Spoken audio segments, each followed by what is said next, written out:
Hey, good morning. Good morning, everybody.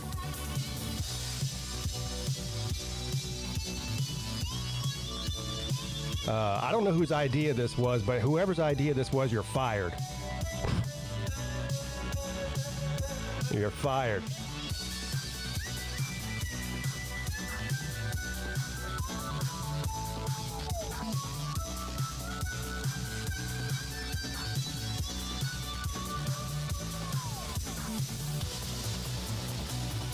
You know, I think after I did one of these a couple of years ago, and it was during the football season, though. But I think I swore at that time I would never do another one. And here we are. So we'll see if we can push through here. Originally, I was going to start this 24-hour thing at like 6 p.m. The draft starts, I think, around 8. So, but anyway, I was going to go on at 6 p.m. and do it from 6 p.m. tonight to 6 p.m. Friday night. But then I was thinking about it yesterday, and I was like, if I wake up, 7 a.m. on Thursday morning, and then I'm on the air all the way till Friday night, like I'll be up for like 30-something hours. So I said, I can't do that. It's going to be hard enough staying awake for 24 hours. You know what I mean? Yes, I'm actually doing 24 hours, Felicia. Good to see you, by the way. I feel like I haven't talked to you in forever. But yeah, so anyway, here we are. We do have the draft tonight. We have the draft tonight, so we'll watch the entire first round of the draft. I'm going to be honest with you. I don't know shit about what's going to, I haven't even paid attention to the draft or projections of where players are getting drafted at all. Not even one iota of 1 second worth of time has gone into looking into that. So, I mean, we have all day. We have all day to look into it. So by the time the draft starts tonight, I might be an expert on this shit. Let's actually see. Before I do that real quick, I need y'all's opinion on something. I'll try to get on in the afternoon, my time, to help. So when would that be? So that would be in the middle of the night for me then, right? So yeah, that would work out. So like 3 o'clock in the morning here would be like 3 o'clock in the afternoon in China. I think is it 12 or 13 hours? Yeah, 12 hours. Okay. I need y'all to look at this here. I made some changes to the Pigskin Peete YouTube studio. I added. Look at this. I added another chair.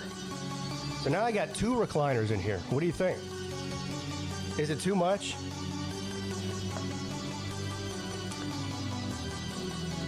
I like it. So that's all that matters.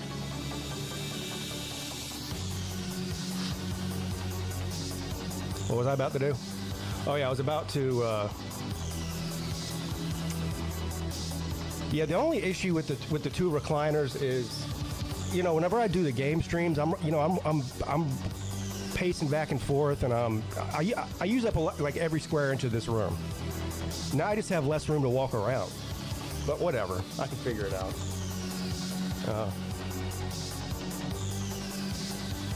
Well, what was I looking up? Oh yeah, draft.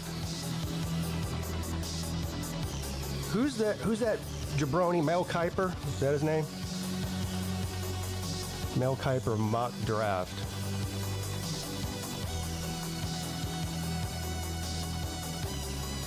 This is as of 3 hours ago.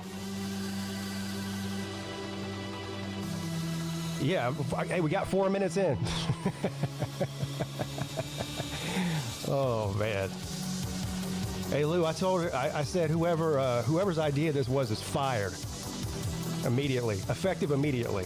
You no longer work for me anymore. Who's that other one? Oh, Field Yates is the other one. That's right.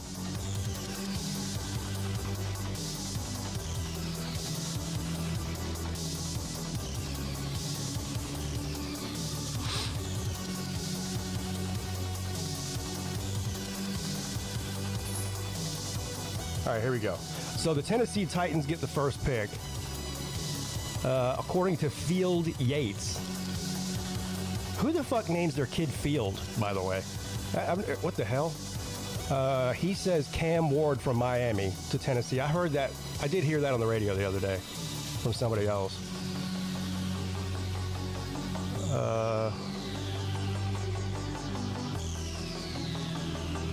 What the hell?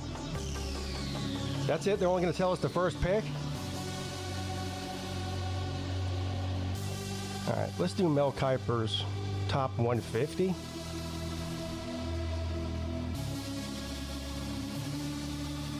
So according to Mel Kiper, I guess he thinks...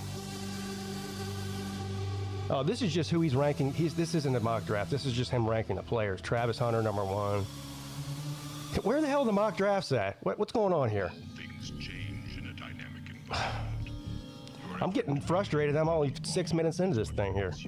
All things change in a dynamic environment. All right, you know what? Your effort to remain what you are is what makes things change in a dynamic. You have to pay for it.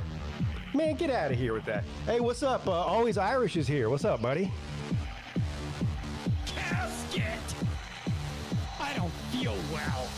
Look down in the bayou. Life shouldn't be that stressful. If this is my show 2 weeks in, by week 10, I'm going to be doing the show from a casket.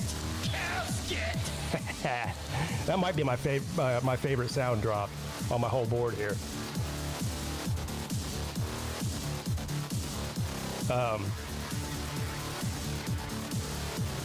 Yeah, well, where can I find a free mock draft? Because I'm not paying for it. You know what I mean?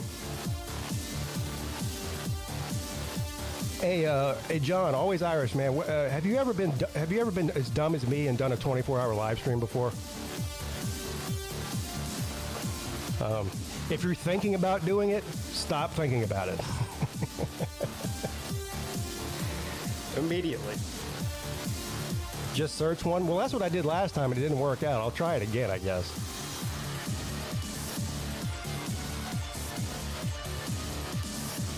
Mock.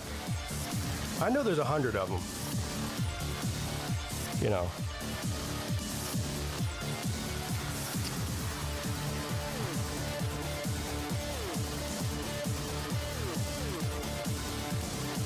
Well, I think I might have OD'd on coffee this morning. I'm shot out of a cannon right now. I could run a whole mile.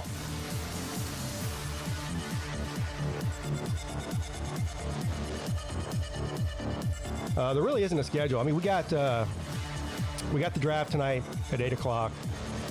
That'll go on for 3 or 4 hours. Tonight at midnight, I think Uncle Lou's going to come on at some point after his call-in show tonight. So I don't know what time. That'll be around 11 or something. Sometime around 12 or 12:30 a.m. Traveling Fools is coming on. And we're going to do his, you know how he does the trivia thing on his channel? We're going to do that. He's going to run the trivia show on the live stream here. And that'll get us to whatever, 3 a.m. And then, you know, once we hit about 3 a.m., who knows what's going to happen then.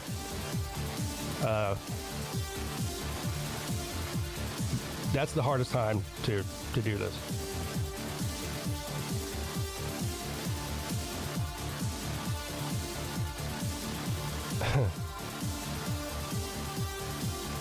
Spend the next 23 hours Googling mocks? Yeah. All right, here we go. This is a CBS Sports one. I'm probably going to regret this, but whatever. Is this one behind a paywall too? How come nobody can just post? All right, here we go. Mock draft, round 1, pick 1, Cam Ward to Tennessee. Set with the second pick, the Cleveland Browns select Travis Hunter from Colorado. With the third pick in the 2025 NFL Draft, the New York Giants select Abdul Carter from Penn State. Yes, this is exactly how it's going to go. With the fourth pick in the 2025 NFL Draft, the New England Patriots select Will Campbell, offensive tackle from LSU. With the 5th pick in the 2026 NFL, did I say 26? I don't even know what year it is. 2025 NFL draft. I would have been fired as the announcer already. The Jacksonville Jaguars select Ashton Genty, running back from Boise State. They need to go get Trevor Lawrence some receivers. They don't need a running back. They need receivers. What are we doing here, man? Anyway, with the 6th pick in the 2025 NFL Draft, the Raiders select Kelvin Banks Jr., offensive tackle from Texas. Yes. Yeah, I don't know. I thought that was weird too, Volusia. They don't need a running back. Pick number 7, Armand Mimbo. Of course, I probably just said his name wrong, but that's not my problem. That's his problem. Offensive tackle from Missouri. So a lot of offensive linemen here in the first 10 picks. I think it's like 4 of them already. The Panthers get the 8th pick, Jalen Walker, linebacker from Georgia. One thing we know for sure is they won't select a Clemson player because they never have. A lot of Clemson fans are big mad at the Panthers because they've never drafted a Clemson player. And it's like right up the road from Clemson. Let's see, pick number 9, Mykel Williams from Georgia to the Saints. The Bears select Colston Loveland, tight end from Michigan. So far in this mock draft, that's the top 10 picks and not a single wide receiver yet. We've seen some defensive linemen, a couple linebackers, offensive tackles. Let's see here. Pick number 11, Walter Nolan, defensive line from Ole Miss to the 49ers. The Cowgirls take Tatoria McMillan. There's a wide receiver, finally, from Arizona.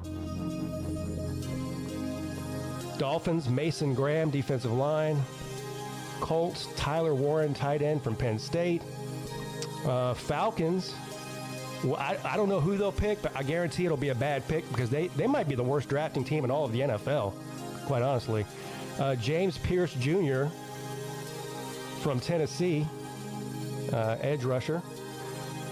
Jihad, boy, I don't know why you name your kid Jihad, but here we are.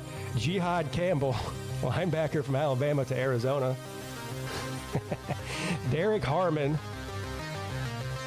defensive lineman from Oregon to the Bengals. What you think about that, Volusia? I know you're a Bengals fan.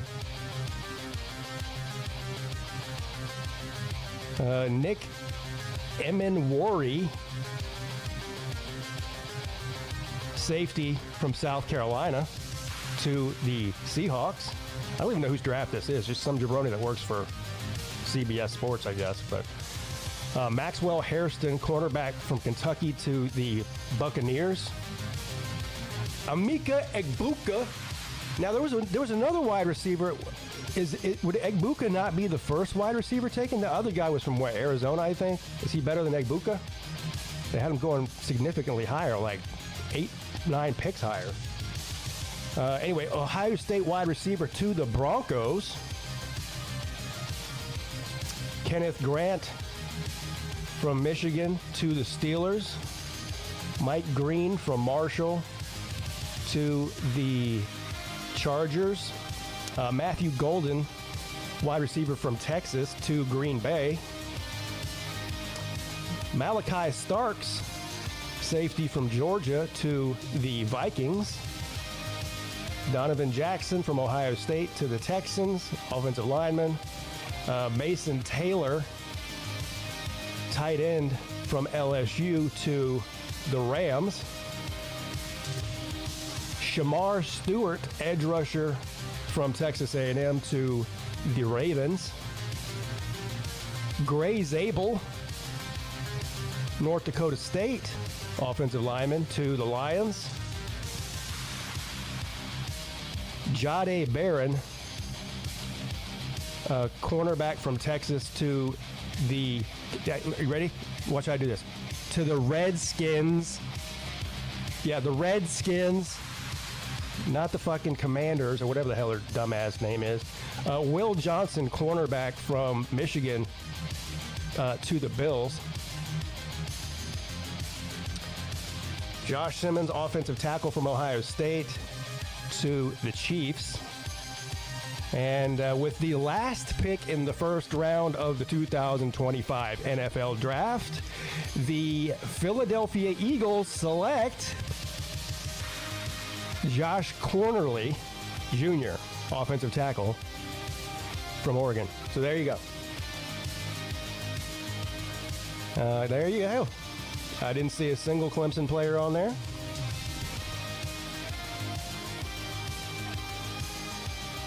No, Shador wasn't on there. Yeah, only 23 more hours and 45 minutes to go. And Traveling Fools will be joining us in about, 14 hours from now.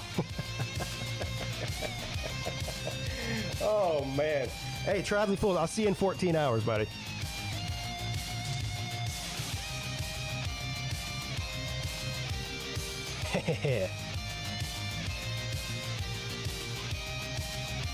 Yeah, no Shador Sanders on that mock draft list. But it's a good thing they retired his number, though. They retired his number when he had a 500 record in college. Who the hell? Boy.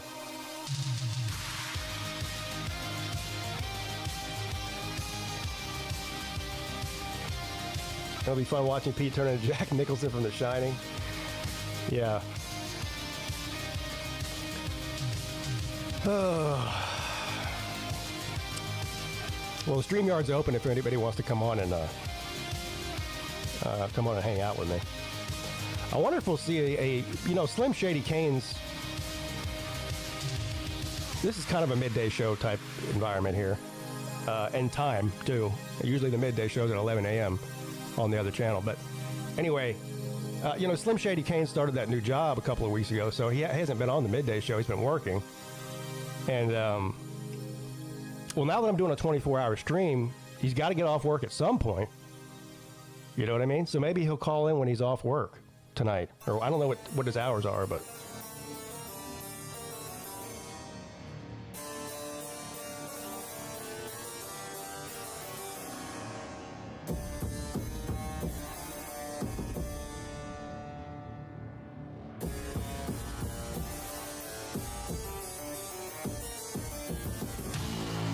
Anybody who's getting this real ID, I think I mentioned to you guys that, my wife went to get her real. Let me turn this music off. Okay. Oh, jeez. I think I mentioned to you guys that my wife went last week to try to get her real ID from the DMV, and they turned her away because they said she needed to have her marriage license to, because her name changed from, her birth certificate to my last name. Anyway, which is retarded, but whatever. It is what it is. So we couldn't find the marriage license. So the only place in the state of South Carolina you can get a marriage license or a copy of the marriage license is in Columbia at the Office of Vital Records. So it's about an hour and a half drive from here or something. So I go up there on Tuesday morning. I drive up there. As soon as I get to the records office, there's a sign on the door that says, expect extended wait times due to real ID. So everybody in the whole state is having this problem where you have to have your birth certificate to get the real ID too. So a lot of people don't have their birth certificate or they don't have their marriage license or whatever. So I walk in this place. This is a nightmare. This is my nightmare. Okay. Here's what I want you to do. I want you to picture the DMV, shrink it down about 80%, and put twice as many people in it. That was the environment in there. It was a fraction of the size of the DMV, but there was two times as many people as when you go into the DMV in this small room. And they've got like 4 people working there. So I was like, okay, I'm going to be here all day, which I was. I was there for about 5 hours, I think. Can I read Shannon Sharp's leaked text messages? Yeah.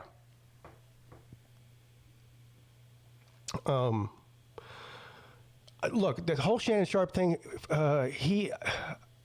it does. Look, she was recording all his phone calls. She was clearly baiting him with the text messaging. She was out to get money from the get-go. So there's really no doubt about that with me. I don't think he probably did what she's accusing him of doing. But here's the thing. He's an idiot. She was 19 years old. He's almost 60. A 19-year-old OnlyFans girl. Bro, what are you doing? You're worth $100 million, and you can't, like...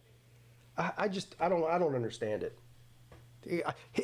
Shannon Sharp is living proof that being wealthy does not mean you're smart. This is the all-time blunder by him, and this comes on the heels. Was it a year ago? Last year, whenever he accidentally went live on Instagram while he was having sex with some lady named Michelle. The only reason I know that is because he kept saying, "Oh, Michelle, oh, Michelle."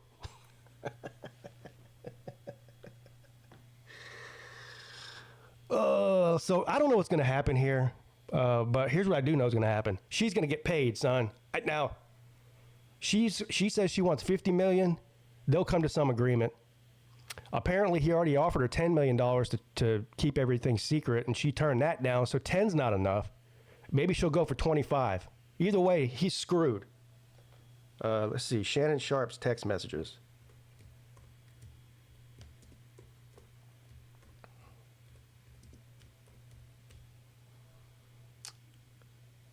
Shannon Sharp text thread. Reddit. Ooh, Michelle. Hey, by the way, how do you accidentally go live on Instagram when you're having that whole thing didn't make sense either. I think he did that shit on purpose. All right, here we go.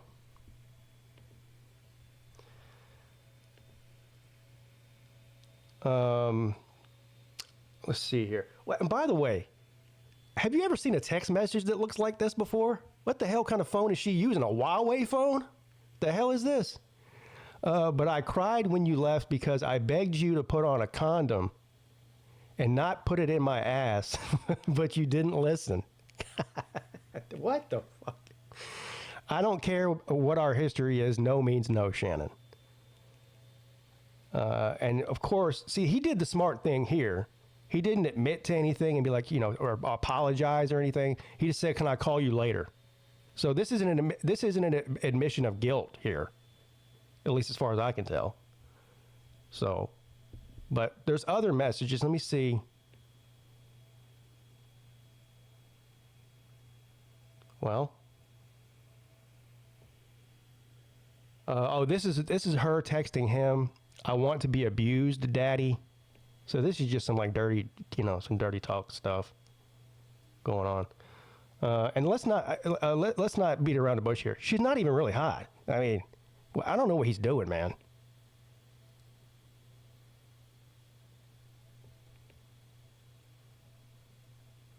Is there any more? I don't know. That's the only two I've seen. Here's one. Oh, that's the one I just read before.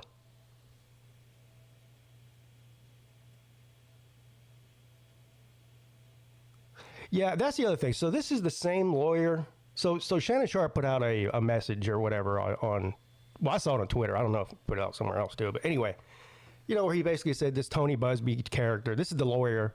This is the same lawyer that went after Deshaun Watson, the same lawyer that went after Jay-Z. And now this. So this is what this guy does, Tony Busby does. I mean, that's like his main thing. He likes sexual assault type of civil suits, so he can get a lot of money out of rich people. Do you think Purse Jr. falls out of the one? I don't even know what does that mean. Who's Purse Jr.? Did y'all know what he's talking about?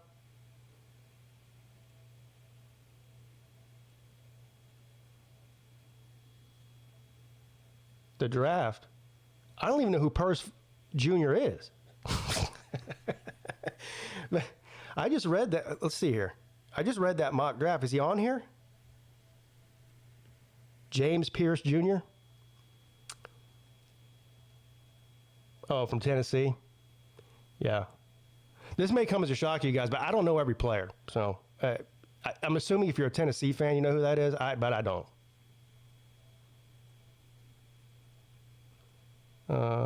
Here he is right here. Yeah, so he was in the mock draft. He was projected by whoever made this draft, 15th pick to the Falcons. He's a top 10 player, but has some character concerns. Uh-oh. Even so, the Falcons need an edge help. He is worth taking a chance on in this spot. So according to whoever did this, he'll stay in the first round. Yeah, about halfway through. So.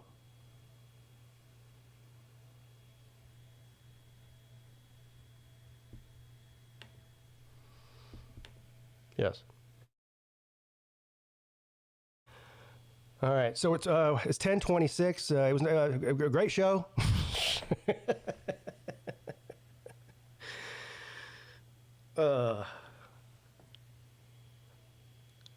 I'm gonna have to, like, whenever I get hungry, I'm gonna have to, like, call my wife's cell phone and have her bring me up food. I didn't eat breakfast this morning.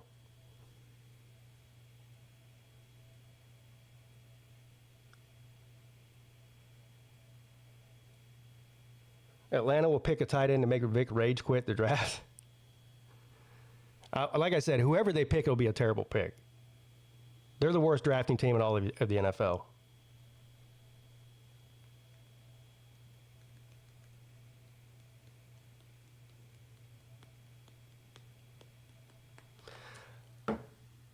All right, let's do this.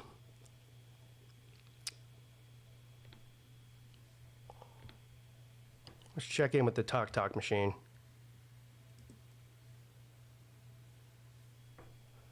Oh yeah, when are they supposed to pretend to ban TikTok again? Is that supposed to happen soon? You remember when they pretended to do that before? And it lasted like 4 hours or some shit like that. Like, they're like, oh, everyone was like, oh my God, they actually did take down TikTok. They weren't kidding. 4 hours later, it was back online. Hell, you didn't even have to sign. You didn't even have to sign back in. It was like it never left. Click on it and you're back to your regular profile. Yeah, but when is that? Oh, Trump signed a 75-day extension. What? You know what? I don't even care. I was about to say, what's the point of it? Are they trying to force TikTok into doing something here?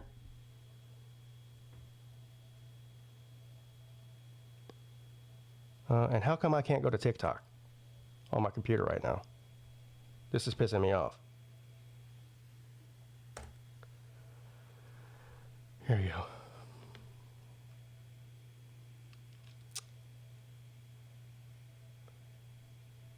go.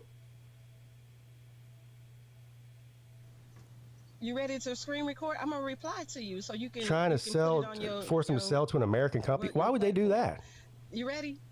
Say you ready. Say aye, Captain, and I'm gonna reply. This is a live feed on Talk here. This one. I'm gonna show you how big they get. Okay. Uh-oh. I'll tell you what they eat in a second.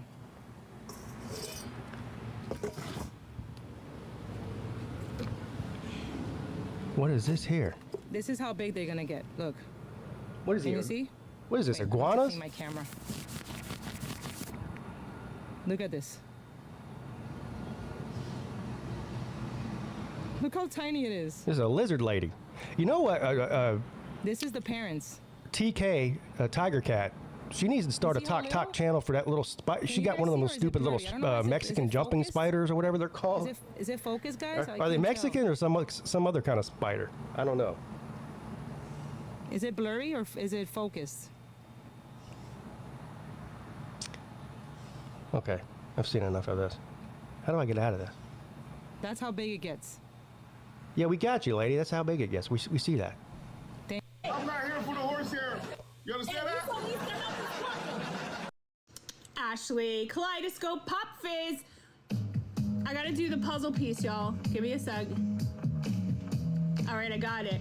There's 437 people watching this woman. With the roses, kaleidoscope with the roses, dragon deal with the roses. We need And this is what I don't understand. besties who have not already dropped the roses. These people get on a live stream on TikTok, She's Nikki. Welcome and they don't even do anything. They just all she's doing is reading people's names from the chat.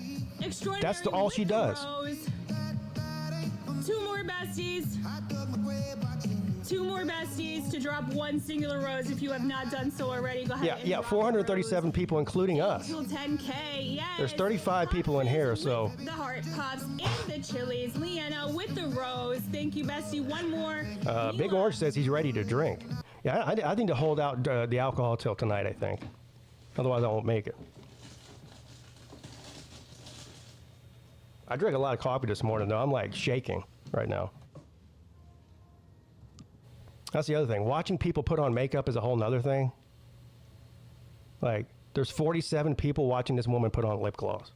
Holy crap. Out in the public because how I have served you and how your livestock has been. Yeah, you know what? They need to ban. You know what? I'm for the TikTok ban. What you had before. Yeah, fuck it. Ban it. Before I came was little, and it has. Vamos. Vamos, denle tiki. What? Pollito, dele tiki la pantalla. Tiki. What does that mean? ¿Cuánto tiempo ya viviendo en Venezuela, en Colombia? 6 años. Encontró descanso eterno. Aquí está él. Y desde la cruz. Dirty diapers, but What? I love it. Wouldn't have it any other way. My girl Maria Griselda, baby, drop another message because TikTok is muting you. Jacqueline, I see you, besties. I don't know if I'm. See, this is another one that this is another person that doesn't do anything but read people's names in the chat. That'd be like, hey, that'd be like if I came on. Let's get it going. This would be like if I came on a live stream on YouTube and you go, oh, Big Orange, hey, Big Orange, VicTube, hey, VicTube Productions in the house, Matt the Man. Hey, Matt, how you doing, buddy? Sir UGA. And that's all I do for 4 hours is just read people's names. Can you read the YouTube chat for free? Yeah, that's the other thing. You got to pay these people just for them to read your name. I do it for free. Do that at 3 a.m. Well, most likely there will only be 3 people in the chat at 3 a.m. So I have to read the same 3 names over and over again. Ultra Mega Dog. Hey, Ultra Mega Dog. Uncle Lou. The Uncle Lou. What's up, Lou? How you doing, buddy? Can I put Shannon Sharp into Chat GPT? Chat GPT is a good idea. I guess I'll just type it in, see if I can pull it up. Chat GPT. I guess there's 4 iterations. Okay, here we go.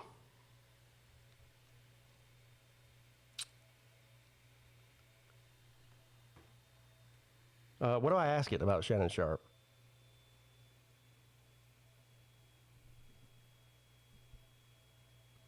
Yes, this is the live. It's always been today. I changed the time, though. I was originally supposed to start at 6 p.m. tonight, but I moved it way back because I can't stay awake for 30-something hours. 24 is pushing it for me. What am I asking it again?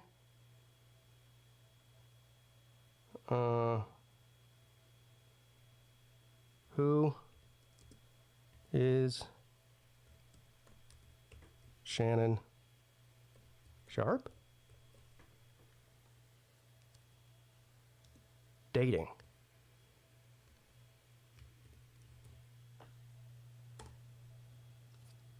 Let's see. As of April 2025, Shannon Sharp is reportedly single.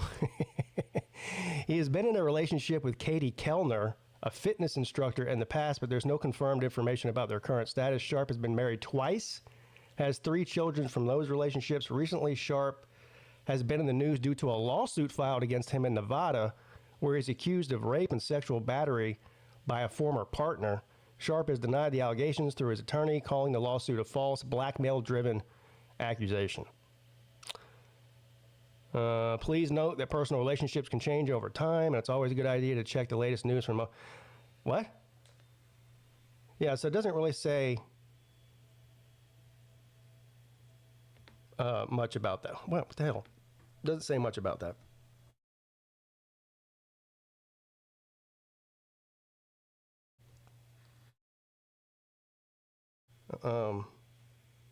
Have I asked it about Volusia Orange versus Slim Shady on the midday show?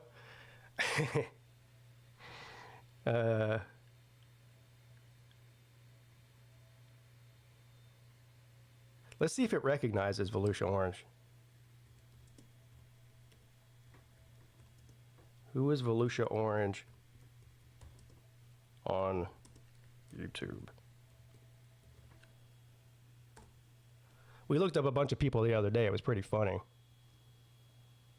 A bunch of people from YouTube. And I don't think it knows who it is.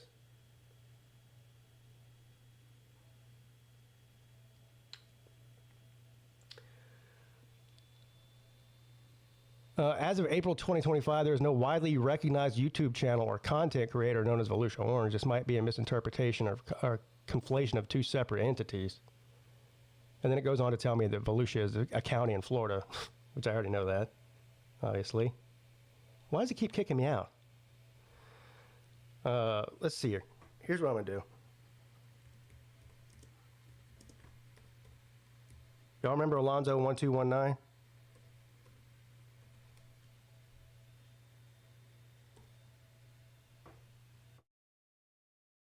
Did I look up your name? I don't know. I think if you have a channel that puts out content, I think it finds it pretty easy. Look. The term Alonzo 1219 may refer to different individuals across various fields. Here are some possibilities. And it has a picture of him right there. That's all it says, though. 8 camel toes?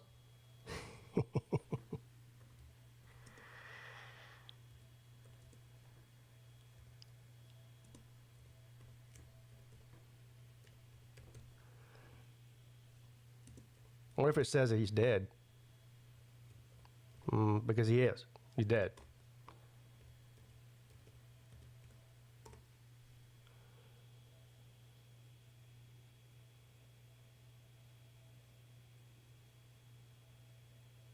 Look, it's got a picture of him. The YouTube channel 8 Camel Toes was operated by Bobby 8 Camel Toes Lambert, a beloved figure in the online community known for his humorous commentary, live streams, and distinctive personality. He gained recognition for his candid and often offbeat content. That's putting it mildly.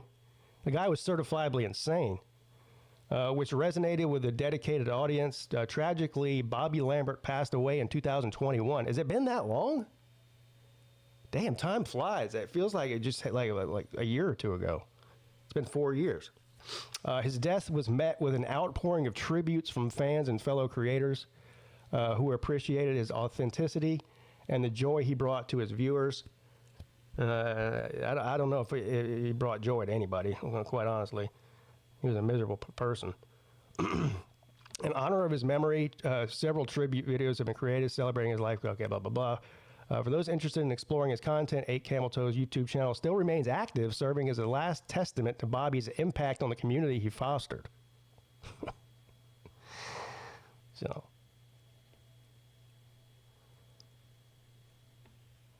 whatever wrong about him, I think there's like 3 people that liked him, and Sleeta was one of them. Even though all he did was talk shit about Sleeta 24 hours a day, Sleeta still liked him. What did he die from? I'm assuming he overdosed on. I mean, he was always on something. I mean, he was a severe alcoholic.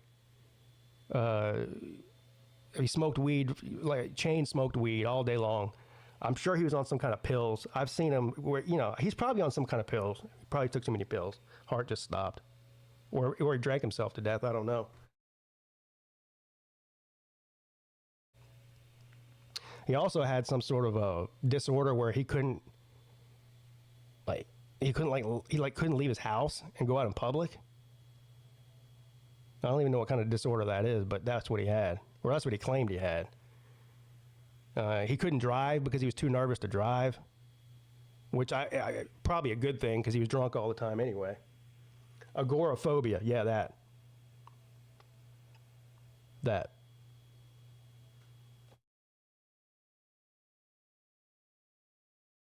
He choked on nursing. Ah, damn. Who else should I put in there?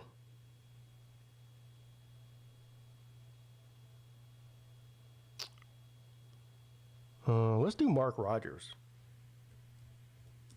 This will be interesting. I wonder if it'll mention his 18 channels. How do you spell Mark Rogers? He doesn't have a D in his name, does it? It's just Rogers, I think.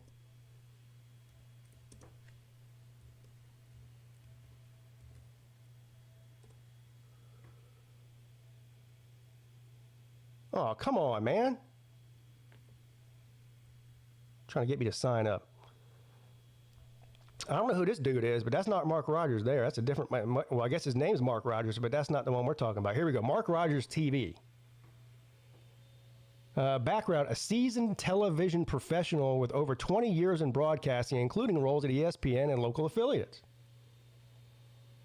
In-depth college football analysis featuring opinion pieces and discussions with bloggers and broadcasters nationwide. Co-host Behind the Scenes Live with Marty McFadden, offering insights into video production.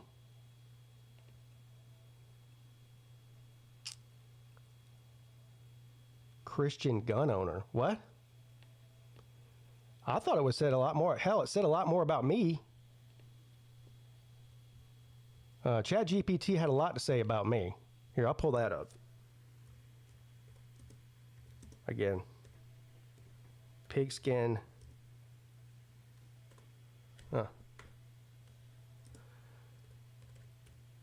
Pete.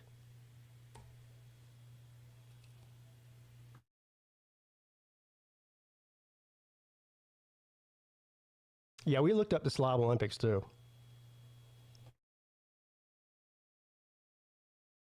Hold on, this isn't, what the hell? This ain't right. There's an imposter.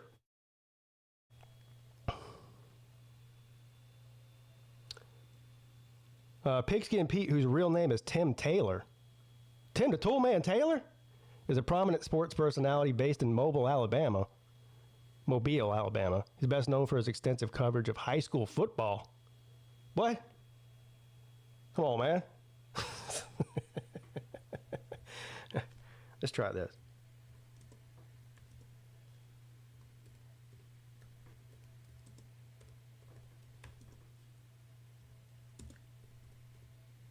But then it had my channel logo up there.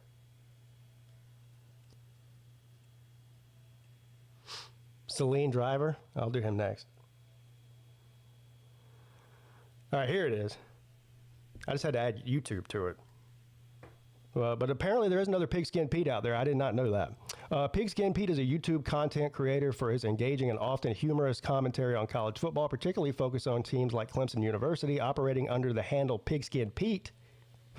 He shares his insights and opinions through various videos, including game analysis and travel vlogs. Have I ever? I guess I've done a couple travel vlogs. Yeah, that's true.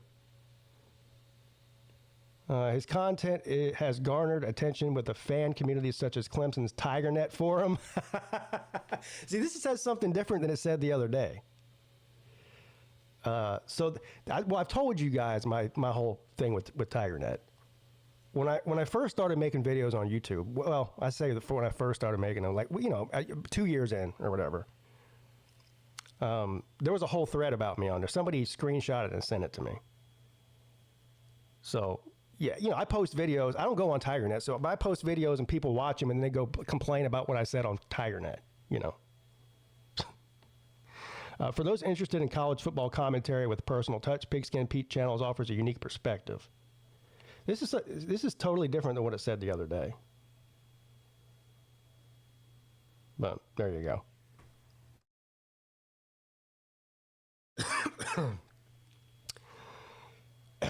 Did we do Jack? Yeah, we did. Oh, the jackpot one was funny. Let's do it. Let's do it again. See if it says something different this time. But yeah, it was. I said something about how he was an angry YouTuber or something. Who is Carolina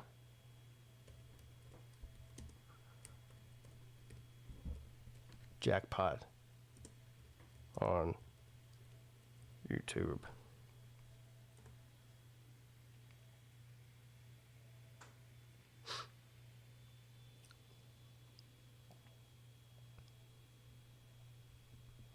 Yeah, when we looked up my name last time, it was like Pigskin Pete's real name is not Pete, but he goes by Pete or some shit like that. I was like, what?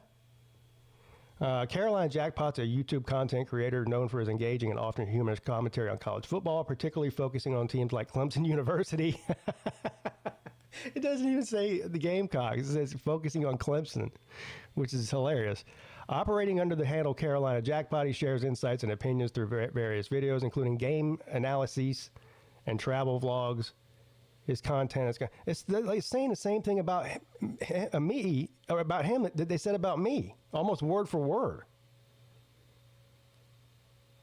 His content's garnered attention from fan communities such as Clemson's TigerNet, where users discuss his videos and perspectives on the team. Well, it doesn't even mention stuff. See, I don't know what's different about this one compared to what we read the other day, because it didn't say anything like that. Last time it was way more like specific about Carolina Jackpot himself, and not just this blanket college football YouTube thing. So.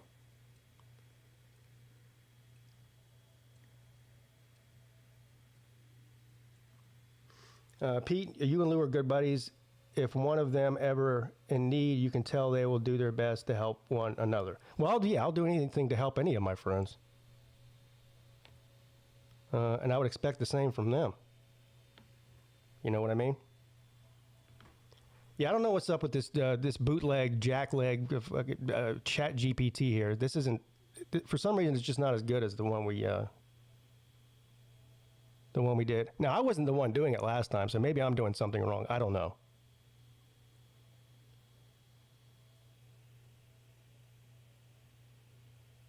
Yeah, we did one on Uncle Lou on Monday, and it was like, well, it said something about him yelling and screaming in his garage, which is funny. You know, it said, I think it said he was a winner of a Slav Olympics one time, which he was here in Charleston. Trash talker, all that kind of thing. Ask ChatGPT why it's okay for some cultures to celebrate themselves but wrong for others. Yeah, no, I'm not asking it that. I have no interest in asking it that. I see where you're going with that, but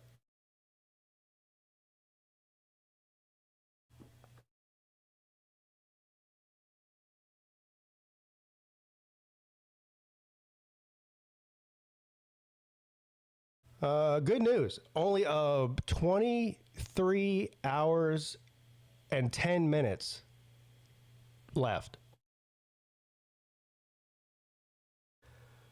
Ask it who Tom Grossi is. I'm sure it has a profile on him.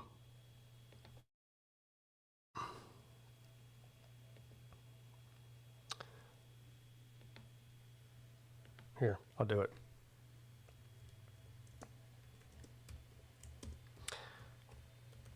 He's got a big subscriber base, doesn't he? I think he does. He's the Green Bay Packers guy, right? The YouTube guy? Yeah, that's him right there. Tom Grossi is a New York-based comedian. I thought he was Canadian. Isn't he Canadian? Or is he from New York? Anyway, YouTuber, a passionate Green Bay Packers fan who gained national recognition as the 2023 NFL Fan of the Year. His blend of humor, sports insight, and philanthropy has made him a beloved figure in the NFL community. Who is Tom Grossi? Originally from New York, Grossi became a Packers fan at age 6. Despite his father's efforts to convert him to a Cowboys supporter, he has not missed a Packers game in over 2 decades and shares his enthusiasm through his YouTube channel and podcast, Packcast, which launched in 2015. Known for his comedic impersonations of fans from all 32 NFL teams, Grossi has cultivated a large online following. His content includes game reactions, fan skits, segments like If the NFL Was Scripted, blending humor with a genuine football insight. His community engagement, cornerstone of his work, fostering a welcoming space for NFL fans of all allegiances. He embarked in the 30 in 30 campaign, visiting all 30 NFL stadiums in 30 days to raise funds for St. Jude's Children's Research Hospital, which this initiative raised over $500,000. Wow. That's cool. Contributing to more than $725,000 he has raised for various charities since 2021. So,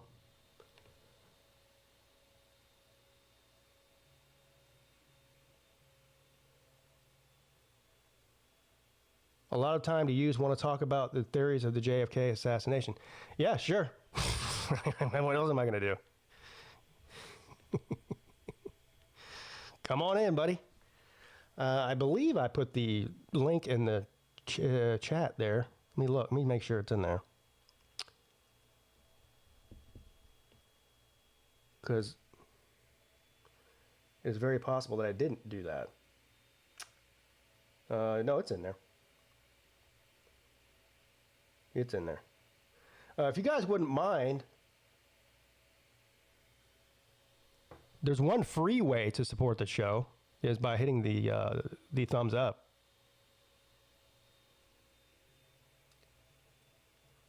I remember earlier this year he did a week-long stream that raised $1 million for Children of Fallen Patriots. What is that? I don't even know what that is, but I guess it's some kind of charity.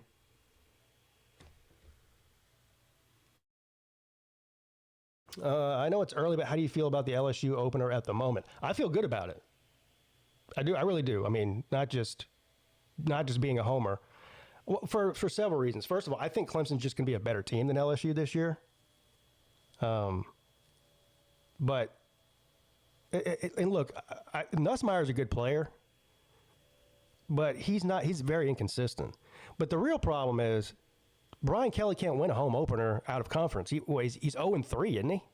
He lost, didn't he? Who did he lose to? Well, he lost last year to Southern Cal, right? The year before that, he lost to, what was it, Florida State? Yeah. Lost to, and I think the year before that, he lost to Florida. Didn't he lose to Florida State twice? Yeah, he did. And the game's in Clemson. So, yeah, I like Clemson. I think Clemson will be favored. Probably not by a lot, but less than a touchdown, but I think they'll be favored. Good morning, sir. How are you? Good morning. How are you, man? I can't believe you're doing this again. But I know. Voting for you. Well, I said at the top of the show, I said, whoever's idea it was to do this is fired immediately. Which turns out I'm firing myself. I'm just wondering, overnight and the wee hours of the morning, what kind of freaks are going to come on here then? Yeah. You remember what? Done this before, so could it be the same freaks that came on before? I guess it's possible. A lot of those people that are, because whenever I decided to do this, I went back to search the last one I did. Yeah. And I'm trying to remember what year that was. I think it was 2023. 22 or 23. It was either 22 or 23. Anyway, so I went back and I listened to a little bit of it, and a lot of the people that were on that show, they don't even come on my channel anymore. I ran them off. They've quit on me. I remember Raj. Raj was on there. Now, the last one I did was during football season, so I did it on Saturday. So we watched football for 12 hours, you know. but I don't have that crutch this year. This time. No, you just got the NFL draft, right? That's what you're. Yeah, I got the draft. Up to. Yeah, that's what 3 or 4 hours, maybe. Yeah, at the most. Maybe some baseball. Maybe some baseball games. Oh boy. know. Yeah, if I get down real bad, I'll watch baseball. Oh boy. Well, you know what? I think there are. Aren't the NBA playoffs on today? Or no? I don't even know. I have zero idea. I don't keep up with the NBA. I would think they would be on Thursday night, but maybe they're not because the NFL draft's on. I don't know. Right. Yeah. Right. So who you think is going to be the number one pick in the NFL draft? I'm going to go. So all 3 mock drafts that I've seen, which was barely even seen, just glanced at really. It seems that everybody seems to believe that Cam Ward is going to go to Tennessee with the first pick because they need a quarterback. Right. And I'm assuming he's going to be the first quarterback off the board. It's definitely not going to be Shedeur Sanders. So that's what I think. I think anyone who picks up Shedeur Sanders, I think they're carrying some baggage with them too, with him. Oh yeah. I mean, a lot of baggage. Yeah, like a 6'2" gray beard baggage. That's exactly right. That's exactly right. Did you see? Yeah, you'll be hearing Dion in the locker room with you. Yeah. Did you see the press conference with him a couple of days ago? Yeah, where he was picking out what he needed for his team, and he picked out just about every damn position on the football team. They go, so which position are you going to target in the transfer portal? He named every position on the field except for a quarterback. I think he was just being a smart ass. I don't know if he was. I hope he was, but I think he might be being serious. I mean, they don't recruit anybody. No. So he's got to get a whole team from the portal. Yeah. Yeah. I mean, but I bet his recruiting would be a hell of a lot easier than it was before, with his name and with the popularity of the team and all that. So, yeah. But you think that he would ever be an NFL coach? If somebody was dumb enough to hire him, yeah. Now he says he has no interest in doing that. But I have a feeling, if Jerry Jones offered him $18 million a year to coach the Cowboys or something, he probably would do it. I would think Atlanta would offer him something. I mean, that's his roots as far as his career too. Yeah. But I don't know. I would not be surprised if Atlanta offered him a position. Dallas, I think Jerry's a little bit smarter than that, but who knows? He was asked about that last year because everybody was just assuming when his kids graduated that he was going to jump ship and leave Colorado, and he said I'm not going anywhere. He said this, as far as I know, this is going to be the last job I ever have. But, coaches say that kind of shit, and then 3 seconds later, they're out the door to go somewhere else. So, who knows? But Deion's got all the money in the world. It's not like he needs to actually coach or anything like that. I think he just does it for the love of the game. No doubt. Well, I think he does it for the money, too. He just signed a huge contract. And I think he does it for his ego, too. Yeah. I mean, he still wants to be in the forefront any way he can, whether it's doing Aflac commercials with Coach Saban or whatever it may be. That new quarterback they got, supposedly he's supposed to be the best quarterback since the history of in the history of quarterbacks, whatever. But boy, talk about a me guy. Have you seen this guy? No. Oh God, he looks like he walks around with like $1 million worth of diamond jewelry on, like he's a rapper. Like, yeah. This NIL money is just, I mean, we're already seeing it, man. When Nico Amagona-Leva, and he did leave. Yeah. He left Tennessee because they couldn't offer him the money he wanted. Oh, man, I hope this is, nothing can stop it. Nothing can stop the steamroll unless the damn NCAA kicks in. But the NCAA, they're just, They're horrible. Well, you can't do nothing for the game at all. You can't really do anything about NIL because it's law. It's not. I mean, they can't really dictate law. I mean, it's been settled in court. Okay, they could come up with a rule and say, okay, there's a cap. Okay, some sort of cap as far as amount of money that kids could do. And I think that would make sense instead of everybody competing against everybody else on, we can get you up to $5 million in endorsements over here, or $7 or $8 million over there. Who got the most money in NIL? Was it Bryce Young before he left Alabama? He was somewhere in the $4 million range, or is it Arch Manning now? That's a good question. I think it's Arch Manning. I don't know. I have no idea either. That's just a wild shot on my part. Yeah. Well, let me ask. It doesn't seem like I had to ask that question. Yeah, Google it. Yeah, if I can get out of all the muck and shit. I've got my computer open. Yeah, Lou is right. They can't legally limit how much you can pay somebody. That's against the law to do that. So, I mean, if an NIL wants to pay a guy $30 million, they can. Right. Yeah. Now, I mean, that would be stupid to do that, but they can. Wow. What? I don't know. Did you see, speaking of Nico Iamaleava, I finally learned how to say his name, and then he left Tennessee. Damn it. I'm going to leave her. So, he has a younger brother that plays for Arkansas, or played for Arkansas. Uh-huh. He enrolled in this. He early enrolled in the spring, right, at Arkansas, and then he hit the transfer portal last week. Damn.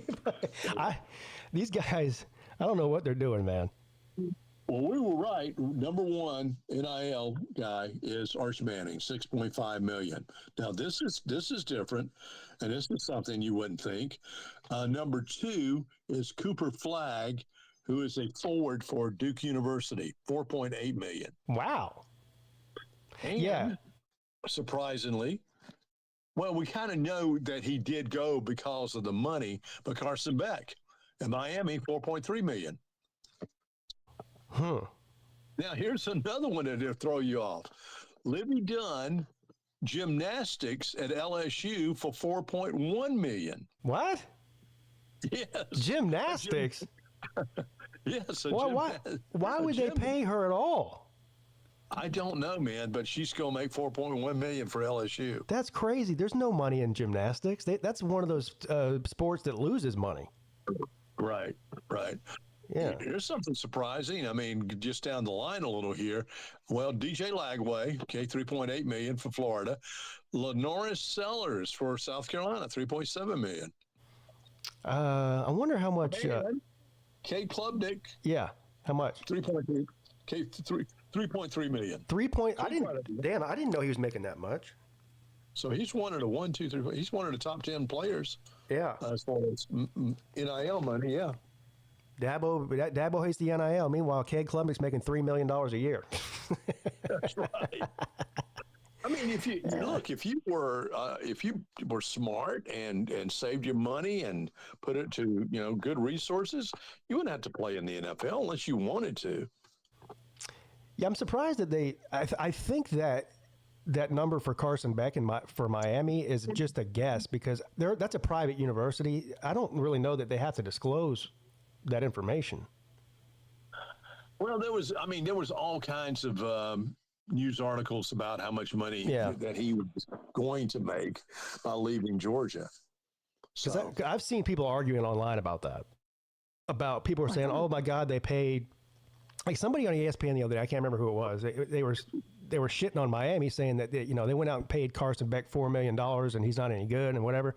And I'm like, and then somebody got mad at him and said nobody knows how much he's getting paid. Where you come up with this $4 million number? So I don't know. Mm-hmm. So, that's it says NIL valuation estimated at the top of the list. So it may be off by all means, but very surprising that Lenore Sellers of South Carolina's making buck too. Yeah. Well, they need him bad. Yeah, they do. I mean, he was very impressive this past season. Yeah, he's a good. I mean, he's one of the top quarterbacks in the country, in my opinion. I agree. I mean, he reminds me. You know who he reminds me of? Cam Newton. A little bit, absolutely. He sure does. Not the NFL Cam Newton, but the college Cam Newton. Oh, fuck the NFL Cam Newton. Yeah. Fuck the present day Cam Newton. He just reminds me of a damn clown with that damn hat and his hair sticking out, and what's he got, 50 fucking kids out there? I don't know. He does a podcast too. He was on a podcast complaining about how he doesn't have the money to give his 9 kids the life that they want anymore. It's like, bro, you made $100 million in the NFL. Right. If you don't have any money after that, that's fucking your fault, dude. Well, it's his fault too, because no advertiser would pick up Cam Newton and use Cam Newton to. He had endorsements. I mean, he had he did commercials for what was that yogurt Oiko or whatever yogurt company. He had. I don't think he has anything anymore. No. I mean, after his tantrum after losing the Super Bowl, I mean, he just lost his value to me. Yeah. He's just. But by the time he went and played for the Patriots, he was done. Oh yeah, absolutely. That was a bad experiment. He was still a young player too, Pete. I mean, he was still a damn young player when he went to the Patriots. Yeah. Because he was playing with the Panthers when his early 20s, Yeah, I mean, he spent 10 seasons there or something? Did he spend that long? Wow, I think so. That. No, maybe it wasn't 10. So he was drafted in 2012? Mm-hmm. Right? Or 13? One of those two.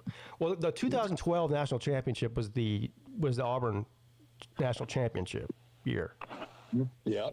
So, right? No, Baylorman says 2011. Okay. Anyway, then he was the first overall pick in the draft to the Panthers. And then, what year did he go? Let's see. I'm just going to say Cam Newton career. I think it was his net worth is $50 million. And he can't pay his damn kids, give them a decent life. Bullshit. He has 2 million subscribers on his YouTube channel alone. Yeah, so he's making money. And isn't he also on some show on ESPN too? Now? He might be. Could be. Whatever that show, I can't remember the name of the show now, but yeah, First Take. That's it. Yeah. Oh. Let's see. And he won the Heisman. Yeah. And Okay, so Auburn won the national championship in 2010, and he was drafted in 2011. Yeah, that's right. Okay, sure was.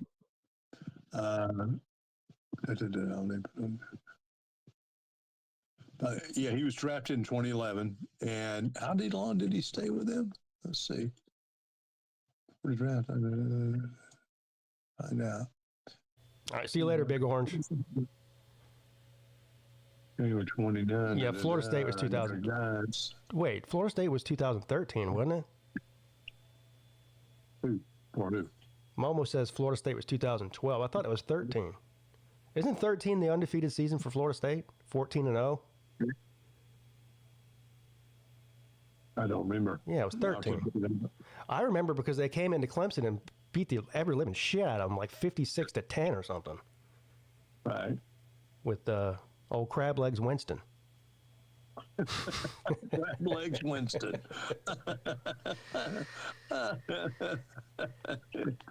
Boy, what a shame. Ever live that down. Yeah, Bama won 12, 13 Florida State won.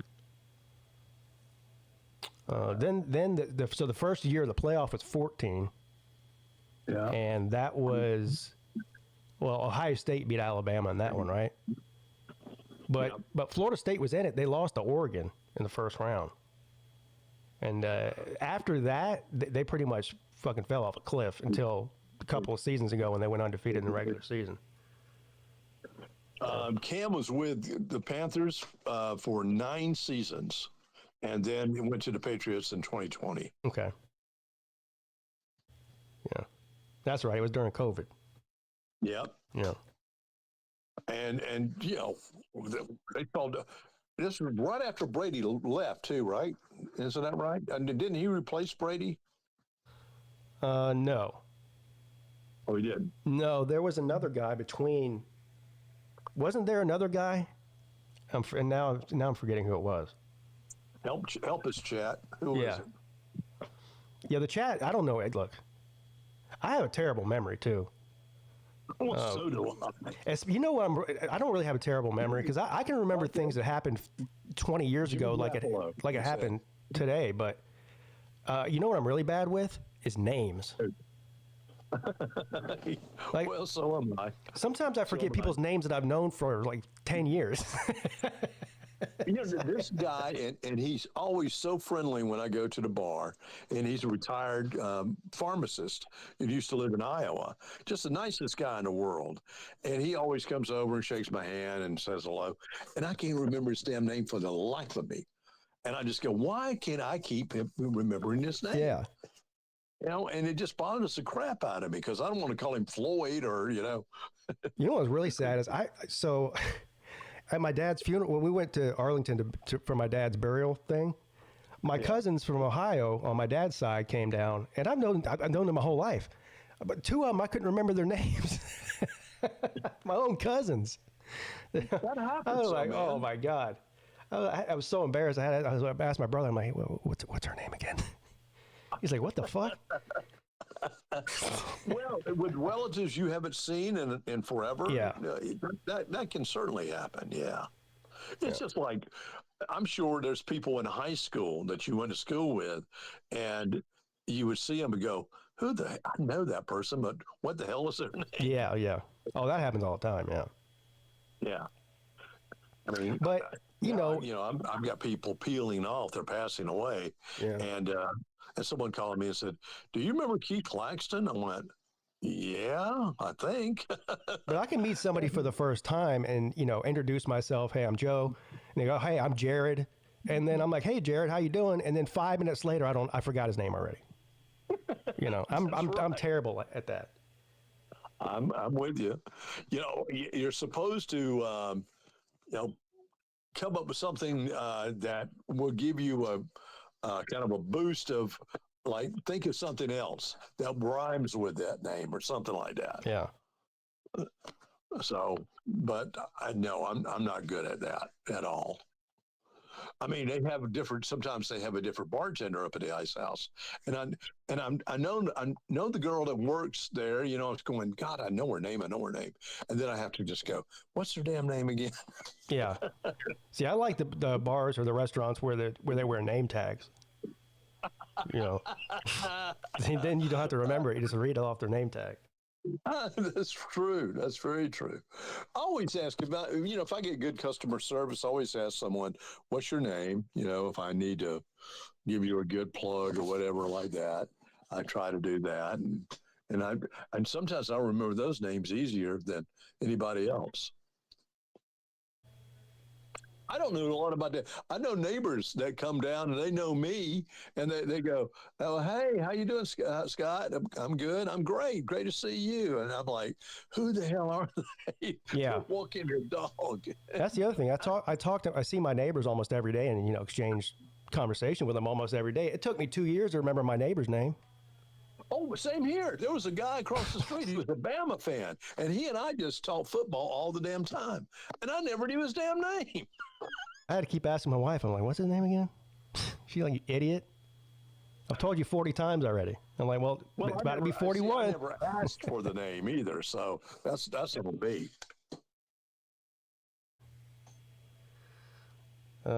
Nate's going to be in the hospital for 2 days. Getting back surgery. Oh, wow. Damn, what? Dude, you're too young to be having back. What'd you do to it? I thought it was going to be for penis reduction or something like that.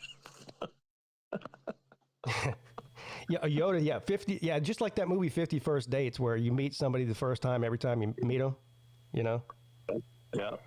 Well, What was that? Was an Adam Sandler movie, wasn't it? It was with what's her name? Drew Barrymore. What's her name? Yeah, Drew Barrymore. Yeah. Sorry, my dog's barking. No, that's fine. Mouthy little shit. Anyway, yeah, the Kennedy assassination. Yeah. You know what? I will say this, okay? I don't know if anyone's been keeping up with it, all the information that was just released and all that. But everyone thought that the JFK movie that Oliver Stone made was just a huge farce, and it comes to some realization that damn, Oliver Stone was pretty right on. He said basically that the CIA or the military-industrial complex are the ones that really killed. Well, our government killed Kennedy, basically. Yeah, they were behind it for sure. Absolutely, yeah. Because what he was going to do, what Kennedy was going to do, he was just going to totally disassemble the CIA and move it into the military. He was going to call the Russian and stop the space race between Russia and the United States. And he was what was the other thing he was doing that just pissed him off? But he was really kind of draining the swamp too, and they didn't like it, so they shot him. Well, there's a lot of people that wanted Kennedy dead. But I think at the top of the list was probably our own CIA, yeah. CIA, mob. And what they did, they played that parlor game, too, to keep you guessing that could it have been the mob, could it have been Cuba, could it have been the CIA. But, man, it's pretty right on in what's been shown now, as far as, and I've seen Oliver Stone talk about it, and I think it was up at a Senate subcommittee, and they were all discussing that the damn rifle that Oswald shot, that one of the cops held up and they took a photograph of, is not the rifle that's in evidence today. Yeah, there's a bunch of interesting stuff, like the bullet that they retrieved that they said went through his skull. The magic bullet, yeah. The magic bullet that didn't have any damage to it, which is not what happens when a bullet hits bone. Everybody knows that. It mangles the bullet. So the bullet was basically pristine. Right. And they try to say it went through his skull. Even match for the gun, for any. That's another. I mean, there's so many things that just make no damn sense in this. Yeah, allow it. Released the all the Kennedy files. Yeah, isn't it like 8,000 pages or something? Oh yeah, it's a lot. Some ridiculous amount of pages. I would think you'd have to use AI to get down to the nitty gritty and get down to the pure facts that you want to know. But they've done that, and a lot of people, that are conspiracy theorists and all that have, because honestly, I grew up and I remember when Kennedy was shot and all that, and I remember watching Oswald get shot, on live TV, all that shit, and so, and Oswald all the time said, "Well, I'm a patsy here. I'm a patsy." Yeah. Every indication was he shot and killed a police officer, and ran away and was holed up in a theater before. So he looked like the assassin. He might have been up there. He might have taken a shot, but I don't think his was the bullet that killed Kennedy. Probably not. Okay, the files do not confirm whether or not it was Oswald or. Yeah, see, I don't know. I said this whenever they said they were going to release the JFK files. I said nothing's going to come out of this. First of all, other than it comes closer to saying, okay, government had something to do with this. Yeah. Yeah. That's anybody who we would be able to prosecute for it is probably already dead. They're dead. Yep. So you're absolutely right. Right. So do the files, they confirm that the CIA killed him, or basically, but see, you're not going to get names. I mean, because the CIA covered their ass. With the Oliver Stone movie, if you remember, he said that there was like multiple guys there, assassins there, to shoot Kennedy, so no one would miss. So it would be done, and no one could take the blame for it. Well, not one solid person could take the blame for it, except for Oswald, which they had him on a flash warning as a threat to Kennedy until almost a month before they came to Dallas. Here we go. March 18th, 2025. In accordance with President Donald Trump's directive on March 17th, 2025, all records previously withheld for classification that are part of the President JFK assassination records collection are released. National Archives has partnered with agencies across the federal government to comply with the President's directive in support of Executive Order 14176. So, hold on. I want to see. Look at this. See, this is what I'm talking about. So on March 18th, they released 32,000 pages. Jesus. Then again, at 7 p.m., earlier that morning at 10:30 p.m., they released 31,400 pages. Then on March 20th, they released an additional 13,700 pages. My God. So it's like 70,000 pages. Right. Ain't no. No, that's what Scott said. You need like AI to go through and cherry pick like stuff out of it, because nobody's. So many of those pages are redacted too. I mean, I'm sure there's some nerd out there that's sitting in his basement right now reading. They're going to read the whole thing eventually, but nobody in Congress is reading that. Joshua George just said George Bush Sr. Yeah, there's talking. He had something to do with it. I mean, he was a big shot in the CIA. One time, the CIA director. So, what do the files actually reveal? I don't know. I haven't read a single page of it, Vic. Well, just down to the vague portion of it is just to say what a lot of people already figured out, that the government, not the mafia per se, and not Lee Harvey himself, but the government had something to do with Kennedy's assassination. And it was a coup. Basically, it was a coup. Everybody talks about a coup. Well, there's our coup right there. The American did have a coup. They killed our president. Okay, yeah, so it did. So the files do confirm that the government or some people in the government were behind it. Yeah, primarily the CIA. Since he was going to disassemble the CIA, he couldn't keep up with the CIA. They had so many operatives everywhere around the world that it was, causing havoc too. Plus, they wanted him to start a war with Russia that he wasn't willing to start. It was causing havoc. How? Well, they were overthrowing governments, in various places. They were pulling off military coups for people. So yeah, I mean, it had a lot to do with they had no control. There was no control of the CIA.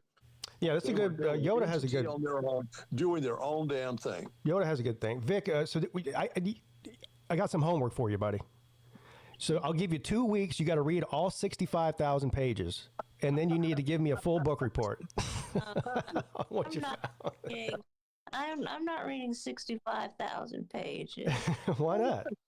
Well, if you got some AI there, Vic, you can just, like I said, throw it in there and narrow it down. AI will do that for you. Yeah, they wanted to start. That's the other one too. They wanted to start a war with Egypt. Yep. And JFK didn't want to do that either. Why would you want to start a war with Egypt? Well, why would you want to start a war with anywhere? It was a hostile country back in the day. Yeah, you could probably read 1,000 pages by the end of this 24-hour stream. What was the war between Egypt and Israel that lasted only days? Yeah, it lasted like 4 days or something. Yeah. Egypt and like Iraq and like Syria and Lebanon and a bunch of countries, yeah, and Jordan and Yeah, so there's always been conflict in the Middle East. It just happens. And, you know, it's been going on for eons, ages. Yeah, I know. And of course, we always have to get involved. Yeah. You know. Yeah. If there's a war, we'll find a way to get involved in it somehow.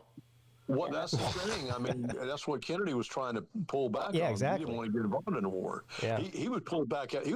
Another thing he was doing, he was going to pull back out of Vietnam. He wasn't going to get involved with Vietnam. And, you know, no, they didn't want to have that either. My dad was a conservative Republican his whole life, but he told me the only Democrat he ever voted for was JFK. Really? Yep. No, I think a lot of people voted for JFK. Well, because, you know, JFK had this, I don't know, he had this charisma about him, and, you know, great war story, you know, from about PT 109. Yeah. He was He had a really strong aura. Yeah. And he was Irish Catholic, so like my parents were Irish Catholic, so he got pretty much all the Irish Catholic vote across the country, no matter what party they belonged to. And Joe Kennedy, you know, bought off West Virginia. Well, he got the Sam Giancana in Chicago mobster, to help him buy off the vote in West Virginia. Who was Ted Kennedy it was a tight race to between him and JFK? Nixon. What was Ted Kennedy's relationship to JFK? Were they cousins? No, they were brothers, weren't they? Ted? Yeah, I'm talking about the one who drowned a whore. He drowned a whore. Okay, they were brothers. Okay. It's who and or. He must have. He was his younger brother then. Well, I want to say RFK was his younger brother. I believe that's right. Hmm. Yeah, I think Ted Kennedy was the older brother. Okay. Because look, JFK went into presidency at 38 years of age. I think that's right. I think. 43. What was he again, Fig? Like 40. He was the youngest president we ever had. I do. Yeah, he was in his He was in his early 40s. Early 40s. Yeah. How old was Bill Clinton when he became president? Like, he had to be in his 40s too. I think he was. I think he might have been like 47 or 48, maybe. I don't know. Wait, how old is he now? Yep, JFK was 43. Bill Clinton. What's Bill right now? Obama. What about Obama? He was in his early 40s, wasn't he? Yeah, Bill Clinton age now is 78. Yeah. And when he was elected, he was 46. Yeah, I was right. I said 47. Yeah. And Obama was pretty. Yeah, Obama was pretty young too.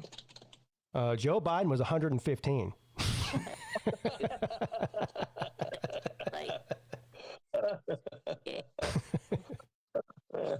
It was. Barack was 44.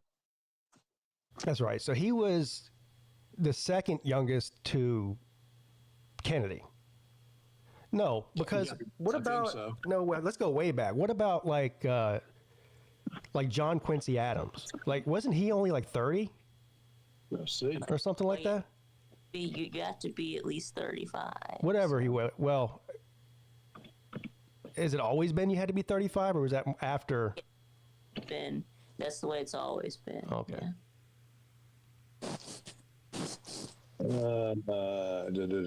John Quincy Adams. Thank God we had George Washington as our first president, because these dummies, when he was elected, those dummies, they elected him as the first president, and then they wanted to make him a permanent president. And he goes, "Hey, idiots, we just fought a war over this." Yeah, they tried to make him a king. Yeah, they wanted to make him a king. We what?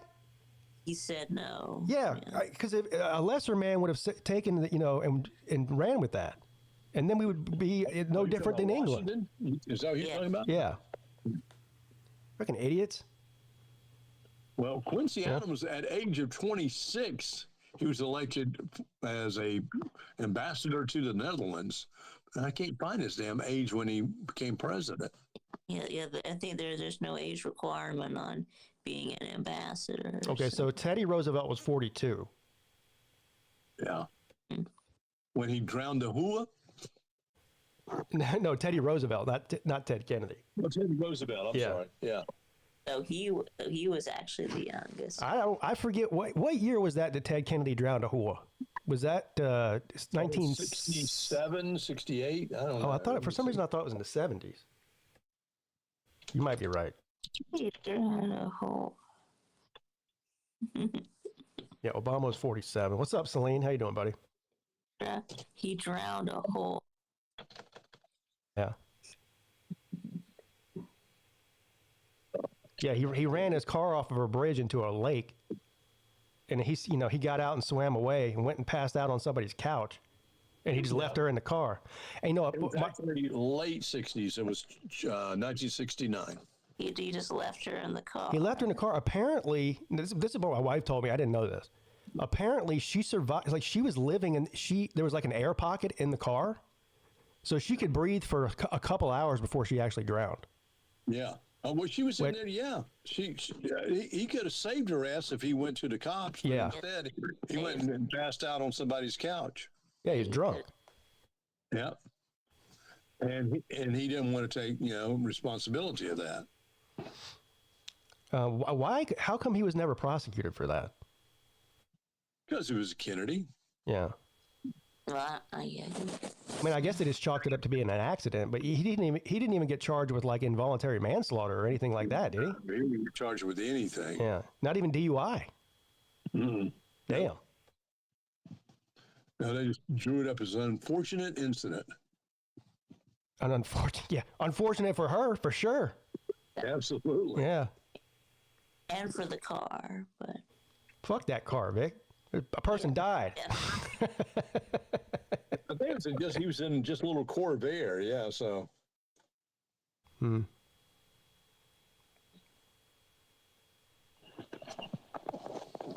Yeah. Yeah, my wife got mad at me when I said he drowned a horse. She's like, "There's no evidence that she was a whore." I go, "I'm pretty sure there was." And she's like, "What's the evidence?" I go, "I don't know. I heard it."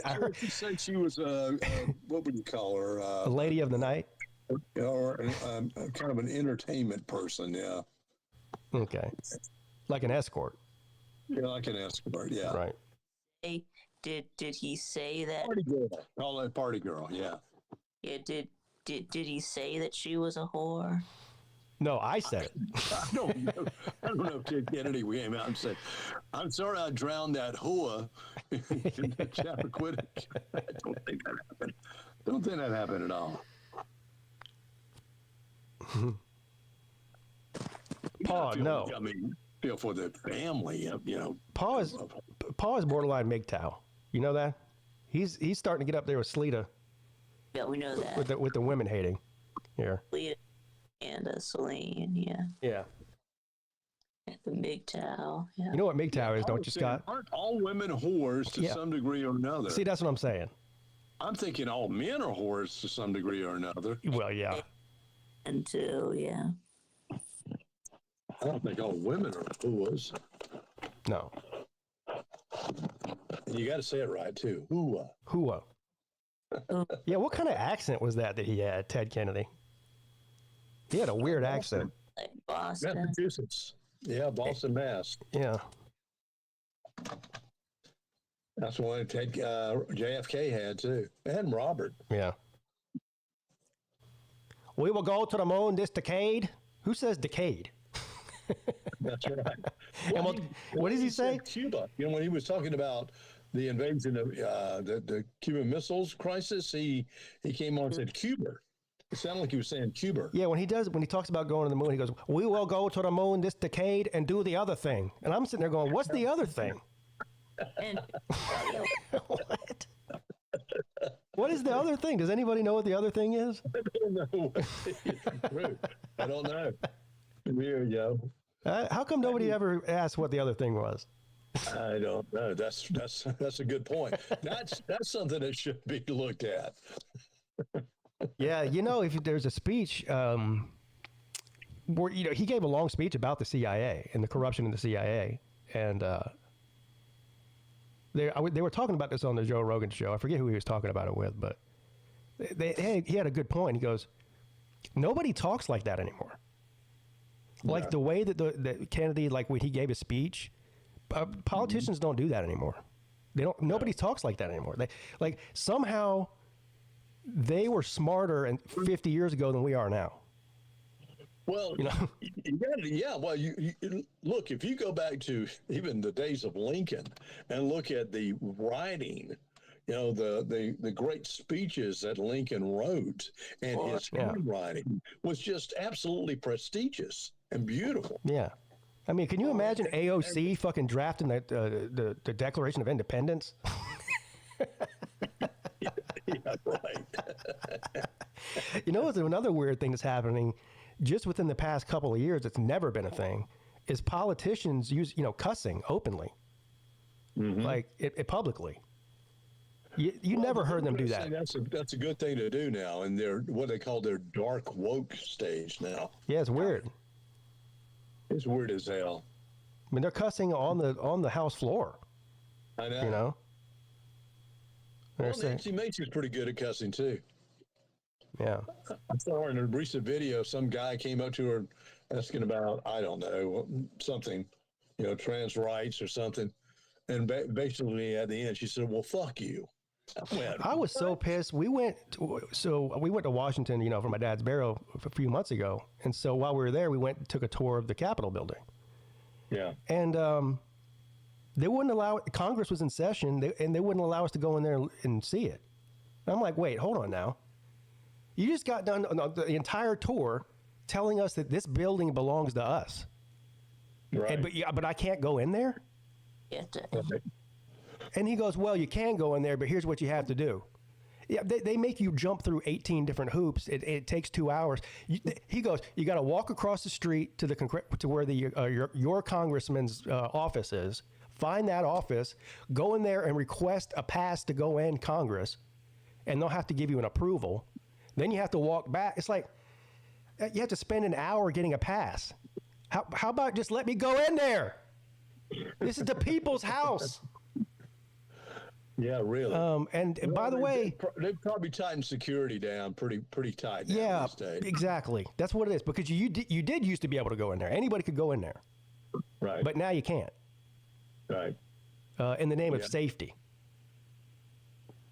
I can see that. Did you go to all see, I've been to DC, but I've never had the opportunity to go on the tour of the Lincoln Monument, the Jefferson Memorial, the Washington Monument, none of that. And but I've seen the dirty side of DC. DC is a very criminal town. Oh yeah, it's a dangerous place. Yeah, dangerous place. Yeah, I would love to see all those monuments and memorials. Oh yeah. Yeah, I've been to DC and saw all of those monuments. So. Yeah. Yes, that's Scott Kerr and Vic too. Yeah. Celine. I don't know what the dirty You got a side. problem with that, Celine? I don't know what the dirty side of DC is. Well, outside. So you mean the criminal side? Yeah, you have the district there where all the monuments and federal buildings and all that are. But anything outside of that is it's poor. Damn dangerous. It's poor. People are poor. Right. Yeah. And it's a high crime city. Yeah, people are poor like in any city. Yeah.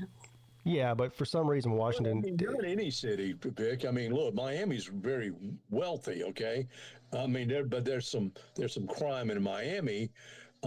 New Orleans, if you want to pick a poor city, New Orleans is probably, as far as big cities, that's probably the bigger cities that has a lot of crime. Always has. I mean, Atlanta. Yeah, Atlanta. Atlanta's always had the criminal element there. Yeah. What's funny is I noticed this when I was there. So if you live in DC and your car is registered in DC, you know how different states' license plates have different sayings on them? There's taxation. Taxation with no representation, which is true. If you live in DC, if you're a resident of DC, you don't have a congressperson. Yeah. which is kind of fucked up. That you still have to pay federal taxes. If you live in D.C., you get a D.C. license plate that says taxation with no representation. Is that right? Yeah. Wow. Yep. See, you learn something new every day. Yeah, they have a point. I'd be mad about that too. If you're paying federal taxes, then you should have representation no matter where you live. Yeah. Yeah. Yeah, we got to when we were in DC. We got to go into the in while they were in session because my sister was working for a congressman then. So okay, so you had a special pass or whatever. I'm gonna be honest with you. Your father's funeral procession was amazing. Yeah, it was. Because when the military comes out for something like that, they go all out. Yeah, he had the full honors too. So yeah, it was impressive. Very impressive. The one thing I'm kind of pissed about though is they told, because they did like a 9-gun salute, not a 21-gun salute, but whatever. They told us that we would get to keep the shell casings, and they never gave them to us. So I was gonna make like a necklace out of one of them. But anyway, I'm gonna be honest with you. The only reason I wanted to go see Congress when it was in session is I wanted to get like a live look in person at AOC's tits. I wanted to see those puppies in person.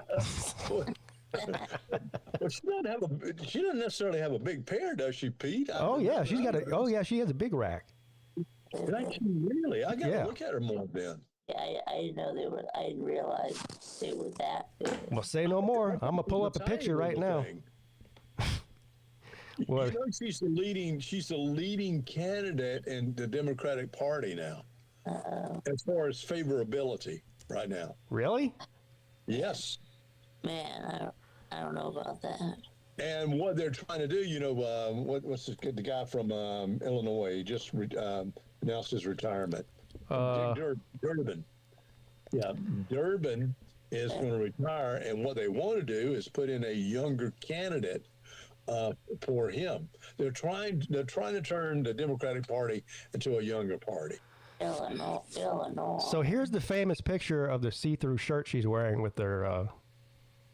Well, let's see it. There you go. On my phone, so. Wait a minute. Let me see it. Yep. Oh man, I'm not seeing it yet. Okay, because my. Yeah. Oh yeah, I do remember. Oh yeah. Oh yeah, I do remember this. Yeah. So that's what I was. That's the reason I wanted to go see. I wanted to see that up close. And she's pointing them out too. Like, I mean, look here. Don't understand my words. Just look at my titties. Yeah. Wow.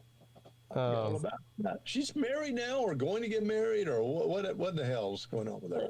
Yeah, I think she is engaged to that guy. Yeah. What guy?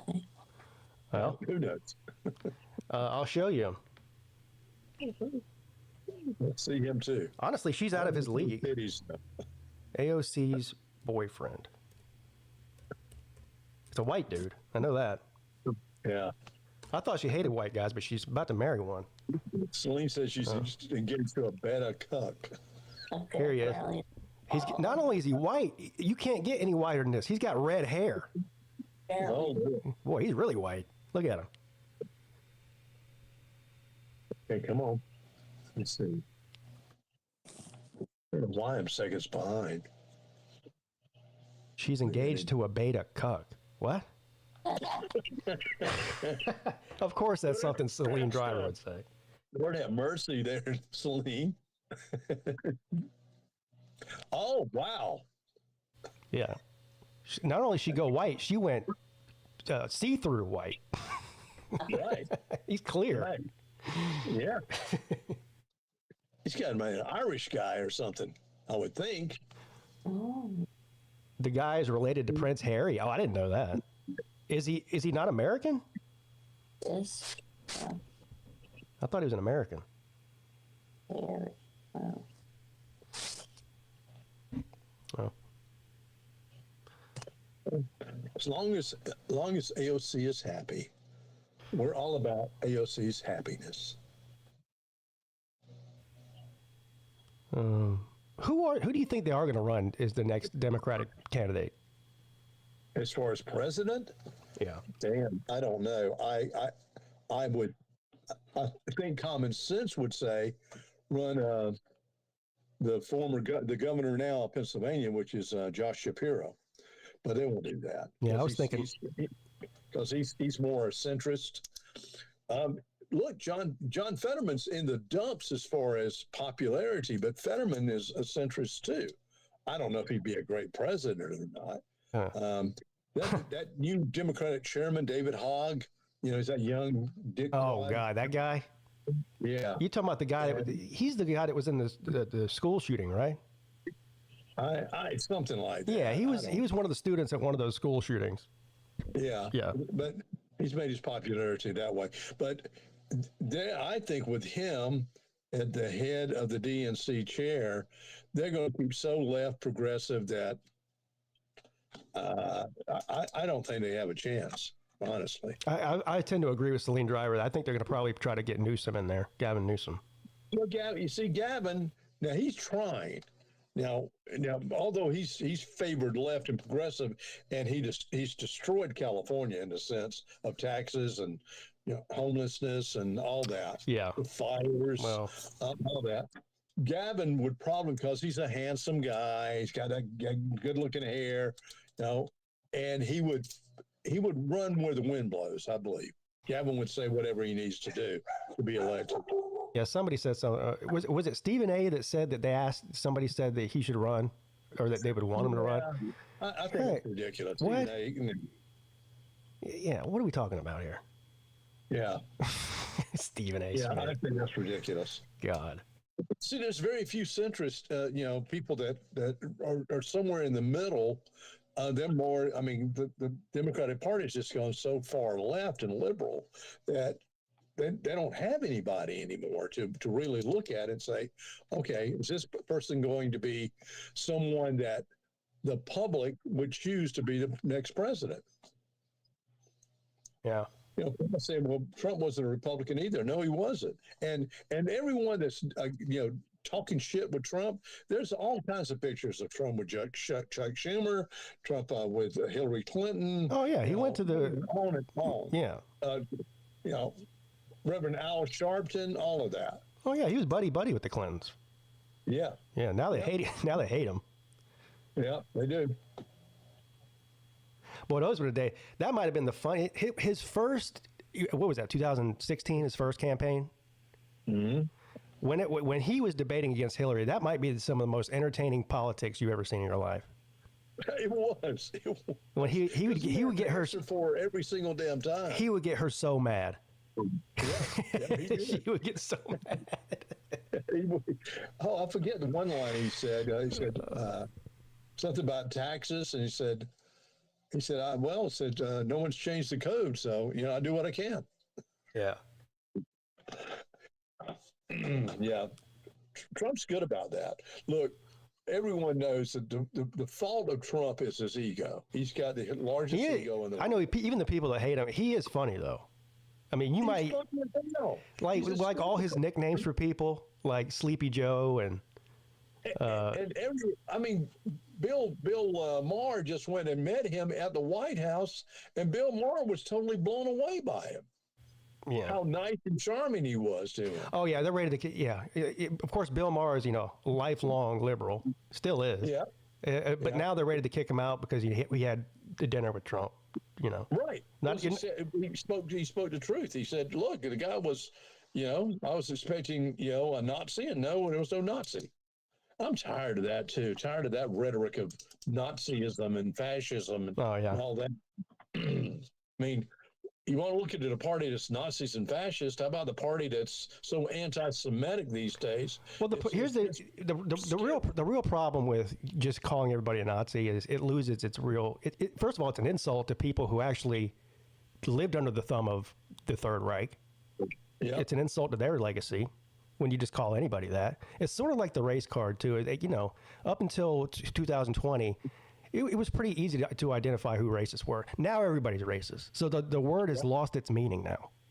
Yeah, it sure has. If you call somebody racist, nobody even pays attention to it anymore because everybody's racist according to these people. Right. Yep. Oh. Yeah. So So it does nobody any good. Yeah. Well, I see Octavian's in the chat. Octavian, you owe me money. Yeah. Anytime I see Octavian, I'm just going to bring that to mind. Yeah. How much does he owe you again? Another 100 for this coming season, Octavian. So, trying to save some pennies to pay me my money this coming time. This time I'm sending someone down to collect my money. So they were talking about this possible third term thing for Donald Trump. So I'd love to see it, but it's not going to happen. So there is a legal way for it to happen, but so the people are like, well, you have to amend the Constitution, right?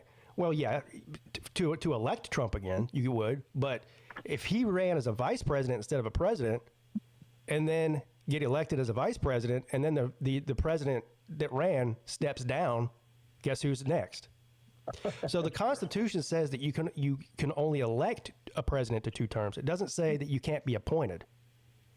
It has happened before, and you know who that was elected for 3 terms. Who was that? FDR. Oh, yeah. And because I think because the war was still going on in Europe and Japan, that he was elected. I don't want Trump in a 3rd term. No, neither do I. He's too old. I mean, we use this now. He's still sharp, so he's not Joe Biden-ish, where he doesn't even know what day it is. But at some point, you're too old to be president, and he's in his 80s. The office ages every damn one. Yeah. I mean, you saw it with Obama. Obama, didn't have gray hair, but when he left, he had gray hair. What is he going to be, 85 years old at the next election cycle? Like, come on, man. Who? Trump. Yeah. What is he? He would be 82, I think, because he's 78 now. Oh, okay. All right. Well, still. Actually, the 12th Amendment says that if you're not eligible to run for president, then you're also not eligible to run for vice president. Is that true? Yeah. No, I think we'll find a good candidate, on the Republican Party side to run after his presidency. I think if he gets everything done that he wants to get done, from the tariffs to the, lowering taxes, all that. I don't think people see what he's trying to do with the tariffs. He's trying to get rid of the federal income tax. He's trying to get rid of the damn IRS in one way or the other. But they don't see that. And it's a long road to do that. So that has to be done through Congress anyway. Yeah. So yeah. Just hope that the 2026 midterms be favored for the Republican Party too. It'll probably be Vance, right? Yeah. Okay, Vance or I think DeSantis will run again. There's a number of other people that could run. Yeah. I'm not a huge Vance fan, honestly. You're not a huge Vance fan? Okay. Mm-hmm. I think DeSantis would be an excellent president. I think that man has shown what he can do. So, and he's a young guy. I mean, yeah, JD, I will say this about JD. JD doesn't get rattled. He is pretty straightforward in what he says. He doesn't waver at all. Yeah. I like that about him. But do I think he's a little too young to be the president? Yeah. I worry about war with him. War, you said? Yeah. I feel like he's itching to get He involved. tried to get us out of the damn Ukrainian-Russian war, and then they're wrapping it up, I think, with Israel and Hamas. He's along the same lines as Lindsey Graham as far as his opinion on Iran, though. That worries me. What is his opinion on Iran? Well, I think what we're going to do with Iran is we're going to say you can't keep making a nuclear bomb, but we're going to appease with them. Okay, we're not going to just totally destroy. Well, if it were up to Lindsey Graham, we'd be at war with Iran right now. Yeah, a hot war, a ground war. Yeah, right. Yeah, right. I don't think that's right. Look, one thing he doesn't. I don't think Trump is. He's not an eagle. I mean, he's not a warrior. No, he doesn't want war. He's the opposite of that. He wants peace. And if you look back, that's another thing. Talking about Kennedy again, just bringing this up, is that Kennedy was trying to get rid of wars too that were going on, and of course, the military and the CIA wanted just the opposite. They want to keep wars going. They think that's the way to build our military, to build our economy, that kind of thing. So complex. I had breaking news. Only 22 more hours.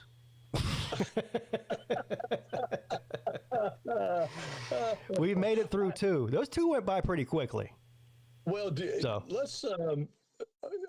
I'm sure the wife is going to feed you and take care of you there while you're doing this.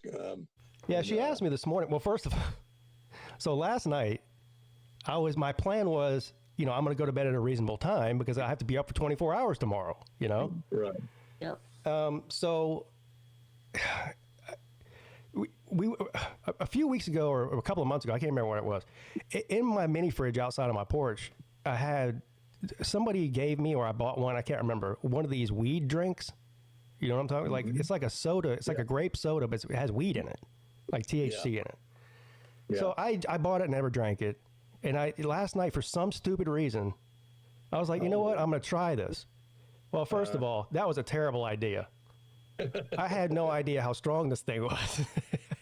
But the problem was, I was so high that I wasn't tired. You know what I mean? So I didn't go to bed till like 2 o'clock in the morning, and I was up at 7.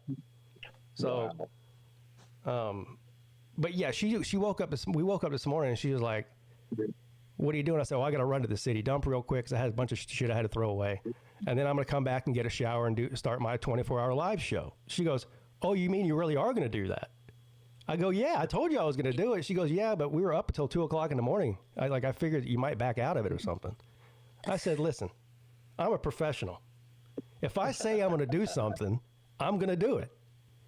And she said, "Well, what can I do to help you?" I said, "Keep me fed, bring me dinner." No one would feel any less of you if you were to, just say, you get about 10, 12, 16, 18 hours into it and go, "Oh, man, I'm thinking if you're 18 hours into it, you'll finish it out. But good Lord, yeah, that's a lot of time, man." The hardest part is going to be in the middle of the night because I'm going to be tired. I mean, that's normally the time I'm sleeping. Once the sun comes up tomorrow morning, I'll be okay. It's like the hours between like 3 a.m. and 7 a.m.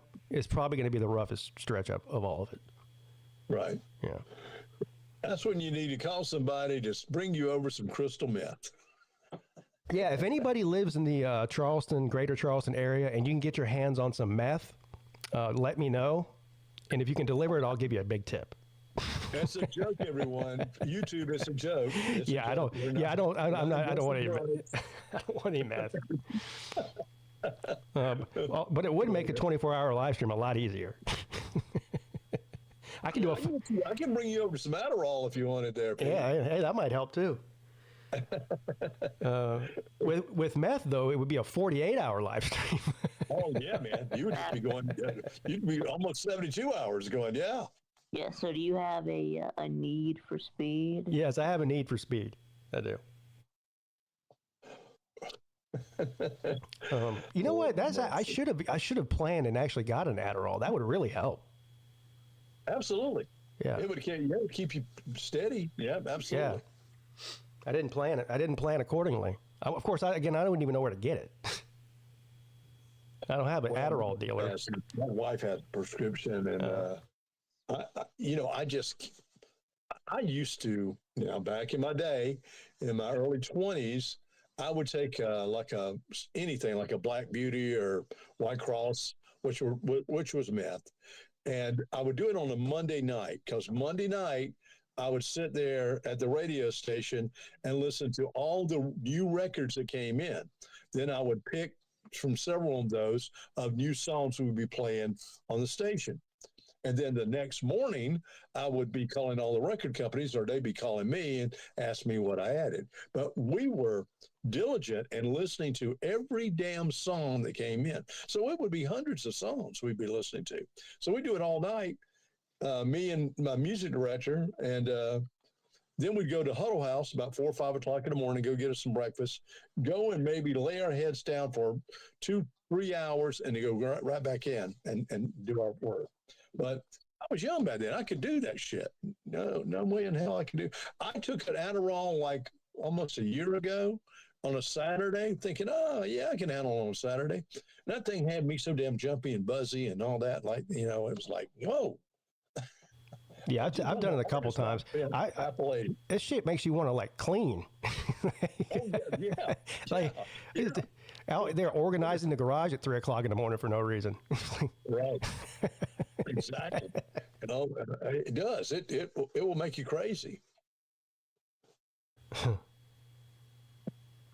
That's what all those people in Silicon Valley, they're all hopped up on Adderall. All those tech people. I'm thinking those people got to be, because they're working 18-hour days. Yeah. So I would think that Elon's taking a little something to keep him going. Yeah, I don't know, man. He's like superhuman. He is he's pretty amazing. How are you knocking him down? He's running one of the biggest tech companies in the world. Meanwhile, he's in the White House fucking looking through financial records. It's like, where do you get the time to shoot rockets into space, run Tesla, and be the auditor for the federal government? Really? All at one time. And sometime in there, he's having a lot of sex too, because he has a new kid like every 3 months. He's got like 15 kids now. Yeah. I think he's trying to set a record. He might by the time he's dead, he might have like 35 kids. Yeah, he dated Amber Heard at one time. Yeah, Johnny Depp's ex-wife. Yeah, that crazy bitch. Yeah, but they call her the most beautiful woman in the world, and she is a smoking hot show. Yeah, she is proof that men that don't care about anything other than you being hot, because she is crazy as the day is long. But every man, she can get any man she wants. There's people that actually know that she took a giant shit on Johnny Depp's bed, but they'll still date her. They don't care. They'll forgive her. They'll find a way to forgive her. She won't do. That would be kind of tough to walk into and see that your woman. She just needs to be housebroken. That's all. What's that, Slim?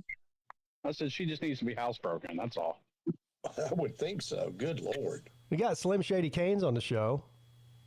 I figured. I saw you were live, and I'm on a smoke break. So. Yeah, so I figured I was like, Slim, but you don't get to come on the midday show much because of your working hours now. I said, but if I do it, this is all for you. I said, if I do a 24-hour live stream, he's got to get off work at some point in that 24 hours. Well, and actually, a little more clarity on my schedule. I'll be able to more than what I thought, even though we're working 12-hour shifts. It's 2 on, 2 off, 2 on, 3 off.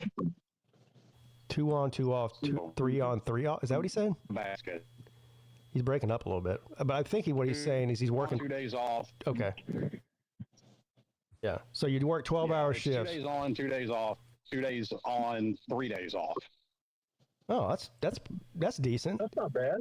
Is it always like the morning, the first half of the day, or do you do any overnight shifts? You're supposed to switch between days and nights about every 2 or 3 months. Okay, so right shift, Slim. 12 hours. 12-hour shifts. Okay. So right now you're on the 6 a.m. to 6 p.m. shift. Actually, no. While we're doing training, we're on an admin schedule, which is 9 to 5, Monday through Friday. Oh, okay. You're like Dolly Parton. Like I was off Good Friday. Yeah, I heard you. I remember you said that. Yeah, you sent me that picture or that video of you getting tased, which was hilarious, by the way. Oh, dude, that sucked. I bet. Yeah. He sent me a video. So I guess part of his training is, he has to get anybody who has a taser or uses a taser has to get tased to see what it's like. So you don't just go out there and start tasing people for no reason, Oh yeah. So, and about 2 hours after that, we got sprayed. Oh, you got sprayed all around. Crappy day. Pepper spray? Oh yeah. What was worse, the tase or the pepper spray?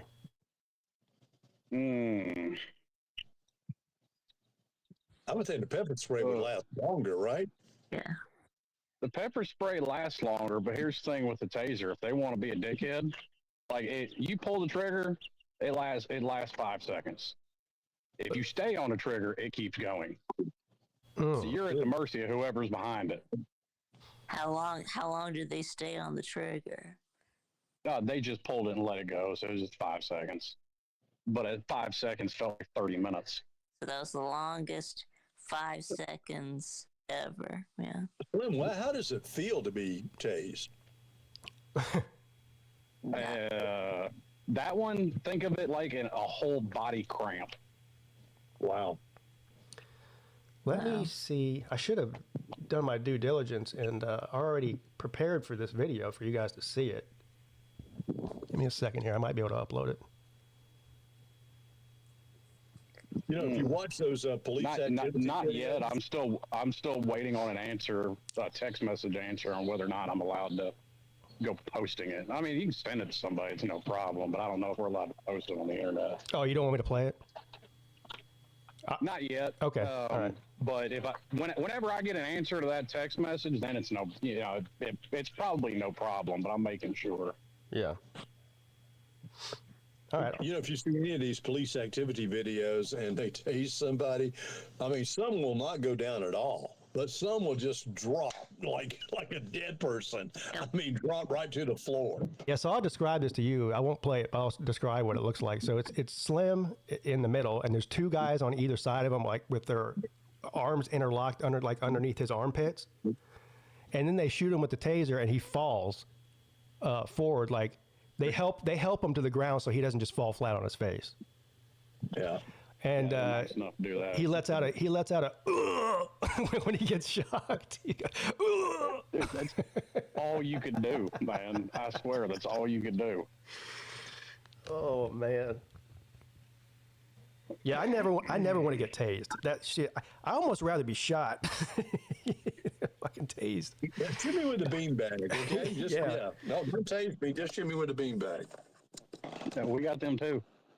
Now I ain't got to take that, thank God. Yeah, that would bruise you up, I would think. I've seen the after effects of somebody getting shot with one. Yeah, it leaves a hell of a bruise. Yeah. That sounds like it would hurt. It would hurt too. Yeah, it hurt like a bitch, I would think. It's Slim Popo now. Well, kind of. Slim's a popo. Yeah. He's still not getting my ID, though. He can ask for it all he wants. I'm not giving it to him. We'll see about that. How long did it take before you could get up again? After a taste As soon as the 5 seconds was over. Yeah, as soon as it's over, you're back to normal, yeah. So you were just back to normal? But I stayed down there for a second and let it pull those bars out of me. Celine Driver says failure to ID is a crime. No, it's not. I don't know where you got that from.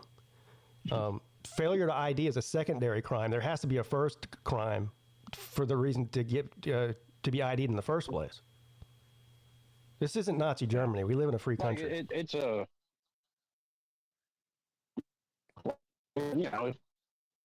yes, you have to present ID because you were speaking at your crime. Yeah, it's a crime. But the police can't. Well, actually, even technically, it's not. They can't just walk up to you and say, "Let me see your ID." That's like, you don't have to show it to them. I mean, you can show it to them if you want to, but you don't have to, unless you say, "Okay, why?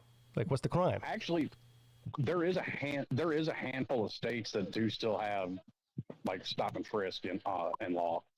There ain't many, but there's still a couple that still have it on the books. Yeah. Whatever those, I won't live anywhere where that's the case. Fuck that. I think Illinois is one. I think. Yeah. Well, if a cop pulls you over, let's say for a traffic incident, you definitely have to give them. Well, yeah, that's because you're under suspicion of committing breaking a law. Yeah. Yeah. That's what I'm saying. I'll come back on here at lunchtime. I'm sure you'll still be going. Yeah. They can't just. I'll let you a little bit. All right. See you later, Slim. They can't just request ID for you for no reason. They have to articulate a crime or suspicion of a crime. Right. Yeah. Right. But now, I see so many people that do not comply, and they just escalate what is going on, and it turns from a traffic stop into a damn felony arrest. Yeah, listen. If I get pulled over when I'm driving and the cop asks me for my license and registration, I'm not going to sit there and argue with him about giving my ID. I just give it to him. Yeah. And I'm not disrespectful either. Now, the one thing I will do, every time I get pulled over, the first thing I ask them is, "Why did you pull me over?" Yeah. Because sometimes they'll tell you, like they'll come up and say, "Do you know why I pulled you over?" But sometimes they won't. They'll just say, "Give me your license and registration." And I go, "Hold on. Before I do that, I need to know why I'm being pulled over." You know? Right. Most of them will tell you, "Hey, I just clocked you going X amount of miles per hour, behind you." And yeah. And if you were, then you were. No, I'm not a sovereign citizen.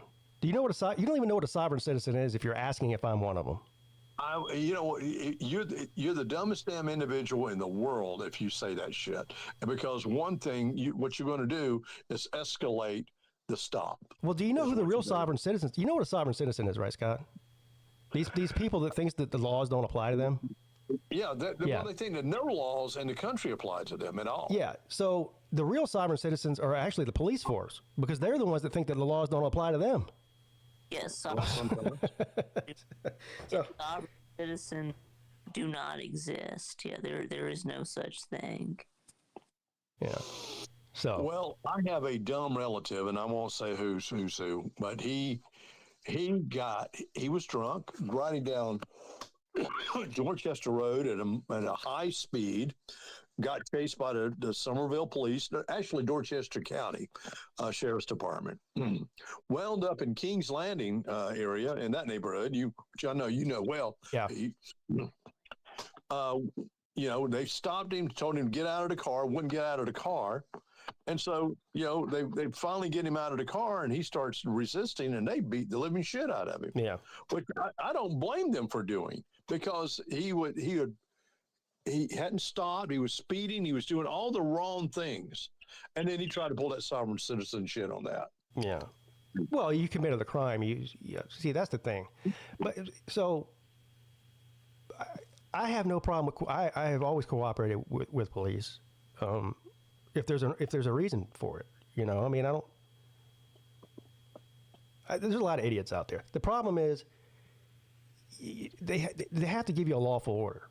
There's nothing under the law that says you have to obey with an unlawful order from a police officer. Now, a lot of people just don't know what the law is, so if you don't know what the law is, you're better off just doing whatever they say. Right. But if you know what you're talking about, it's okay to push back a little bit. I mean, but do it. Be respectful. Don't be a dick when you're doing it. Right. Yeah. Right. Yeah. The worst I've ever been stopped, and this was when I'm in my young years, I think was 17, 18 years old, with a pal, and he's driving. He's in his grandmother's Mercedes Benz that she'd given him, like a 65 Mercedes. And I think we're going to Statesboro, Georgia, for something. And he was moving pretty fast. We're in our 70s, 80s, Georgia State Patrol. I mean, the epitome stereotype of a Georgia State Patrol officer with a cigar in his mouth, the whole damn thing. Boy, he rioted us up and down, talked to us like we were dogs. Yeah. And, you know, at that age, it's like, well, you're scared to death. This motherfucker's going to turn you in and put you in jail. Yeah. I've had some interactions with some pretty, you know, asshole cops before. I've also had some interactions with some very professional, nice ones too. So, I mean, just like any other profession, you're going to have certain people that are good at it and certain people that aren't. Yeah. Well, I had in South Carolina. The last time I got stopped was speeding on the interstate. South Carolina Highway Patrol pulled me over. I got right over. Thank God I hadn't been drinking. Went and was at a Georgia football game, watching it at a friend's house in Mount Pleasant.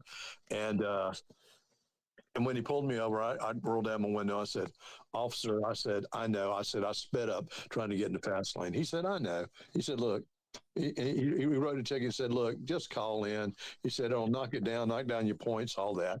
He said, "It's going to be a $75 fine." I went, "Okay, thank you very much."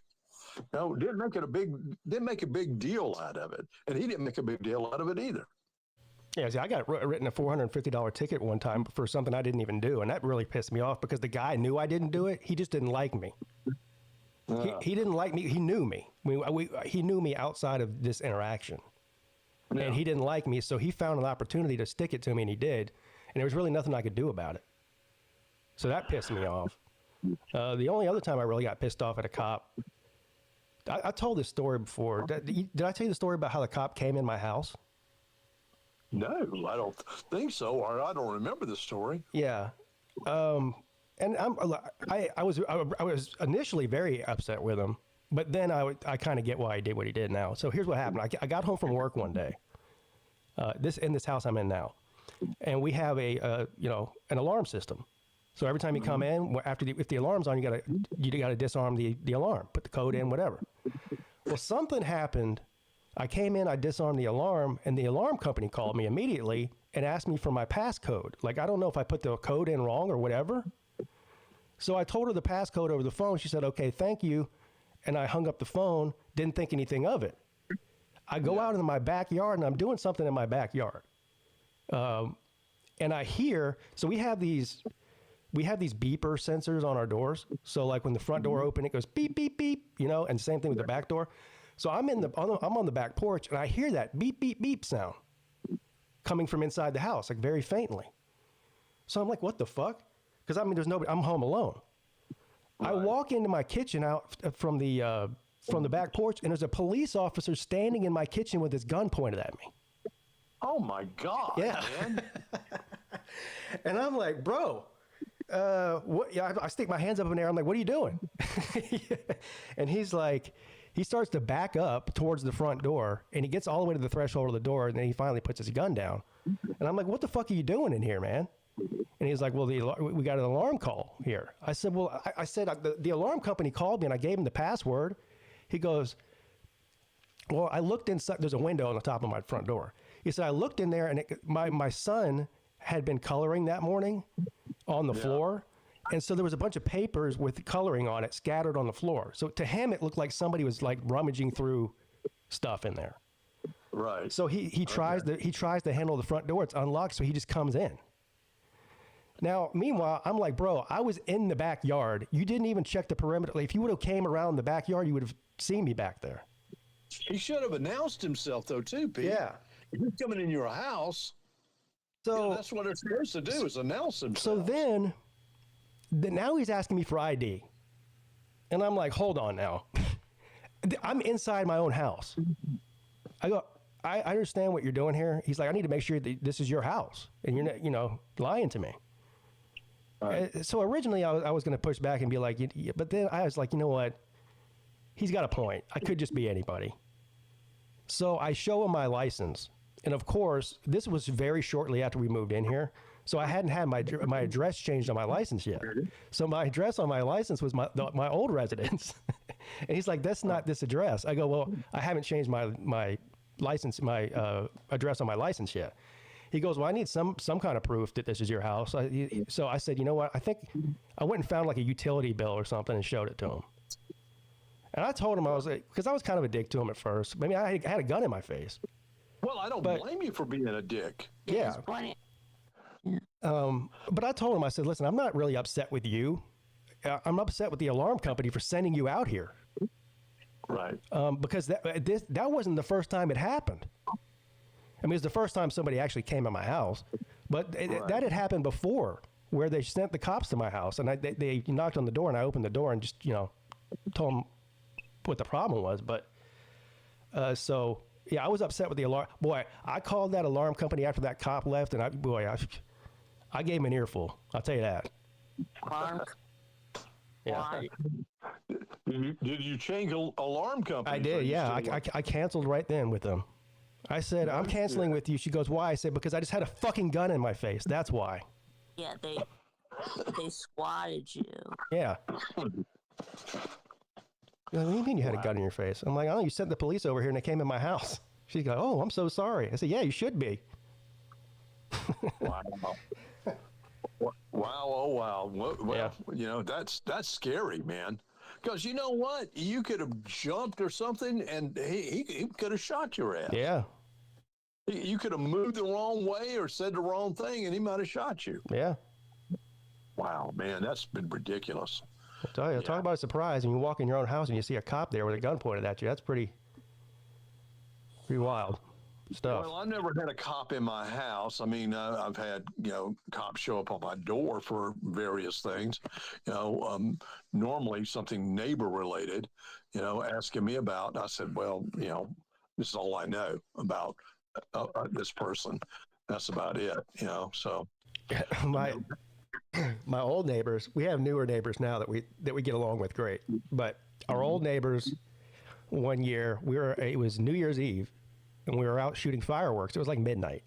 Well, in Somerville, you can shoot fireworks until 2 a.m. That's the ordinance. Right. So anyway, the clock strikes midnight on New Year's. We're out there shooting fireworks with the kids, right? Right. These fucking neighbors call the cops on us. They're not from here. They're from like Alexandria, Virginia or something. They moved down here. Did the cops show up? The cops showed up and they pull over like, yeah, so your neighbor called the cops on you for shooting fireworks. I'm like, is that illegal? He goes, no, well, after 2 a.m. we tell you to stop, but it's only midnight. I'm like, what a fucking dick.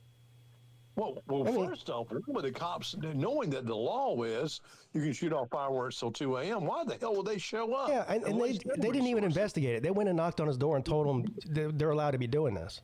But I guess when someone calls the cops, they have to respond or something. I don't know the policy or whatever, but. Well, I've called the cops on my neighbors for being too damn loud.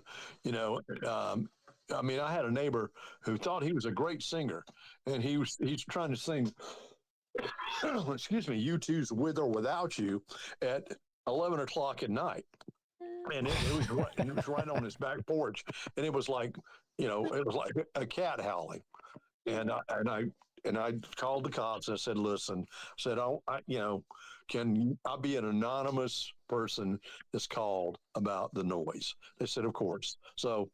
Cops showed up 5 minutes later and finally shut his ass up. But, I wasn't trying to be a dick. I was just like, man, no one wants to hear you singing at 11 o'clock at night out in the damn middle of your porch, screaming too. Wow. Yeah, Vic, can you sing that song, With or Without You? Yes, with or without you. I can't live. With or without you.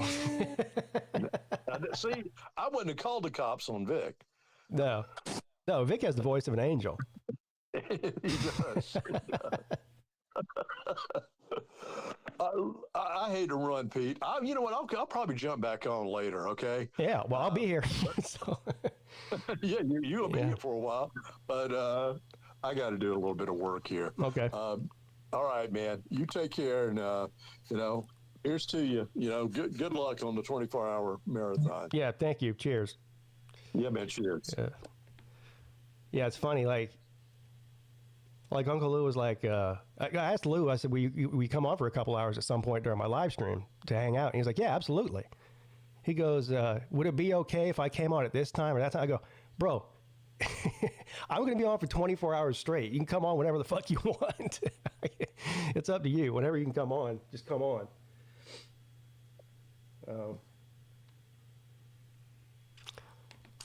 Speaking of coming on, good morning. Is it? No, it's good afternoon now. Good afternoon, sir. Good afternoon. Good afternoon. Yeah. How's the 24-hour shit show's going? Well, it's going. I mean, it's not really a shit show. It's going. I'm 2.5 hours in now, Nate. That's an achievement. Let's go. I do have to remember. Yeah. Somebody's gonna have to remind me because I can't forget that I got to shut this thing off right before the 12-hour mark and start a new one. Right. Okay. Yeah. Yeah. Me and my dad are home. Home from where? Well, he just picked me up from work, but and we went to a fast food place called Runza. Huh? So, well, it's a local chain fast food restaurant. A restaurant. It's called Runza. Here, I'll show you. Okay. There's Mrs. Pete in the chat. Oh, that's me. Here. I want to see my face. That's it runs. Celine, I'm doing it because I hate myself. That's why. Yeah, there you go. Runza. Is Celine still in Italy? No, he actually said he's going to Italy today, which is kind of weird. What? Who's going to Italy? I thought he was going to Italy last week. No, he said like in this chat that he's going to Italy today, which is kind of weird because I thought he was. Today, I was doing his show last week too. I thought that. Oh man! I thought that when you were leaving. So. Oh, he's about to go to the airport now. How far of a flight is that to Italy? Oh boy. 12 hours maybe. He lives in. I'd be further than that. I flew to Brazil from Miami in 1997. That was like an 11-hour flight, I think. Yeah, I've been doing some Celine shows. I thought he was going to Italy, but yeah, he says it's 14 hours or over 14 hours. Damn. Imagine sitting in an economy seat for 14 hours straight. I have a hard time sitting in one of those seats for 3 hours, Nate. But yeah, that would suck. Yeah. Yeah. I get this pain in my leg. I forget what it was, like sciatica or something. I do too. Yeah, if I sit down for too long, like even doing this live stream, I'm gonna have to stand up periodically. And plus, I think one of my flights to Augusta like 2 years or 3 years ago to see Lou. I think I went on, the last flight to Lou, like from Charlotte to Augusta. I went on like a regional jet, those small jets for airlines, and I had to sit one of those seats that are so tight. It was yeah, my legs were up to my chest. Okay, because it was too tight. Okay. Yeah. Oh, you got one. Celine's going on one of those planes that's got like you can lay down and go to sleep on it. What? Yeah. Well, is he going first class though? That's the You can like lay the seat down. Mm. I don't know if it's first class, and I've never been on one of those before. Yeah, well, first class to international is worth it, I think. But I've never been. Yeah, so you're saying that tight is not always good. No. But I mean, I almost passed out by exhaustion. Yeah, you said it is first class. Okay. Oh. Yeah, I've never flown first class, so I wouldn't know what it's like. I mean, I seen videos of people flying first class to international. Looks comfy, but hey, thank you, Nature Boy, for the super chat. Yeah, so not only do I hate myself enough to do a 24-hour live stream, I'm basically doing it for free to entertain you guys for 24 hours. So I appreciate that, buddy. He says, for the cause, I'll be here for the duration. Love you, brother. Love you too, and I appreciate you. I think, I think I've got an idea. Yeah, I think I might try to do like a 16-hour stream. A 16-hour stream? Probably go from 8 a.m. to midnight. Oh God. 8 a.m. to midnight. Yeah. I don't know if I can handle that. Yeah. If you know here, I'll show you a Runza sandwiches real quick. Oh, that's I said, anybody who's like contemplating doing a 24-hour live stream, I would advise against it. I mean, you're welcome to do whatever you want. But when I say I hate myself, I'm only half kidding. Jay Shipe's coming through. Thank you, Nature Boy, making me look bad. No, you're not looking. You're not making you look bad. Yeah, Gold and Blue Dude did a 12-hour stream. Yeah. So I was suggesting the 16-hour stream, maybe start at 8 a.m. Pete, how much? How much do you golf, Pete, or you just golf sometimes? Hardly ever anymore. Oh, okay. I used to do it every all. Like it, though? Huh? Do you still like it, or if you want to go? Yeah. I was asking if you still like it. Yeah, sure. I was asking because my dad loves to golf, even though he's retired. That's basically his retired job. Yeah. Going golfing, so. Sure. It's an expensive hobby if you golf a lot. It costs money to play. The equipment all costs money. Balls cost money. It's an expensive hobby, or sport, or whatever you want to call it. But ball costs money. Yeah. I suck at it, even though I have fun with it. That's all that matters. Even though I suck with the driver. But I'm kind of good with a 6-iron and stuff, but that's about it. Every iron I'd suck at, so. Yeah. But I think I hit a house once, or house roof,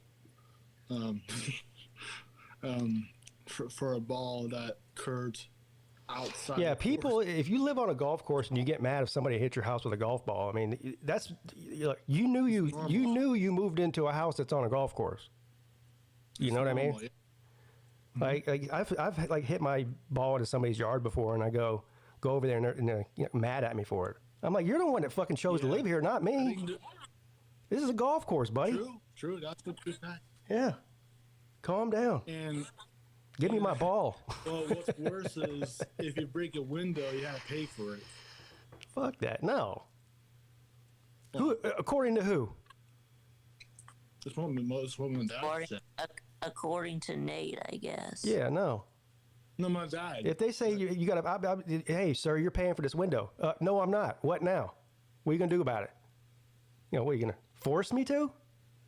Do me? Yeah. No. I didn't say that, but I got told that. But yeah, I call that bullshit. So thank you, Paul, for the support, sir. He says Pete Nation strong. Yes.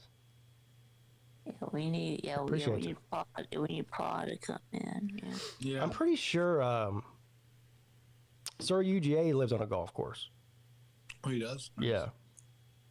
I bet he's got some stories. I wonder if he's ever had his window broken before. The only thing would be like, imagine you're just like out in your yard, like mowing the backyard, and you get slammed, you get hit in the head with a golf ball out of nowhere. You know? Ouch. You lost your memory. But yeah, I also, this is a true fact. I actually drove a golf cart before. I think 5 times. Yeah. Yeah, no, They're easy to drive. Drive a golf cart when you did your golf stream. Oh yeah, that's right. Zona wants to know what's my thoughts on the Shannon Sharp situation. I talked about that a little bit when I started the show, but we went through and read some of the text messages. Here's my thoughts on it. She's acting like a person who's definitely setting him up. She's recording phone calls. She's she's text messaging him with him in a way that's making him look a certain way. So I do believe that has for a while now has been trying to set him up for a lawsuit. But here's the thing. He's an idiot. Shannon Sharp is an idiot. He's 56 years old. This girl was 19. Wow. So what are you doing, bro? And not only is she 19, she's a 19-year-old OnlyFans girl. It's like, what? I don't know. And this comes on the heels of, like last year or whatever, whenever he accidentally went live on Instagram when he was having sex with some lady named Michelle. Ooh, Michelle. Ooh, Michelle. I thought it was a guy. Huh? No, I'm thinking of P. Diddy. Yeah. Oh, okay. No. That's my Michelle. That's what he kept saying. He'd go, ooh, Michelle. But anyway, look, it's just, if you're worth $100 million, whatever he's worth, I think he's worth close to $100 million. If you're worth that amount of money, you're out there banging 19-year-old OnlyFans models. Man, come on, bro. What are you doing? And honestly, she's not even hot. Have you seen her? If she's not hot, he's down bad. I mean, she's okay. But he has to be down bad to do that. Huh. He's the horniest man alive, I think. I thought I was a horny man. Well, he's giving you a run for your money, buddy. Oh, man. Yeah. I mean, I guess I'm second horniest man alive. I don't know. But now, because he's stupid, even if he didn't do what she's accusing him of doing, she's gonna end up getting paid. Apparently, he's already offered her $10 million, and she didn't accept it. She wants more. $10 million is not enough. I mean, I know. I'll get $10 million out of the bank. Well, that Tony Busby got a hold of her. He's the one that was a lawyer against Deshaun Watson and Jay-Z. Of course, the case against Jay-Z got dropped because the woman admitted she lied about it. So, yeah.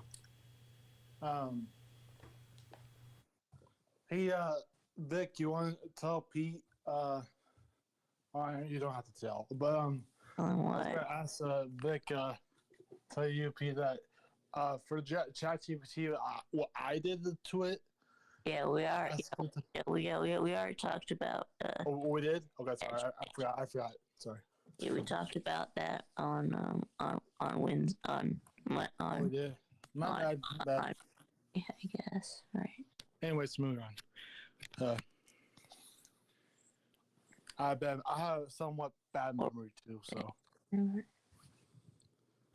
Yeah. So I don't know. That OnlyFans girl is going to end up getting paid. He'll settle out. It probably won't go to court. They'll come to some sort of agreement. She'll probably end up getting $25 million or something. She's suing him for $50. 50. Yeah. Wow. I still need to order a Page Sporadic calendar. Yeah, that's of all the things you need. I think you don't need that. I think a bad idea. And they want sporadic calendar. I think she has one. I mean, yeah. Let's see. Yeah, I mean, you can probably find one. Yeah. I mean, she has her own website. I don't know, but is she on OnlyFans? Boy, she'd make a killing on OnlyFans. I would say so, but I don't think she's an OnlyFans. Yeah. Thing. She's 32 years old. Damn. What is that? Too old for you or too young? I don't think she's too old for me. I have no idea.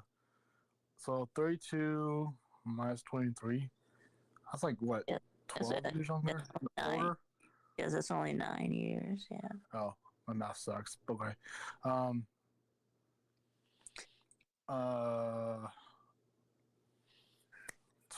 Calendar. Who's Sky Bree? Do you know who that is?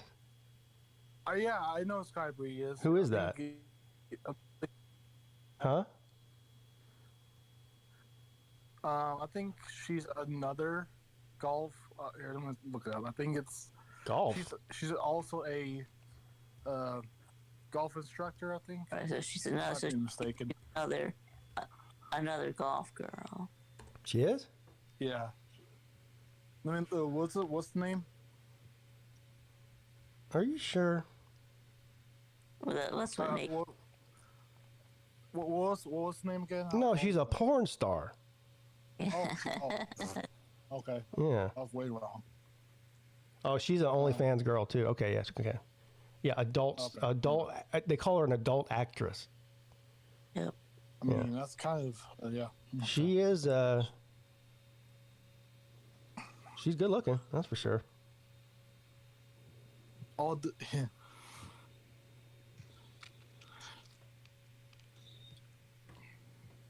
That OnlyFans chick is already a millionaire. Actually, yeah. Well.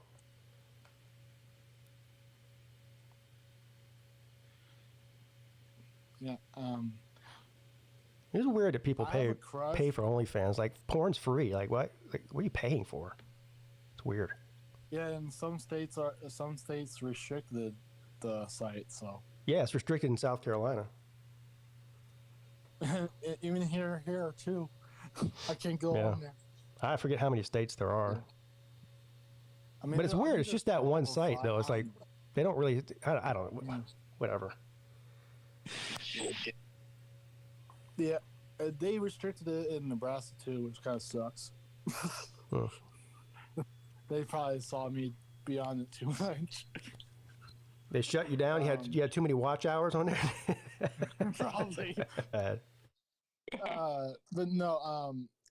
Well, since I forgot my password on that, and I tried too much or tried too many tries, they permanently banned my, or what do you call it? They could permanently disable my account, so basically banned. How do you tell me like I'm like an idiot, because I am. What is it? What does that mean? You had an account? Like you pay for it? No, it's free. Oh. What's the benefit of having an account? I don't know. Lets you like. I know you can make videos, photos. I guess it lets you comment on. It lets you comment on the video and stuff. Like why would you want to comment? What the hell? I'm not shitting you. There's comments. What the man? Come on, man. If you're making comments on porn videos, you're down real bad. No, I don't. I just watch them. As usual. Comments. The hell? But no. Since my account got banned or just permanently closed. How do you get your account banned? I tried to log in too many times and they said no more. Damn. Because you had the wrong password or something. Yeah, I typed in the wrong password like too many times. And how do you forget your? I don't know. Man got kicked off the site. God damn. Nate, did you take a picture of your ID and to verify your identity and send it into the Pornhub? I did that. You did? That you're 18. Yeah, I did, but it didn't get confirmed. You sent him a picture of your ID? Yeah, you have to prove that. I did, God damn, man. It said it didn't get. It said it didn't get confirmed though, which kind of weird. It didn't get confirmed. Because they didn't really approve it because I didn't have the.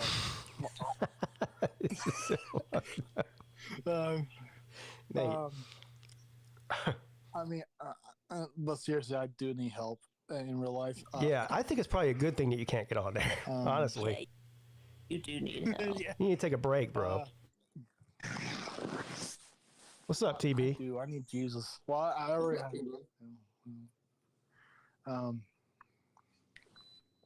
But yeah, yeah.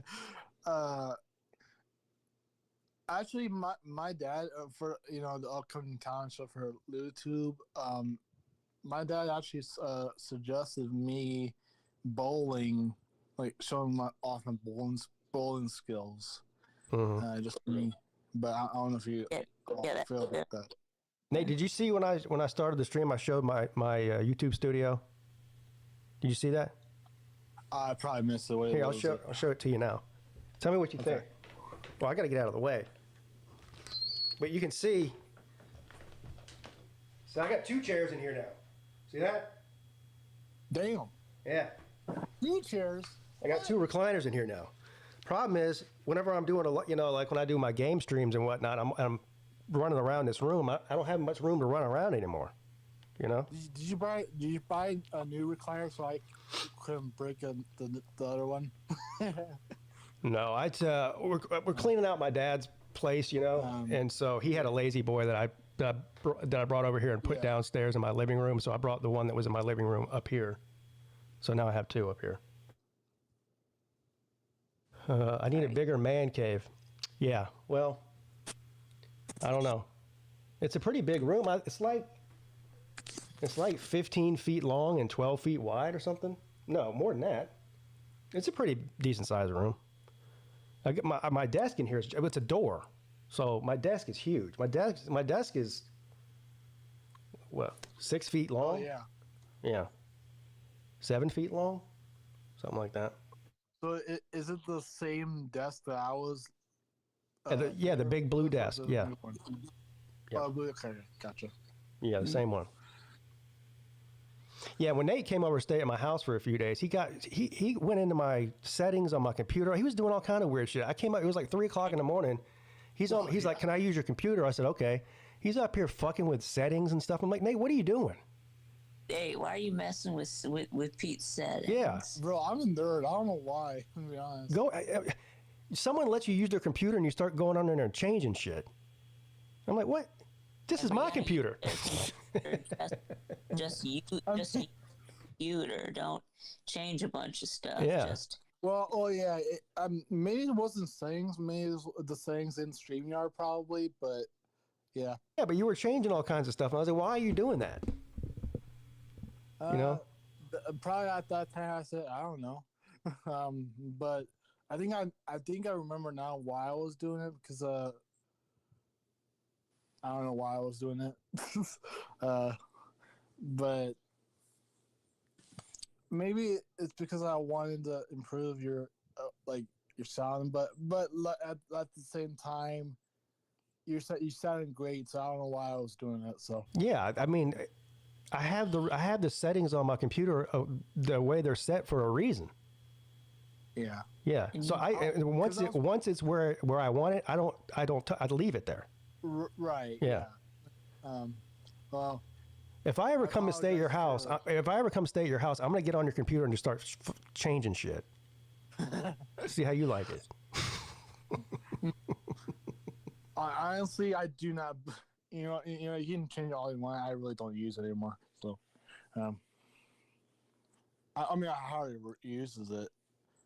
But Fools, you don't need a bigger man cave. Shit. He already has one. I know. He's got a full bar in there, the whole thing. Now. Oh, listen to this. Boy, I made a huge mistake last night. Oh, no. I should have never did this. We were sitting out on the back porch last night, me and Mrs. Peete. And I'm like, you know what? I said, what would be really cool is if one day, now I'm thinking about, like, when I say one day, like, 5 years from now, 10 years from now, whatever, later on. Mm-hmm. I go, what would be really cool is if we converted this screened in back porch into like a sunroom, and put furniture out here, put a TV out here. Well, she's ready. She's already calling and getting estimates now. I'm like, well, hold on now. She wants to do it now. I mean, I'm like, what? Idea, but still. I think I'll do it. I'm like, what? Where are we gonna? How are we gonna pay for this? She goes, we can just finance it and pay it off over time. I'm like, what? What? Oh, damn! I wish I wouldn't have said anything. Hey, you could have said if Miss P still not listening. If she is listening, I won't say it. But you know what? Fuck it. If she's buying it, she has to fix everything. The same. What do you mean? Well, you know how she wants to, do it now. Yeah, she wants to do it now. Like she's got people coming out here to give us estimates and shit. I'm like, hold on now. That's why I'm saying if she wants to do it now, she has to buy. She has to pay for it. Everything. You don't have to. So. Well, we're married, Nate. We are paying. Yeah, when you're married, your money's everybody's. Her money's my money, and my money is her money. It's like that's how it works. Everything is we. Yes. So okay, but okay. Anyway, that's not the point. I wish I wouldn't have said anything. Now I do like the idea of it, but she's already got it all planned out in her head what it's going to look like, and what put a couch out there and a love seat and a table and lights. I don't think a love seat would fit, but that's my. Yeah. Huh? I don't know. Yeah, it's a pretty big. I forgot how big the. It's a decent size. Yeah, it's a decent size. Just don't get like a huge, what do you call it? Like a love seat or whatever. Like a huge one, maybe a mid-size. Well, I'm definitely putting a couch out there. I don't know what the others. Yeah. Maybe not a love seat, a couch and maybe a chair or something. I don't know. Yeah. But maybe one of these chairs I got up here, actually. Mm-hmm. And then I'll have to mount a TV out up there, and she wants to string lights up around the top of it. And of course, the main thing is, to convert it from screen to a sunroom, they got to come in and close it with glass or whatever. That's true. Yeah. And then put a storm door on it, which is also expensive. But here's the thing, I want one of these. Have you ever seen these sunrooms where you can like open the windows, so it's kind of like you're outside? Mm-hmm. Yeah, I want that. Doesn't most Florida homes have that too? I don't know. I don't know. Because about most Florida homes, but what I mean by that, like what you said about like the sun windows where it opens by itself or something like that, or you? No, I just don't want it to be a fixed window. I want to be able to open it. Oh, okay. Yeah. So it's like I'm outside. If it's a nice day outside, I want to open the windows out there. Open the window. So you don't want an automatic open. No, well, you just need to be able to open the windows. Yeah, just need to be able to open them if I want to. Okay. And look, it's I'm sure it's really expensive, but it is a good investment. It increases the value of your home, and it's also a selling point if you go to sell your house. We have windows that open. It's gotta undo the latches and then that's what we have here, Vic. Push it up. Yeah. Oh, so you have a sunroom in your house, Vic? One, not really a sunroom, but. What do you mean? But. It's not a sunroom? What's it? Oh. No. Well, I don't understand. I thought you said you have one where the window's open. Yeah, the window's open, exactly, yeah. It's just a regular window? Yeah, Oh. regular. Well, everybody has windows that open if it's just a regular window. Yeah. Okay. And also with a screen attached too. Yeah, you have a screen to keep the bugs out. Yeah. Am I tying in an AC duct? No, I didn't. I wasn't planning on it. There's a ceiling fan out there already. I put up a few years ago. Do you still have that grill that I found? Mm-hmm. Yeah, I used it. I used it at the Clemson spring game. I cooked some hot dogs on it in the parking lot. Still good. Yeah. That's good. Yeah, Nate found a grill in my garage. I was like, what? I said, Nate. We were trying to find a grill because at the time you didn't know you had a grill or not. Yeah, I didn't think I did. Yeah. Nate's like, yeah, you do. It's right here. I go, what? Pulls out a box with a grill in it. I said, shit, I didn't even know it was in here. Yeah.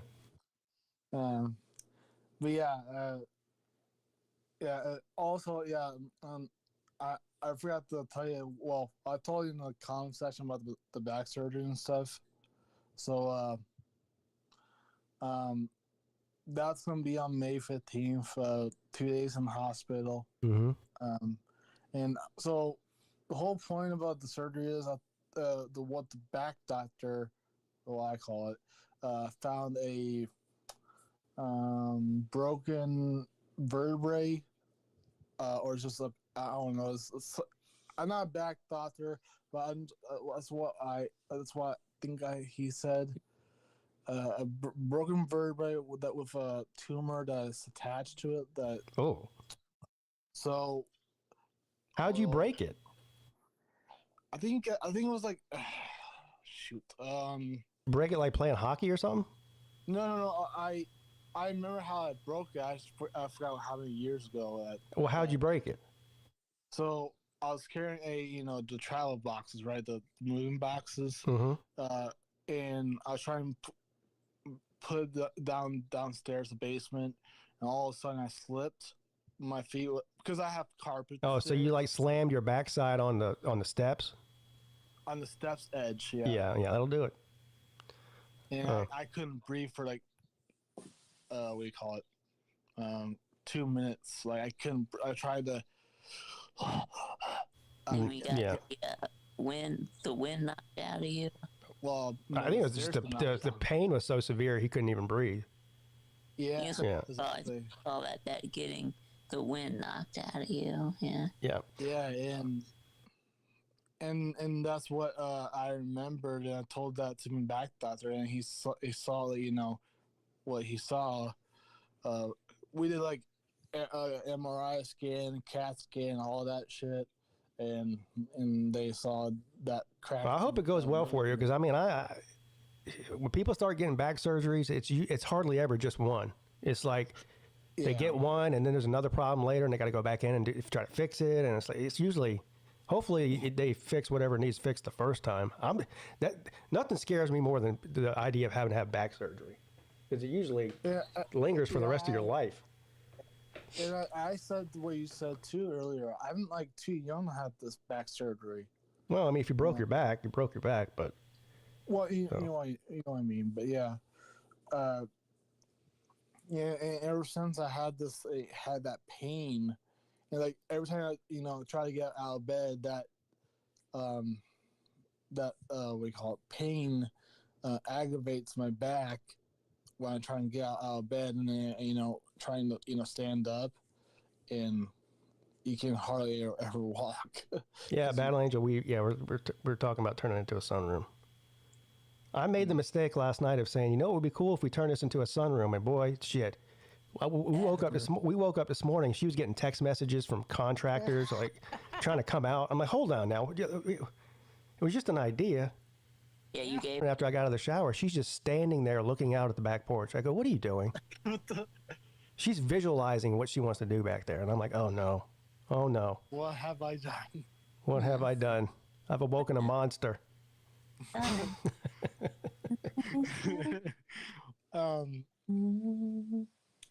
But yeah, that's my situation right now. The thing is, after the surgery, I think the doctor said it's gonna be really, really painful, like after the surgery. This is like my first, well, I won't say my first, but my first major surgery. I mean, even though I had like surgery like for my wrists and stuff, my arms, for broken arms and stuff, that's like minor. But yeah. Well, good luck. I don't know what else to tell you. When is it? The 15th, you said? 15th of May. Yeah. But and the doctor said it's probably 16 weeks to heal. I have no idea. 16 weeks? That's what I heard. Well, you can be laid up for 16 weeks?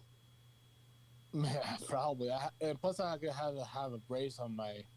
God damn, man. You won't get out of bed till the football season's over.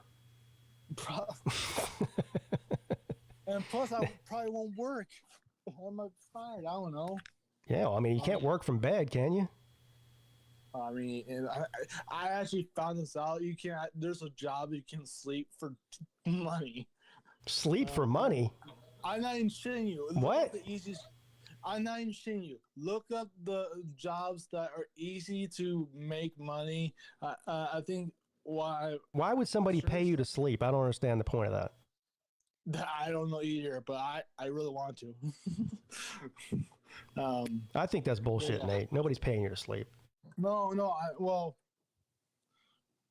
I don't know, but I think they like pay you to like sleep in like a deep sleep chamber for like an entire month, where you're just sleep for a month.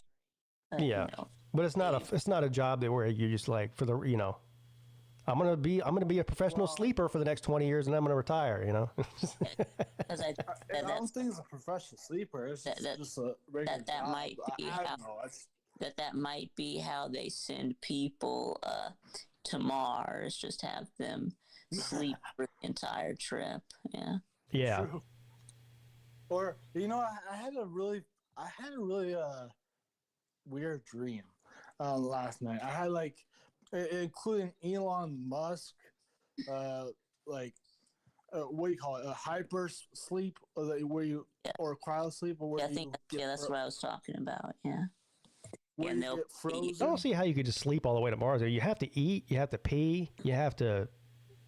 That's true. Yeah, I mean, how's that work? But yeah, and plus, I think that was Elon Musk. I don't know why, but still experimenting with it. But yeah, they'll pay you to test on you. Yeah. Nate going after Chess Hall's job.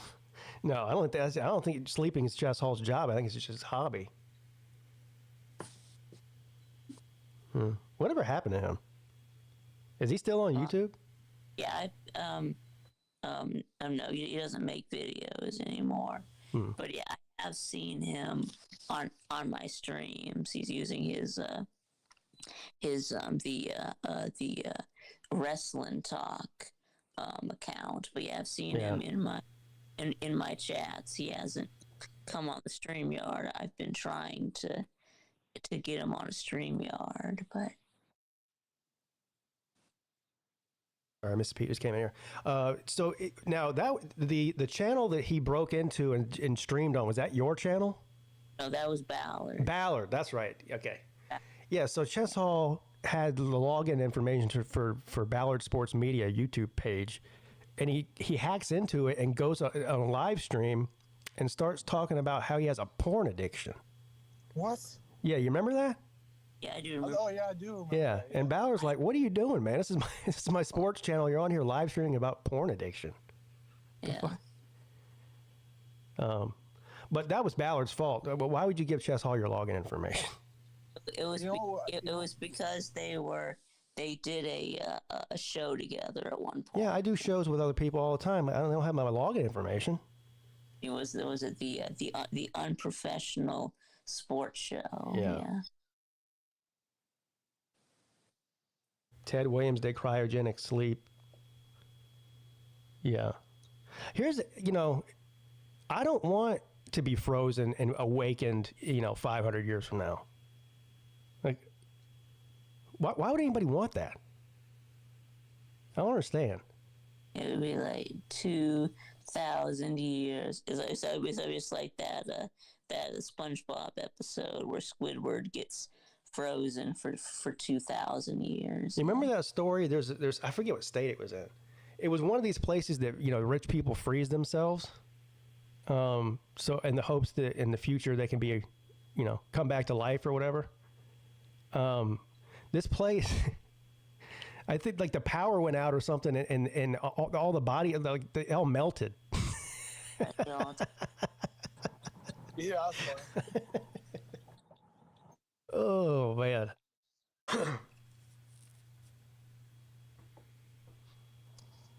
Didn't one of those people just freeze their head, but not their whole body? It was just their head. Was that Ted Williams that froze his head? What the heck? He froze it. Yeah, he froze his head. Yeah. I think they can do like a head transplant now, or they're working on trying to do a head transplant. Yeah, Ted Williams froze his head. Yeah. I think they actually did successfully do a head transplant, but That's crazy. In what case would you need a head transplant? actually successfully do a head transplant. Yeah. Yeah, I don't know. I feel like whenever I die, I think I just want that to be the end. You know? Is it really a head transplant or is it a body transplant? Yeah, exactly. That's actually a really good question. Yeah. And what do you do with the other head? Do you just like switch heads with people, or does one of the heads get thrown out? You know? I don't know. I would hope one of them gets thrown out because, you know, say if you know, you die or something, you don't want to see a family member all of a sudden see you walking around. It might be kind of traumatizing. Right. Oh, announcement. We are now 3 hours into so we got 21 more hours. All right. Yeah. So, Slim, did you get permission to show the tasing video yet? I don't think he's asked him yet, probably. Well, they got a bunch of crap. I texted the captain, but they got a bunch of crap going on, so it doesn't surprise me that I haven't heard back from him. Yeah. They got other stuff to deal. Yeah. Yeah. Slim shit. They've got like an in-service going on today, so they got people from the state here and courts going on today. Do they have court just like once a week? No. I think 3 times a week, actually. How many people are like? What's the capacity of that jail? 220, 230. Okay. 230, and how many are there right now? About 200. So it's almost full. But you know, some people are convicted, waiting to go off to prison. Some people are being held here on state charges, so they're not technically inmates of this jail. This is just where they're being housed currently. Like if we cleared out all the ones that are not on paper are inmates, we'd probably be down to like 150. Yes, but you do that, but then there's always more people getting arrested. So yeah. Yeah. Yeah, there's people coming in and out on a day. You know, some people are only there for what, like 12 hours or something. Yeah, and then you get your bail posted. And let you. Yeah. Is it a private jail? That's a good question. It's not, is it? County jail, Yeah. right? And I don't know.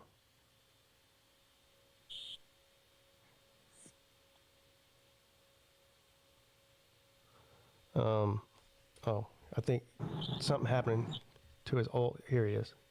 Is it private or what? Or is it a county jail? This is county jail. All right. There you go. But to Vic's point, like I saw last night's booking sheet, you had 4 come in and 1 released this morning.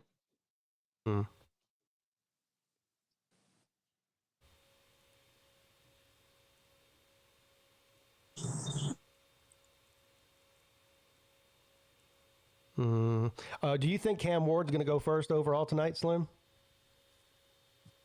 I mean, somebody posted on Twitter that the Titans has already informed Ward that they were planning on taking him with first pick. Yeah. I think that's the most likely scenario. Did you see, I'm sure you did, but did you see that I think NFL.com did a article about a coach talking about Shedeur? No, what did it say?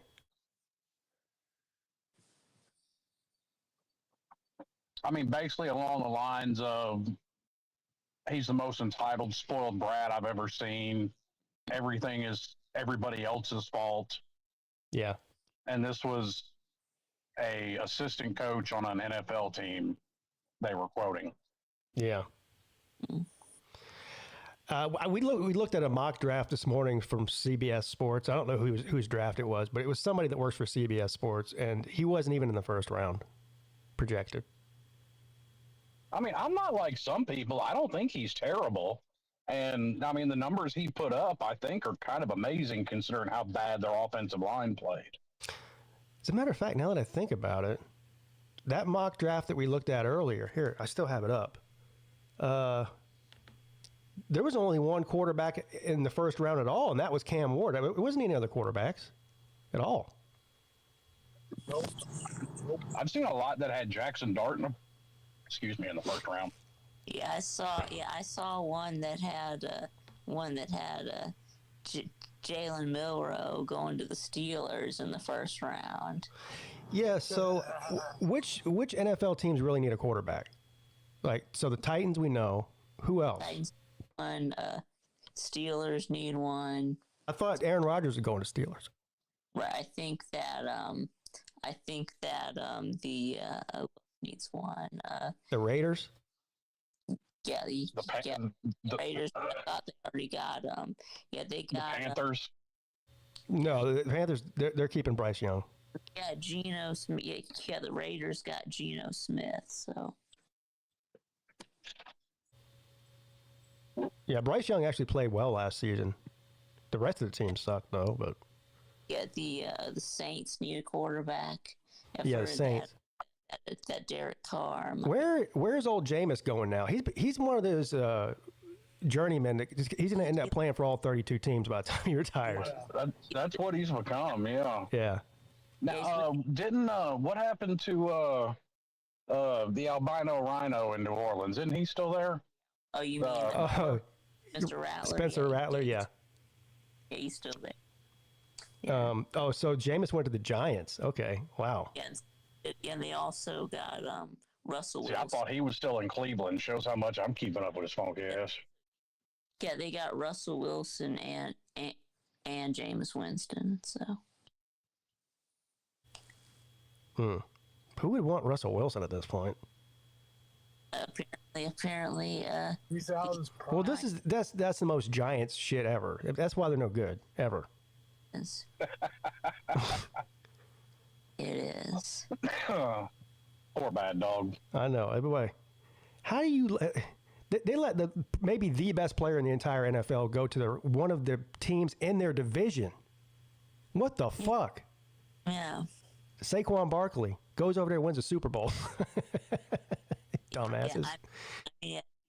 The Dolphins might need a quarterback because Tua keeps getting hurt, but he's getting concussions, twisted ankles, and like maybe he needs to start wearing one of those bump caps when he plays. Little pads on his helmet. Yeah. A dislocated hip. Yeah, you're right. The Dolphins might need to start looking for somebody else. I mean, I kind of feel for him. Like, Tua has all the talent in the world, but like his injury problems are all genetic. There's nothing he can do about any of that. Well, the problem with the head injuries is, the more concussions you have, the easier they are to get. So he's at the point now where, if you thump him on the head with your thumb, he might get knocked out. Yeah. So I mean, Troy Aikman was the same way, but he kept playing. Yeah. Tough it up. I think he might as well retire. Yeah, I mean, Tua did make it through one entire season. I think it was the 2023 season. He made it for all. I feel bad for him too. He's got his luck with the injuries has been really bad, but the doctors advised him to go ahead and retire, and he's just like, no, I'm not going to do it. I mean, and he took the Dolphins to the playoffs that year. So I mean, and now he's I don't know where he landed. I didn't keep up with it, but I know Tyreek Hill wanted the fuck out of Miami. He's great when he's healthy. I thought I'm pretty sure the best ability is availability. Slim, I'm pretty sure that that Hill is going to be on Miami again next year. Oh, is he? Yeah.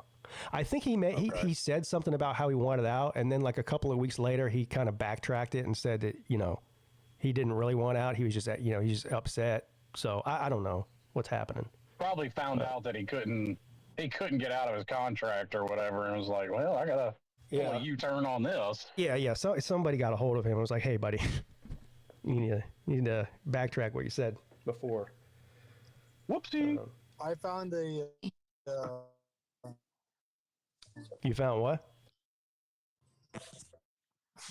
Yeah. I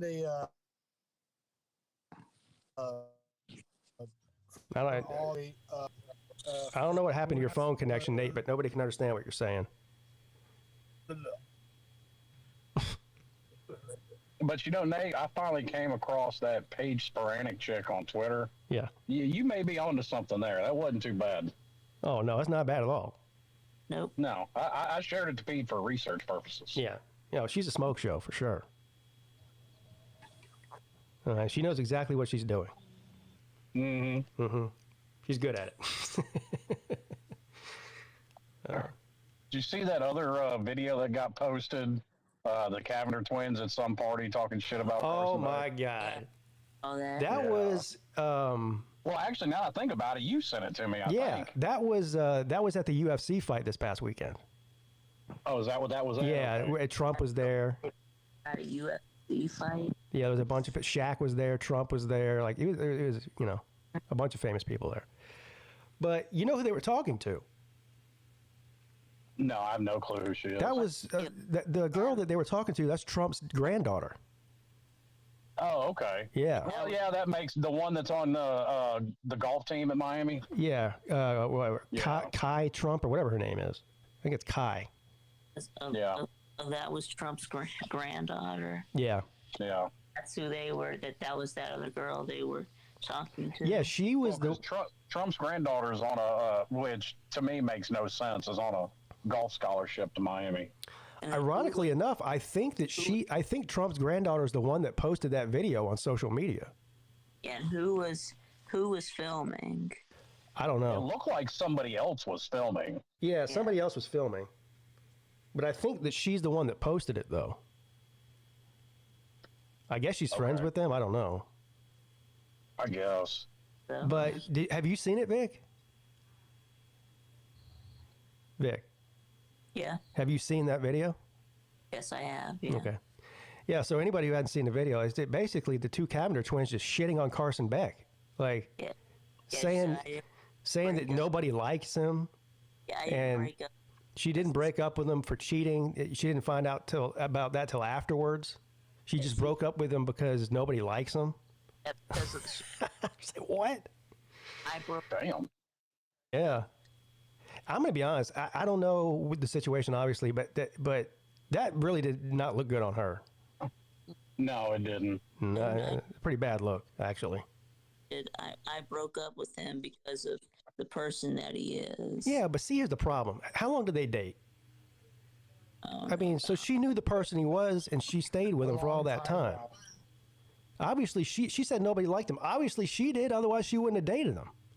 Yeah, right. I mean, obviously somebody did. Yeah. Either that, or you're just letting it out that the whole thing was a publicity stunt, one or the other. Yeah, and then she's like, he's full of himself. When we go to parties, nobody talks to him. He won't talk to anybody. Nobody wants to talk to him. All this stuff. It's like, man, just like, can't you just like take the high road and be like, yeah, we were together for X amount of time. It didn't work out. No, not the social media era. You can't. You can go in there and trash the guy. Now he did cheat on her, so maybe she probably is pissed about that. Even though she's pretending like she's not mad about it, but clearly she is. It's like yes, everything from the outside, everything looks okay until it's not. Yeah. But I'll tell you what, though, if I'm a guy that's potentially could date one of those girls now, I'm like, no, I'm not doing that. I wouldn't want nothing to do with that. Don't get me wrong. I assume that both of them were probably real bitchy anyway. Yeah. They seem like it, yeah. Yeah. Like even before that video, I hate stereotype, but let's just be honest. There's a lot of women that look good, that know they look good, and they're just bitches. Yeah, they look good. They know look good, and they're bitches. Yeah. Yeah, they're just. And then she's like, whoever, I forget which one dated him. Was it Hannah or the other one? Hannah. So yeah, it was Hannah. So the other one's like, oh yeah, I never liked him. You know, I told her to break up with him a long time. She never should have dated him in the first place. Like, damn, lady. Yes, well, and then she also may make a video saying, like, you know, your sister knows best. Like your sister has a bad feeling about a guy. You need to listen to her. Yeah. Well, you have that a lot, just because I've dated 2 girls that had a twin sister. Like, I think that's just something you get, especially with twin sisters. Yeah, Battle Angel says, didn't he transfer to Miami for her? Well, that's the assumption that we make. He claims that's not what happened at all. It just was a coincidence. But I think it probably played a part in it. Yeah, I'm sure it played a part, but I'm also sure that, you know, he looked at the fact of, you know, what Ward did coming in. Mm-hmm. He did. Yeah. And probably thought he could replicate some of the same. Like, I'm sure both things came into account there. Yeah, and of course, the amount of money that Miami offered him NIL-wise also helped, I'm sure. Oh, of course. Yeah. Like most things in life, it's never one thing. It's several. Yeah. But I remember after it first happened, she even made a post on social media because somebody sent it to me. Hell, it may have been you again. I don't even remember who sent it to me.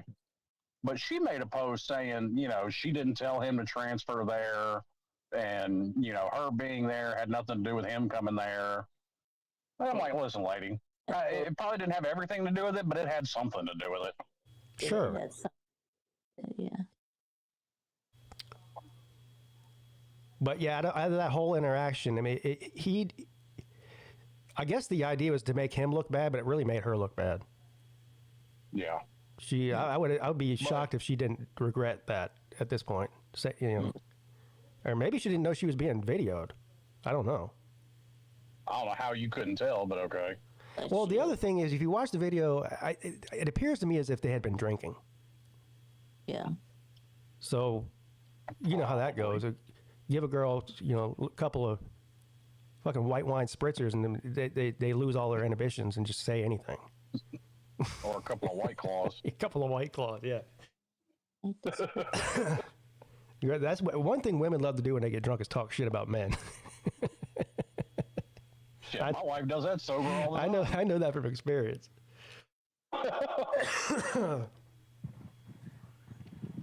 I'll see you later, guys. I'll talk to you later. All right, see you later, Nate. Bye, Nate.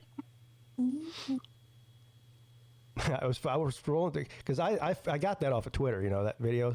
I forget who posted it, but so I went to read the comments, and the comments were brutal to her. You know, like, you know, she's got a 6 face with a 8 body, something like that. It's like, damn. Yeah, calling her a butterface. I mean, ain't like Carson Beck's the prettiest thing to ever grace college football either. Well, yeah, no shit. Nope. Well, You know, I'm sure he was into it for her personality. He's got eyes on the side of his head.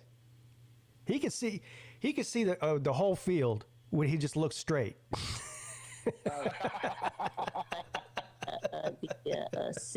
Sid the Sloth from Ice Age. Yeah. Well, you can never get a blindside rush on him. He'll see you from the side. I'll give Mario this much credit. Shouldn't be something that he really has to worry about with a Mario Cristobal offensive line.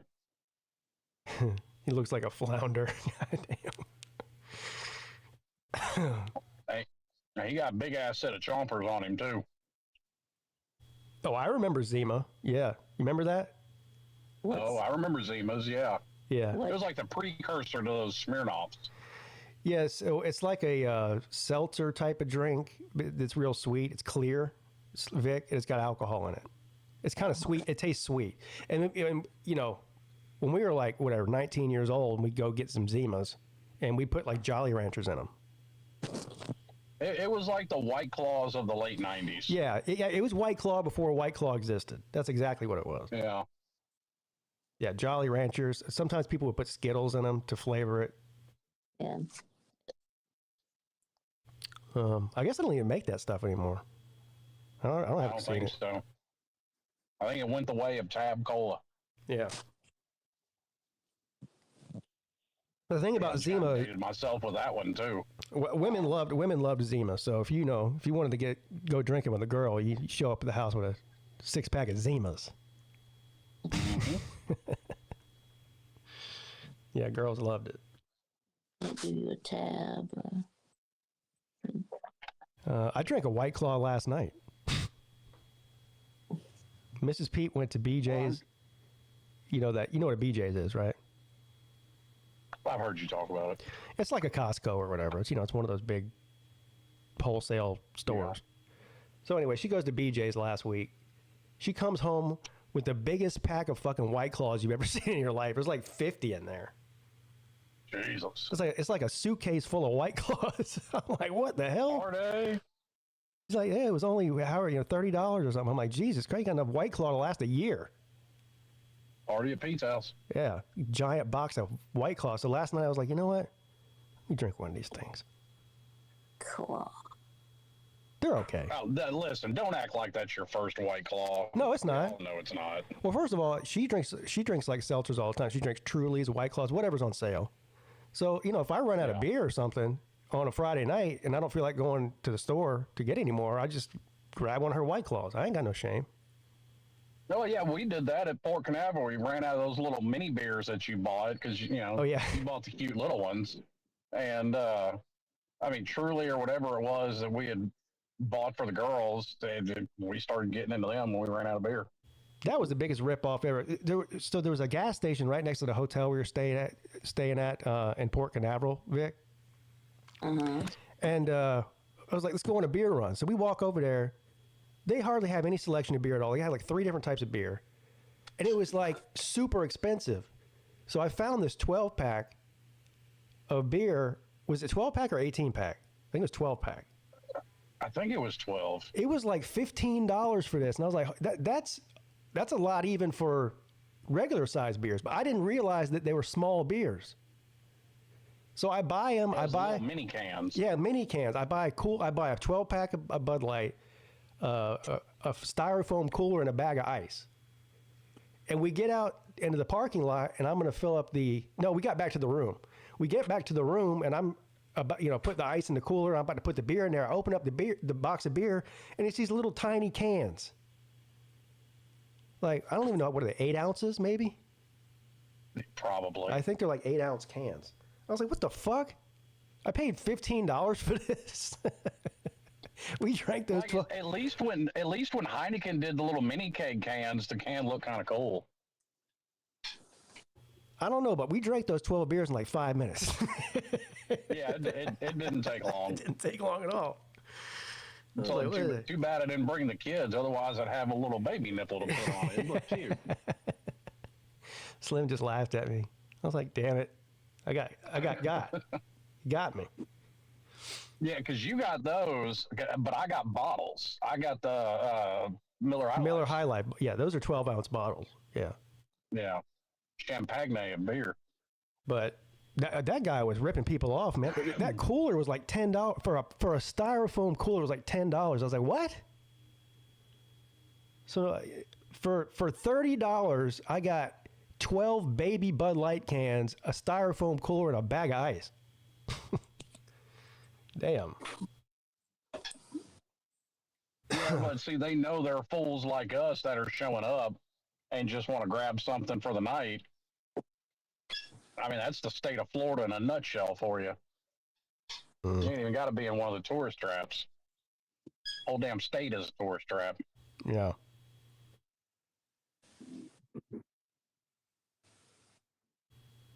I remember it wasn't even that long. It was just a few years ago. A 12-pack of Bud Light or Coors Light or Miller Light, any of them, was like $9.99. Now, I think that's what we paid in downtown Atlanta. Yeah. Now it's like $15.99 for a 12-pack. of any of those. The only expensive thing that we paid for when we were in Atlanta, and that was early 2021, is because your wife and mine decided to go to Ruth's Chris and buy a whole bottle of wine instead of going to the damn liquor store or whatever. Yeah, they paid like $75 for a bottle of wine. Yeah. Yeah, because they hit us both up. Remember, because she come and got your credit card, and then mine come back and got mine. Yeah, I think they ended up getting 2 bottles. They finished the first one and went and got another one. Yeah. Said, damn. And they ran out and then tried getting in on our Jack Daniels, and I was like, hold up just a minute. Yeah. Well, that was a long night there. Ooh. I remember I spilled my drink. It was like 4 o'clock in the morning, and we're down there in the lobby still drinking. It was me, Slim, Traveling Fools, my wife. Well, everybody's wives were there. Yeah. So, and then I think I go to stand up or something. I don't forget what I did, but I knocked my drink over and spilled it all over the table. And I was like, yeah, time to go to bed. And you start spilling shit, it's time to go. I still don't think we did for another hour. Probably not. But I was shit-faced. I know that. I was still drunk by the time. Well, I missed the 40-yard dash. That's how drunk I still was. Yeah. I think we all were still. Yeah. Yeah. And then, the Slav Olympics in Charleston. Now, I actually did go to bed at a decent hour. I think I went to bed around midnight. The rest of you guys were still up. Because I went to bed before y'all caught that guy jerking off in the pool. But the next morning I wake up, Huffer Billy Paul, Colby, and I think it was Friction Vixen. They never went to bed. They were still up. Remember, Colby spent most of the night in his room and then came out. Yeah. But none of them went to sleep. They stayed up they were still drinking at 6 o'clock in the morning. I'm like, whoa, what are y'all doing? And Paul's like, yeah, I know. I'm going to go grab a shower. I'll be all right. I'm like, man, he's not a young guy. That would wreck me if I did that. I mean, I probably could have got away with it once, but that Saturday night after the Slob Olympics, I would have crashed. Yeah. Well, every time we have one of these Slob events, like it takes me a few days to recover once I finally get home. Yeah. Yeah, when I was glad to see Nashville because that's only I doing the speed limit. I can make it there in 2.5 hours. It was kind of that way when we went to Vegas too, because I don't think I slept more than 2 hours any one night that we were there. That was for fucking 5 nights. So by the time I got on that plane, I slept I don't even remember the flight. I fell asleep as soon as I got on the plane. They had to wake me up to get me off of it. So. Yeah, I know you were awake beforehand because you made a video bitching about how you'd had to take a horse bath in the bathroom at the airport. Yeah, that's the reason I was at the airport at 4 o'clock in the morning, is because I couldn't get a shower. So I was like, if I can't get a shower, I may as well just go to the airport. I'd have been demanding a fucking refund, turn off my water. Well, they told us, well, I don't know. They didn't tell me. Apparently, they told everybody else except for me that was going to happen. Because I think Paul's the one that told me. Paul's the one that told me, he's like, they're going to turn the water off tonight. And I said, what? For what? He's like, I don't know, some kind of repair on the water line. I go, well, that's fucked up. Yeah. I went down because, with no water, you can't even make coffee in your room. So I go down to the casino hoping that they got water down there, and they don't even have water down there. I can't even get a coffee. I'm like, what the fuck? Yeah. I'd have gone full Karen on them. Yeah. Yes. So I'm going to go now, Pete. So I'll check in with you later. All right. See you later, Vic. I still got a half hour on my lunch. Okay. Have you been to Nashville before? I have. Okay, so you know what you're in store for then. Yeah, kind of. I mean, I haven't checked out Riverside Park like what y'all, because I went back and watched Lunch Money Show. Yeah. I haven't checked out Riverside Park, but I know Centennial Park, number one, is much bigger, Plus, number two, that it's not a ghetto memorial in there. What he's talking about. It's like a full size replica of the Parthenon from Athens. Okay. Which I think the lawn in front of it. I mean, we're doing our Slav Olympics. Well, why not do it right in front of the Greek Parthenon? Yeah, I mean, that's fine with me. Yeah, there's actually 3 parks. There's the Centennial Park, there's the River Front Park, whatever they call it. That's the one where I shot that video. And then there's another one that's right across the street, kind of from the Nashville Predators hockey arena. It's smaller, but it's like a giant square. It's like a perfect square, and it's grass. And people like sit out there on blankets and have picnics and shit or whatever. But it's plenty big. I don't really care where. Yeah, y'all were right. That Centennial Park is right there next to Vanderbilt. Yeah. Yeah. But the next street south of that park is Broadway. Okay. So it's in a pretty good location too. Yeah. Yeah, see, I must be misremembering. I know, because I went and shot a video at Vanderbilt Stadium. And I know it was too far for me to walk. I was on Broadway, and I called an Uber, and they picked me up off of Broadway and then drove me to the stadium and dropped me off. And I can't remember how far. I guess it wasn't that far. Maybe it just seemed like it was a long trip because there was traffic or something. Yeah.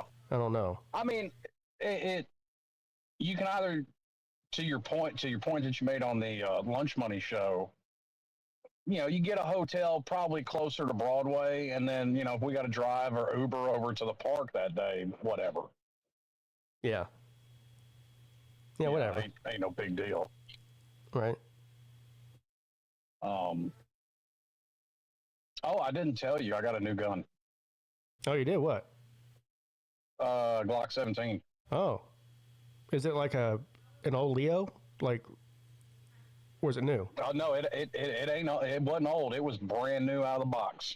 Oh. Why'd you end up, like, what sparked that? You just wanted to get one, or? Oh, no, I didn't buy it. It was issued. Oh, I got you. Oh, okay. Yeah. That's cool. That's the OG Glock. Mm-hmm. That's the first one that ever came out in, like, what, 1982 or something? Something like that, yeah. Yeah. But I guess they order them with different sights. It doesn't have, because, Glocks have got just a white dot in the front and then that white U in the back. Yeah. We've got tritium night sights on ours. Yeah. Yeah, I'm not a huge fan of the Glock sights, but whatever. I mean, I changed them out on mine because mine had it too. I'm not a huge fan of them. All of my pistols that don't have tritium night sights on them, I put them on there anyway, so it doesn't really matter. Yeah. But some of them, like the last couple I got, they came with them. Like the Hellcat Pro came with the tritium night sights already on it. What's the other one? There's another one. Oh, the Bodyguard 2.0, the M&P, or there's a Smith & Wesson one. It came with night sights on it too. Yeah. Yeah, mine had it because I got the M&P Shield, the Performance Center M&P Shield. Yeah. I'm thinking probably my next pistol purchase, which won't be this year. I think I used up my gun card for the year by getting that rifle.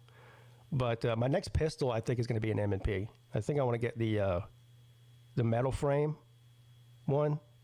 I forget what it's called. Yeah. But it's got like the Performance Center trigger in it and all that. That's a badass looking gun. You ever seen that one? I have. I want to pull it up right now. Just let everyone else see what it looks like. So are you switching over to 10 millimeter for everything now? No. I mean, I wouldn't mind having a 10 millimeter pistol as well. Because there's a 10 millimeter M&P Shield you can get, and it uses the exact same magazines as the rifle. that I have. So I wouldn't mind getting one of those. But I just really just wanted one 10 millimeter to have. Yeah. It's a fun round. You can do anything with it. You can hunt with it. You can obviously use it for personal protection. Bear if you're hiking in the mountains. Let's see here. Steel.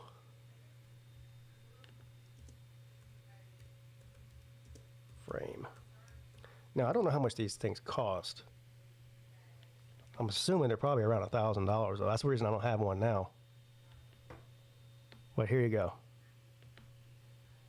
That's a beautiful gun there. Now I don't really have much. I don't really care about this compensator on here.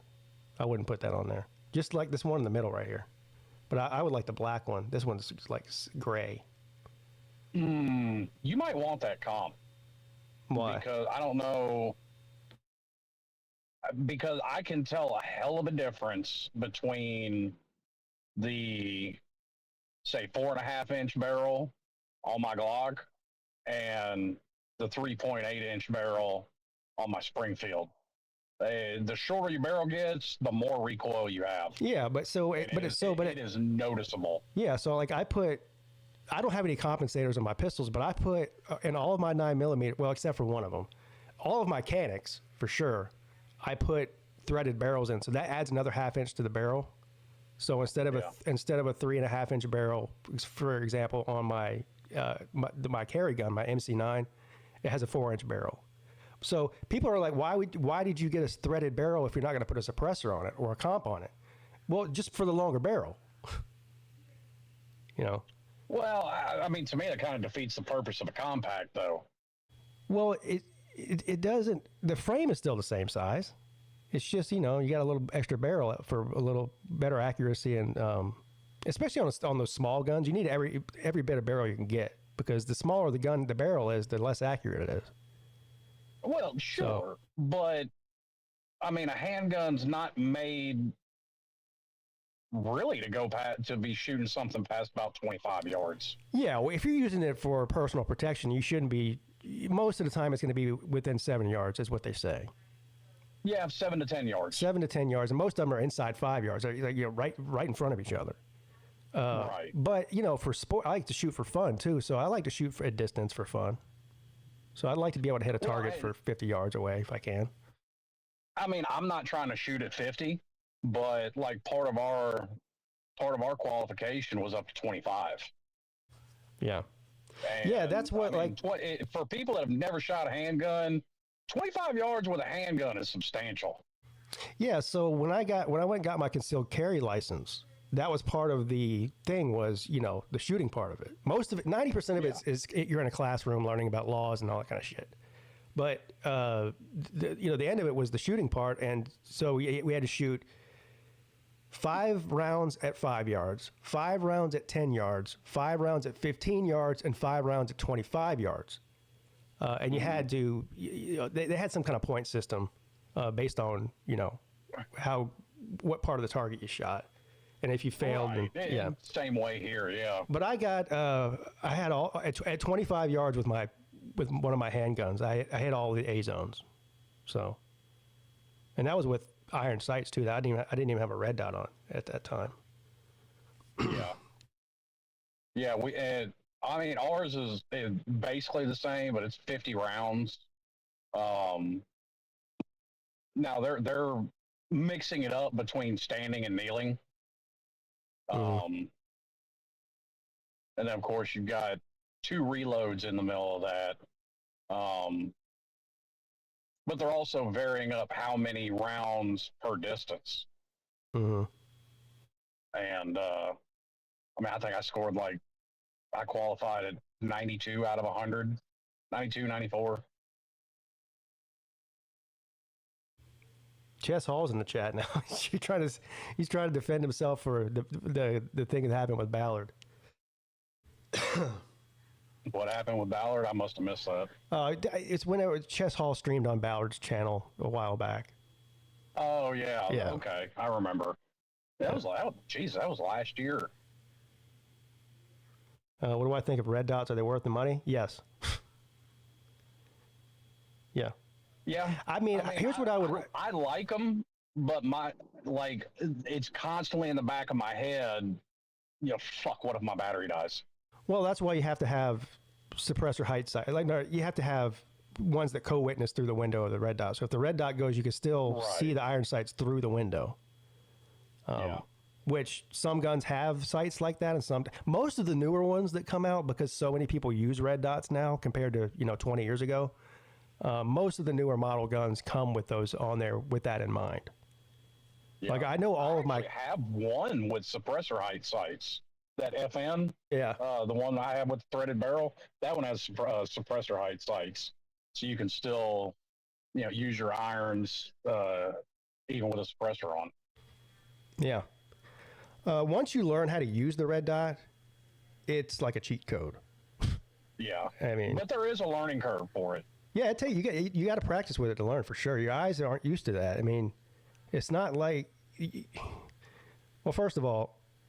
Most people's inclination when they first start learning to shoot is to close one eye.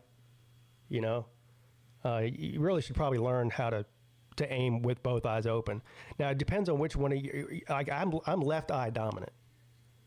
Yeah. So when you first start with the red dot, it takes a while for your left, or for me anyway, for my left eye to acquire that dot immediately. But once you learn how to do it, it's like riding a bike. Like as soon as I pull the gun up to fire, I can see I can acquire the red dot like immediately.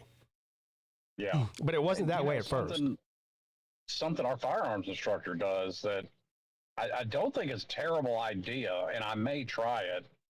He actually has hit, like if you aim for somebody's sternum, his is actually sighted in to hit them almost in the left shoulder. Mm-hmm.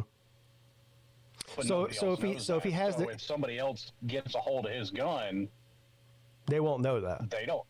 Exactly. That's actually a terrible idea. That's not a terrible idea. So you're saying he has his red dot set up to where if he aims center mass at the heart, that it's going to hit him in the shoulder instead. Yeah. Okay. It's high into the to the left. Right. So he knows whenever he's using it to compensate. Mm-hmm. Yeah, see, the whole red dot debate, some people are very vehemently against it, and I get both arguments. Like you said, well, what if it fails? You have to have a backup plan for that, obviously. Other people like P. Digits is saying he doesn't want to subconsciously train his brain to be looking for a red dot when I have a target right there in front of me. So I understand that part of it too. But if the target's right there in front of you, the chances that you're going to need to use the red dot anyway are already low. Yeah. If you've trained adequately enough with that firearm, you should be able to you should be able to hit anything within 5 yards without even trying to aim. I mean, yeah.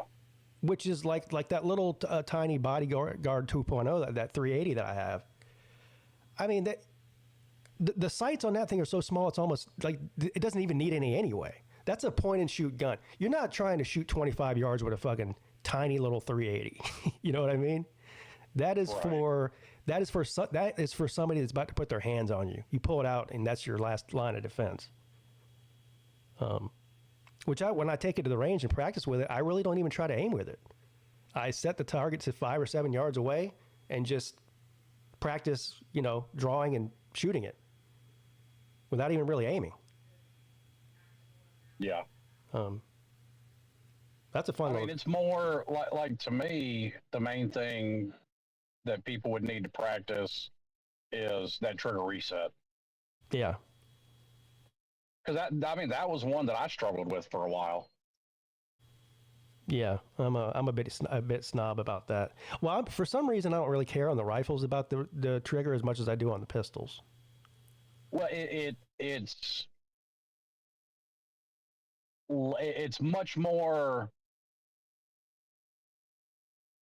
effective with a pistol versus a rifle. Yeah, absolutely.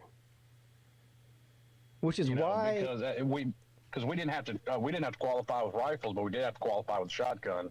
And it just matters a whole lot less with shotgun because you've got that, firmly planted in your shoulder, and the same thing counts for a rifle. you got it firmly planted in your shoulder, you know, versus just holding a pistol out with, you know, no kind of support whatsoever.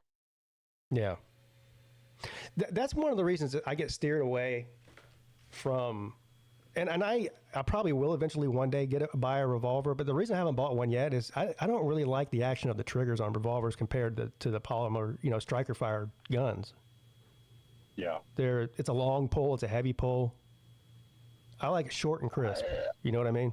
Well, I mean, unless you have something with a hammer and you've got it, you know, like, if you've got it in single action, yeah, it's going to be short. But if you're shooting double action at all, it's going to be a mile of a pull. Yeah. So that's what I don't like.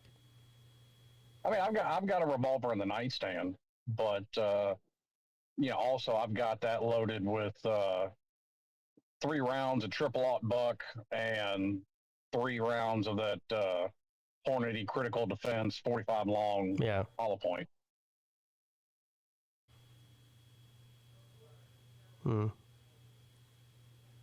Like but that's the thing about that drew me to the Mechanics was how great their factory trigger was.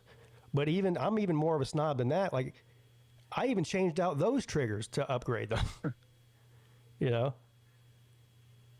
I'm a big fan of H&K's factory triggers, but I mean H&K has been considered top of the line. I mean, German gun manufacturing has been top of the line since the late 1800s. Yeah.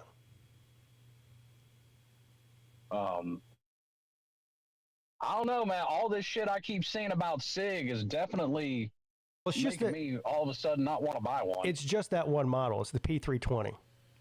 They're not having that. The P220. Yeah, maybe that's what I'm talking about. The 220? That's the one. No. The 220. The 220 is the one I've been looking at buying. Oh. You're right. It's the 320 that they've been having problems with. Okay, that's basically the Glock 17 of SIG. It's the same size, right? It's the big one. Yeah, well, I mean, that's now what military standard is. Well, yeah, so the U.S. military has a contract with 6 Hour with that gun. But there has been at least a half a dozen incidents in law enforcement as well where the gun just discharges on its own while it's holstered, which is even weirder. And yeah, I meant to send you that. I saw one last week. It was a firearms instructor. Gun was in his holster. Yeah. And he's just sitting there talking, you know, moving his hands around while he's talking. But the gun is in his holster and goes off while he's walking up and down the line talking. I saw that one. The original one that started the whole controversy was, I forget which police department it was, but these cops are just standing in the lobby of the police department talking, and one of the cops' guns just fucking fires off while they're just standing there.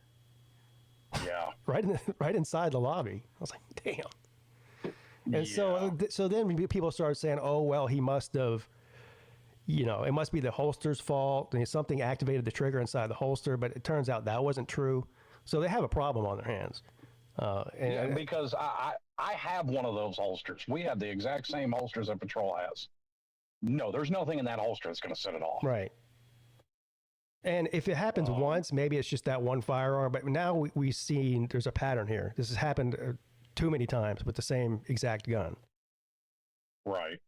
So I don't know. You feel like they're going to get sued, especially if somebody gets shot. And then they're probably already being sued. There's probably already some case that's been filed. Yeah, I don't know. I wouldn't want to own one of those. Nope. No. I'll stick with that 220, which is SIG's single stack 45. I was about to say, and here's the thing. Like, I wouldn't be nervous buying another type of SIG because the other ones don't seem to have that problem. No, like the 220 that I want, SIG has been producing those for 40 years. Yeah. Like, I'm not worried about it at all. The P365 is obviously another one. See,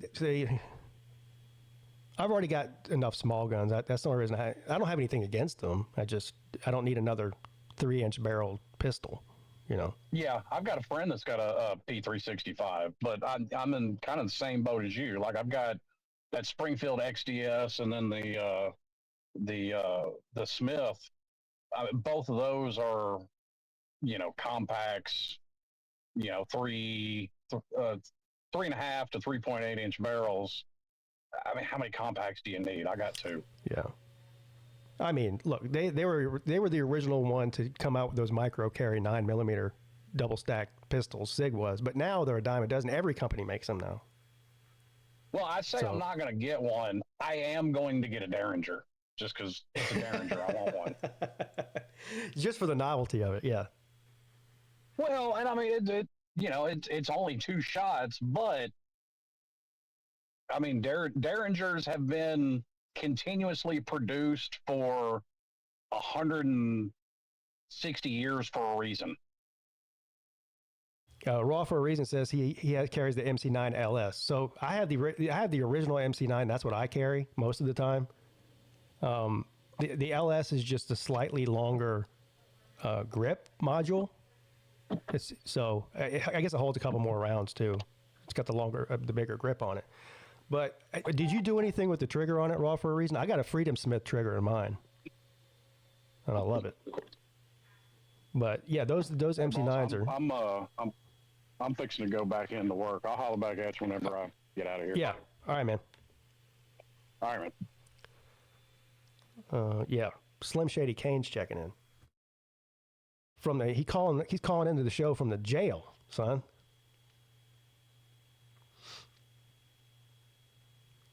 But yeah, I love the MC9. Obviously I do. That's why I carry it. And I've got I got probably 5,000 rounds through my MC9. Yeah, Nature Boy got the Canic aluminum flat face trigger in his. I've got that aluminum flat face trigger that he's talking about in my Canic Elite SC, which is like the Elite SC was their first compact gun I think that they came out with. It's kind of like the big brother to the MC9. It's like if the MC9 took steroids. it's a bit big to be considered a compact gun, but that's what the category they put it in is. But it's really a full size gun. But I love that gun too. I love all my guns. Shit, it's the reason I got them. We're about to approach 4 hours, everybody. I do have to take about a 30-second break here so I can go pee. I got to take a pee break, so don't go anywhere. I'll be right back.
All right. I am back. So we were talking about, what's up, Captain Trips, by the way. Let's see who all is in here hanging out with your boy. We're 4 hours into this 24-hour live stream here.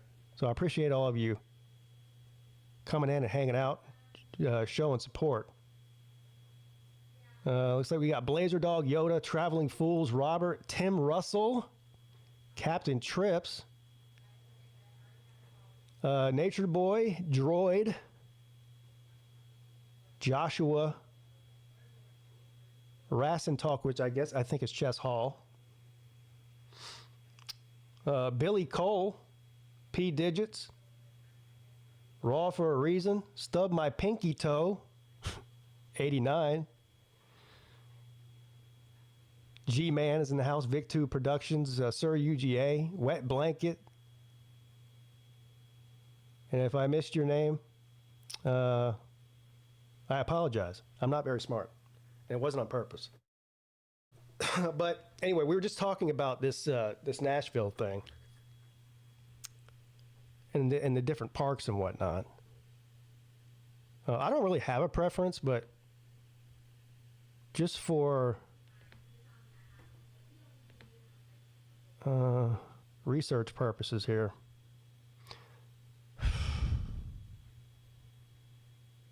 How do I search for this? Pigskin Peete. Nashville? Yeah. What's up, Dylan? And Matt Dummett's still here too. Yeah, here it is. I won't play this whole stream. It's a 30-minute long stream. But on the rooftop up there last night. At least at the described. I would have to show you what it looks like on camera. So this is me in that park. As you can see. Who knows? There's probably all kinds of speculation on the interwebs about what's happening.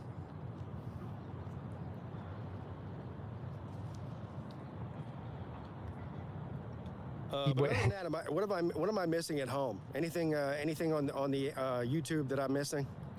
And you can see behind me there, that's the Titans Stadium on the other side of the river there. Yeah, it should be automatic cut. I don't know. You know what? Good morning. Let me do the other one. This is the live stream, but I think I did a video where I show the Where's Lou? I'm guessing he's at home. I don't know. I think it was called Dabo Was Right. How's my trip been? It's been great. Yeah. Yeah, I don't know. Dabo Was Right. Boy, I caught a lot of flack for this one. Yeah, see, here you go. See, this is what it looks like. It's like that, and it's probably, I don't know, 400 feet long on the river. You know, this way. And then you have these like stadium, I don't even know what they call them, steps. It's kind of like stadium steps. Boy, Pigskin Peete. Guess what? Still in Nashville. It's about 12 o'clock on Thursday, local time here. Oh, so there you go. That's what it looks like. You could definitely do it there or somewhere else. Let's see. Well, what's up, Brad Pitt? The Titans parking lot is right across the pedestrian bridge. They have a flat grass over there. I do know that there was probably a couple of dozen homeless people sleeping in that park, but they weren't bothering anybody. You know.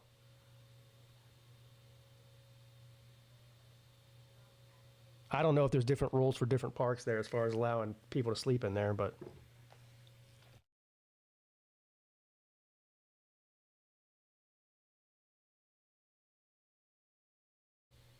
if you could see right behind me, well, let me put the picture back up. Over my left shoulder is Broadway right there. Before you see those like kind of skyscraper type buildings, it's before that. So it's a 2-minute walk from that park to the main to Broadway, the main street there.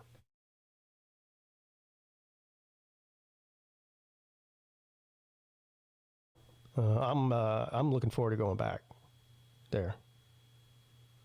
We only got to stay for 3 or 4 days the first time we went. I could have stayed for at least a week to see everything.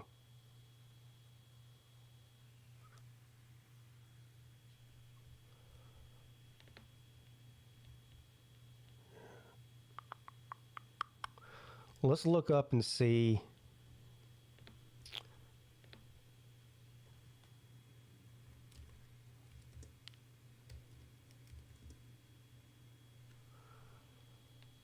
Oh, where is the NFL draft at this year? Are they doing it in Las Vegas every year now? They used to do it in a different city every year, and then they did it in Las Vegas a couple of years ago. And did they decide that's where it's always going to be? Does anybody know? First round starts at 8 p.m. Thursday with rounds 2 and 3 scheduled for 7 p.m. Friday.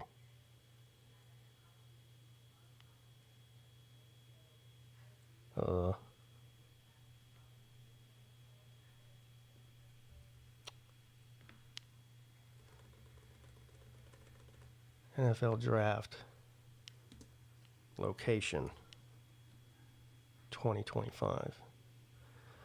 Green Bay? What? They're holding the draft at Lambeau Field? That's interesting. Have they ever done that before? Have they ever done it at a stadium before?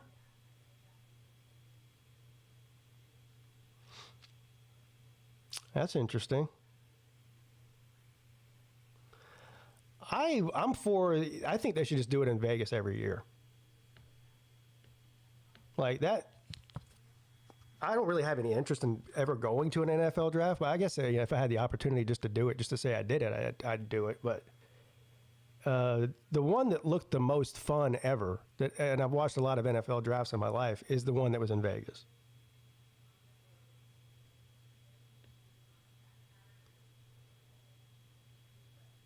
I mean, no offense to Green Bay, but yeah, is the stadium iconic and all that, and the history and all? Yeah, that's all cool, but there's nothing to fucking do in Green Bay.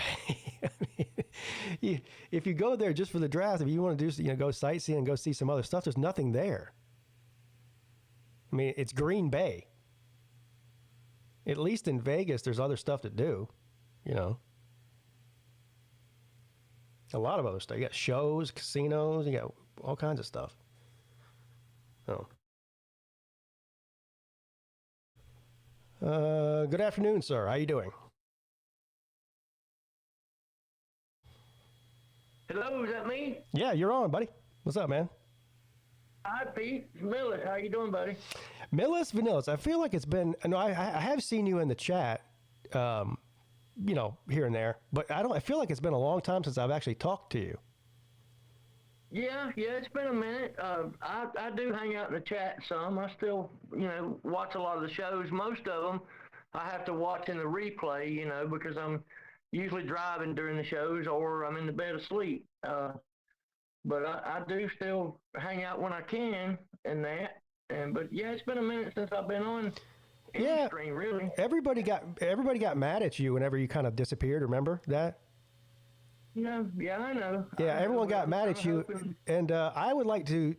Now, I will say I was a little bit perturbed by that as well because I consider you a friend, but I was one of the first ones to come out and say, you know what, this is bullshit. I forgive Millis.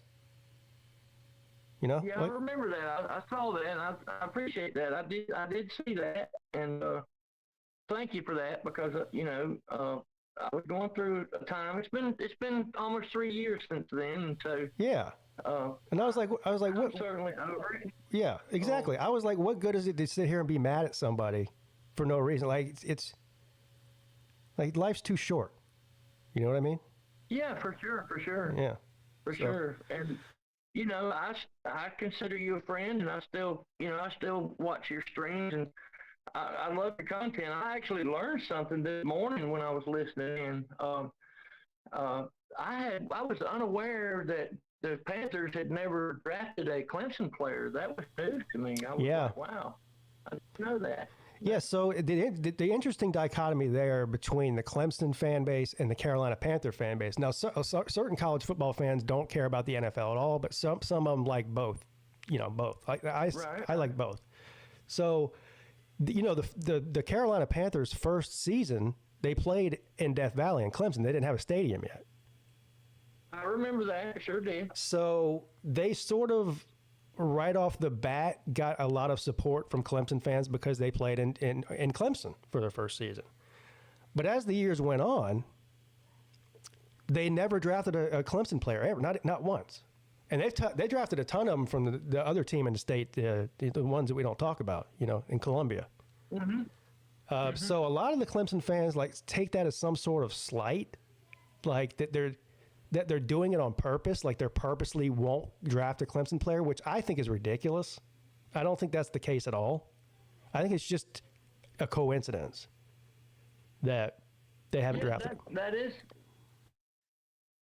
That is an interesting coincidence, though, and some of the conspiracy type people might see that sort of thing. But I agree with you, Pete. I think it's just a coinky-dink. I don't think that Carolina's purposely rebuffing the Clemson Tigers, because they've had some excellent players that were certainly draft worthy over the years, and I just think it's a coincidence. The Panthers don't draft well to me. I don't keep up with it a lot, but I don't think they draft too well sometimes. Sometimes they'll have a good draft spot and they'll trade it for a player or something like that. And, Atlanta's famous for it. And I think the Panthers kind of do the same thing. I don't follow them real close. I'm not much of an NFL guy. But it's just, I don't think it's a conspiracy. I don't think that the Panthers have it in for the Tigers. I'm with you on that.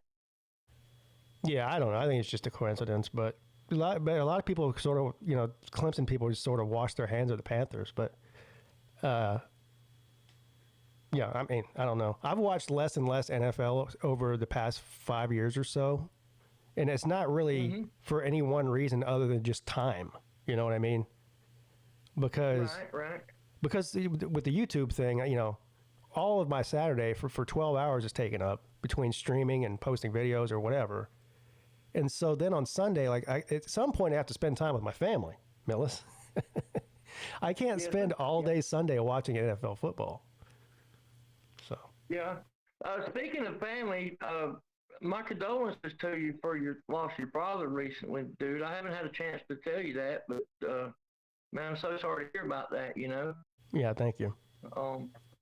And I'm not trying to drag down your stream. I just want to have an opportunity to tell you that I was thinking about you during that period, man. Yeah, it was rough. It still is rough. But for sure. Yeah. For sure. But, you're a great guy. Just, I never knew your father, but I'm sure he was a great man because he raised a great man. And I think you're wonderful people. And so, God bless you and your family. Yeah, thank you. Yeah, he was a good man. Somebody wants to say hello. You want to say hello? Yeah. Say hello to the people. Hi. This is my youngest. It's Repeat. This is Repeat. Hi, Repeat. He just got off of school. Yeah. Yeah. You gonna go ride your bike? I'm about to right now. Okay. It's raining outside. So. It is? Oh, you guys are getting the rain. We're getting it up here in Greenville where I'm at too. It's been so. I recently bought a dump truck, and in the rain, dump trucks don't work. So that's why I'm here, because I didn't have jack squat to do, and I wanted to hang out anyway. And I don't get to listen to you guys a lot when I'm driving because I have to focus on the driving. And but today's just hang out in the shop and listen to the Peete stream day, and I'm enjoying it. It's a good time. Well, we needed rain here in the worst way. It rained last night finally, but before last night, it had been over a month since it rained here, and we had a big fire right across. It was scary. We were coming home from somewhere. My wife and I were out somewhere. We were coming home, and we saw over where we lived. We were still a couple of miles away, but we saw all this. I mean, smoke everywhere, right? I was like, shit, something's on fire in our neighborhood. So when we got here, it's right across the street from my house. They had a big forest fire. They had planes flying over and dropping water on it. There was all of these ashes and embers falling all over our house and our yard. They finally got it contained, but a couple of days ago, for I don't know, it reignited it on its own. Yeah. Well, I don't know if you know this or not, but I only live about 10 minutes from Table Rock, and I can actually see Table Rock from my front porch. Yeah. And that was one. There were 6 wildfires going on up there. Table Rock being the biggest one, and it was crazy around here for a good while because there's a lot of people that are in my town that ain't from here, and some of them were just absolutely panicking over a wildfire that's 15 miles away and stuff. And they finally got smart because we were not getting any rain in the forecast whatsoever. And this fire burned for like 10 days and burned up, tens of thousands of acres. Just the Table Rock fire, not counting the other 5 surrounding fires. And they finally brought in one of those giant planes that drops the orange powder from out west and that. And they were able to, those planes really do a pretty effective job of suppressing those fires. And then about the 3rd day that the planes were dropping the orange stuff, it rained a couple of days in a row. And so we got blessed by that, man, because them fires they were fighting them fires night and day, and they weren't making any progress till them big birds come out. And there were so many people in this town that were so worried. They were leaving town and staying gone and all kind of crazy stuff. Social media just got really ridiculous. Yeah. When it happened. Well, the reason we were worried, I wasn't really worried about the fire crossing over the road and coming into my neighborhood or anything. But what I was worried about is, these were hot embers that were falling on our house. Like I didn't want our house to catch on fire. And then if one of the houses, if one of the houses in this neighborhood catches on fire, the houses are so close together that it's like a domino effect. Yeah, absolutely. And I know you're familiar with Table Rock State Park because you've done a couple of videos in that. Yep. You were hiking up there before, and it pretty much took out the entire state park. None of the buildings got destroyed, but they just reopened Table Rock State Park about a week ago because it just got absolutely devastated up there. Wow, really? Yeah, and then Highway 11 is just a 2-lane road, and there were so many sightseers and people taking videos, and the fire department and the police finally just blocked off 11 all the way from like Cleveland, South Carolina over to Lake Kiowee. They blocked the entire road because so many people were coming up there just to nose around, just rubbernecking, Yeah. And they would tell them on the news, please don't do that. And the Pickens County emergency chief, whatever you call it, he came on and begged people, don't come up Highway 11. And they just had to close it down because people weren't listening. People just want to go up see the fire and that. So what do they know what started it? Yes, they found 4 teenagers. The teenagers initially said that it was a campfire that got out of hand, but then I'm assuming one of them confessed that they were smoking cigarettes up there and didn't get cigarettes put out, and that's what started the fire. Damn. So they actually charged the teenagers with arson, aggravated arson. I don't remember the charges, but it came on the news on Channel 4 and Channel 21 that they actually charged 4 teenagers with starting that fire. Wow, it's crazy. Careless cigarette. Yeah, the oldest one was 17 and the youngest one was 15. I think it was 2 15-year-olds, a 16 and a 17-year-old kids. Yeah, just high school kids throwing their cigarette butts around. And it, like you said, it hadn't rained for a month and it got super dry out here. And they did charge some teenagers with it, but that's the last that I've heard about it. And I don't watch the news. I'm like you. I don't want to pay attention to the news a whole lot. So I don't know the current situation, but they did charge teenagers with it. I kind of feel bad for them. It's not like they did it on purpose. It was obviously a dumb mistake, but it wasn't malicious. No, they were just, they didn't mean to go. They didn't get in the car and go, we're going to go out and start this fire. It'll be cool. Yeah. They just were smoking cigarettes and didn't get them put out. It's young mistakes and that. But that's what they finally disclosed, that's what started that fire. There were 5 other fires nearby. And those fires, they still haven't determined what was the cause of those fires. Yeah. Well, the one here, The one here got started because a piece of a heavy equipment. I don't know if it was like an excavator or some piece of heavy equipment caught on fire. Yeah. Yeah. Yeah. Now, back in the late 2000s and early 2010s, I lived out in Oregon for about 4 years, and you couldn't even have a chainsaw, a weed eater, any piece of equipment that didn't have a working spark suppressor on it. Anything two-cycle had to have a spark arrestor on it, or you would get fined for even weed eating in your yard and that. Damn. And there were certain times of the year where if you were on the back road, you had to have like a 25-pound bag of sand and a hatchet and a fire extinguisher, or you would get fined for that. Wow. Because it stays so dry out there in the West. When I first moved out there, was in February, and by the month of June, I had bought a car, like in March, and I was out gold panning one weekend, and I didn't have any of that stuff. I didn't know I was supposed to have it. And I got pulled over by a game warden who was just checking to see if I had the proper gear. And he asked me, did I have a bag of sand or a hatchet or a fire extinguisher? And I said, well, no. So he was the guy who informed me that they can ticket you for not having those on certain roads, and the roads are marked with markers that you're supposed to have that stuff. So I went straight to the hardware store and bought a big bag of sand and just kept it in the car and a fire extinguisher. Huh. That's interesting. Yeah. And it's usually the roads that are way out in the middle of BFE, because anything can start a fire, like a muffler on a car can start a fire, and you have to be able to at least try to put it out with an extinguisher or throw some sand on it and that. I was totally unaware of that stuff when I moved out there.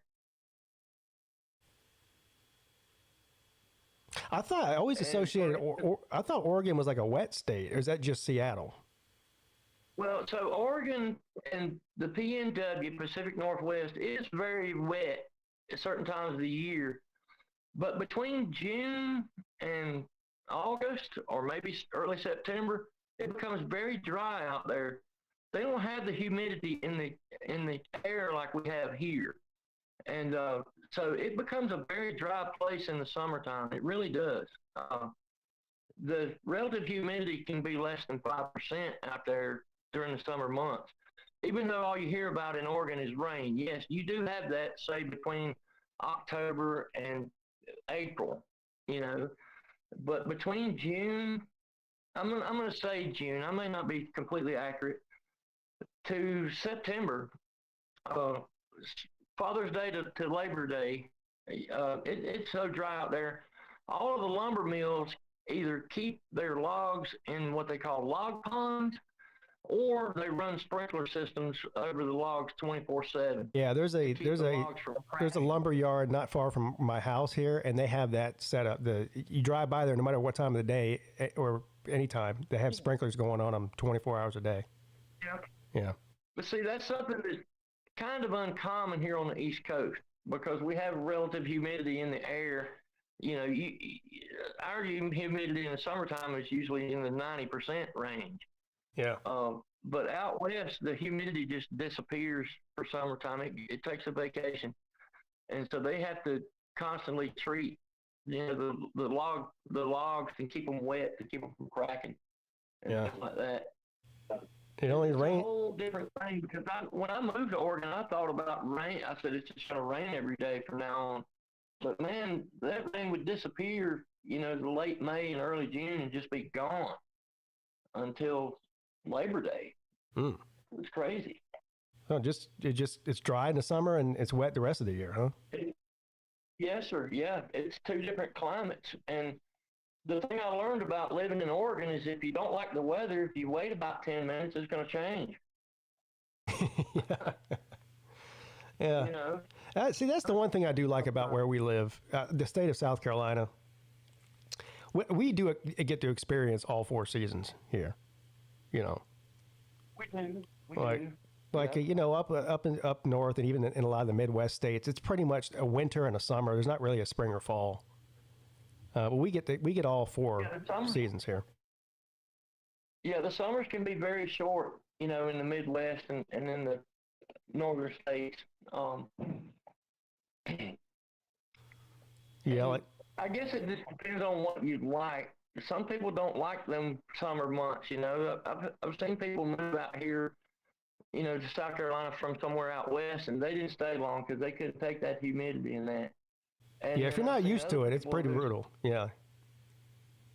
I've seen other people. Well, Pete Digits is a guy originally from Maine, and he loves it down here because Maine stays cold pretty much all year. The summers are very short, and that. So yeah. And he's one person that I know personally who probably won't ever move back up north because it's just too cold and wet up there in Maine.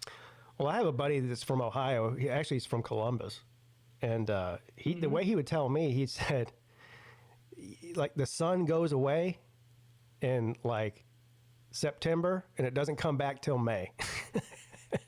It's just like, to be accurate. Yeah, he's just, every day's cloudy, every day's overcast, the skies are gray every day. Like, if you get one day like in the fall or winter that it's sunny, it's like a miracle. I was like, man, no wonder so many people from Ohio moved to the South. I wouldn't be able to deal with that.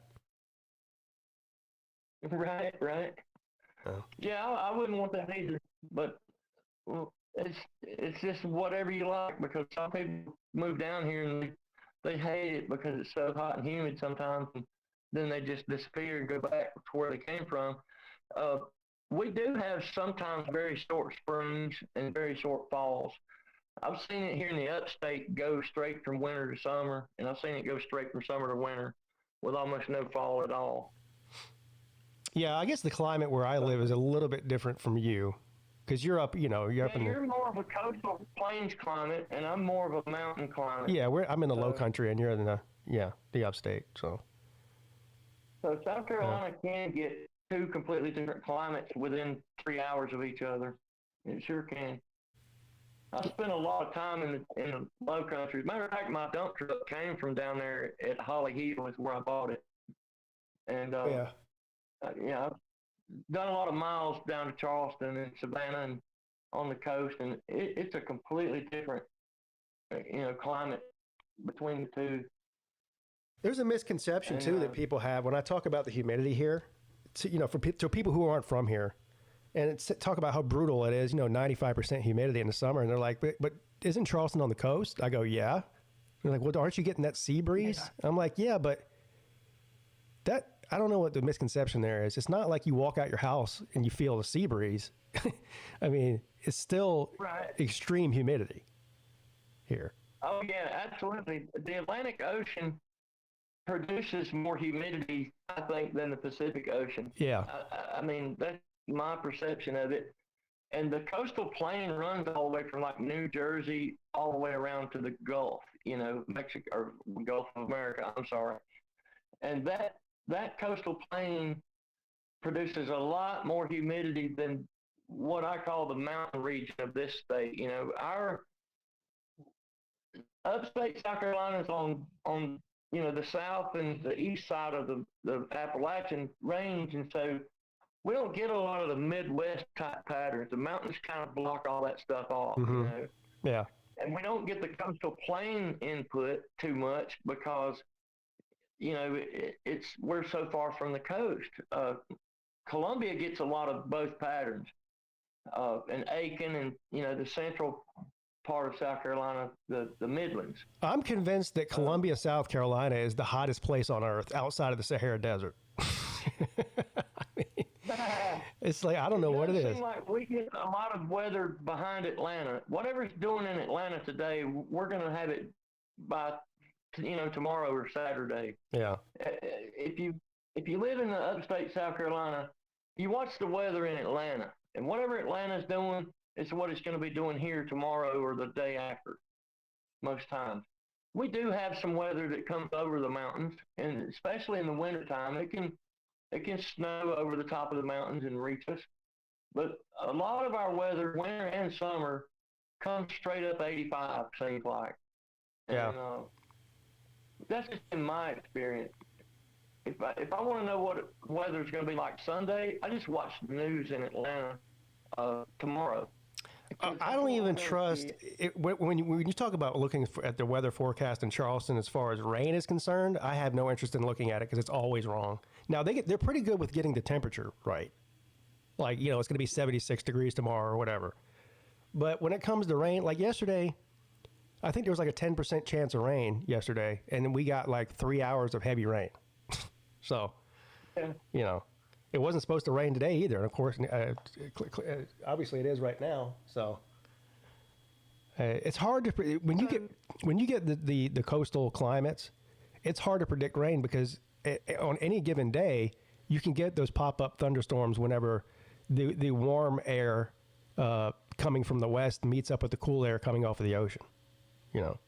I totally agree with that, and the same thing all the way from like Myrtle Beach down into Florida.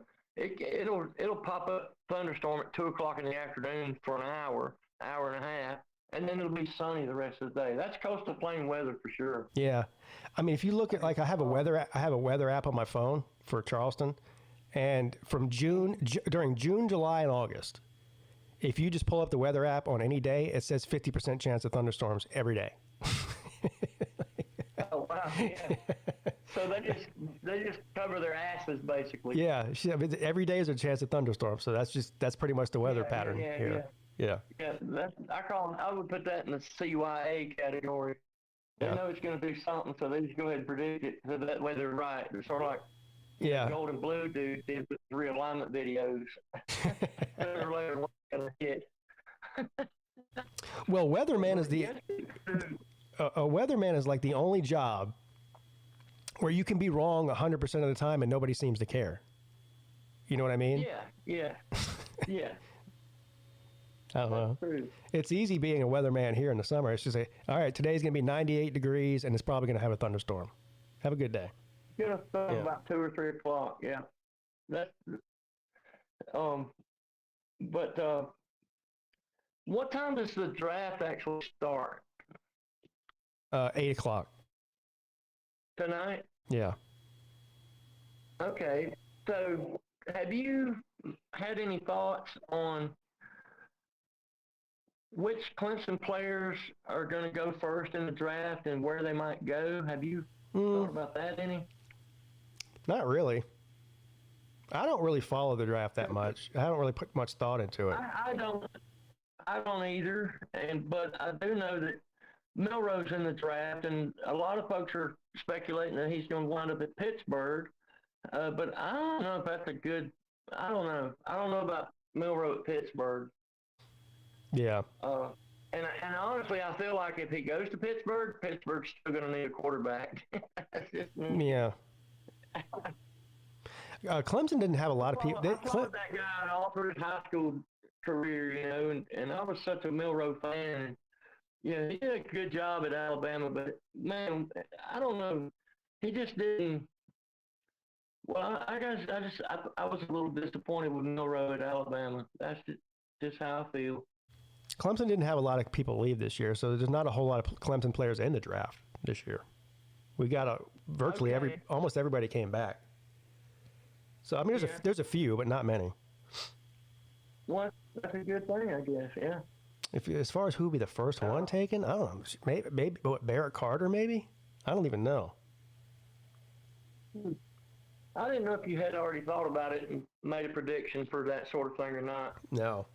As far as I know, none of them are projected to go in the first round. I guess maybe there might be one that goes late in the first round, but I don't know. Yeah. I think most of those guys are probably day two guys. I'm sure you're planning this 24-hour stream, so you'll find out eventually who goes and where. Well, we'll watch the first round tonight. I'll be sleeping when the second round's on, because that's tomorrow night. Yeah. Yeah. Right. Yeah. Barrett Carter's projected a third round pick. Okay. Yeah. What position does he play, Carter? Linebacker. Let's see his defense. Yeah. I don't know. Maybe he'll go to the Panthers, and we can stop all this nonsense. That would be amazing. That would be awesome if he goes to the Panthers. Yeah. Are you? I'm sorry for changing the topic. On this 24-hour stream, when you publish it, are you going to break it into 2 12s? Because I don't think YouTube publishes 24 straight.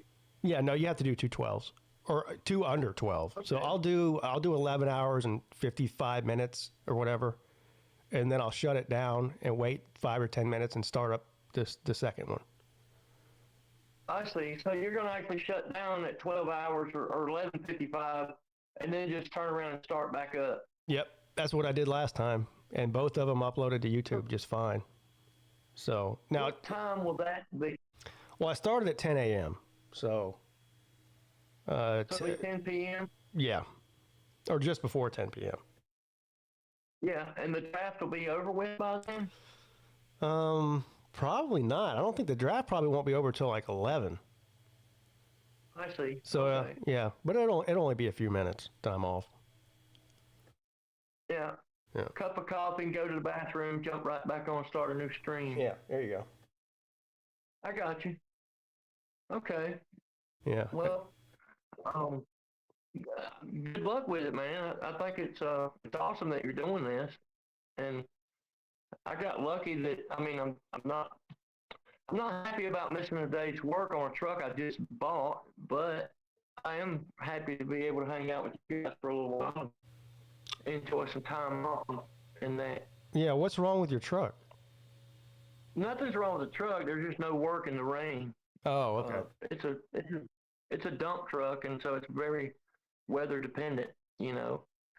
Why can't you run? Actually, going pretty wide open. Why can't you run a dump truck in the rain? Well, you can run a dump truck in the rain. Technically, a dump truck can go in the rain. It's just that so they don't work on these job sites in the rain much. They definitely don't pave asphalt in the rain, and a lot of the job sites are just so wet that the trucks and the equipment gets all stuck, and then the dirt and stuff that you haul turns to mud, and it won't dump out, and there's so many problems that they don't get a lot accomplished. So they actually just cancel the jobs most of the time in the rain. Sometimes you'll have a gravel job or some kind of rock or stone that you can haul, or even a scrap metal. But there's already more trucks than there is work available. So the guys that are higher up on the ladder than me, they get first pick on those jobs. I got you. So yeah, me being brand new, I'm lucky to even be working at all and stuff. And so I can't jump over a guy unless he refuses it. If they call this guy that's been with them a while and says, we need 3 loads of gravel over to so-and-so, if he turns it down, then they call the next guy. But I'm kind of still low in the pecking order. I just bought the truck Valentine's Day, so it takes a minute to get up a little bit in the ladder. So. Well, how long have you been there? I'm sorry. How long have you been there? I leased on with this company on March the 12th. Oh, so you really over a month? Yeah, because you're really new. Yeah, I bought the truck Valentine's Day, and then I went around looking for work for it, and this guy that I had contacted called me and said, tell me about your truck and what you got and what you can haul with it, blah, blah, blah. We had a phone conversation. I sent him, I emailed him certificate of insurance and the LLC and a copy of the employee identification number and my DOT credentials and all that. And then he texted me at 7 o'clock that night with a dispatch for the next day. And it's a pretty large grading company here in the upstate that also does trucking. And so I've been working for them ever since. And I have another contract with a paving company that's actually based in Conway, but they just recently opened a place up here in the upstate. And so I've been running some asphalt and, grindings, millings for that company too. And then the third thing I have is a contract with a scrap metal place where I haul 2 loads of transmission casings to Columbia to the smelter whenever they need it done. Yep. Okay. So that's like, what, a 2-hour drive? It's about 2 hours down there, and you dump out, and you make about 2 hours back. Yeah. They have me do 2 trips a day whenever they do it. There's a big ZF transmission plant up around Fountain Inn, and these are blemished casings for the transmissions. They take them to the smelter and just melt them down. Oh. And so I haul 2 loads of those whenever they call me. Okay. Well, that's cool. And I'm also working privately with a builder who does foundations for homes. And I take backfill material to him, like sand and sometimes rock, whatever material he needs. Like fill dirt? Deliver those to him. Yeah. Cool. Yeah. We've been staying pretty busy. But like I said, they just don't work that sort of stuff very much in the rain. Yeah, everybody keeps coming in the chat asking me why I'm doing this 24-hour stream. And I give you the same answer every time. Because I hate myself. Because why not? I'm a glutton for punishment. Why not? Why not do a 24-hour stream? I'm punishing myself for bad behavior. Well, I think you have a great show and you have good content. I think you can do a 24-hour stream and pull it off. Some people can't. I couldn't do a 24-hour stream. Nobody was going to watch that. Apparently, Chess Hall can't because he sleeps through his 24-hour streams. And, but some people can do them. Lou had a pretty successful one. And you have guys coming in to help you out, like Traveling Fools and that. And yeah, I definitely rely on people to engage with me, for sure. I mean, I did this a couple of years ago. I did one. You know how to make a 24-hour stream entertaining and interesting and keep people tuned in. And so, yeah, you're a good candidate for doing this thing, so why not do it? Yeah. It's not like you're doing one every week. If you were doing one every week, nobody's going to watch that. No, I couldn't do one every week. It's pretty tough. It gets hard after the 12-hour mark, It starts to get hard. Yeah. But, you just push through it. I did it before. I can do it again. It's the YouTube equivalent of running a marathon. Yeah. A lot of people who run marathons, they get about halfway through the marathon and they go, what the hell am I doing? They either keep going or they just quit. Yeah, well, CJ's right. The 24-hour stream I did was during football season, so 12 of those 24 hours we were watching football, Yeah. So that definitely helped. But whatever. So we'll figure it out. Well, I have another football question for you then, sir.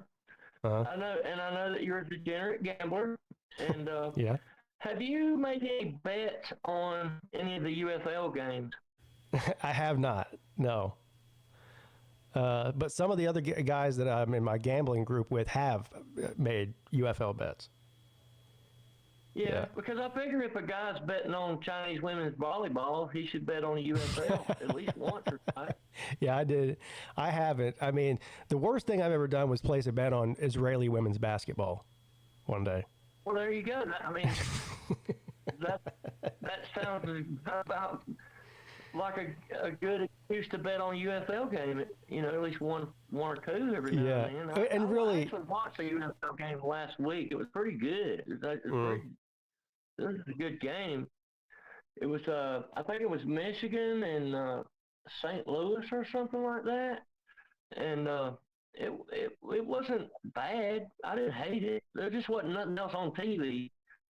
And I didn't really sit down and watch the game. I just was kind of in and out and checking on that game while I was watching. It was a pretty decent game. Mm. Yeah, I can't bring myself to get into it. I don't know. I've tried to watch it, and for some reason, it just doesn't do anything for me. Yeah, I mean, it's just a little weird having football in the spring like that. Right. But and it's not really that good either. I mean, I don't know.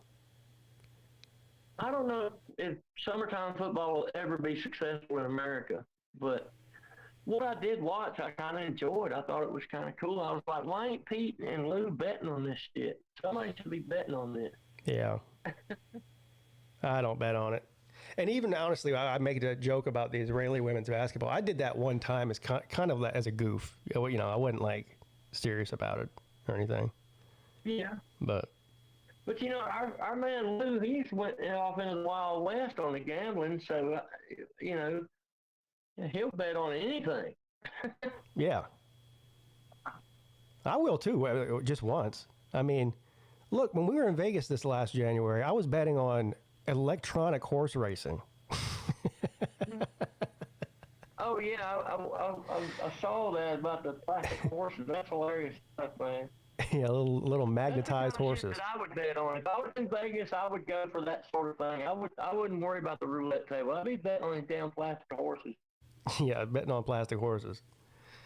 I would do it just because I'm an idiot too, you know, and I don't give a shit. It would be fun to do.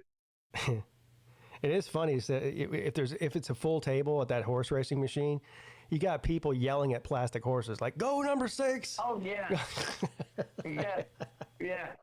And if you know how they had the entertainers that had to stay inside their circles and that out there in Vegas, I would bet on, is this person going to get out of their circle or not?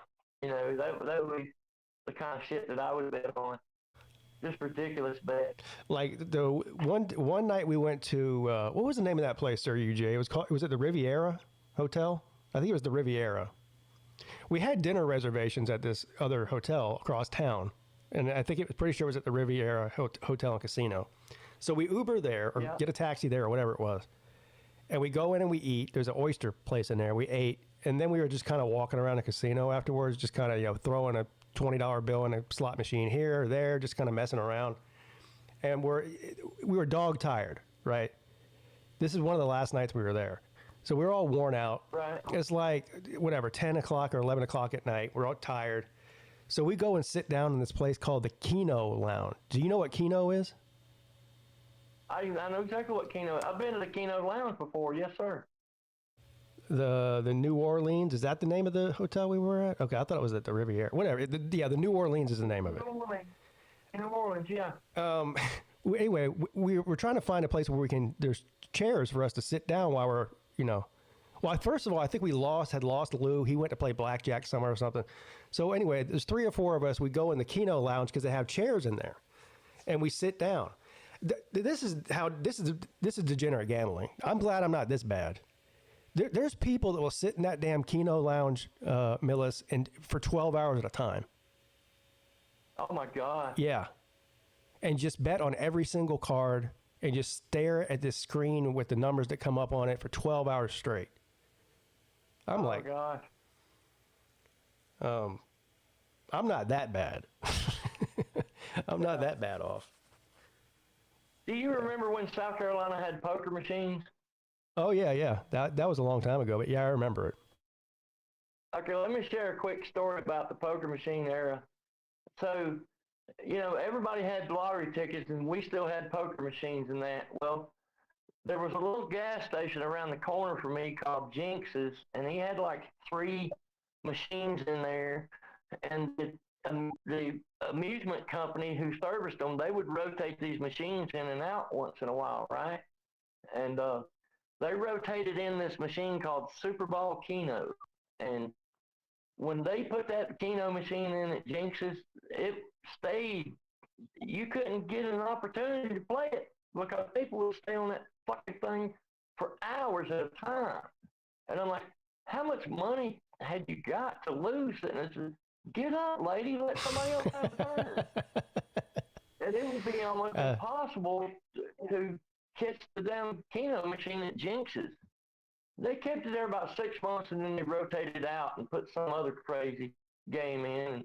But that Keno Super Ball was fun to play because it doubled your winnings if you hit the Super Ball. See, I need instant gratification when it comes to gambling. Like any of these, like those Keno games, how long can one card go on for? An hour? I mean, how long does it take to fill up one of those cards? There's like 100 numbers on there. I've never played the Vegas Keno. I've only ever played the machine Keno, so that can take 3 minutes or 3 hours or 3 days, depending on how much money you're willing to feed it. Yeah, see, that's what I'm saying. I think I need to know if I'm losing money right now, not later. Yeah. That's the thing about roulette. I mean, you know within 45 seconds after you place a bet whether or not you won or lost your bet. Sure. Yeah. See how fast I can lose money. Yeah, fuck Keno. It's glorified bingo is what it is. That's exactly what it is. Yeah. Yeah. That's pretty much what it is. That's why old people like Keno. Like when we were in that Keno lounge, we were looking around, like we were the youngest people in there. Everyone else was like 70 years old, Q-tips. We call them Q-tips around here. They got the white hair and the white sneakers. Q-tips. Yeah, they look like Q-tips walking around. Some of the car shows will have them old guys in them. They'll have like New Balances, and they got that white head. They look like Q-tips. Yeah. Yeah, white New Balances and white hair, yeah. Yeah. That's going to be... Oh, did you well, I'm assuming he doesn't care about me telling his business. It's not like a big deal, but you know Huffer Billy Paul. Sure. So he's building a house on Lake Kiwi. Yeah, he told me that before, yeah. So I guess he bought the property last week or closed on it last week, but now he's got to build a house on it. Yeah. Yeah, way back when I met HBP, 5 years ago or something, he had told me that he was going to buy a place and build it on Kiwi. That was years ago. And then, so just a few weeks ago, 2 or 3 weeks ago, I did a live stream out here in the yard where I was working on a zero-turn mower. And he was in there, and he was saying that he bought his place up there and he got to build a house. Yeah. He was in that stream talking about it. Yeah, he... See, I gave him a hard time because, when I first met him, he was talking about, clearing out his house, and he's going to put his house on the market, in Atlanta. And, years and every year, from year to year, just kept going by. I kept going, dude, when are you going to sell your house? Dude, when are you going to sell your house? And he's like, I got to do this project to it first. You got to do that to it. I'm like, no, you don't. You don't have to do any of that. Just put it on the market as is. Let them do that. Yeah. I mean, so I was making fun of him, and I would tell him, I'm like, dude, just go ahead and tell you're never selling the house. Like, stop pretending like you are. So, but now he actually is. He's going to sell it. Well, that's great because no matter what you go through all this effort and fix up the house and get it ready to sell, and the first thing the new buyers do is go in and change everything. Yeah, exactly. So sell it like it is, man. Yeah, it's just sell it like it is. Let them do the upgrades or whatever to it. Just first of all, you're spending money to do the upgrades, so just knock a couple of dollars off the asking price of the house and just sell it for a little bit cheaper. Yeah, exactly. Yeah. That's the best way to go. But we are talking about a guy who splits tens in blackjack. Yeah. So you got to consider that. So, but he said, I said, when are you planning on building this house in Kiwi? He's under the assumption, well, this is what the builders are telling him, that it'll be ready to move in by the fall of this year. Shit. I said, if they told you that, if they told you 6 months, that probably means a year, because we're talking about contractors here. And he goes, yeah, except the fact if you're paying cash, you get priority over loan builds. So I guess he's going to pay cash for it.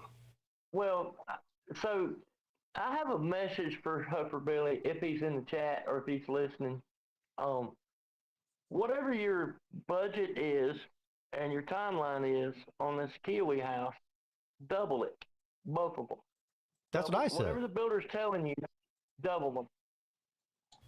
If the builder's telling you 6 months and $100,000, double both of them because that's what it's going to be. Yeah, that's what I say too. It's the same thing with any project. If you plan a budget and a timeline, double both of them. Mm-hmm. Whether you're building a car or a house or anything. Yep. So if the builder's in your ear saying, we'll have it done by, September 15th. Then fast forward 6 months from September 15th. That's when it's going to be done. Yeah. And if they say, well, this house is going to cost $250K to build, plan on it being $500K. That way, if it falls at $400K, you'll be happy that you saved $100. That's about right. You know what I mean? Yeah. Because I've done it with, 3 or 4 different houses over my time where I've flipped houses that some of them, none of them came in under budget and under timeline. So I just started doubling everything. If I buy a house to build and or renovate, then I just say, all right, I think it's going to cost me this much money. So I put double that amount in my head, and then when I finish under that amount, I feel like I've saved money. Yeah, we got super lucky on this house. We built half of this house, if that makes any sense. So yeah, we when we came to look in this neighborhood at houses, the builder lady, she brought us to this house that was halfway done, the house I'm living in now. And she's like, so this is this model of home, and you can do this and do that. She goes, this house right here is already under contract. Somebody else is building it. And I was like, this is the house I want. I want this house, not just this house. I want this lot. But she's like, too bad it's already under contract. Somebody else is building this house. Well, 2 days later, she calls us and she goes, I got great news. The people who were building this house backed out of the contract. So they lost, they put down 10%. They lost like $28,000. Oh my gosh. Yeah. Because they put 10% down on the house to get the build started going, which was $28,000. And then I don't know what happened, but they decided to back out of it. And so we came in. I said, she's like, you still interested in that house? It's halfway done. So some of the stuff you can't pick out, like the color of the siding and, little stuff like that.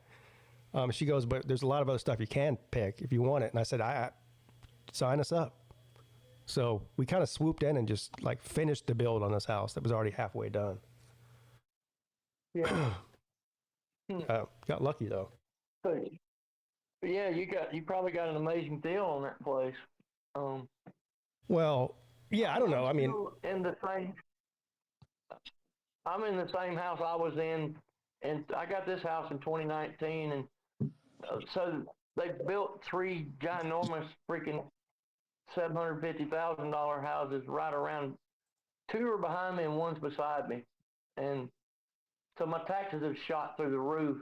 Mm-hmm. And I'm thinking about selling this house. I own a piece of land down in Union County. I got 55 acres down there. That's it used to be my VW junkyard, and my old shop was down there.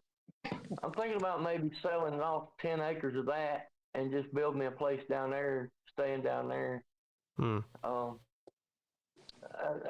really thinking about selling this house, but the problem is I finally got this house like I want it, Mm-hmm. But the taxes have went almost triple since I've been here because of these big fucking things next to me. The guy next to me, he's actually an Ole Miss fan. He had a son that played at Ole Miss, and he owns 6 houses. He owns a big place down at Isle of Palms too. Have you ever heard of Isle of Palms Pizza? Isle of Palms Pizza? Yeah. No. So he owns that. It's a great big pizza joint down there at IOP. And so he bought this house because he had the one son that was at Ole Miss and 2 sons at Furman. And now they've all graduated and stuff. And so he's looking to sell. He's been Airbnb-ing the place, but he's looking to sell it. He actually offered to sell it to me, but I really don't want it. He's wanting like $450 for it, and I ain't got $450 for that place. Yeah. I ain't got $450 for any place, but if I had $450, I would not buy the house next to the one I already own. Right. Super cool guy and everything. Me and him friended up pretty quick because he likes pizza, beer, and college football. Well, who? Perfect neighbor. Is there anybody that doesn't like pizza beer in college football? Well, apparently some people don't like pizza beer in college football, but I don't know them people. I don't want to know. Yeah, I was about to say that's the reason I thought everyone did, is because if they don't, then I just don't care to talk to them at all. Yeah. You know, at least 2 of the 3. You don't have to like the beer, but you got to at least like pizza and football. Sure, you got to have 2 out of 3 anyway, right? Yeah, right.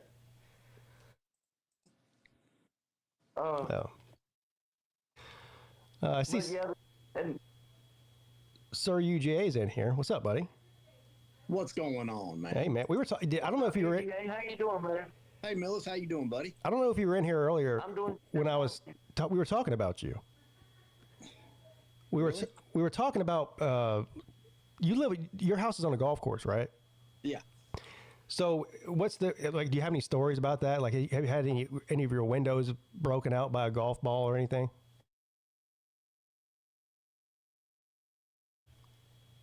Hello? He got real quiet, didn't he? Yeah, I don't know if there's something going on or what. Can you hear me now? Yeah. Maybe. So the hole that my house is on runs away from my house. Oh, okay. So it's basically what it is it's a dogleg right, par 4 that's about it's not that long of a hole, but what you have to do is lay up to the ditch and then hit over the ditch. Well, the ditch is like 50 yards long, you know? What is it, a par 4 or par 5? It's par 4. Okay. Yeah, but the layup area is real tricky. You have to, I'll take a picture of it. You went muted again. He might be having connection problems. But he sounds clear when he talks. It just sounds like he's hitting the mute button or something. I don't know. Can you hear me now? Yeah. My computer's been weird all day today, and my internet, so I don't know what the problem is. But anyways, the hole goes away from my house. Gotcha. Because we were talking about, like, some people buy a house on the golf course. Like, you know, yours is different because they're hitting away from your house, I guess. Yeah. But, you know, let's say you buy one on the left side of some fairway. Mm-hmm. And then somebody hits a ball in your yard and or their house gets hit with a ball and they get mad about it.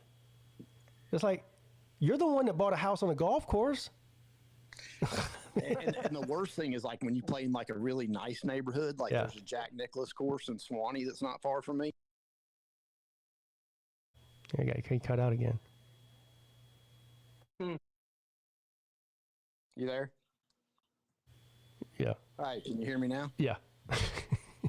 It's like let me try to come back in. I'll come back in. All right. It's like the Verizon commercial. Can you hear me now? Can you hear me now? Bye. All right. Yeah. I can't wait to hear the rest of this story. Yeah, I want to hear the rest of the story. There's a guy on social media who he posts these videos. I don't know if you've ever seen this. It's funny, though. He lives on a golf course. So anytime somebody accidentally hits a ball into his yard, he runs out there and lays down next to the ball like he got knocked out by it. So when the people come up to get their ball, they see him laying on the ground face first, like unconscious, and the ball's right by his head. That's funny. Probably give him $50. I'm sorry, here's $50. Yeah, it's funny some people's reaction though. Like they'll just stand there and stare at him, or sometimes they'll come up and then they'll just like run away, like they don't want to be, you know, associated with it. Nobody ever goes and checks on him to see if he's okay though. They don't. No, I haven't seen that. Is that on TikTok or what? I haven't seen any of that stuff. I've seen a couple of them. They're funny. And then they're standing there staring at him like, holy shit, I knocked this guy out with the ball. And then he like wakes up and starts rubbing his head, you know, like looks all groggy. Yeah. Oh. Dude, I've been watching y'all with this chat GPT stuff, man. It's wild. It is wild how that stuff works. Yeah, I don't know what was different. On Monday's show, Ballard was doing it. He was on my show, but he was the one running ChatGPT, and we put all these names in there, and it was a lot different than what I did today for some reason. I don't know if I'm doing something wrong or what, but I was listening a while ago when you did the 8 camel toes, and that was scary accurate, man. Yeah. Like you know, like the way it described him wasn't anything like the way we know him. But if somebody never heard the word 8 camel toes, went and saw that, that's pretty descriptive of the guy, you know. Well, when Ballard ran you on it, and I was like, holy shit. Yeah, they even said on the one when Ballard ran my name through it, it even said his real name is not Pete, but he'll answer to Pete. Like, how would it know that? You know? I know, right? That's what I'm saying. It's just scarily accurate. Yeah. It's eerie to me. You know, wow. So I went on GPT and Googled Millis Vanillis on the GPT, and it came up all Milli Vanilli. So I was pretty happy about that. If you GPT the Lawn Tractor Live, it don't have jack shit. There's not enough on the Lawn Tractor Live channel. I'm not in the algorithms like that, you know. Yeah. I don't know how it works, but I just wanted to check to make sure there wasn't a picture of me wearing a diaper jumping in a pool or some stupid shit. Yeah. You know? Well, I didn't want you to find out this way, but there is. No, come on, Rex. Stop it. That's a weird response to that, but yes, it exists. Sir UJ, No, there's not. Sir UJ, you were in the middle of telling us a story when you got cut out. That was Millis's fault that I got cut out. Everything's Millis's fault. Oh, I'm sorry. Yeah. It's okay, Right. Millis. That's all. Millis, blame Millis. Yeah. But anyways, I sent you a picture of the hole behind my house, Pete. Oh, you did? But the hole runs away from the house, you know? Oh, I see. Yeah. So they're hitting the tee box is like the closest thing to you, right? I see. Okay. But have you seen that guy that I was just? I don't know if you heard what I just said about that. There's a guy on. I don't know if he's on TikTok or what, but every time somebody hits a golf ball into his yard, he runs out there and lays down next to it like he got knocked out. So that when the people come up to get the ball, they see him laying there. And they're like, "Oh shit!" He's laying there like he's dead. Yeah, he's laying there like he got knocked out. Yeah. Yeah, I've seen. Please say that's why he bought that house, not to be keeping up with the Joneses or whatever. Yeah. But to be a prankster. Yeah, and then he records it too. You know. I would do that shit if I had a house to the right or left of the course and people were blasting it over there all day. Yeah. Oh yeah. The funny part is when my buddies let me know they're coming through to play around because they have to go right past my house. I can see the house from the office, so I'll get out there with the air horn, you know. And right before one of them tees off, I'm like, "What?" Oh boy, I bet they get big mad. Boy, just say you weren't going to hit it good anyways. Gives a shit. Yeah, there's another prankster on TikTok or whatever that does that. He'll like hide in the trees by a tee box, and the people, as soon as the guy's in his backswing, he blows the air horn. And boy, they get pissed. Like a couple of them got so mad that they chased him. He had to run away. Yeah, with their club. I think I've seen yeah, this. they were gonna like beat him up. Well, I don't know. People like to gamble on the golf course, so maybe they had money on it. Who knows? Yeah, that's true. Yeah. Hey, I'm gonna leave and come back in a little bit. My internet's just trash. Okay. So I'm gonna call the Rods and tell them to get somebody to fix it. I'll be back. All right. Bye. By the way, Pete, I know you've gone down this rabbit hole a few times. I've gone down the flat Earth rabbit hole again since this, Antarctica trip happened. Mm-hmm. Have you looked into this?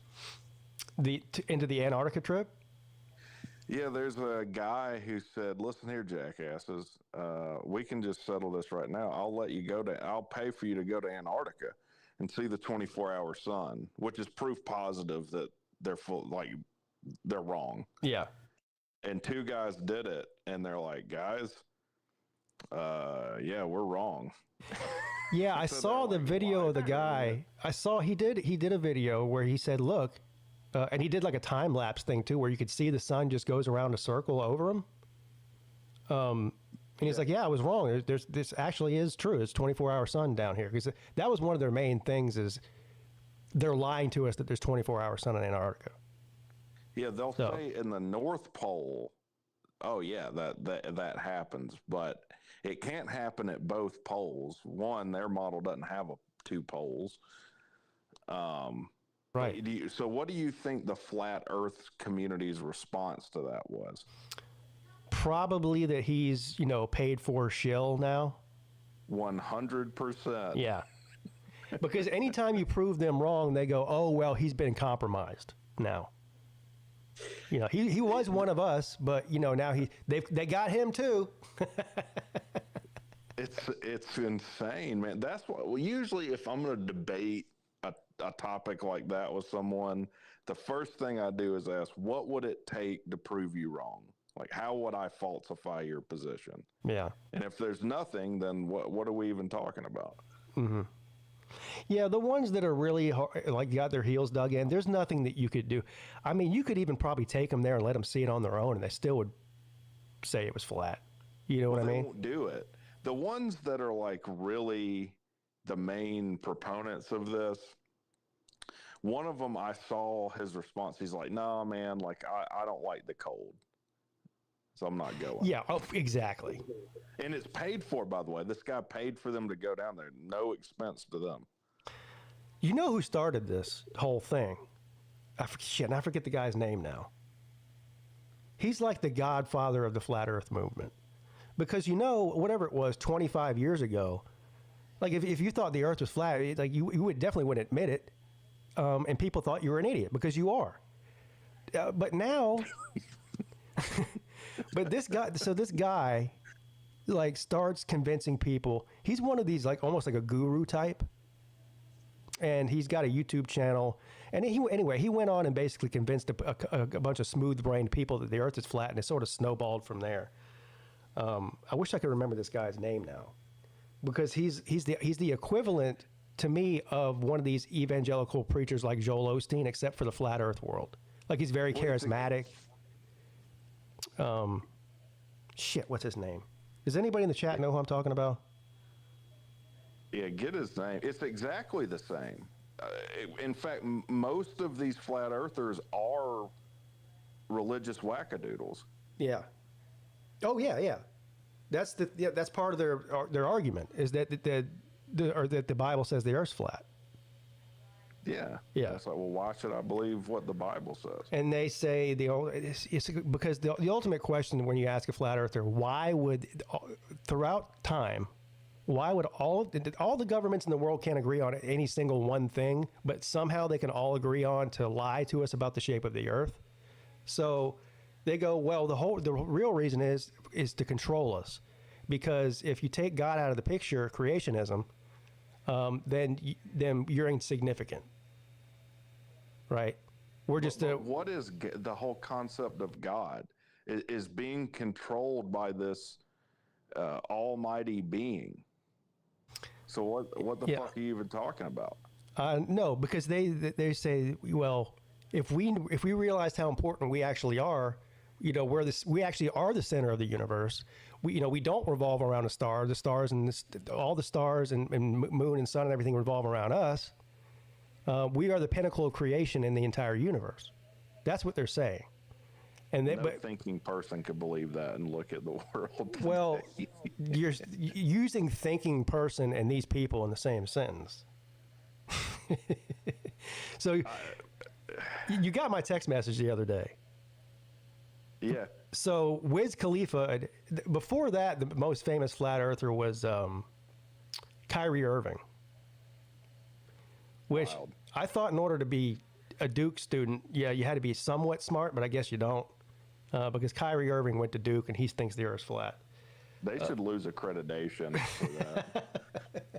I mean, it really should. Now Wiz Khalifa thinks the Earth's flat. I think I listened to him. It wasn't a debate, but he was on a live stream and taking questions through like super chats. Mm-hmm. And people would just be like, okay, well, how come on your disc, like if you're at the edge of it, all these people are looking in different directions, but we know they're seeing the same like constellations, which doesn't make sense. He's like, bitch, what you talking about? Like that was his response to everything. Y'all bringing up that shit again. It was funny when I found that video of him talking about the Earth being flat. Of course, the first thing I did was go right to the comment section, and you know what all the comments are. Boy, he's done smoked himself stupid, you know.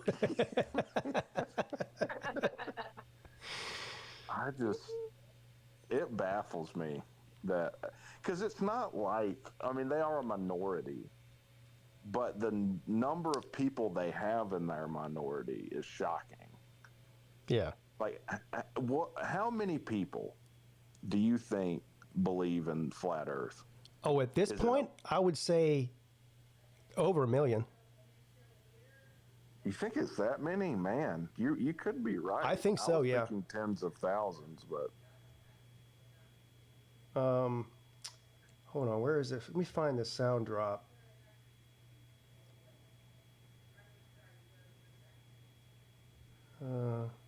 So this individual here is also a flat earther.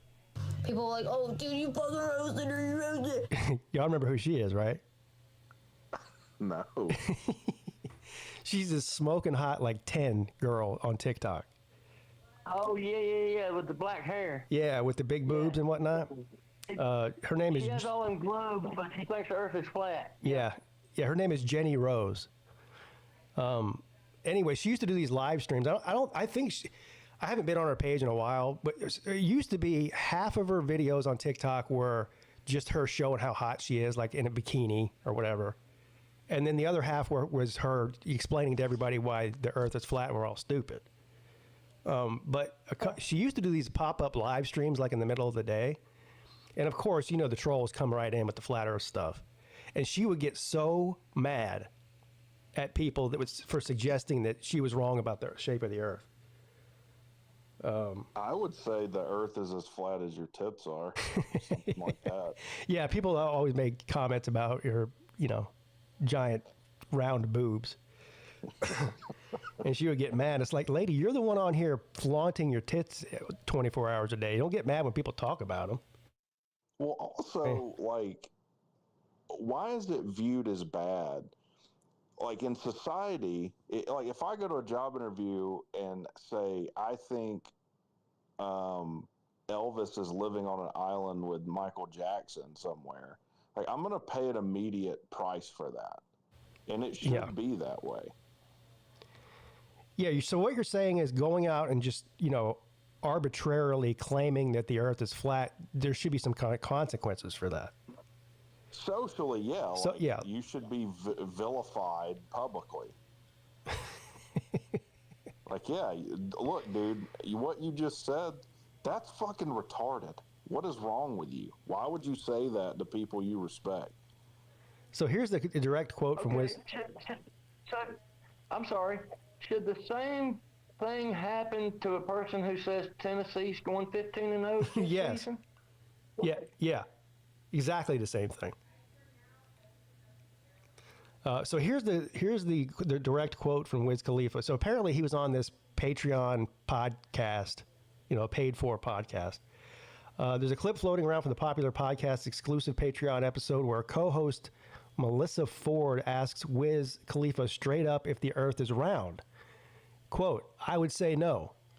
And when she asked what the shape of the planet is, Wiz Khalifa replied, I just believe that we live on a flat plane, like a huge flat plane. He further elaborated after receiving an agreeable dap from co-host Ish, I guess is that person's name, and said he believes that the flat plane theory because of how much he travels. Quote, it's only because I've traveled so much. However, when guest host and academic Mark Lamont Hill asked him if he had ever reached the edge of the flat Earth, Khalifa tried to clarify his point. Nah, it's not that. I think that there's more masses than we just see because it was one thing before and it spread out. What? Do y'all understand what that means? Does that make any sense to you? Completely wrong. He says, however, okay, nah, it's not that. I think that there's more masses than just what we see because it was one thing before and it spread out. Is he talking about Pangea? Oh, sorry, we lost Rec. I'm trying to figure out what he's saying there. Read that again. Something about mass. Yeah, he goes. He travels so much. That's why he thinks that the Earth is flat. Like, in other words, he's been on a lot of planes and he doesn't see the curvature of the Earth. I guess is what he's saying. So then the guest host pushed back and says, "Well, have you ever reached the edge of the Earth?" And he goes, "No." This is a quote. "Nah, it's not that. I think there's more masses than just what we see because it was one thing before and it spread out." More mass? He might have smoked himself stupid for real. Yeah, because think about, like, why are things spherical? Like, why are planets spherical? Oh, it's this so that every point on the like everything's equidistant from the center of mass. Like, this makes sense. So instead of like, think of gravity as being like a rope pulling you toward the center. Mm-hmm. If you're on a disc, that rope is pulling you to the center. That's pulling you over. Where if you're on a sphere, it's pulling you straight down, right? That means that all the buildings at the edge of this disc would have to be built almost parallel to the ground. Yeah. Which doesn't happen. Like, no way you look at this does it make sense. Well, see, when you bring up common sense things like that, you know what their answer is. Because it's like when someone starts off with a little lie and then they have to keep lying to cover up for the previously, like you get caught in this cycle of lies to try to save face. So this is what they do. They're not lying. They're making shit up. Like, so when you bring up the gravity question, guess what their answer to that is? They don't believe in gravity. Yeah, gravity's not real. It's density. And then you say, well, if you take a feather and a hammer and a vacuum and drop them, they drop at the same rate, even though they have different densities. So explain that. And they'll be like, well, did you ever witness that personally? Like, that's usually what they'll go with. Like, oh, we did all this science years ago that figured this out. Did you meet those scientists? Like, what? And this is the dumbest one that I hear them. They use this one a lot. They go, you really think that we're spinning 24,000 miles an hour, or what is it, 1,000 miles an hour, right? Because it takes one revolution takes 24 hours, so that's 1,000 miles per hour. When you talk about the circumference of the Earth, so you really think we're spinning 1,000 miles an hour and hurling through space through the Milky Way at 100,000 miles an hour, and we can't feel it? I go, okay, look, this is like if you take an ant and you put it on a beach ball and you spin that beach ball one revolution in a 24-hour period, do you think that ant feels that? No, yeah, get in a car and drive and make a turn, a full circle turn, and take a day to do it. Yeah, exactly.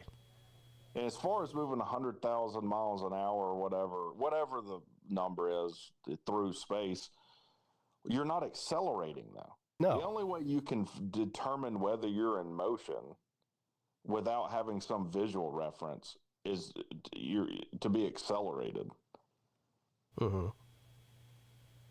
Yeah, they have all kinds of cockamamie theories about the moon is not a dusty rock. It's actually creates its own. It has its own light source. It's not the reflection of the sunlight. Yeah, this massive thermonuclear furnace is coincidental to the light you see. Yeah. On the moon. Oh, the dumbest one I ever saw the other day was, oh yeah, well, if the sun is 90 million miles away and it's so bright, it's this big thermonuclear body, a celestial body, then how come space is dark? I don't know, man. 13 billion light years of universe, or however big it is. Well, the real answer is because photons have to. Anytime you see anything, it's a reflection. It's photons bouncing off of mass. So there is no mass, and if space is a vacuum, there's nothing for it to bounce off of.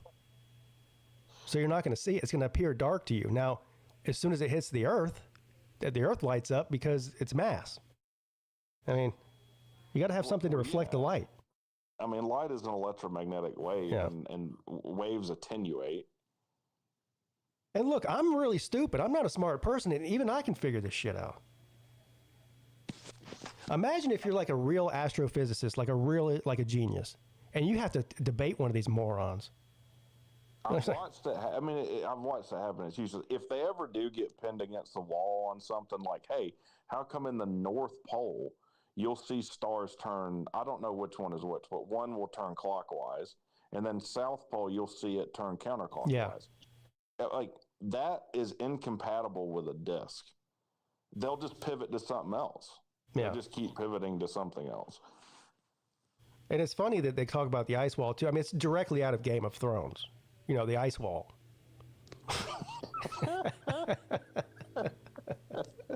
And the dragons are coming next. Yeah, and on the other side of the ice wall is like a whole nother civilization of humans that, you know, are operating at a higher frequency than we are. You know, they're the enlightened people.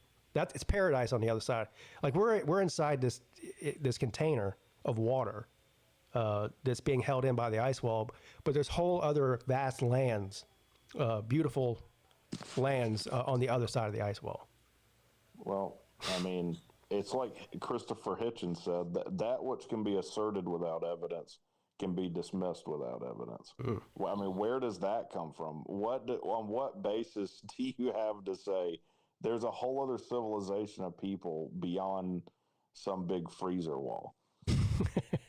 Freezer wall. Yeah, what do you base that on? And we just, I guess, said it, the most egregious thing is they call what they're doing science. Like they pretend that they're doing science. Yeah. So, okay, what testable prediction does this flat earth theory make? Because that's how science works. You have to say how it's falsifiable. And if it's not falsifiable, then we say it's not even worth asking scientifically. Yeah. They don't do that. There was another one, a guy who did a video where I forget what the experiment was, but he was a flat earth guy and he was going to do this experiment to try to prove that that there was no curvature. And he ended up proving himself wrong on the video. He was like, well, this wasn't what I expected. Everyone else expected it. Yeah. But I've thought that too, because like on a flat plane, if you keep going up in elevation, they'll say, you know, you can see further and further. But that would, to me, mean you would see less because you're further away from what you're looking at. Because you'd make a right triangle, and what you're looking at would be its hypotenuse. So on a flat plane, as you went up, you would see less. Yeah. That's true, yeah. I didn't even think about that. This is why I'm upset. I'm upset with Jeff Bezos. And so instead of shooting these millionaires into space, he should have gathered all the biggest, most prominent flat Earth people and offered them a free trip to space so that they can see the curvature for themselves. Yeah, and just left them in space. Yeah, that probably would be better. No, we need him to come back and let all the other idiots know that the Earth actually is not flat. You know. But they'd probably still find a way around it. You know what? This is what they were saying about the people in Antarctica. Well, you know what that looks a lot like? That Vegas sphere.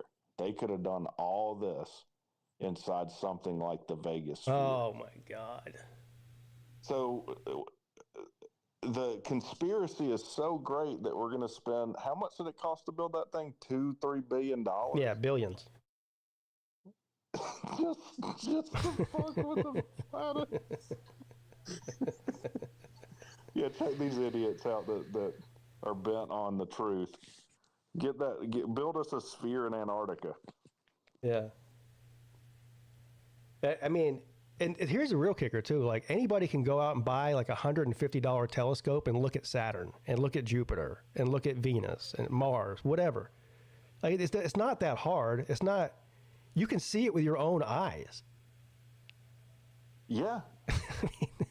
Yeah. And so why are all those look spherical? Well, they're not. They're not spherical, though. Can you see the other side of them? Actually, yes, because all of them are in motion. Well, especially on a full moon. If you look at a full moon through a telescope, you can see the curvature. I mean, you can see it's in. Obviously, it's 3-dimensional. It's not flat. Oh. I don't know, man. I'll be honest with you. Like, if you told me I'm a flat earther, that would gravely change my opinion of you. Well, rightly so. Yeah. I'll be like, man. That's why if I were one, like, I guess Wiz Khalifa just doesn't care. He's so high all the time. But if I were a celebrity and I actually did think the earth was flat, I don't think I'd come out publicly with it. I'd just keep it a secret. Yeah, it's kind of like if you shit your pants. You don't go around telling everyone that when you get home. You just go to the basement and clean up. Yeah, it's exactly like shitting your pants. Yeah.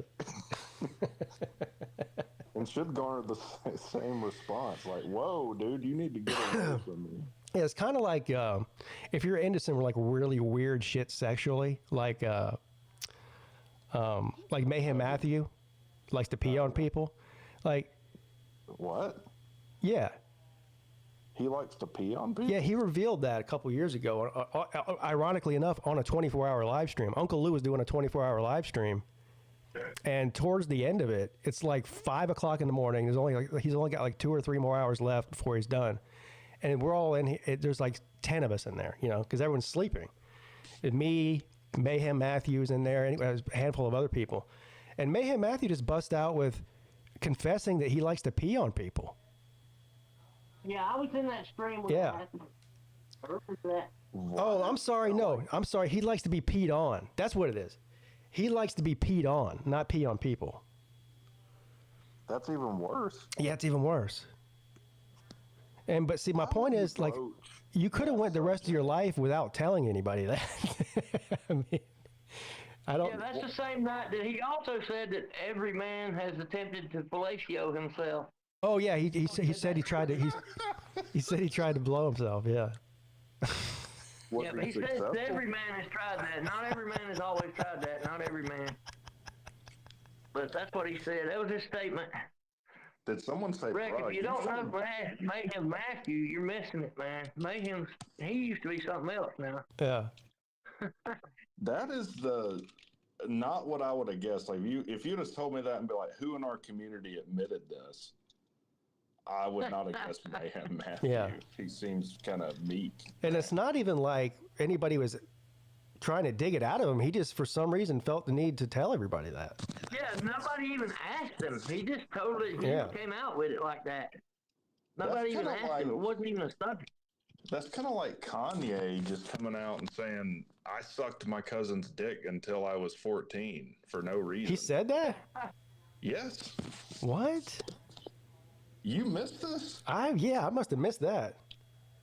Yeah, was it on Twitter? Someone in the chat probably knows. Well, I mean, he's got some kind of mental problem. Honestly, I'm glad I missed it when I saw that. Because I'm like, yeah, this guy's mentally fucked. Yeah. Yeah, he's definitely some kind of chemical imbalance going on with him. But if you like to get peed on, how would you broach that with your partner, you think? You've been I think didn't we ask him that? Like, so how do you, like, how long do you date a girl before you go, you know what? I would really like you to pee on me. Well, first you got to prep, right? So, like, on the way home, be like, get her a big Slurpee drink or something. You're gonna need the 32-ouncer, sweetheart. All right. I wonder if he likes, like, maybe feed her asparagus so it really smells strong. Yeah. Do you have a preference? Do you want Monster Energy drink beyond this, or? So does it change, to maybe on Tuesday you like that. And I was like, so what do you do? I was curious about this too, because I was fascinated by that whole thing. So I was like, so what do you do? Do you when you like put down a drop cloth, like a plastic drop cloth on the bed, and she just pee on, just get over you on the bed and pee on you? Or she's like, oh no, that's gross. We do it in the shower. Damn, dude. So let's say, you paid me $1 million to do that. There's no way I could take that seriously. I would just be laughing my ass off. Yeah. Like, this is fucking ridiculous. Yeah, if I was a woman, I mean, if some guys wanted to pay me to pee on them, I'd be just, fuck it. You don't have to have sex with them. Just pee. All I got to do is pee on you? All right, whatever. That'd be $250, sir. Probably charge more than that. $500. Is that something you're born with, or is it like, how do you stumble across that? Like, you know what? I figured out I like getting peed on. Yeah, I don't know. Like maybe you're taking the dog out on a walk, and you kind of catch some spray pee, and you're like, I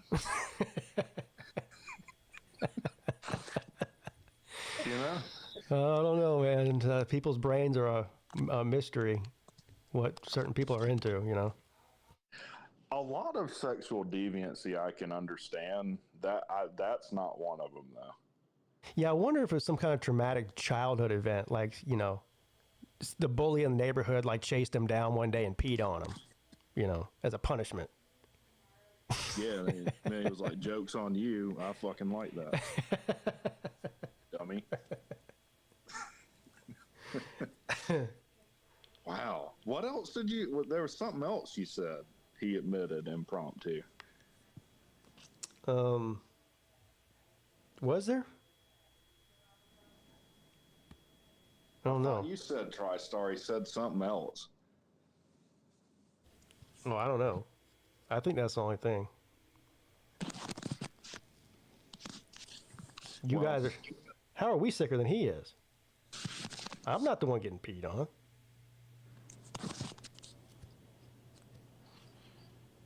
As a matter of fact, I try to avoid being peed on. Yeah. If you started trying to pee on me, I would move. Yeah. It just occurred to me that it's possible that Matthew could be a goat. What? Is that a goat thing? The goat. The boy goats pee on themselves because the chicks like it. The chick goats like it when the boy goats pee on themselves. Really? I didn't know that. See, you learn something new every day. Assuming that's true, Yeah, how do you know that? Well, because I grew up on a farm, and the goats were peeing on themselves one day, and I asked someone, why is that goat peeing on himself? And so that person told me that the lady goats like it when that happens, and so I trusted that person, so that's what I went with ever since. It turns out it's actually true. How do you determine that the female goat likes it? Does she take a survey? I'm not a scientist. I don't know, but that's what the old farmers used to always say. And if you Google that, that's one of their little mating rituals. It's the boy goats pee on their beards. On their beards? It puts out a pheromone for the girl on their beards. Yeah, they lower their head and they pee on their beards. And they start raising their heads, and then the girl goats get all sexually attracted to that. There's pheromones in their pee or something. Oh, yeah. You're bullshit. You're okay. Taking the piss now. Literally. No, okay, but that's where Mayhem might be a goat. Yeah, maybe he's part He goat. could be a goat. He has a goatee, so maybe. Well, Rec Talk. Maybe he pees on his goatee. He does kind of look like a goat. That's more fucked up than him saying he likes to get peed. I mean, if you look at him and you're like, what? Like, pick one animal that he looks kind of like. I think goat has got to be it. Yeah, or some kind of fish, maybe. Like Carson Beck looks like a sloth. Yeah. Maybe it's like a Georgia thing to look like farm animals. I don't know. Hey, now, wait a minute. Watch out now. Watch out. Who's now. that? That's Yoda T. Yep. I went to Georgia, so yeah, watch out. Maybe I will tell you. I know. I'm getting. It's still a long ways away, but I'm getting very excited. I'm looking forward to going to this Georgia Tech game with Rec Talk and Sea-Dog. It's going to be a good time, man. In fact, me and Sea-Dog were kind of talking about it, not that specifically today, but you know how RFK has his autism list? Yeah. I was like, man, there's a lot of nervous kids on Tech's campus today. Why is that? What? Because a lot of them are autistic. Oh, is he? Oh, okay, I got what you're saying. Yeah. Yeah. They don't communicate so good. Yeah. Well, how did you went to Georgia Tech, right? Correct. Yeah. So how did you turn out normal? Well, I went older. Like I was an older student when I was there. I was like 25 or something. I think that had to do with it. It's kind of like, you know, being indoctrinated into something young. You don't really have a chance. Right. So you were already like a full-grown adult. Like most kids, when they go off to college, they're still kind of kids. You know. Yes. And it takes some time for them to adjust to, you know, being on their own, living on their own, that kind of thing. So why was it 25 years old before you went to Tech? Well, I didn't know that I wanted to do engineering until I was older. Like, I spent my younger years kind of burning the candle from both ends, doing a bunch of crazy shit. Right. And then kind of once I was like, you know what? Fuck that. Then went to Tech. So what you're saying was you were a fuck up and then you cleaned your shit up and went to Tech. 100%. Yeah. Yeah, I had the same experience, except I'm still a fuck up. I never cleaned up my act. No, I'm kidding. Well, I don't know that I did either. I mean, it was an interesting experience, man. Like I might have told you this. My first day there, this is 100% true. I went to the dining commons and they were having like, not official, just a bunch of guys were playing Yu-Gi-Oh, like a Yu-Gi-Oh tournament in the middle of the dining common. I was like, bro. That's not surprising. Well, I don't even know what that is. Like Pokemon. Oh God. Card game. Now, if you would have said Dungeons and Dragons, I would have believed that. I only played that once. Yeah, I only played it once, and like I went to this dude's house, and they're like, all right, let's tell you how to play, and they break out like these 2 textbooks. Yeah, I'm like, dude, this ain't school. I thought this was fun. I'm not reading that. Oh, yeah. Isn't that like essentially a game that never ends? Like there's never a winner, is there? I don't even know if you call it a game. It's to me. Games that they make up as they go along. Yeah, you make it's that like game an up interactive story, and so I was a 6'7" tiefling elf who was sexually confused. Mm-hmm. But I was also 400 pounds, and I insisted my sneak stat be maxed out, though. I got kicked out. That's why I only played it one time, because you like roll to do different things, like roll to attack at whatever, I guess. Well, I kept rolling to seduce them. And so then they started fighting each other and me instead of the monsters and shit. And they ended up assassinating me. Oh, so they killed you like permanent. So you're done. Yeah, man. Damn. They're like, this guy's not taking this game seriously. We need to kill him. Get him out of here. Yeah. And I was telling this guy I worked with about it. And right when I said, yeah, I was like a sexually confused elf, my boss walked by and just looked at me. I don't know what the fuck you're talking about, but I'm getting a coffee. There's always a game manager who's known as the dungeon master, and he sort of makes up shit as they play. The dungeon master was not a fan of me. Oh, really? Did they Did they go so far as to like wear out, like dress up for the game, or did they just wear regular clothes? They did. The reason they played is because they had just built this elaborate dice rolling thing. So it was like something they'd made out of styrofoam and painted, and you'd put the dice in it, and then it'd roll down this like tower thing. So there are get-togethers that are similar to Avon parties, but they're D&D gatherings, and some people do dress up for that shit. It happens. I would have rather dressed up because I wanted the full, experience. Yeah.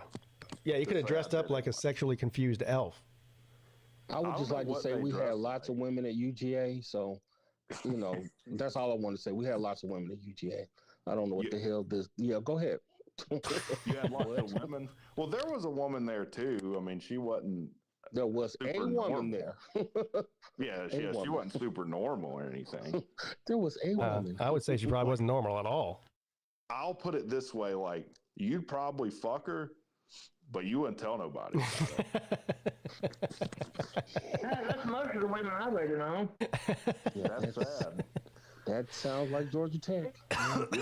You be shouting that out of your head on the way home. Hey, what is the ratio of men to women at Georgia Tech? Dude, it's got to be like 4-1. Yeah. I was going to say more than that. It's probably worse in your hardcore engineering, like chemi, electrical E. And the women that are in those majors are the most socially inept for the most part. Yeah. There are more women at Georgia than men. But go ahead. Go ahead. I guarantee you there are D&D clubs. And those degrees are worth about as much. I guarantee you there's D&D clubs at Georgia, correct. But there are more women than men. Yeah. So I just wanted to put that back out there. Okay. There's still but what does that mean? There's more women than men. So what? That means nothing. That means nothing? Okay, cool. No, it means nothing. Well, it means something if you're a male and you go to school there. Right. I didn't know where that was going, but that's cool. Okay. There's, the College of Charleston down here in Charleston. You know what the ratio of men to men there is? 10-1. Awesome. 10 women for every one male. Exactly. That does mean something to men that like women. Yes. Yeah. That does mean something. Yeah, but Tech's more the long game where you're like, all right, I'm gonna get a. But I don't understand the point of the statement. Then I'll bag the woman. You don't understand. I don't understand the point of that whole statement. You don't understand that guys like women, and if there's more women than men. No, I understand that guys like women, but your statement was there's more women at UGA than Georgia Tech. Okay. There's more women at Georgia than men.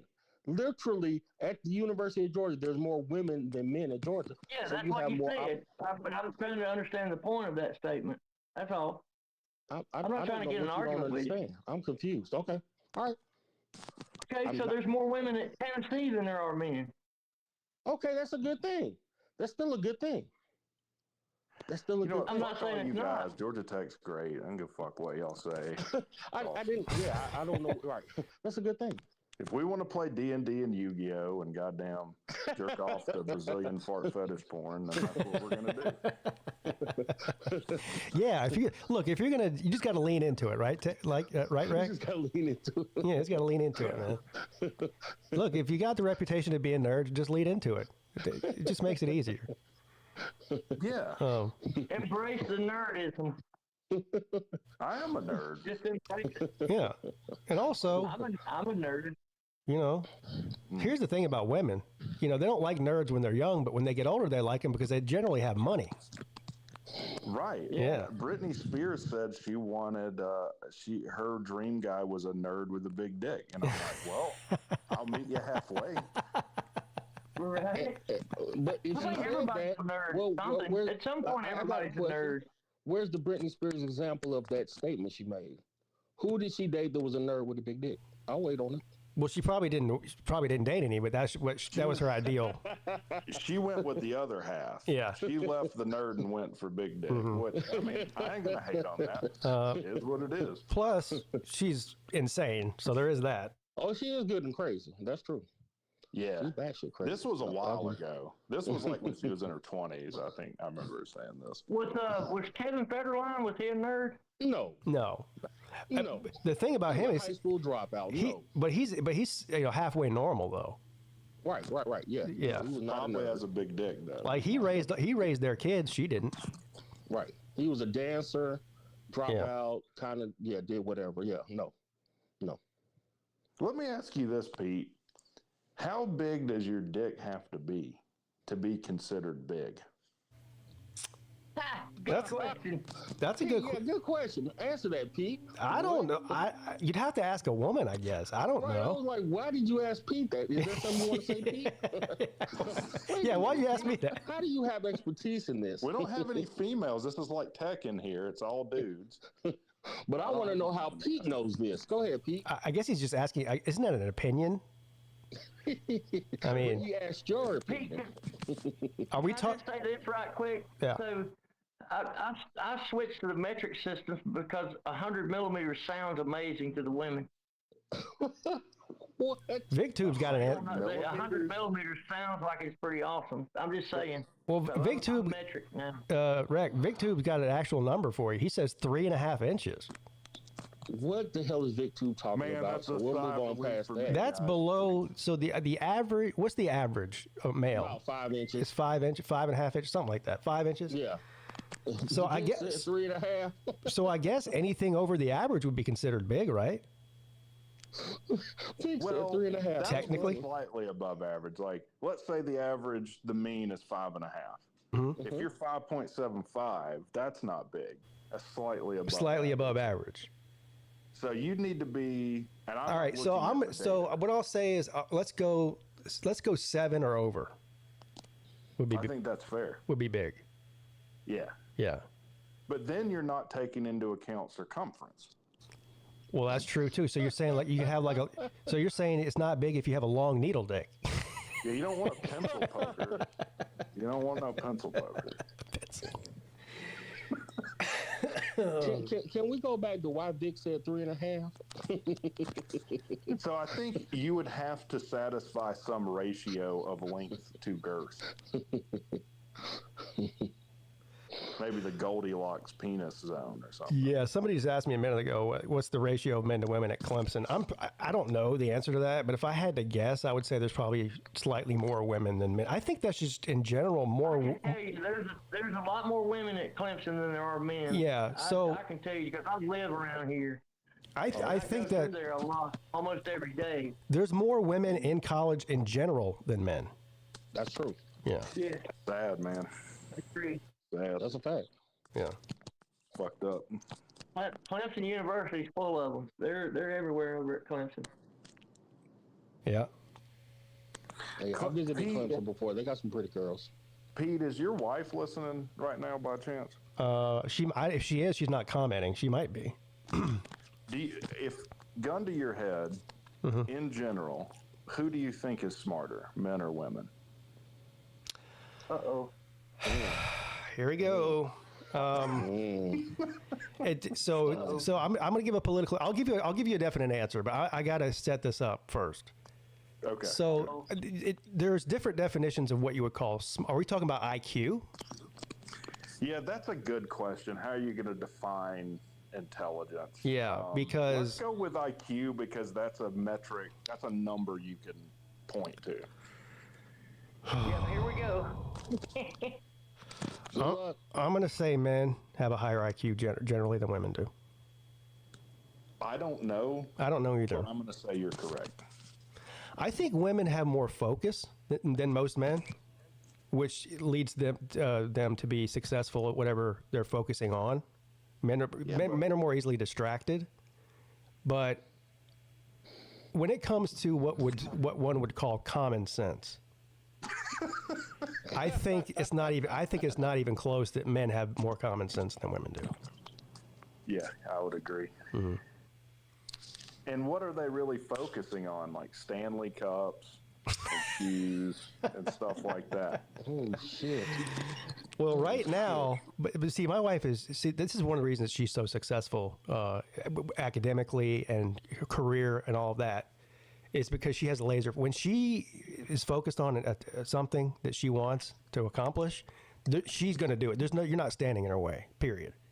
Now, that is a very good thing, and it's also extremely annoying thing for me. Sure. Because like right now, she has this laser focus on converting our back screened-in porch to a sunroom, and it's going to consume my life until this thing is done. Now, would you be able to talk her out of that? No. If you really stuck your foot in the ground. I think I'm past that stage. I saw that look in her eye. This was my idea. I just said it like in passing last night. We're sitting on the back porch, and I go, you know, it would be really cool one day if we turn this into a sunroom.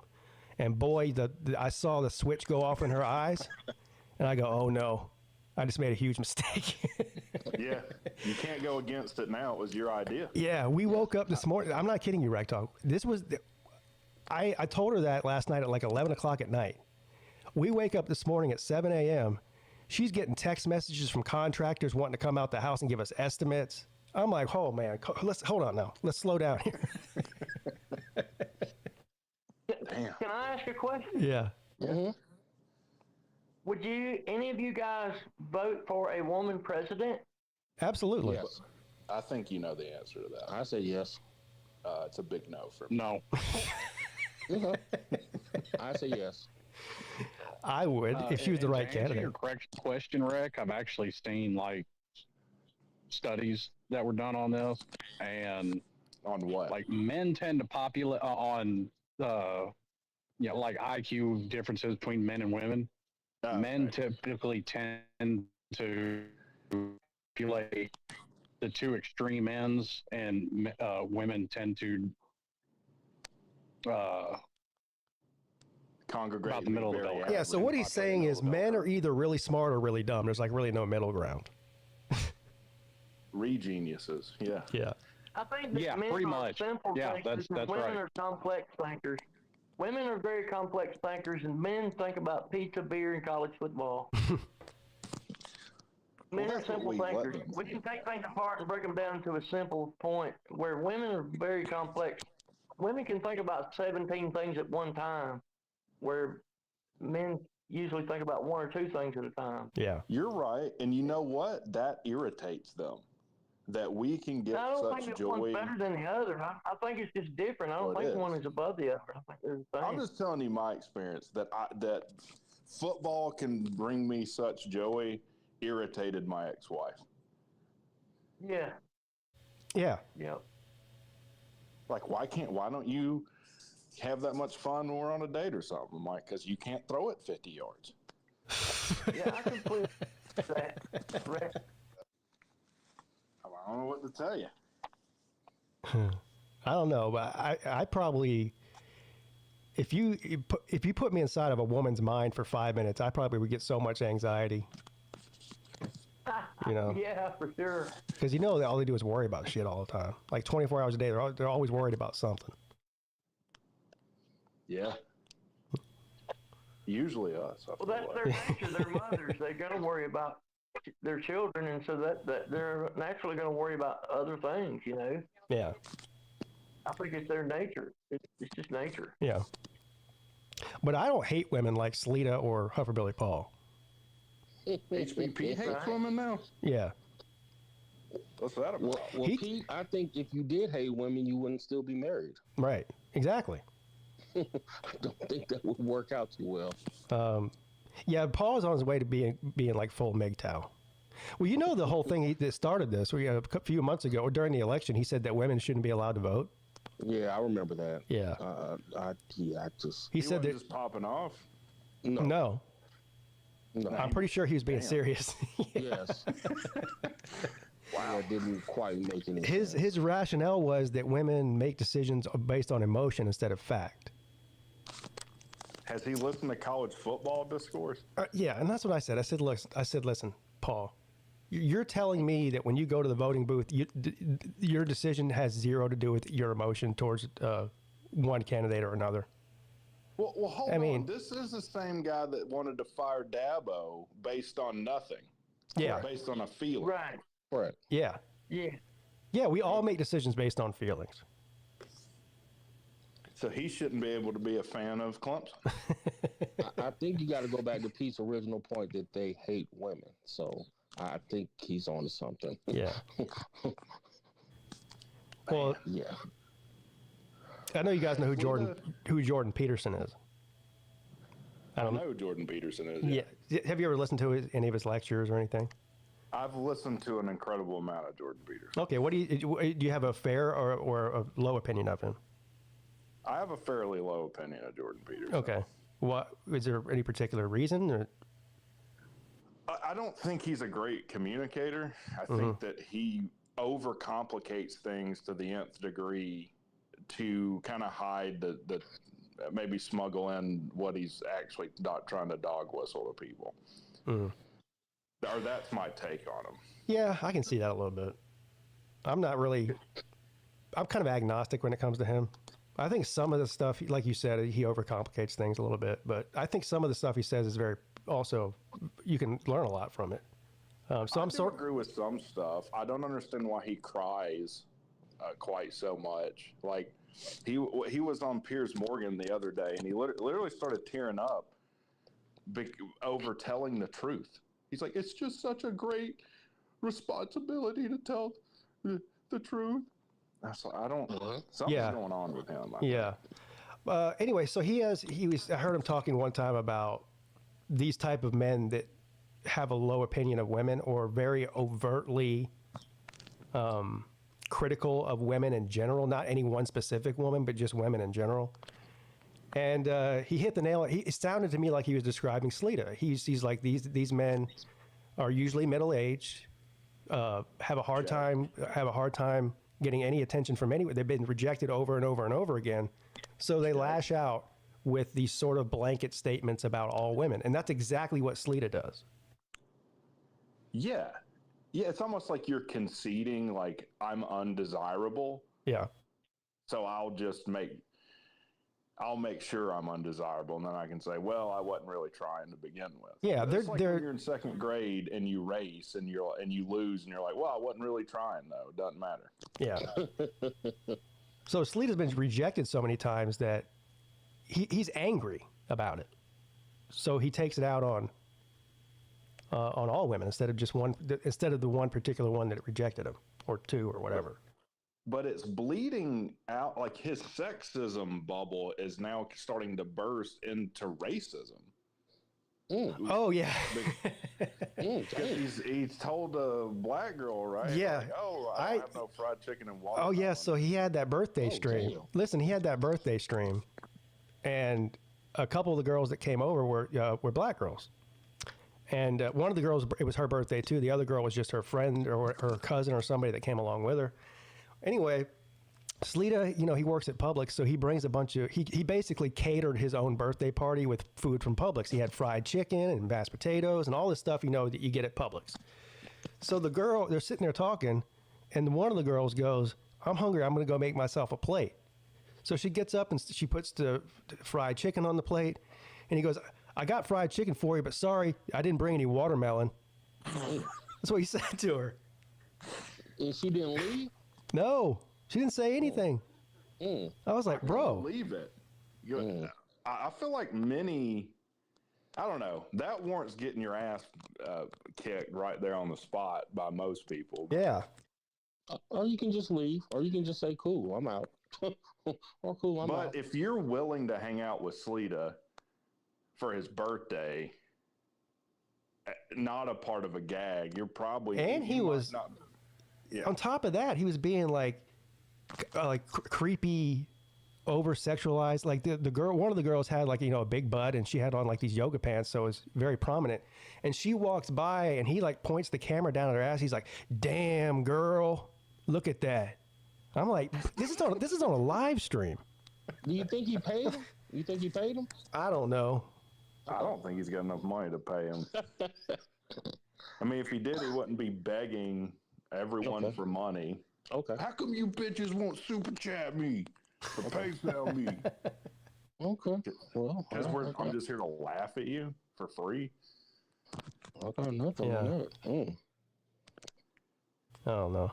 He's a weird dude. Did he do that in his birthday stream where he'll just start calling people out? Like, I see this person in the chat. They ain't donated nothing. Did he do that? No. He did say on there, though, and I think he was talking about me and Uncle Lou. He said there's a couple of guys in particular that talked about me on their streams a lot. I think I'm definitely one of them. And he said, well, not a lot, but, you know. And he said, here's how I know it was me. He said, they even make sound bites of me. You know, I got that sound bite of him talking about how his girlfriend fucked that guy in a tent. And he retold that story in a recent video. Yeah, and he said that these two, he wouldn't say our names, but he goes, these two guys, he said, I wouldn't care if either one of them died. So he doesn't care if I die, I guess. Which is fine. I don't care if he cares if I die anyway. Yeah. Well, I guess just like anything in life, some people are just down bad. Yeah. Those two women were down bad. They were down bad. Yeah. Yeah. Yeah. You down bad if you end up at Sleeta's 57th birthday party.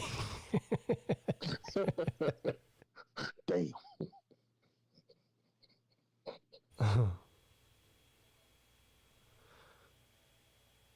I think isn't that his name? Oh yeah, that's right. Yeah. This is even sadder. He had to buy his own birthday cake because nobody's going to buy a birthday cake for him. So he gets his own birthday cake made, and I guess his name is his real name is David. Okay. And on the birthday cake it said "Happy Birthday, Davis," not David.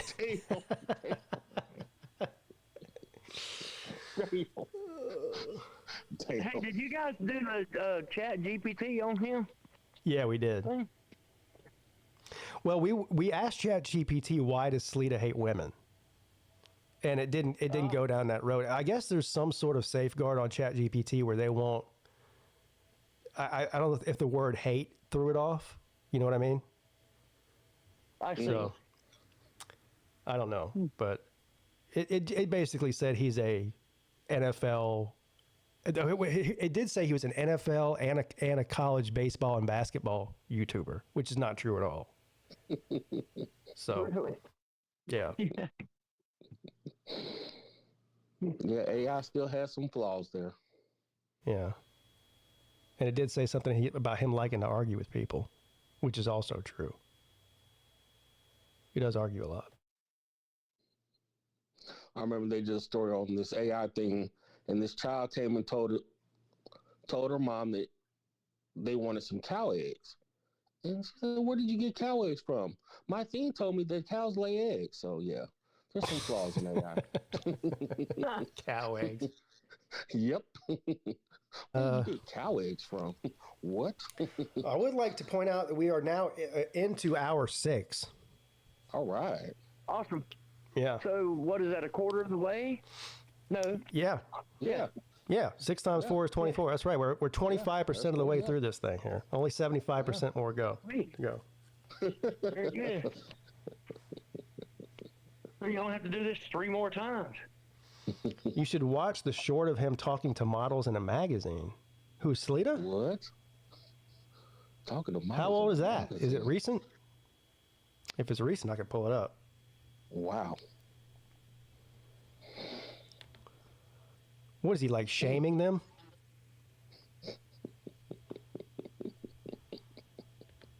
Well, he just made another one last week about. Here, let's see if I can find the title of it for you. Models in a magazine. Didn't he? Is he the one that did a condom review one time? I think that is Sleeta. Yeah. Yeah. Which is ironic because he didn't use one. I mean. It's probably why he reviewed it. Like, damn, this is the only time I'll ever get to put one on. Damn. Wow.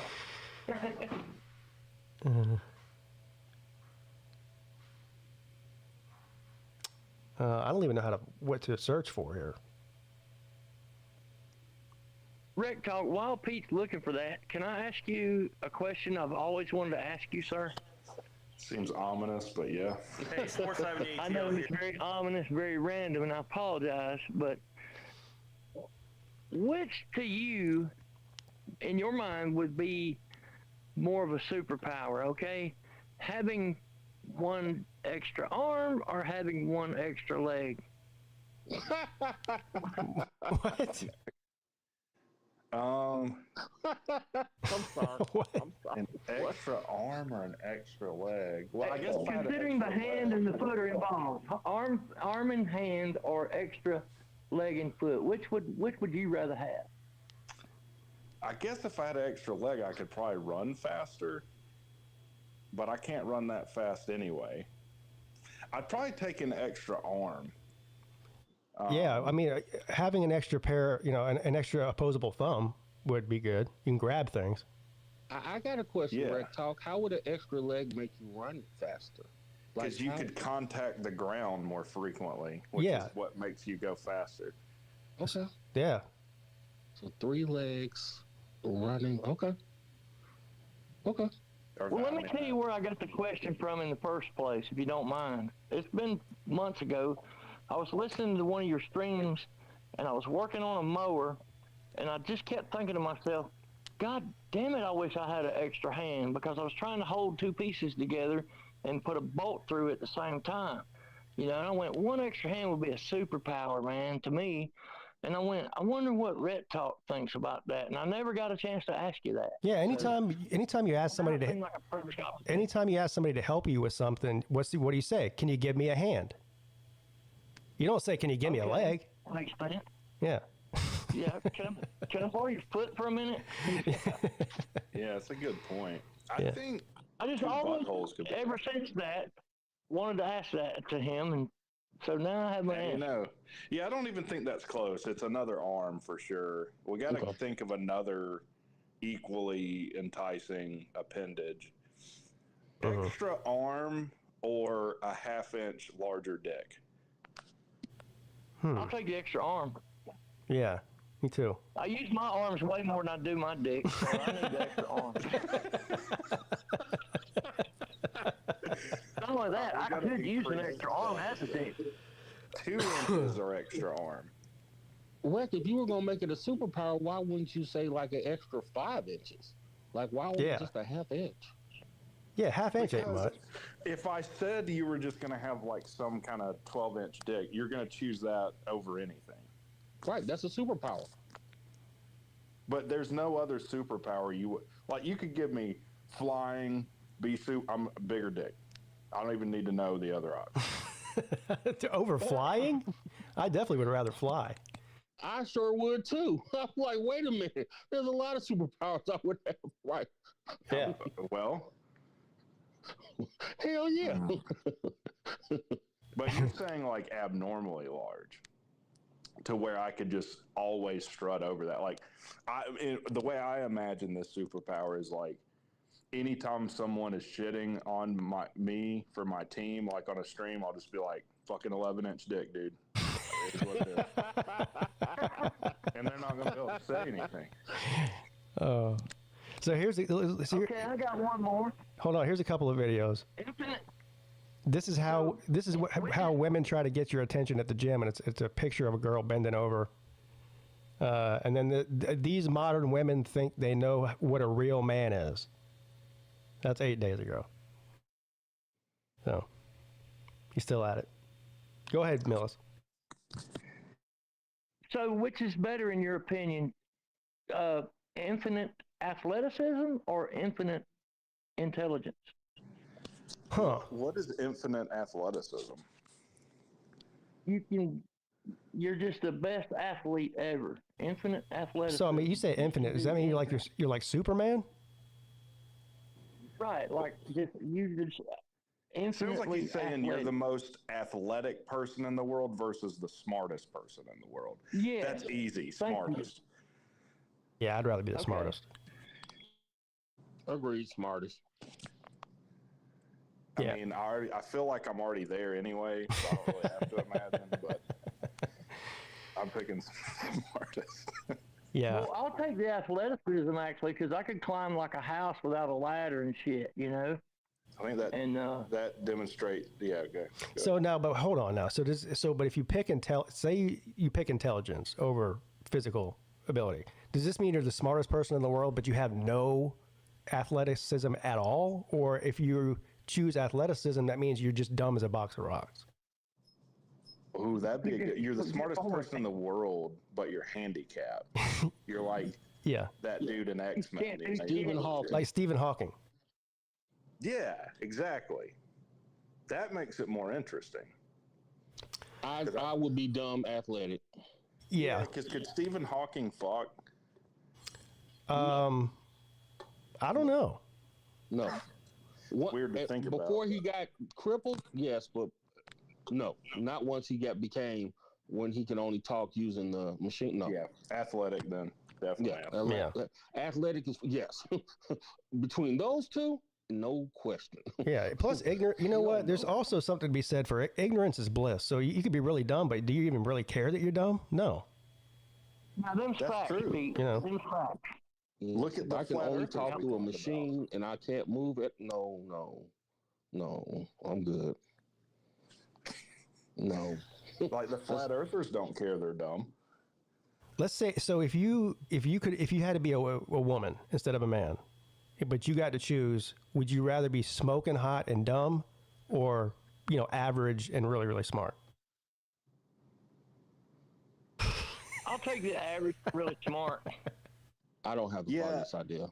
This is a weird question because if I'm saying that, I'd rather be smoking hot. Why? So you can get fucked by dudes? Why would you want to be smoking? Yeah, I'll take the smart. I mean, because I'd rather be smart and ugly. I think your life is easier if you're smoking hot. That is true, but that comes at a price of fucking dudes usually. It does, yeah. Maybe you don't really have to. You just the illusion that you're going to, the pursuit. A whiff. Well, basically, what I'm saying is you don't have to be a whore. You can just be a tease, and still get what you want. I mean, eventually. Just like, yes, I would rather be a smoking hot female tease. Put me down for that. I don't know. It seems like a good deal to me. These are good would you rathers. Yeah. You know what another fun game is? So if I name somebody and I say, okay, what does he look like? Like for instance, Mayhem Matthew. What does he look like to me? If you didn't, well, outside of a goat, I say he looks like the front desk clerk at a Roach Motel who won't even take his eyes off the crossword puzzle as he hands you your room key. Okay. Damn.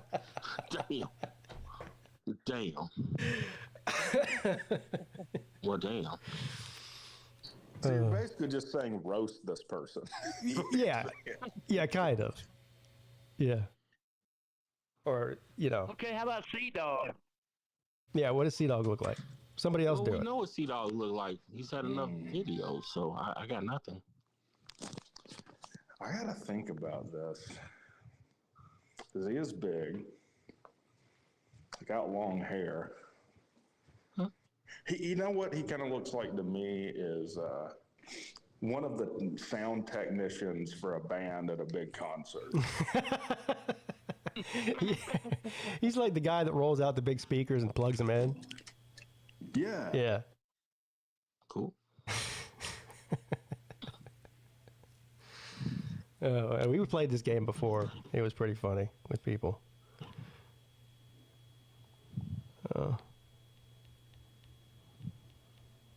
Who's next?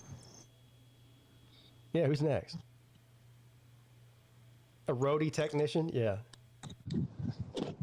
Yeah, I played this game with Lou before. We had one night in the group chat where we just roasted literally everybody that we knew, saying what they look like, including ourselves.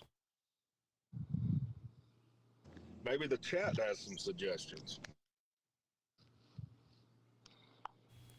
Yeah, anybody? I can't see the chat. Sir UGA. You guys have to tell me. Ooh. Sir.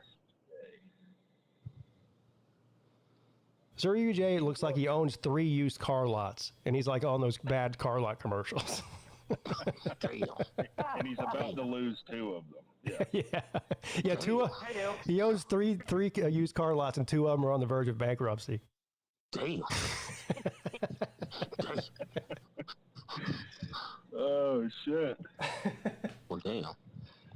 Oh God, that's funny. TriStar. Oh God.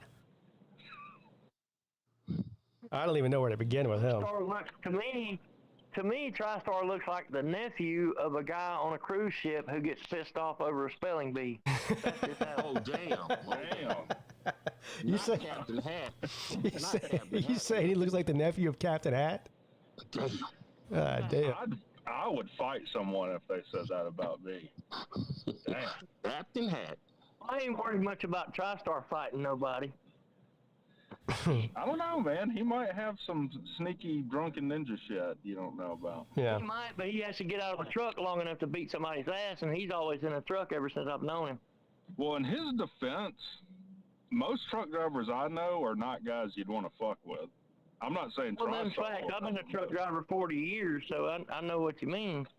But sure. I'm not going to lose any sleep tonight worrying about it. You know, I don't dislike TriStar. I think he's all right.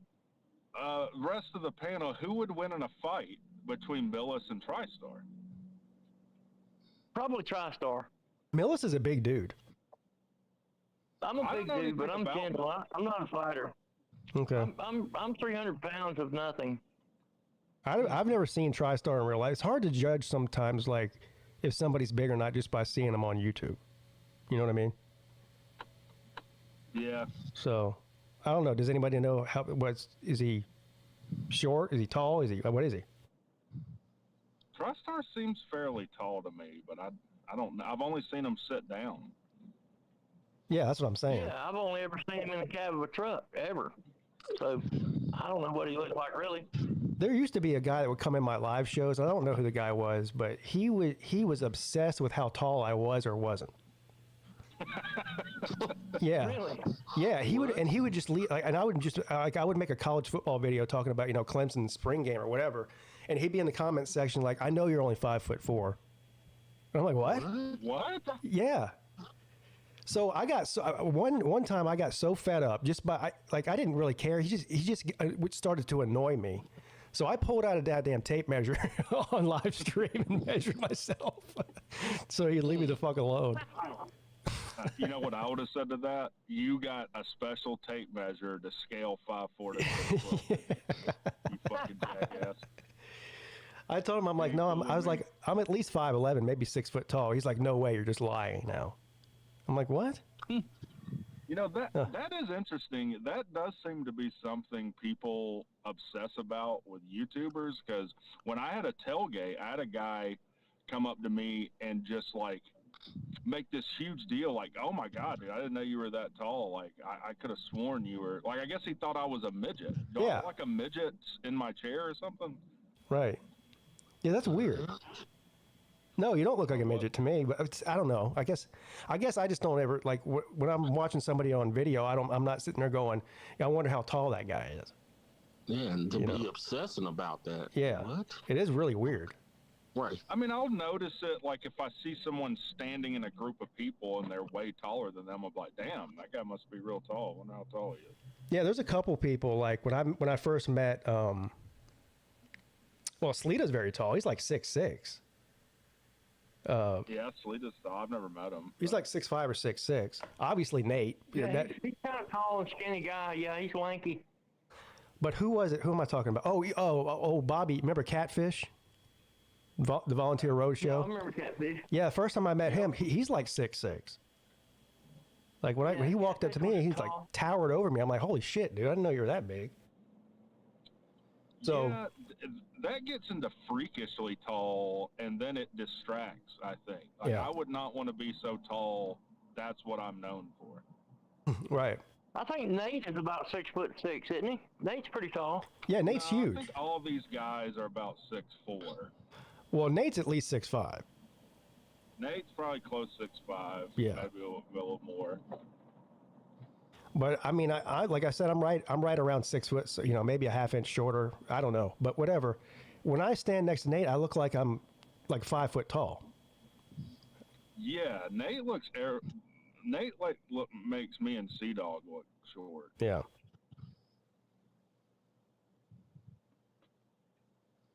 Oh. Who's the shortest person in the community? Well, Kobe. Well, Zona is. Yeah. Zona? What was I thinking? Zona. Yeah. I mean, you can't get other than Zona. Okay.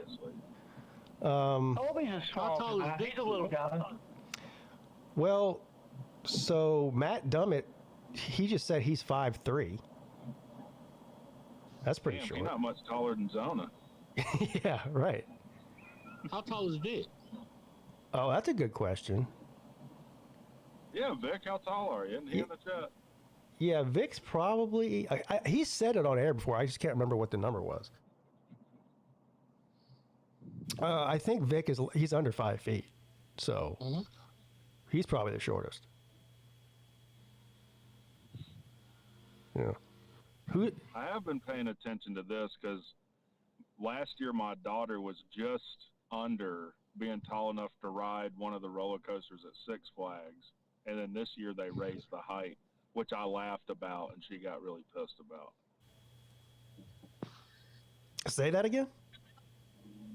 So last year she was like half an inch too short to ride the Dahlonega Mine Train. It's like a little roller coaster. Mm-hmm. This year they raised the height, so she can't ride it. Oh my God! And, why did they raise the height? Like, what did they change in the ride? They must have had it. They must have had an incident, and they had to raise the height or something. Okay. Well, they're right to do it because I did get her on it once last year. I actually bought her platform shoes, and if I wasn't holding her, she would have flew out of that thing. Oh damn! Bam!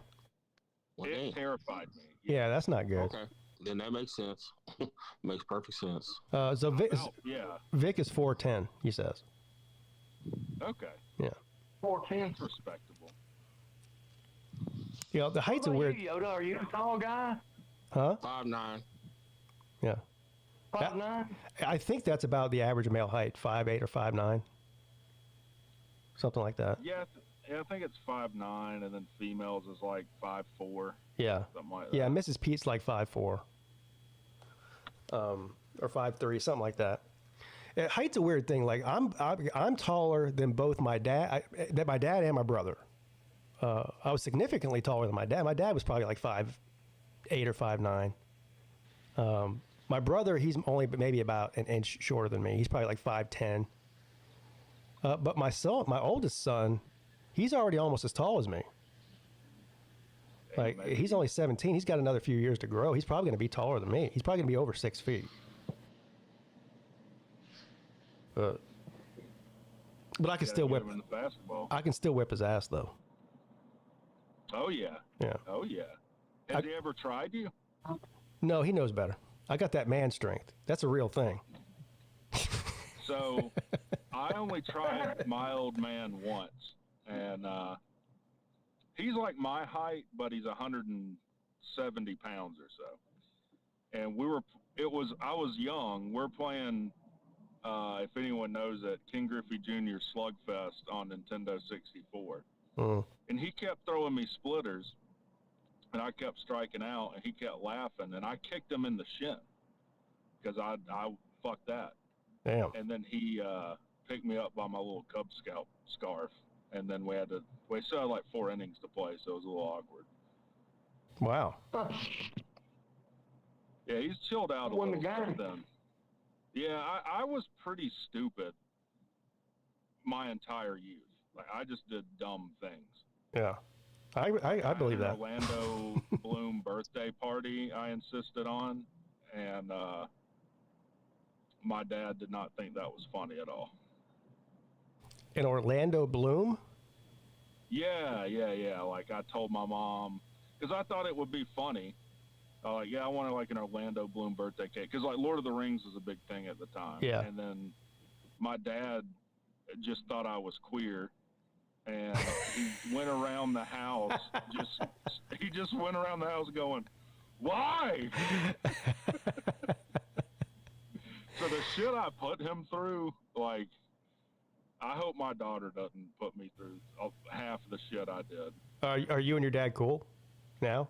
Oh, we talk like every night. Oh, okay, good. He's a truck driver, and so he used to drive to Nashville and back. Now he drives to Florence, South Carolina and back, and I'll call him usually every night, every other night.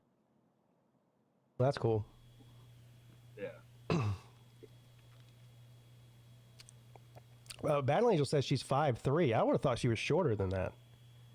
So if you're 5'3", Mrs. Pete's definitely taller than her. Maybe Mrs. Pete's more like 5'5" or 5'6". I don't know. Yeah. But BA she's a tiny little thing.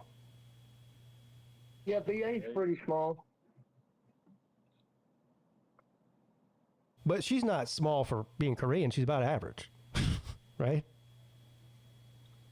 Speaking of that, Oh, do you think you would ever, like, if you were single, you could see yourself dating a midget? Because I kind of ran across this a while ago. You did?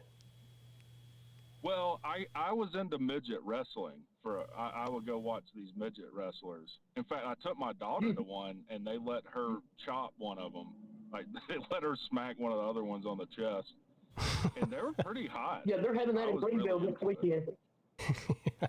They're having the midget wrestling here Saturday night. I suppose if they're good looking, I mean, I don't think height should really be an issue for me. But you're going to get trolled endlessly on your channel for that. Yeah. So you got to take that into account. Like, that's when I pick a woman, I'm like, how will this affect my channel? We used to have something called midget tossing back in the day. Yeah. At the bars. Oh yeah, they still have that. You can like hire like for bachelor parties and stuff. Yeah. Now I look. They still have that? I'm sure, but you know, that's just too degrading. I wouldn't get any enjoyment out of that. You know? I wonder what ChatGPT says about midget tossing. Yeah. I mean, I'd do it once. And then ask for forgiveness, I guess. Yeah, see, Zone says he used to, on his Tinder bio, he used to have in the biography heart over height, and he said that it worked. So. Hell yeah. Yeah.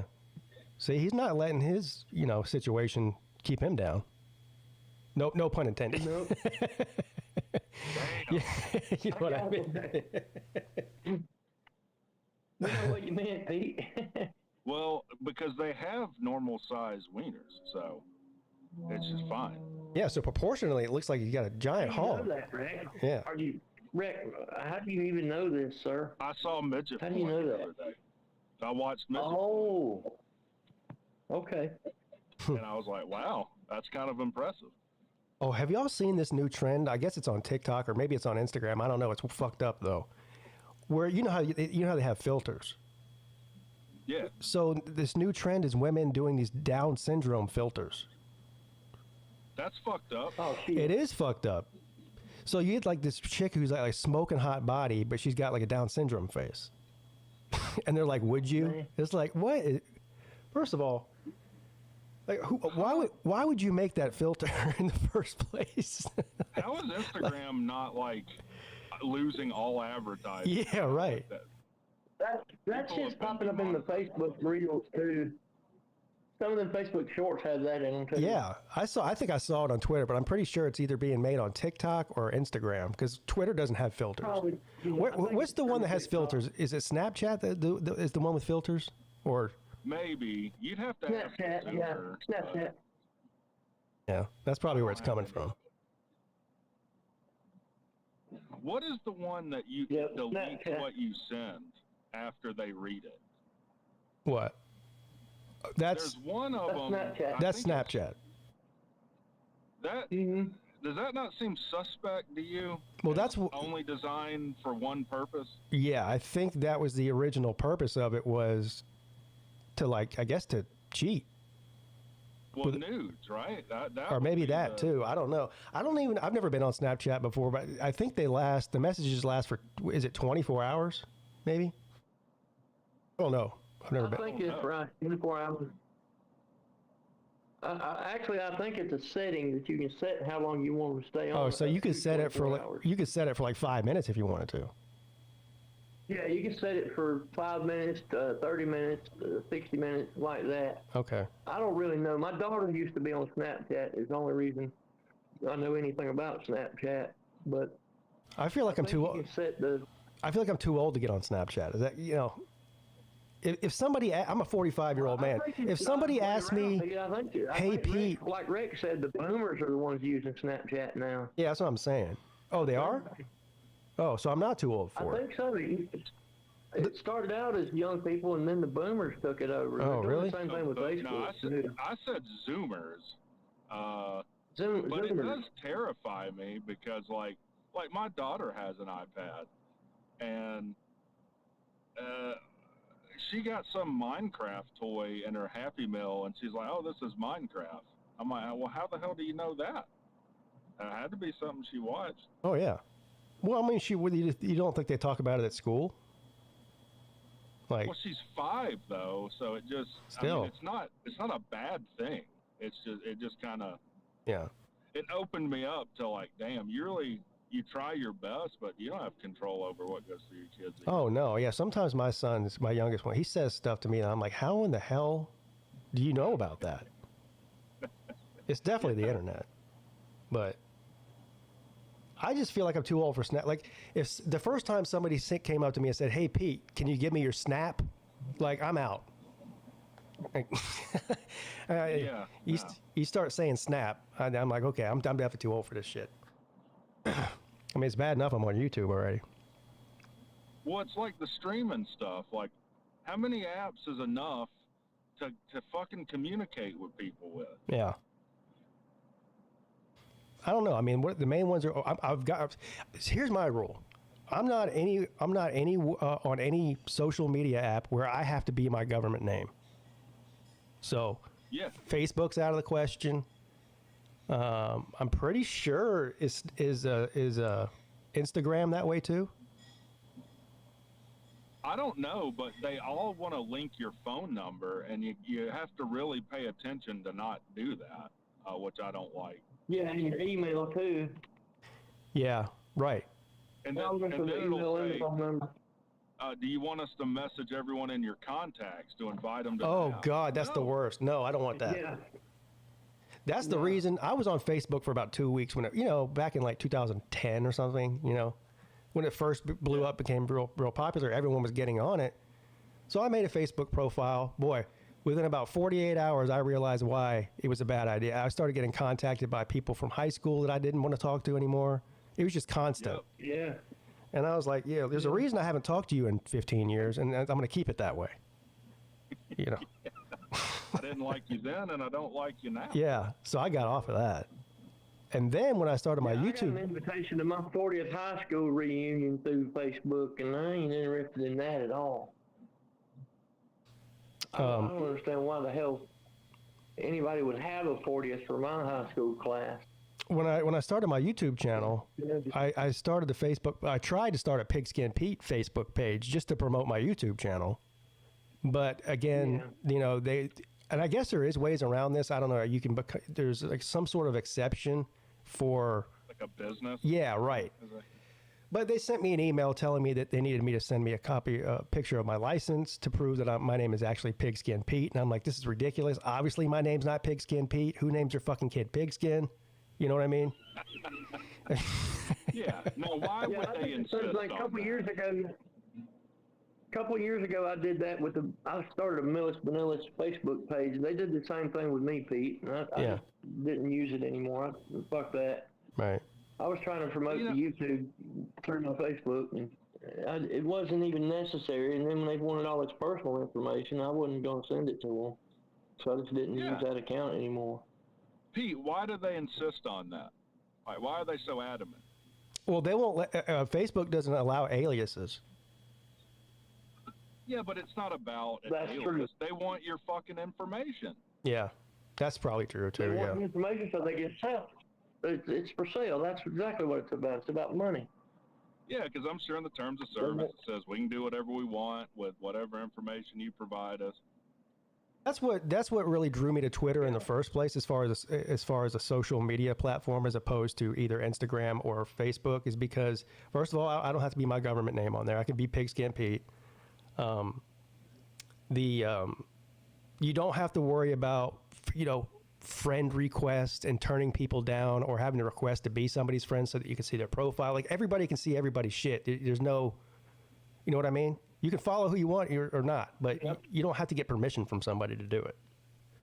Yeah, and you can make it where no one can message you, or it goes in a different bin. You know, like, I like that. Yeah, and I prefer the interface on there too. Like, I tried to create an Instagram account one time too, and to me, it was, maybe it's just because I was used to the Twitter interface. It seemed very difficult for me to navigate through that. Like, I didn't even know how to post anything. Yeah. You know what I mean? I've never tried it. I hate that you can't just look at it. Like, to look at anything on Instagram, it forces me to make a profile. Yeah, exactly. There'll be like tech players that post stuff on there, and I'm like, oh, well, I want to see that. It's like, well, you got to make an account. Yeah. Well, fuck you. Yeah, exactly. I mean, you know how much patience I have for doing that? None. I know my wife and all her friends, her women friend group, they all love Instagram. They're on it all the time. They ain't got no interest in Twitter at all. What do they love about it? I don't know. What is the appeal? I don't even know what the appeal of Instagram is. I don't either. I really honestly don't. But it's, I think, is it the biggest one now as far as the amount of users, or is that still Facebook? It might be. Well, isn't it owned by? It's owned by Facebook now. Yeah, it's owned by, yeah. Facebook owns, so Google owns all of it. Google and Facebook and YouTube and IG is all one company, I think. I was not aware that Google owned Facebook, though. I might be wrong. I just thought no, Facebook is the Meta is Facebook, and Meta owns Instagram and Facebook. Yeah. Don't they also have Google now? I don't think Google owns Facebook. I don't think. Huh. Pivoting a little, have you talked about the Shannon Sharp situation? I don't know how long you've been on. Yeah, I've been on for almost 7 hours now. Okay. So you've probably talked about it. We talked about it at the very beginning of the show. I'll give you a brief synopsis of my feelings on this. First of all, I think she's definitely purposely setting him up. I mean, it screams setup with the recording phone calls, and the way that she worded a lot of her texts to him. On the other hand, so I think she was out for money. She's been planning this. On the other hand, he's a total fucking moron. Like, what is he doing? He's 56 years old. He's worth about $100 million. Why is he messing with this 19-year-old OnlyFans girl? I mean, I agree. Forget the fact that it's creepy. It's just stupid. I mean, he's got to see what's going on in the world with whether you're an athlete or, somebody who's wealthy like he is. There's always these girls out here trying to get $1 from these guys. And this attorney, Tony Busby, he's the same one that went after Deshaun Watson. He's the same one that went after Jay-Z, which that one ended up getting dropped. Well, he's also barred from practicing law in New York for, I think he's being charged with extortion. Now, it does not look good on his part. I'm talking about Shannon Sharp, that he offered her $10 million already to go away. I don't think that that's a bad thing. That's just like, okay, it's going to cost me $5 million in legal fees no matter what. Like, that's kind of a reasonable settlement. I don't think that means he's guilty. To me, what doesn't look good is, hey, if you listen to this that sounds like sexual assault, you need the context. That doesn't look good at all to me. Mm-hmm. Like, oh, I'm saying that I'm choking her, but listen to the whole thing. Even if it makes him look better, it's still not good for him. That's the other thing too. So he mentioned that Tony Busby was going to release about a certain amount of minutes of some sex tape that they made. And it's like 10 minutes. Yeah, and he said, but release the whole thing, not just the 10 minutes. Because I guess maybe that 10 minutes is him, doing some kinky weird shit where he chokes her or something. I don't know. But again, going back to him being stupid, why are you videoing yourself having sex with this girl? What is wrong with him? Yeah, either she videoed him without his consent, which doesn't sound like that's the case, right? Yeah, I think he knew it was. I think he knew it was being filmed or videoed. Yeah. Otherwise, he'd say, "I didn't consent to this." Yeah. So, yeah. Why are you videoing it?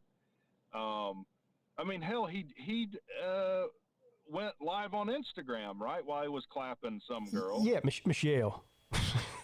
And then so originally he said, "Oh, I got hacked," which is what everyone says. Yeah. Then he was like, "I'm just doing what a healthy man does." Yeah, I'm a healthy 56-year-old man with a healthy sexual appetite. With a consenting Michelle. That's all he kept saying in that recording.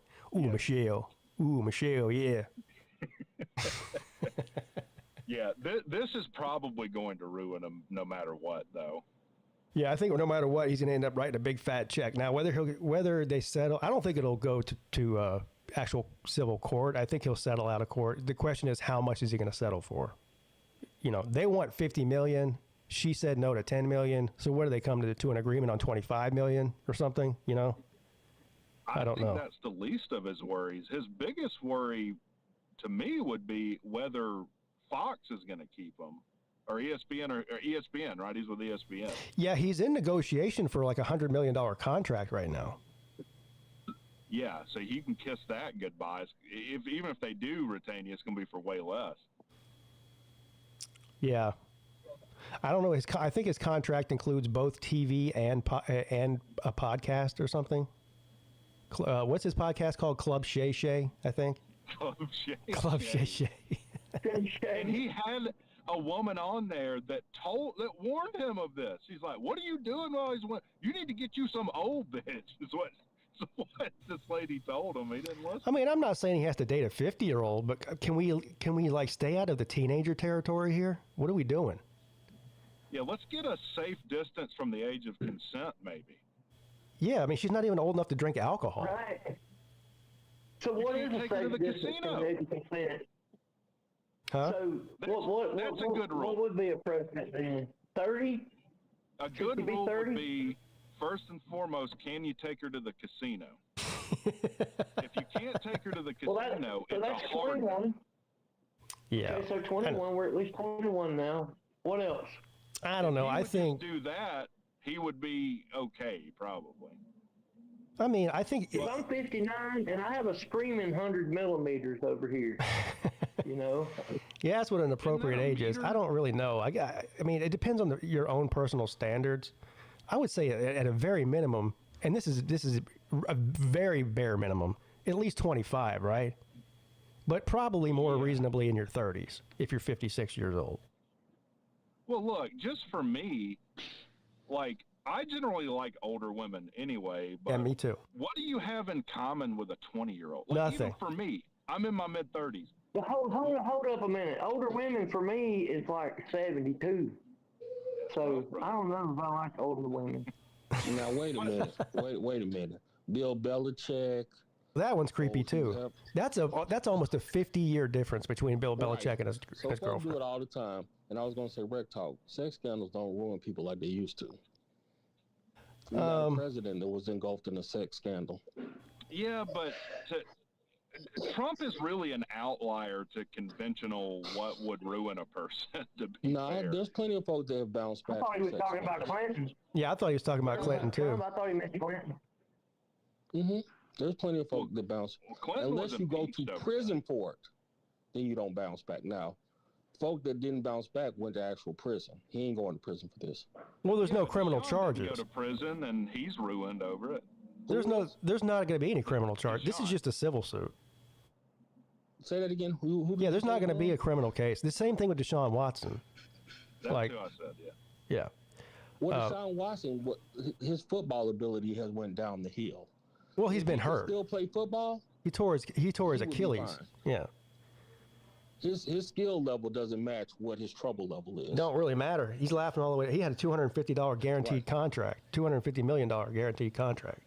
And Red Talk, ESPN doesn't own anything connected to Club Shay Shay or Nightcap. That's Shannon Sharp's Yeah, but complete. he would rather keep his ESPN stuff, right? Like I'm not disagreeing with that, but that's over. Right. I'm not disagreeing with that. But Paul Pierce, remember, he got messed up, and he's doing just fine with his podcast stuff. You know, I guess that's a good point. Like, this happened to Kobe as well. Correct. And people actually forgot about that for the most part, from what I remember. Right. If you don't go to jail and you still have ability to do what you do, you can rebound back. Yeah, I don't think he's ruined. It's Can just. we have Slot Olympics at Club Shay Shay? I want to go to Club Shay Shay. I don't think Shannon Sharp is ruined or anything, but I do think it's just a very, very expensive, dumb mistake that he made. I'll use a good example. Tyreek Hill is doing crazy stuff. Ray Rice did something crazy, and his career was over because his ability had dropped. Remember what Ray Rice did? Yeah, he knocked that woman out in the elevator. Correct. Didn't Tyreek get in trouble in college for hitting a woman? Mm-hmm. Yes. Yeah, he did. So, yeah, once your ability drops, they don't care what you do. You're out of there. Now, Ray Rice probably should have been ruined over that, though. That was pretty fucked up. Yeah, it was. But other people have done that, and as long as their ability was there, they still let them play. He was just so, and they were like, "Oh, that's okay. true." Yeah. Yeah, Yoda, you got a good point. You're right, sir. Yeah. I mean, I guess Michael Vick technically came back. Yeah, he did. And he did go to prison. Correct. So as long as you can play or do your job and things like that, and it's not, again, you're not Harvey Weinstein. You know, and not to be insensitive to the allegations, because that's a serious allegation. What she's claiming that he did. You know, the R word. But she should press criminal charges. But I definitely agree. If this is this, I think he should have used the Jay-Z line. Can we not? What you say is true. Let's not gloss over the fact that she's not even hot. Like, if you're gonna risk your entire life and your fortune on something, at least she should be hot. I can't disagree with that. Yeah, that's kind of like Clinton and Lewinsky. Like, Lewinsky was like pushing $2 bills. Wasn't Damn. Yeah, she wasn't. Nah, yeah. But see, he was thinking, ain't nobody gonna believe her. I'm Bill Clinton. Ain't nobody gonna believe this. Well, she had that DNA on that dress. Right. If it wasn't for that, nobody would have believed it. Like, you Bill think I was was an stupid to idiot, this? though. He should have just said, "Yeah, I fucking did it. Give a shit." We could all moved on, but he had to lie. Yeah, but no. He did lie. No. And then she goes, Monica Lewinsky goes, "I can prove it, Hillary, that I slept with your husband." She goes, "Oh yeah, prove it." She goes, "I can describe what his penis looks like." And Hillary is like, "I don't even know what his penis looks like." She said, "Does this jizz look familiar to you?" Yeah, you know it. You should. Yeah, I guess to your point, she said, "Nah, I've never seen that ever." You have to find a new way to prove it because I've never seen it. Speaking of sexual deviancy, and I guess it's not even sexual deviancy, have you read this Washington Post article on Elon? And I honestly don't know what to believe about it. I mean, obviously I'm pretty left, but I haven't. I mean, the only thing I know about Dion, the only thing I know about Elon and his sexual escapades is that he has a lot of it because he's got like 18 kids. Yeah, he got 1 million. He's putting out kids like a factory over there. Yeah, he is. Well, evidently, like that's like this crusade of his, which is kind of believable given the number of kids he does have. But like he believes that, like, you know, he needs to spread his seed to make the population better or smarter. So he would literally go to people on Twitter, to women, and be like, "Hey, do you want to have my kid? Yeah. You don't even have to have sex with me. We can do it artificial insemination," which is head scratching because that's the best part of spreading your seed is the sex. Yeah, I was going to say the practice is the funnest part. Yeah. But you know where you got that philosophy from, right, Brett Talk? His dad in South Africa. I don't know. Yeah. His dad is insane. You know, his dad has had children with his stepdaughter. What? Let's wind that back. His dad has had children with his own stepdaughter. Oh, yes. Yes. Damn. Yes. I'm gonna have to go look that up, man. I do know that his dad is pretty wackadoodle. Yeah, go ahead and Google that. politically, Yes. but Stepdaughter, Errol Musk. Yes, he's had children with her. Yes. what is wrong with it? Assuming that's true. Wow. I don't want to jump the gun. Go ahead. You can look it up right now. It is very true. He is a nut job. Okay. What He is is a up nut with job. that? Well, trying to even come to grips with that at all is. I have no clue what's wrong with that nut job, but yeah, he's got some kind of wire he's a nut crossed. job. People that do that kind of thing, they got something's going chemically wrong up there. Jesus. We need a new topic. So, I like the orange monsters the best as opposed to the white monsters. What about you guys? I don't drink monsters. Does that you said earlier that if you found out I thought the earth was flat, it would change your opinion of me, which is right, which is justifiable. What about the fact that you know that I don't drink monsters? Or No, that improves my opinion of you because they're probably awful they can't be good for you. So you're doing yourself a service. So I mean, I respect that. I don't even drink any energy drinks. I take that. Honestly, do they work? Do they even do anything? Really? Well, I mean, it's got like a shit ton of caffeine in it. But yeah, but so no, it's not really. I don't think, and maybe some B vitamins. I don't think it's really giving you energy. It's a false interpretation of energy. It just gets you jacked up on Mountain Dew. Let me look at the ingredient. Let's see. I don't know, but my mother-in-law is a nurse, and she was saying like the amount of people that come into the ER because they've drank too much energy drinks, and like it causes heart problems.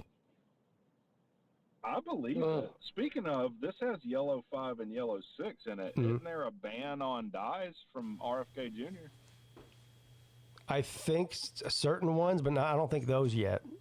There's some sort of red food coloring that I know is banned in like every European country. That was already banned in California. And yeah, and also in Canada too. Like like Fruit Loops in Canada, they still have colored Fruit Loops, but instead of using this red dye, they use like natural beet juice coloring or something to make it red. Yeah, I do think RFK Jr. is kind of crazy, but I don't hate this. This makes sense to me. Yeah. Well, I mean, if half of the developed world has already banned a lot of these ingredients, why are we still allowing them? There's a reason they're banned. Yeah. Yeah. Yeah, I'm down for that. Colby says, I just drank a Rain energy drink. I've never heard of that. But he did say that he feels like he can chew through metal right now. I don't want anything that makes me feel like I can chew through metal. I think he meant the type cocaine. Yeah, he meant the type cocaine, not Rain. Yeah, that's what that sounds like. He misspelled cocaine. Hey, you misspelled cocaine, buddy. Yeah. More than half of the cereals in the U.S. cannot be sold in Europe. Yeah, see, there you go. Cereal is really awful, just in general. It is. Like most of the things you see on the at the grocery store. I mean, it's got like 30 grams of sugar per serving or something in it. That's what it is. It's sugar. You're pouring milk on a big bowl of sugar. That's what you're doing. Yeah, I've taken a change of heart on this because I got to fight slum at the slobs. So, plus I've felt like shit generally. I haven't eaten more than like 20 grams of carbs, period, in like the last 5 days. And I've had pretty serious diarrhea too because. Did you ever consider just cutting out bread like all to 100%? Or no? I have. Yeah, I mean that's what I'm doing now. I mean you can't eat less than 20 grams of carbs a day is pretty extreme. Yeah, but you can get carbs from like fruit, right? I've eaten basically meat and like celery. Lettuce is also full of carbs, believe it or not. Yeah. That's why salad is. Lettuce is full of carbs. Yeah. Well, lettuce is bullshit. It's full of carbs. Fuck I know lettuce, that because I thought I could eat it. I'm diabetic, so I have to watch carbs. And Well, the benefit of the only thing lettuce. I was eating was salad. That's a big no-no. The benefit of lettuce is the minerals in it. I think depends on what kind of lettuce it is, but like especially dark green leafy, like a romaine or whatever. Yeah, I don't fuck with lettuce, dude. I don't really trust it. You know. You don't eat salads ever? Do I look like I eat salads ever? I mean, you can be a little overweight and still eat salads. You just eat other stuff too. I mean. Well, here I don't eat salads because I hate any condiment. So like I hate all salad dressings. So Really? it wouldn't make sense for me to eat raw lettuce, I guess. That's interesting. You don't like any salad dressings? No, dude, balsamic vinaigrette pisses me off. Oh, that's one of my favorite. Yeah. I like shit. The only ones I don't like French dressing, which isn't that the special sauce on a Big Mac is French dressing? Well, just the name of it should tell you. No, it's a Thousand Island. Thousand Island. Oh, that's that one too. I don't like either one of those. Thousand Island or French dressing. I do like ranch. I do like blue cheese. I do like any sort of vinaigrette, whether it's regular Italian or balsamic vinaigrette or just even straight up olive oil and vinegar. That's probably the best one. See, I could do that. I'll tell you what I will do is I'll cut up a cucumber and just squeeze like a lemon over it. Yeah. That's pretty good. Yeah, that's good. But as far as like Caesar dressing too, nothing's better than a good Caesar salad. I'm not down for it. Get that romaine lettuce with the shredded Parmesan cheese and the creamy Caesar dressing on it. Some fresh cracked Parmesan. It smells like stinky feet. Yeah, it tastes great though. I don't think so, dude. I'm not super hot on a lot of cheeses either. You don't like stinky cheese? No, well, I'll tell you that I don't know how you feel about it, but blue cheese is just an insult. You know what? It's funny about blue cheese. Like I like blue cheese dressing, but I don't like blue cheese. If you know what I mean. Yeah. Isn't it like half rotted? Well, it's molded. It's moldy. Yeah. Yeah. That doesn't sound good. I mean, I don't think it's it's not poisonous type of mold like you would think of. It's not bad for you, but so it's got like amoxicillin in it.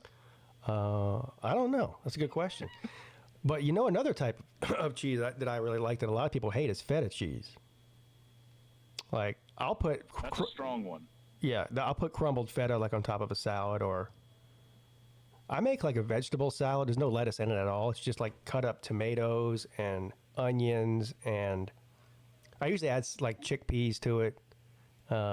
Maybe some cut up celery.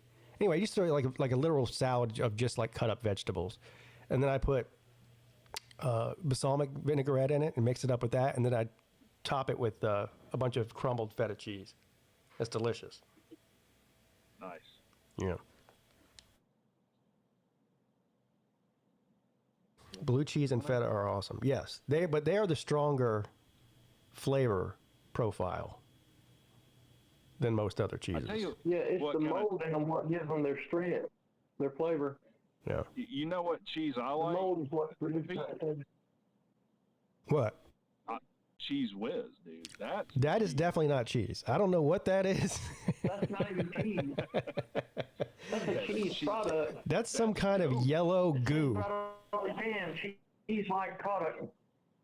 Yeah, dude. That's cheese. Why would they call it cheese if it's not cheese? No. It's not. It's cheese product. Just like Velveeta. Velveeta's not even cheese. It's cheese product.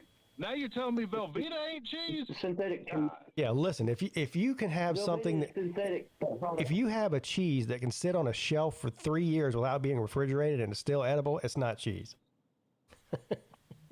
Velveeta is good though. Yeah. It is delicious, yeah. It's plastic cheese. It's not even, it's not even real cheese. It's plastic. It's synthetic. Yeah. Guess I don't like cheese then. I like cheese product. I wonder what it actually is, Bill. What is it? Is it just like oil and it's got to be some kind of vegetable oil? And animal fat. Yeah. And cheese flavoring. It's plastic. It's what it is, synthetic. It's basically plastic, yeah. Synthetic equals plastic. You know what my least favorite type of cheese is? What? Government cheese. Yeah. You never actually had government cheese? I have not. No. That's why I hate it. Velveeta. That's why I hate it so much. I've never had it. Yeah, I grew up on government cheese. Oh, I like cheesecake. Cheesecake. Oh, that's my favorite. Oh yeah. Yeah. Cheesecake is it. It is. And it doesn't sound like it would be good. Like cheese and cake, ew. But it's amazing. There's nothing cheese about it though. That's the crazy thing. Or not. I don't know how it's made. I never made. Yeah, there's cheese in it. It doesn't taste like There's cheese. no cheese in cheesecake. Yeah, it doesn't taste like cheese, but it definitely has cheese in it. What is Velveeta made of? Okay, here we go. Velveeta is primarily made from milk, whey, milk protein concentrate, canola oil, modified food starch, which I don't even know what that means. Anytime it says modified, I'm like, how are you modifying this? And various additives like sodium phosphate, calcium phosphate, lactic acid, and preservatives. There you go. So just preservatives, generally preservatives. Yeah. So just in general, I mean, there's nothing. Milk. It's really milk and oil. Is what it is, with a bunch of other bullshit put in there. That must be why it makes me run to the bathroom in a violent way. Yeah. I mean, there is no substitute. Like if you're doing like a Rotel cheese dip, there's no substitute for Velveeta. That's what you've got to use. Yeah, it's really good, but goddamn, it's heavy. You eat like a bowl of that and you regret it. Yeah, you feel it. Like I do. Every time it's out, that happens to me. I'm like, I wish I could go back 10 minutes before I made this decision. Jay claims he's on a full keto diet. I don't think you can drink beer on a keto diet. Yeah, no. Keto's low carb. So. Yeah. So if you're drinking beer, you might only be eating meat, but you're drinking beer that you're getting carbs. Unless you're drinking that zero carb beer that we looked up a couple weeks ago. Which I doubt you are. Why does Jay need to go on a diet? Jay's like skinny as a rail. Well, people say that to me too. I don't think it's about losing weight. I think it's just about being healthier. You know? Well, I guess that makes sense. Yeah. Like if I went on a diet. Well, that's what I've been doing for the last couple of years. I had my A1C had gotten through the roof, and for you to pass the physical for CDLs, it has to be 10 or under. And so my doctor put me on this Manjaro stuff that curbs your appetite, and it's really been working good for me for a couple of years now. And so I don't eat a lot of the things that I used to eat, and I still like them, but the medicine I take actually curbs me from craving anything like that. So it's helped me to be able to manage my diet better, you know. So you got to get your medical done every 6 months, right? If you're diabetic. Mine has to be done once a year because I'm diabetic. Once a year, yeah, every February. Okay. And I also have to have a diabetic eye test along with it every year. The normal CDL physicals every 2 years. But if you have a condition such as high blood pressure or diabetes, you have to get it every year. I don't even have a doctor. And do you guys have? I can't afford to lose my CDLs and not be able to drive for a living in some respects. So I have to be mindful of it, or I got to give up that part of my life, and I'm not ready to do that yet. So I asked my doctor, what can I do? I can't get this A1C under control. It was over 16. And so he suggested Ozempic, but my insurance didn't cover Ozempic, but it did cover Mounjaro, which is the same thing. Yeah. And we have a request. I started taking it. I stayed sick every day when I started taking it. We have a request in the chat, paid for a request by Raw for a Reason. Thank you for the super chat, sir. He says, what would everyone on the panel's last meal be? So I guess this is like a death row situation where you get your last meal.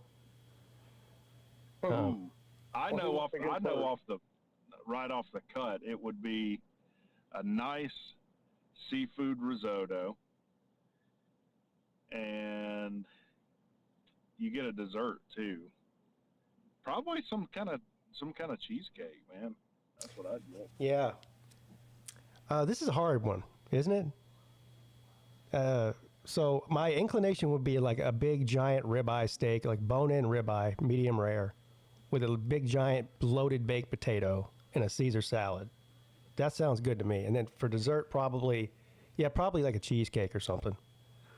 But on the other hand, I think I maybe just want like some authentic like street tacos that are pork and like a giant ice cold beer.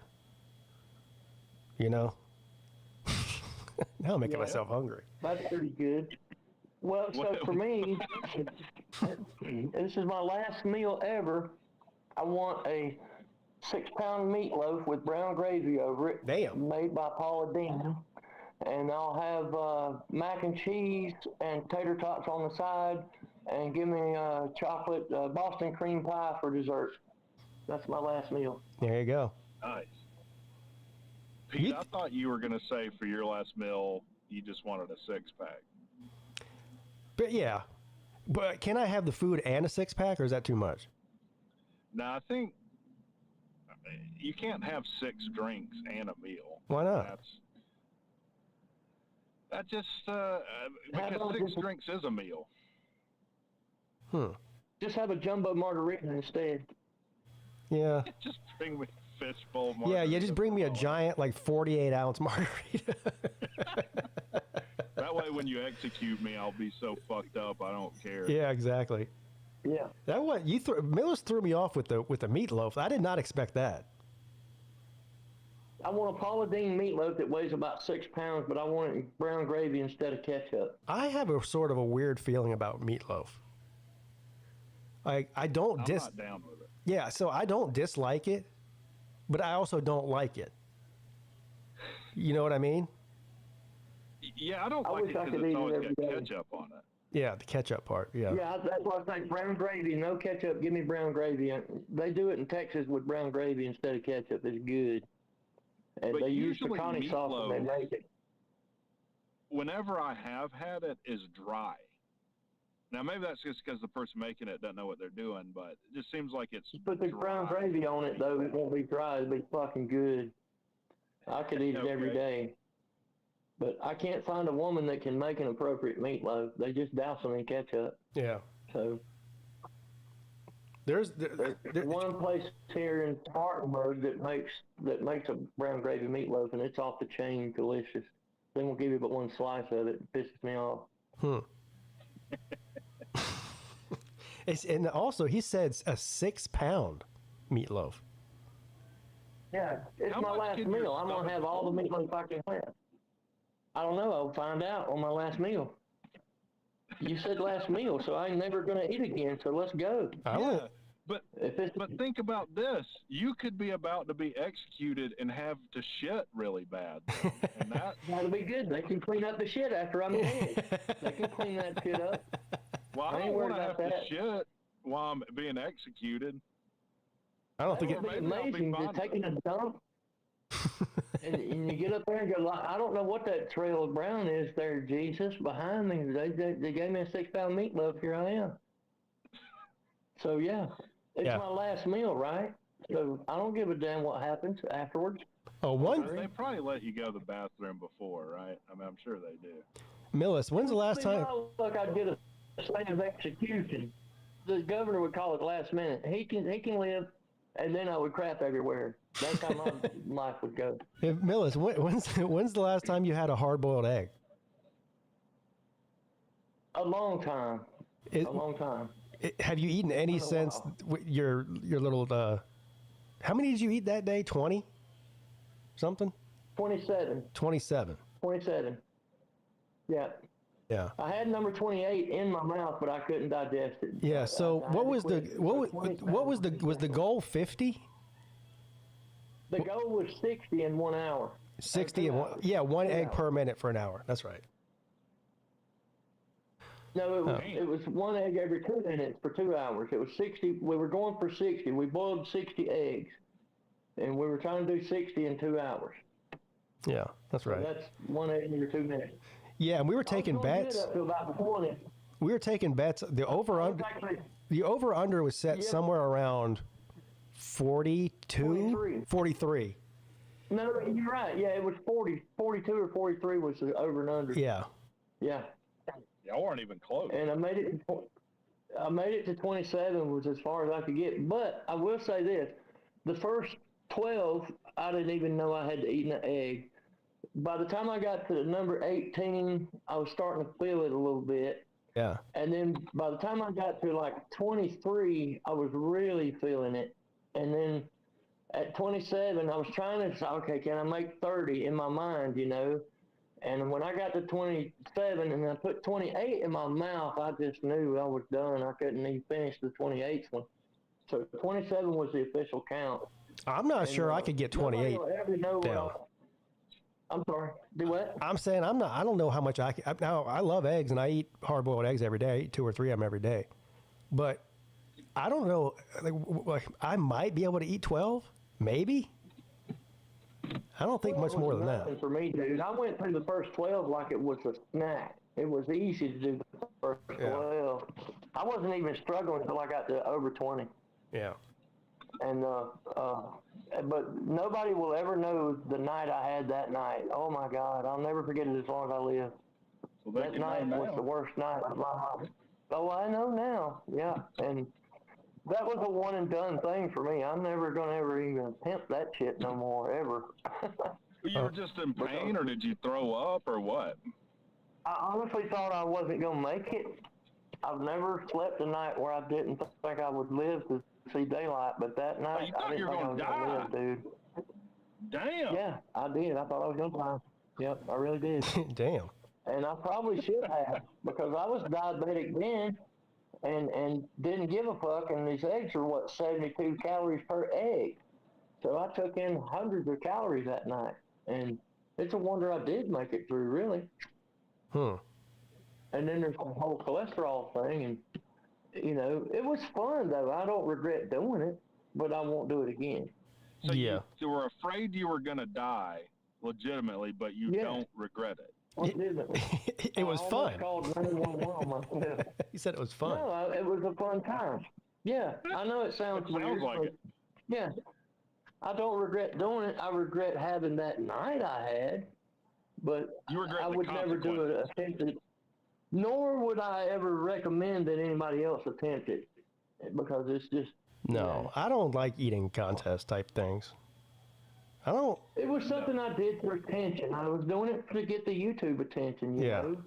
And I get it. I understand. That video got thousands. Yeah, I understand why you did it. Of views at the time. I don't know. I don't want to do. I would purposely making myself sick is just not.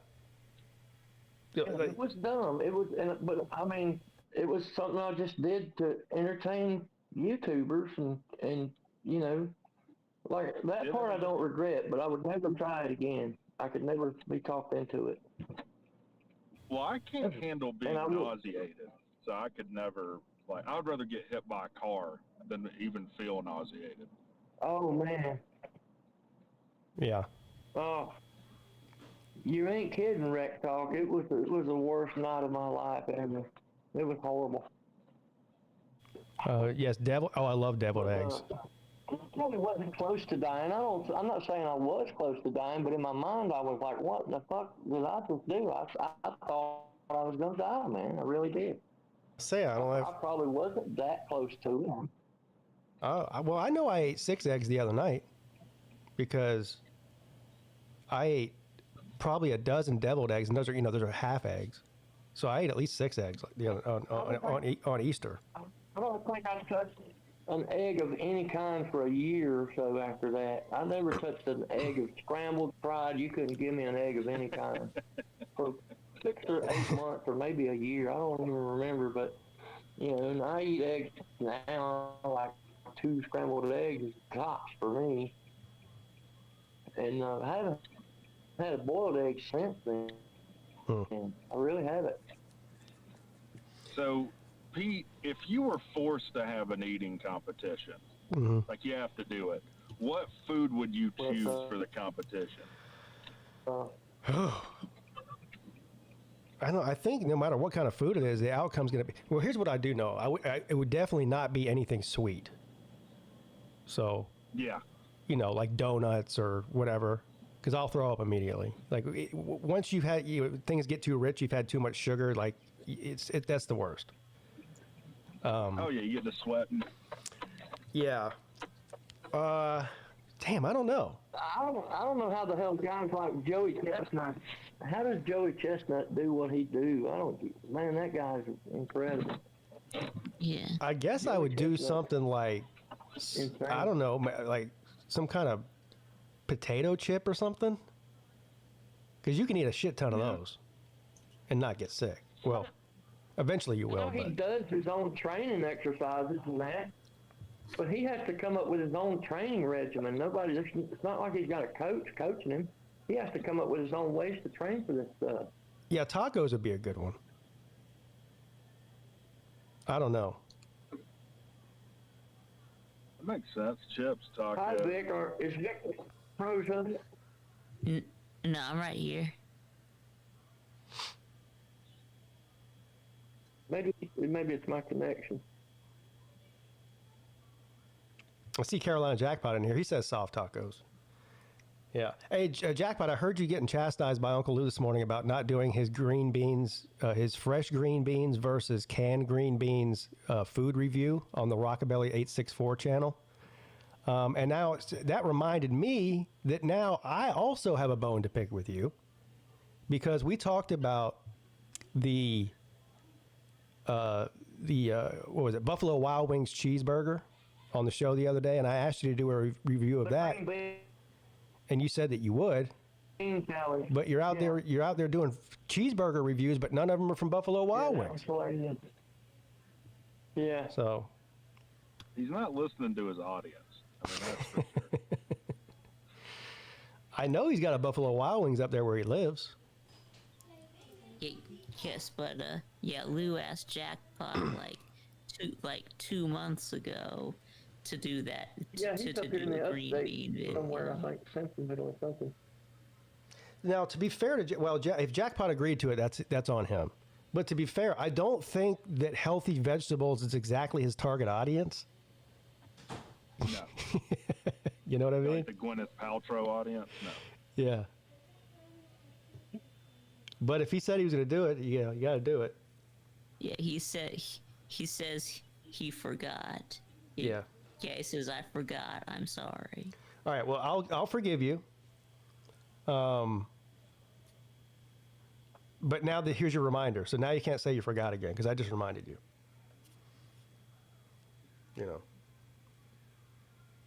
Oh, he said. I'm not sure if you guys can hear me, but I'm experiencing a bad connection here. I'm going to drop out and just listen. Okay. Okay. Bad connection. Isn't that the name of a '90s band?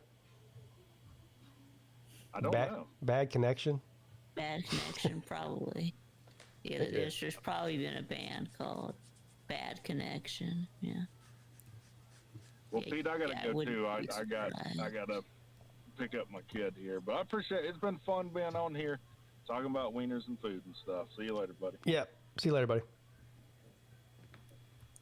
Well, yeah. So I come in and everybody leaves. Yeah, you ran everybody. You ran everybody off. Yeah. Come on, Vic. What's up, buddy? Do you know where the Xbox controller is? Huh? Do you know where the Xbox controller is? Do I know where the Xbox controller is? Yeah. No. Do I look like somebody that would know where the Xbox controller is? Yeah. I do. You played Xbox. You played Xbox. What time? It's 5:23. So how long have I been on here? Watch how I do this. Yeah, it's been over 7 hours. Okay. Yeah. Damn, I was about to count on my fingers, but you already knew it. You're smart. Damn. So that means seven down. That means 17 more hours. Lou, you can come on. You can come on after the draft. You can come on anytime you want, buddy. But yes, the answer is yes. Before the draft, during the draft, Yeah. after the draft. Well, he won't be on during the draft. I know because I think he's streaming it. At midnight. Now we are doing something. We are doing trivia with Traveling Fools sometime after midnight. Oh, nice. Yeah. After midnight. I don't think I'm gonna be up after midnight. Yeah. Yeah. What are you trying to rub it in? No. No. Yeah. Everyone's gonna be tired and be able to go to sleep, and I have to stay awake because when I make a promise, I follow through. Yeah, he does. Yep. You know what? I actually, Pete Jr. I think he's the reason why he's trying to find that Xbox controller. I might have left it in the garage. Yeah, I don't even know what he's talking about. Me, yeah. Why he would be? He knows that I don't play the Xbox, so why would he be asking me where the controller is? Yeah, maybe he's trolling you. I know he just can't find the controller. I know. Yeah, that's his problem, right? I don't know. I'm just kidding. Yeah. I'm just kidding. But yeah. What was the conversation about earlier where the death penalty or the last? Oh, it was what would your last meal be? Yeah. Oh God. Okay. Yeah. Here we go. I know what yours would be. It would be pizza with cream cheese on it. Well, that's one of them. Yeah. Well, you can't have more than one. You only have What do you one. mean? It's the last meal, not the last meals. Yeah, last meal. Yeah. Well, I guess Nate can have. Well, I guess for Nate that would be a last meal because Nate doesn't just eat one meal. Nate eats a lot of meals. So that is true. yeah. I mean, I've seen videos of people saying for last meal they eat like freaking, I don't know, different kinds of foods that they picked. I don't know, but yeah, that's one of them. And you know, the ketos. That's That's just sad if your last meal is a microwavable taco it's not. or whatever. Wow. Yeah, that's down bad. That's down real bad. Bro, I've been down bad since. But don't you like? Yeah, we made steak whenever you came over here. Well, yeah, that too. But I don't know how to, well, that's the reason. I still don't know how to grill. I don't know how to. Well, I know how to set the grill. I just don't know how to grill in general. Yeah. I'm a simple cook. Yeah, you know how to push buttons on the microwave, though, don't you? Yeah, I know how. Yeah. I know how to turn on the stove. I know how to, I guess, make Kraft mac and cheese. Yeah. Yeah. Not the fancy stuff. Not like homemade. Yeah, Nate is a simple chef. Yeah, basically. I don't think you can constitute somebody who only knows how to use a microwave as chef. Right, that's why I said that he was a simple chef. Yeah. I mean, yeah. Yeah, that's putting it lightly. Or a basic chef. Basic chef. Can you guys carry the show for about 45 seconds while I go pee? Yeah. Thank you. We'll absolutely I'll be right back. Yeah, have you ever used an air fryer, Nate? I tried once with French fries, frozen fries, and put it in it. air fryers. You don't get Lou started on air fryers. No, I'm not saying air fryers are good. I tried it once. Yeah. I burnt my fucking finger. And don't question about it. Let's just say I tried to get one piece of French fry, and then it was still hot, and that yeah. I didn't know it was hot. I thought it was off, but no, still hot. Didn't do an air fryer since that day. But yeah, I mean, have you ever played? Well, I don't know if you can. Charades before? Charades? Yeah, I guess so. I mean, I don't know if you can right now, or can now. I have no idea. But what the hell am I watching? Oh, Spaceballs. I don't know what are you watching? I don't know. I forgot. It's Spaceballs. Yeah, I played chess. Yeah, I've played chess. Yeah. Nice. I'm pretty sure it's Spaceballs. I don't know. Yeah, it's Spaceballs. What the hell? Anyways, yeah. I don't know why I still do this. I didn't ask for this, but I'm thankful. Freaking chocolate bunnies. I don't know why I still do this. For Easter. You see that, Vic? Yeah, hold on. Oh, yeah, I see that. Yeah. I didn't really ask for this, but I'm thankful for it. But I guess I'm too old. Vic, are you excited about the draft tonight? Yeah, I guess so. So we all know that you are a diehard, lifelong Atlanta Falcons fan. We need a live reaction. Is there a certain player or players that you would like to see the Falcons draft? That won't. Yeah, well, I think that, I'm hoping that we're going to draft an edge rusher. Yeah, I know that obviously Abdul Carter is gonna be gone, but if Michael Williams drops to top 15, I would want to take Michael Williams. And if he's gone, I guess if he's gone, I would take either James Pierce from Tennessee, or the guy from Marshall, who had a bunch of sacks last year. Yeah. So the mock draft that I'm looking at right now, Mike Green has James Pierce Jr. from Tennessee going there to Atlanta. Yeah. Just like I said, yeah, if I would like to get Michael Williams if he's available. If not, either James Pierce or Mike Green. Hey guys, I'm under tornado warning, so. Yeah, Mike Green had 17 sacks last year at Marshall, which led the FBS. Nate, did you just say you're under a tornado warning? Yeah, currently, yeah. I hear no sirens though. Do you think maybe you should go take shelter? And do you have an underground shelter at your house? No, we have a basement though. Yeah, let's go down to the basement. That's all you need. I mean, the house could fall on top of you and kill you still in the basement even.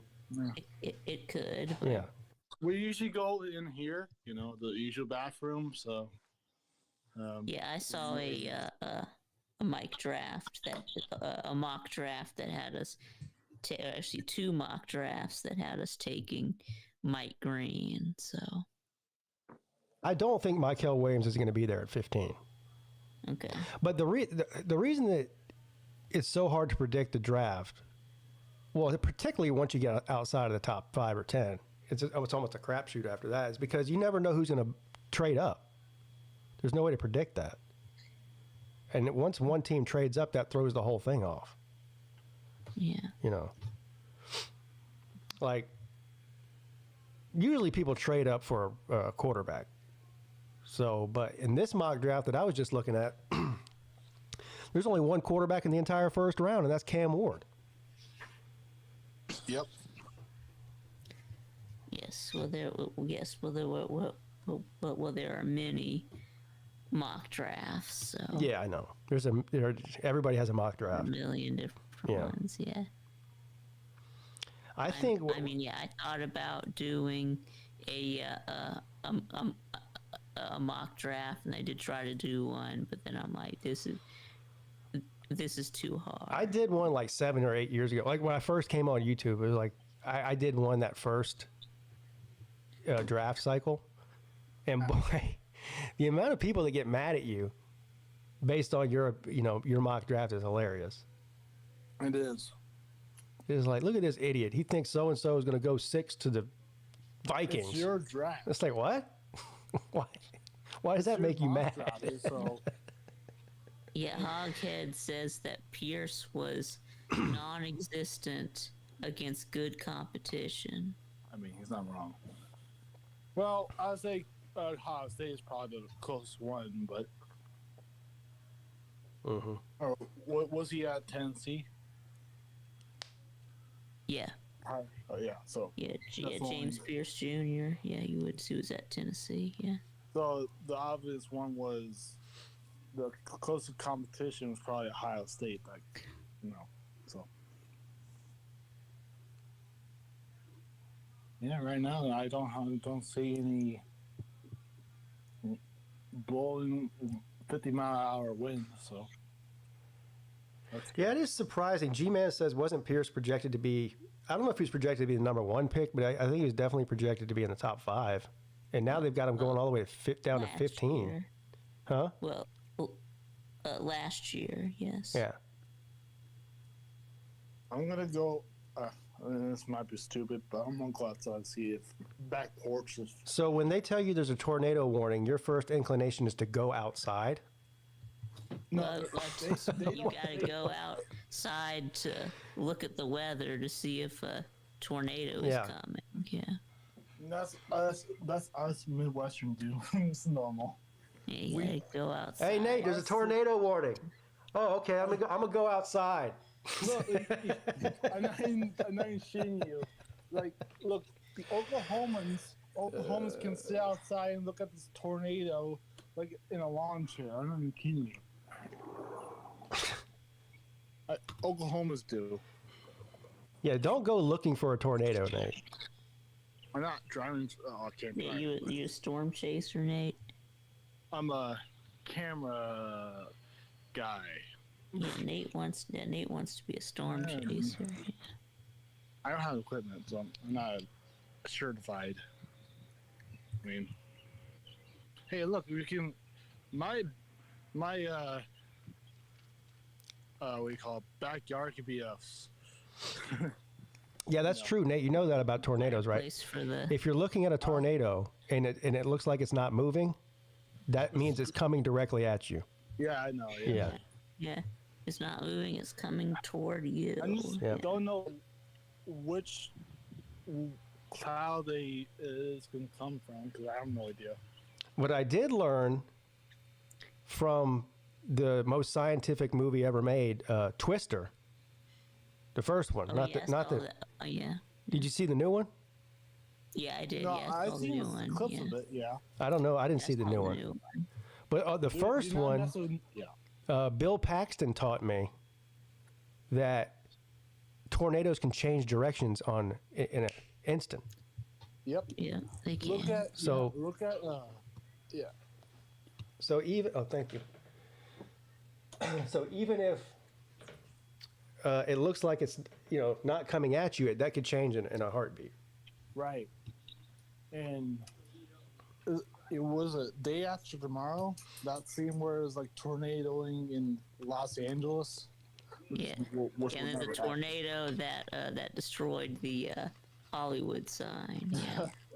It's like, yeah, I'm good. I don't want that, all that tornadoes. So, crap. Mrs. Pete just brought me up my dinner, so if I'm not talking as much, it's because I'm eating. Nah. Well, that's good. Flash flood warning. I haven't eaten anything today. Me either. Nothing. Wow. Nothing. Actually, I don't care if you don't believe me. I haven't eaten since breakfast, and that's about it. Waffles and I have not ate anything since. Yeah. She made me orange chicken and rice. Yum. Delish. Yeah. Orange chicken, rice, and broccoli. Nice. Yeah. And then, so I'm trying not to sound like gross chewing on the microphone. I don't mind. After I get done eating this, I'm opening a beer. So we'll get that party started. I have a beer in my hand. You do? Yeah. You got open it in front of the microphone so we can hear it. Yeah. Yeah. Let me get my. we want to hear the popping sound. Yeah. The beer opener. That's what it's called. All right, I'll do that. Hold on.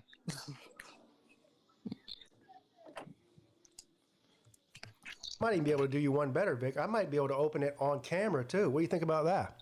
I do that too. On Yeah. camera too. That's a good idea. Yeah. Let me do that too. Yeah. Join you. I have the Corona. Well, no, Corona beer. You got a Corona, non-alcoholic. Yeah. Yeah. Yeah, I don't know that I drink beer if it wasn't alcohol in it. I mean, I like the taste of it, but yeah, if it doesn't have alcohol, is it really it has beer? like 0.5, so that's kind of whatever. Yeah, so it's still a beer that does have some alcohol in it. But so Corona tastes good, but there's certain beers that if they're not ice cold, they taste like piss. And Corona's Corona's one of them. If it's ice cold, I really don't mind, to be honest. If it's not cold. If it's even just slightly cold, it's no good. It has to be ice cold. I mean, is there any beer that still tastes good when it's not cold? Or I mean, cheers. No, not really, but most of them. But there's like Bud Light, for example. It tastes best when it's ice cold, but if it's just mildly cold, it's still palatable. Or warm. If it's warm, no warm beer is good. No. Yeah, no, it's not. No. I'll agree with that. Yeah, Guinness, I think you can drink. I still prefer it cold, but I think you can drink it like in Ireland. I'm pretty sure the Irish people drink Guinness at room temperature. They don't put it in the refrigerator. They put it like in the cupboard. Is that why it's called? Is that why it tastes like gravy? I don't think it tastes like gravy. No. That's what Uncle Luce said, but I don't know. Guinness tastes like gravy. Huh. Oh, I meant to show you guys. I think I showed you Vic this, but guess what I did 2 days ago, Pete? What? I did some non-weight workouts, cardios. And my hammer is... Yeah, Nate's working out. Yeah. I told Nate that he should talk to Slitta, but hell no. Yeah. I can't do weights just because of my back. So, Raj, I would just start, Nate, just by walk a lot. Like walk, a couple miles, and then just build off of that. Okay. I mean, I'm still sore from like Tuesday, from push-ups and planks and sit-ups and squats and whatever. Planks was my kryptonite. I just lost like 10 seconds. Yeah, planks. Yeah. Oh shit! Critical tornado warning. Oh, that's okay. Uh-oh. Yeah, what are you doing? Well, I mean, I'm inside. My Apple Weather app just What does critical mean? Does that mean there's one on the ground? I had no idea. Let me see. I guess so. Yeah. I would guess critical means I had no. on the ground. No sirens. It sounds dangerous. The word critical sounds dangerous to me. I hear no sirens, no nothing, no alarm, no nothing. And it says extraordinary threat to life or property. No shit. There we go. Extraordinary threat. Yeah, that sounds like you better take cover, Nate. At 4:42 Central Time, a severe thunderstorm capable of producing a tornado was located over eastern Omaha. Oh, okay. Moving northeast at 20 miles per hour. Okay, so it's capable of producing a tornado. Yeah, so hazard is a tornado in up and a half dollar size hail. Dollar size? I don't know what that means. You mean like silver dollar size? Maybe. Yeah, another reason not to live in Omaha. Said, yeah. Or in Oklahoma City. There's a lot of reasons not to live in Omaha, but that's at the top. All right, here we go. As request from VicTube, he wanted me to open the beer on stream. So Here you go. Let's go. Yeah. Yep, there we go. I know you were trolling about that, though. Yep, there we go.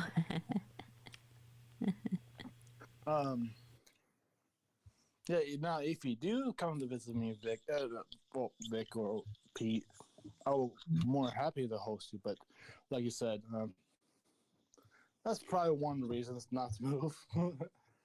Like Pete said. Yeah.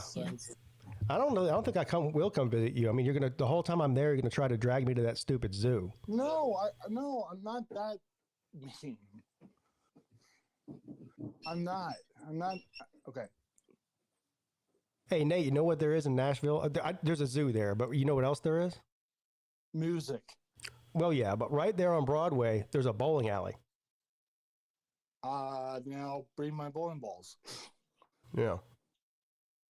No, actually, I'll bring my bowling balls. Don't light a doobie on stream. I don't even have a doobie, so that's not happening. What the hell is a doobie? You're talking about weed. Oh. But yeah, other than the zoo and College World Series, we have a art museum. Sprague says don't live in hurricane country. It's humid and your entire state's coastline could possibly get wiped off the map. Ask me how I know. Yeah, but the thing about hurricanes is at least you know they're coming. You can leave. And tornadoes wise, you don't know when they're coming, even if you have a siren going at the last minute. So, this is a tip for you. I'm more scared of a tornado than I am a hurricane. Look, I'm used to tornadoes. I've been my whole life. Never moved or anything. I'm planning to move though. Yeah, that's funny. Yeah, Lou says he would rather be in Seacott with Abreu Garcia than in Omaha. The hell is Seacott? That's the prison in El Salvador. Oh yeah, okay. That's more than down bad. That's fine. But yeah,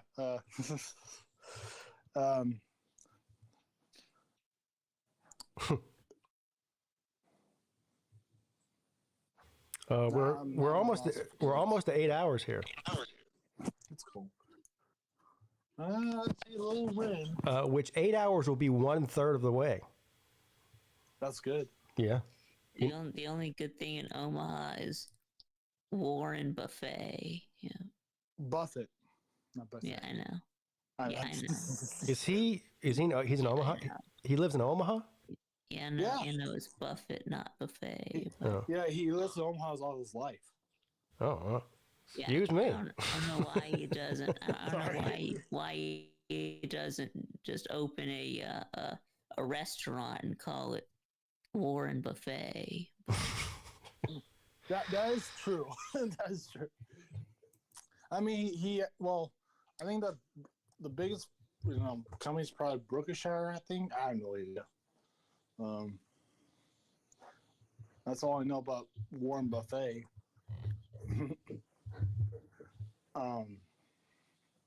Yeah, the best thing about Omaha probably is the World Series, College World Series. I think that's underrated, to be honest, but I agree with you. Do they have the Little League World Series there too? No, I think that's in. I don't know. Is that in Ohio, Vic? Where is that at? I don't know. Yeah, don't ask me. Let me ask Google. Pennsylvania. Yeah, it's in Pennsylvania. Oh, never mind. Yeah, G-Man and Joshua George said Pennsylvania. What is it, like in the Poconos or something? Maybe. I don't know. Williamsport. Williamsport. Now, I did ask Mrs. P if Clemson does go college series, would you go if they do? If you want to? Probably not, no. No? Okay. I don't care about baseball enough to spend that amount of money to go to it. I mean, you don't have to go to it. I was just asking. I mean, if it were like in Atlanta or something and they were in there and I could drive there in a reasonable amount of time, yeah, but flying across the country to go see it, no, I don't care that much. So your mouth thick? Yeah, sorry, I was watching the clock. Sorry. Oh, okay. Sound like what do you call yes, it? Yes, it's very old phones. Yeah, because the clock is just moving so fast, you know. Yeah, it's mesmerizing. Yeah. Yeah. It's crazy. Yeah. You know, I'll take pride in Nebraska and like it. You know, just I don't know. It ain't my fault. I was born in Nebraska. I was just born here. So. What channel is the draft on? Let's see here. Was it ESPN? Probably. Probably. I think the Angel Playoffs is on there, but I mean, I don't know. And someone in chat say something about that? Yeah, ESPN/ABC. Oh, okay. So. Yes, also on NFL Wasn't Network. last year's on? Yes, we got on ESPN, ABC, and NFL Network. Well, wasn't last year? I think the NFL Network broadcast will be different than the other ones, though. Mm-hmm. Different people. Yeah. Wasn't last year CBS, or is that? No, I think it's the same every year. Okay. He's always been on ESPN. Yeah. Okay. I was just stupid. Let's see here. College game day. What? Yeah, they're doing college game day before the draft. Huh? Why? Well, that's for college football only. No, they have a college basketball college game day. You didn't know that? Why? Yeah, I did know that. Yeah. I'm talking to Nate. Yeah, I mean. Yeah, they got game day, college game day for college basketball. That's some stupid ass shit. Yeah, it's Jay Billis, and who else is on there? I don't know. Oh, Jay Billis is like the Kirk Herbstreit of the basketball one. I prefer football. Oh yeah, Jalen Rose is another one. That's right.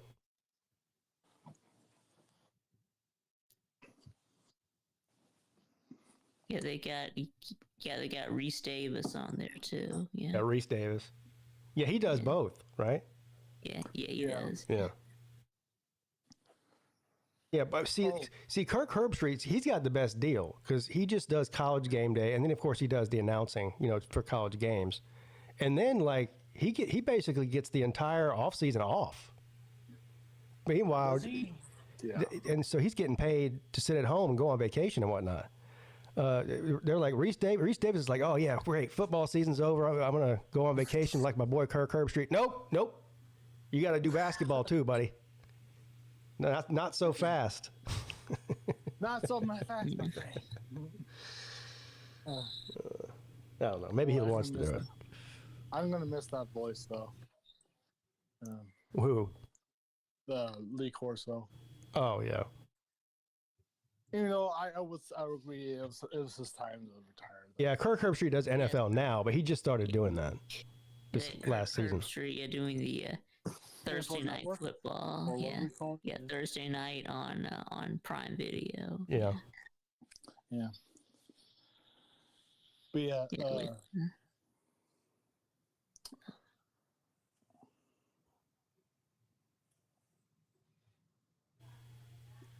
I guess once Corso's gone, they're not going to replace him with anybody, right? They've already done. Isn't that what? I hope not. Pat McAfee was kind of his replacement already, right? He's lit. Yeah. Well, I think Pat McAfee built a thing for his own, like what Lee Corso did with the right. Well, I mean, we got Saban is the new old man of the group, so. Well, he left. Mm-hmm. Saban? He's the new old man of the group. Yeah. I saw an article that he left the game day. I have not heard that. But I heard about that Theo Vaughn. Yeah, that's just a joke. Okay. Theo Vaughn. Theo. Replacing Lee Corso. They've already got their court jester and Pat McAfee. They don't need two court jesters. Yeah. Still no siren yet. Yeah. Yeah, they need the court jester and the grandpa. Yeah. The grandpa. Yeah.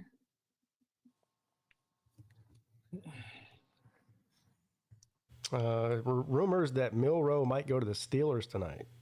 Oh shit. Oof. I don't know. So we're pretty much in consensus that Cam Ward's probably most likely going to be the first quarterback off the board, right? Yes. Yeah. So who will be the second? Will it be Milroe? No.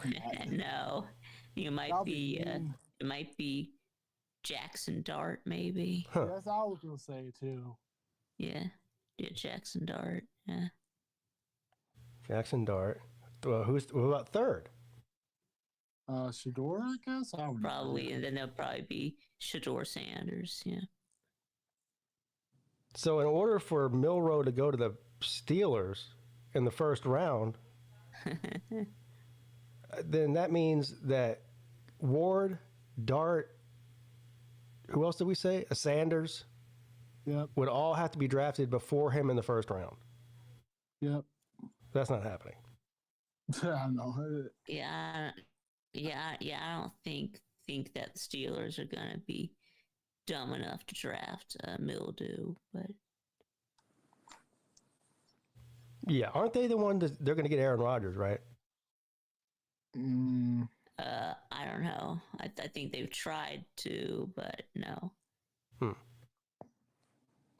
I don't know if they're going to or not, but he might retire. You know? If I were him, I would. Yeah, so I mean, it's not a done deal that he's going anywhere. So he's had a lot of major injuries in his career. It's time to hang it up, probably. I like Aaron Rodgers. I just don't, I think sometimes these, well, not just sometimes, a lot of times, these quarterbacks hang around, a year or two too long. Like, I think Brett Favre definitely hung around too long. Even Joe Montana did. I mean, yeah. The exception, I guess, is Brady because he still won a Super Bowl late, but that's not normal.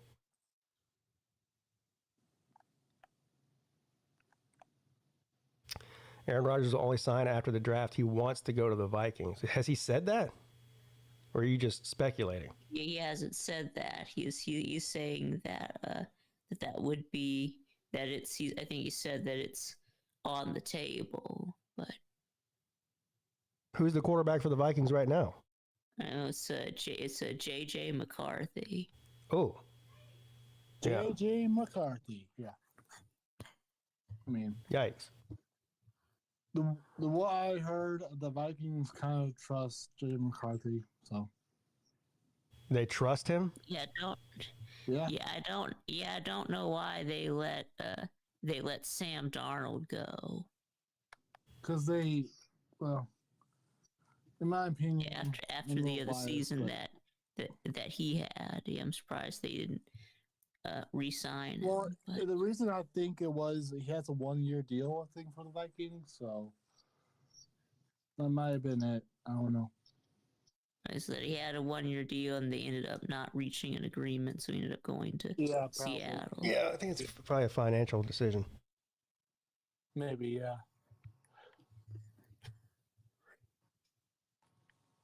Because Darnold folds in the playoffs. He's also not getting any younger. How old is he?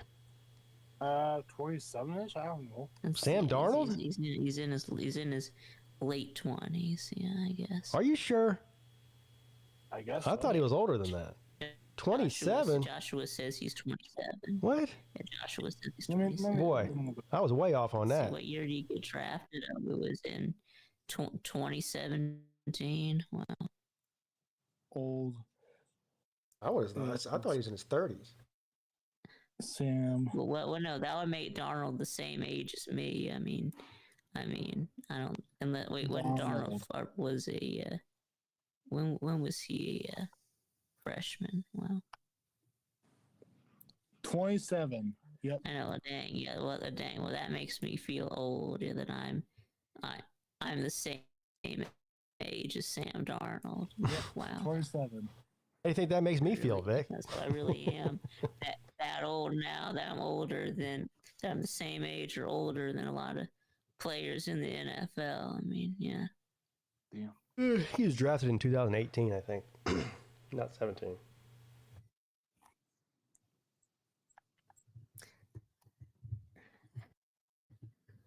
Oh.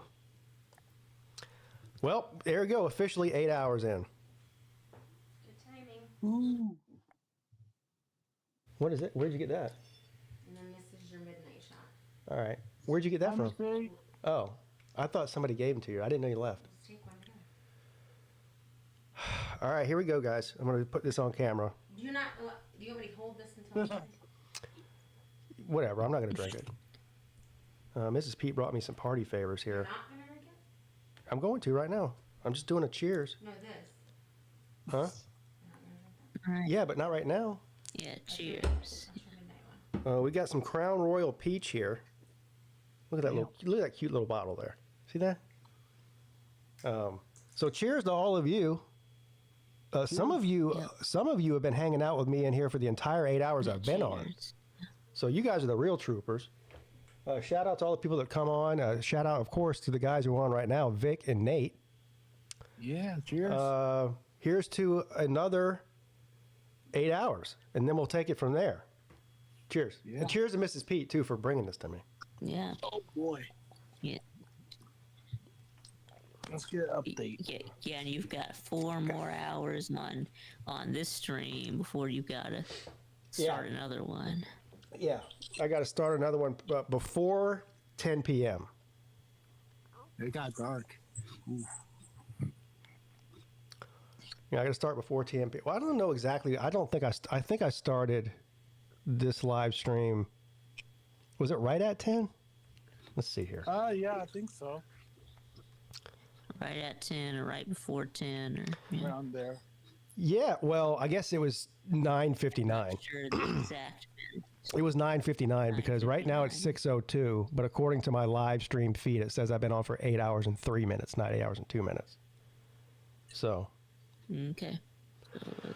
What's up, Dula? Well, now it's 6:03. Chunky Nothing says, "Good luck, Pete." It just turned 6:03. Yeah. Duelist says, how's it going? Well, I'm pushing through. I'm not going to lie, I'm already tired. But, you know, I'll be fine. That's all right. Hey, you'll be have a good night's sleep, too. How am I going to have a good night's sleep if I'm streaming for 24 hours? Yeah. Well, afterwards. Oh, yeah, afterwards? Yeah. Words, yeah. The problem is, I'll get off at 10 a.m. That'll be 24 hours, right? So then what do? I mean, do I go to bed in the morning and sleep till the next day, or do I try to stay up even longer and then just go to bed at a decent hour? Like, I don't know what to do. I like the first option. I think what I'll probably end up doing, because I'm going to be exhausted. Yeah. I'll probably just like take like a 4-hour nap, 3 or 4 hour nap, then get up and then go to bed at regular time Friday night. You see what I mean? Yeah. Yeah. Man. I think I'm home alone.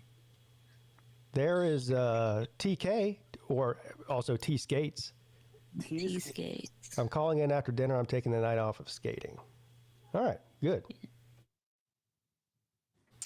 Who all we had on here so far? We had Rec Talk for a while. We had Slim Shady's been sort of in and out. I think he'll probably come on again, though, after he gets off work. We had Millis Vanillis. We had VicTube. We had Yoda T. We had Nate. Am I missing anybody? You had Sir Oh, yeah, Sir Ugga came on and told us about his, or tried to tell us about his golf, living on the golf course deal. Lou has not been on. Lou will be on after after the draft tonight. He's streaming the draft as well as I am. Well, I'm streaming in general, but the draft will be on. He said after the draft is over with, he's going to come on for a little while.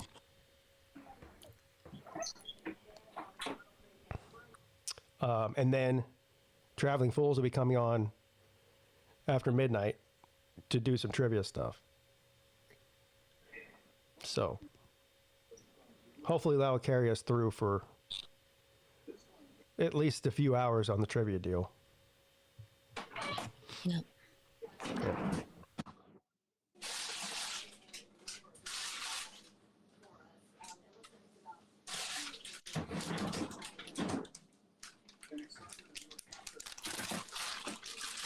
Nate, is that you?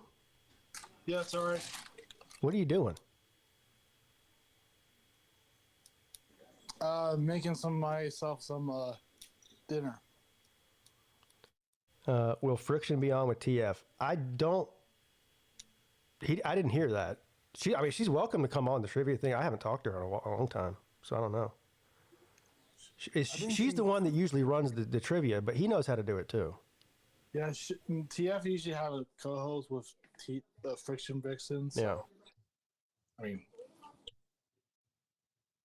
yeah. Was that sound that was that the tornado hitting the house, or was that you making taquitos? the second one. Oh, look what else Mrs. Peete gave me. I'll show you. I'm not going to drink it right now because I need to pace myself. I got a long way to go here. Oh shit! Hold on. She got me this too. Look at this. It's my favorite tequila. Casamigos. Casamigos? My favorite. At Casamigos, yeah. Mm-hmm. 12-foot ninjas in the house. Yeah. It's so dark out. Vic, did you hear me earlier saying how, so when I decided to do this 24-hour live stream, I pulled up my old one just to watch it for a second to see how, who was on, because I can't really remember. It's been so long now. A bunch of people that were on that stream don't even come on the channel anymore. One of them, you remember Luke? Yeah. Yeah, Luke was on the 24-hour live stream almost the entire time. Yeah, Luke, the North Carolina fan. Yeah, Luke was on there. Raj was on there. He was funny too. Scott Kerr was on there, but he still comes around. I believe you were on there, if I'm not mistaken. Probably. Nate was definitely on there, which is Nate, what are you doing? You're not about to eat 15 taquitos, are you? You just got done telling me about how you're trying to be healthier and work out, and now you're about to eat a dozen microwave tacos. Yeah, Nate's eating 15 taquitos during a tornado warning. Yeah. I'm down bad. I'm sorry. I don't know what to eat. I don't know. Where has Belushi been? Oh, he was in the chat earlier. He was in the chat right when I started the live stream at 10 o'clock this morning. I guess he was about to go to bed. He said he's going to call in the middle of the afternoon, China time, which would be in the middle of the night here. So if let's say he calls in at 3 p.m. China time, that'll be 3 a.m. here. Yeah, China time. Yeah. So that'll be good if he does that. At least I'll have somebody to talk to, when most people are sleeping. Yeah, right now it's 6 a.m. China time. So I think you should do a beer an hour for the rest of the way. Well, you know what? It is. I do have 18 beers. I don't think that's a good idea, though. No, actually, you know what? That's not even that bad. I bet you I'll finish this 18 pack by 10 o'clock tomorrow morning. It's the 18 pack. You're drinking beer, Pete? I just started. Good. What you drinking? Just regular light beer, canned beer. Okay. Yeah.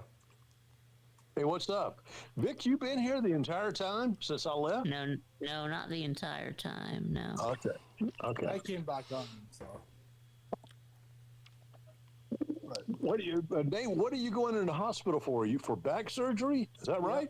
Yeah, that is correct. Yep.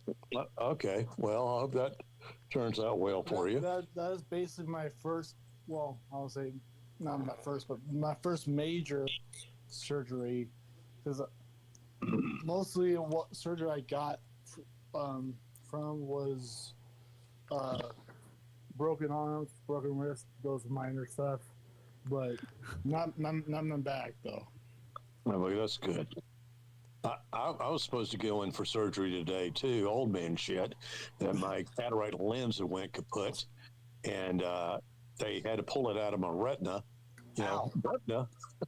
And so, but I had two surgeons that were going to work on me, and one of them called in sick. So I got it scheduled back for June. And I've been waiting on this since January. What'd you say it was? Your cataract lens? Yeah, my cataract lens went. She explained it to me where the lens sits in kind of like on a trampoline, with the springs holding it. The springs let it go, and so it fell in the bottom of my retina. So she's going to put in a new cataract for me. They got to pull the old one out. So it's it sounds complicated. It is, but I asked her. I said, "Have you done many of these surgeries before?" And she just smirked and went, "Oh yeah, I've done plenty." Yeah, probably every day. Yeah, exactly. But again, we got to reschedule. So it is what it is. I'm not going to worry about it. That was my dad's specialty. He was an eye surgeon. Really? I didn't know that. Yeah, he was an ophthalmologist. Oh, no kidding, man. And his specialty was cataract surgery.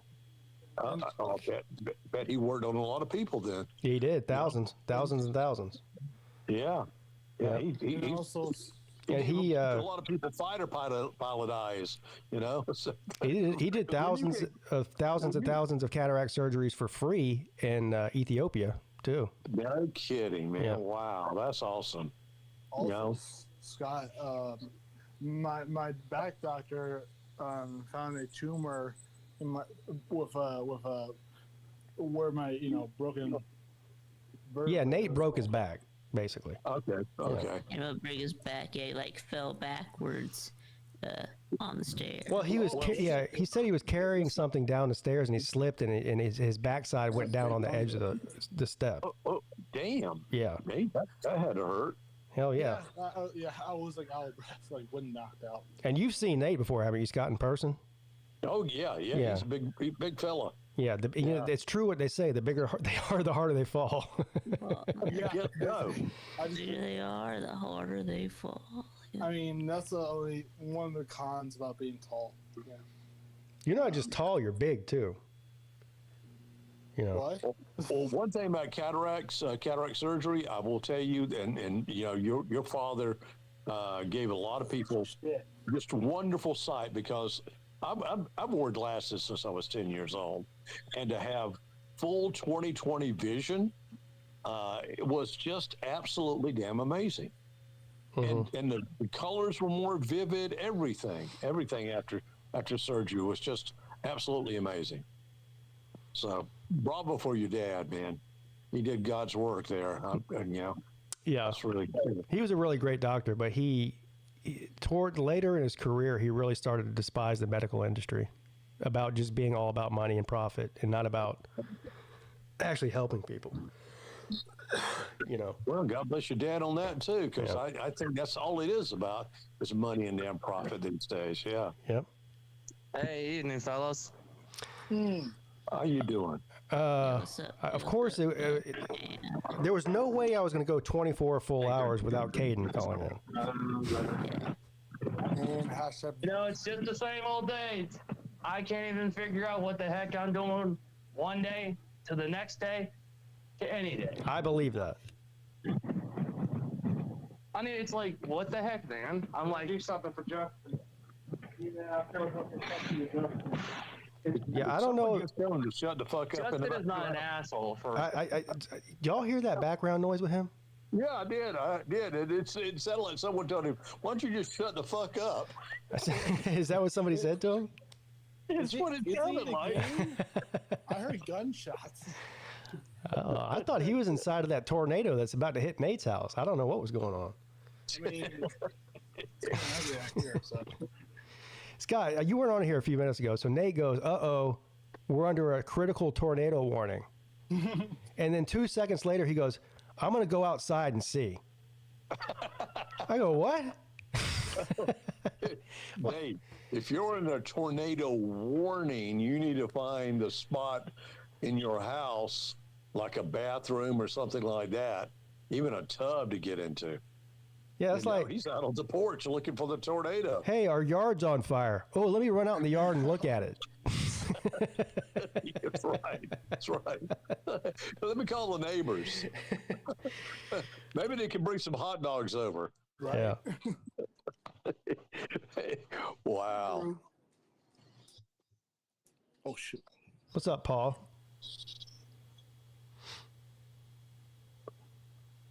Oh. What's wrong with you? Has Huffer Billy been on? He hasn't. No, he's in the chat. He's in the chat. Okay, but is he being on the stream or no? No. There was a flicker of a light. What does that mean? I mean, it's like a power went out and on. Well, you mean see that? That's a transformer exploding, and if you see that, then the damn tornado's real close. No kidding. You saw that out? I'm in Nebraska, so. Saw that out the window? I don't know. What? No, I saw it on the lights. Oh, your lights flickered at your house. Yeah. Oh, okay. Oh, I thought he was talking about he saw something out there. Yeah. Like a light bulb. That's what I thought he said too, and I was about to say, you better take cover then, because that means that tornado's awfully close. If you saw that. Yeah. I mean, I have the what do you call it? The hell. Scott, did you hear about that fire over by my house? No. Oh God, it was a big forest fire right over here. What was that? What day was that? That was the end of last week. It might have been on Saturday, maybe. Yeah. There was a huge fire over here. They had fucking planes flying over and dropping water on it and shit. Oh, was it close to getting to the homes or no? Yeah, it was right across the street, right across State Road. You know where the Buffalo Wild Wings is? Yeah. There's that big wooded area right behind there. That's where it was. Yeah. Oh, okay. Yeah. I mean, we went out in the yard and it was like snowing ashes and embers on our house. That's not good, man. That wasn't good at all. No. Well, they had all those forest fires up in up near Myrtle Beach and all that. Yeah, and also up at Table Rock up near Clemson. Yeah. Yeah. Yeah, it's been bad, man. Been very bad. It's just that they got to start cleaning out timber, all this dead vegetation, so we don't have these damn fires like that. Yeah, and we finally got some rain yesterday, but before that, it hadn't rained for like a month. I know.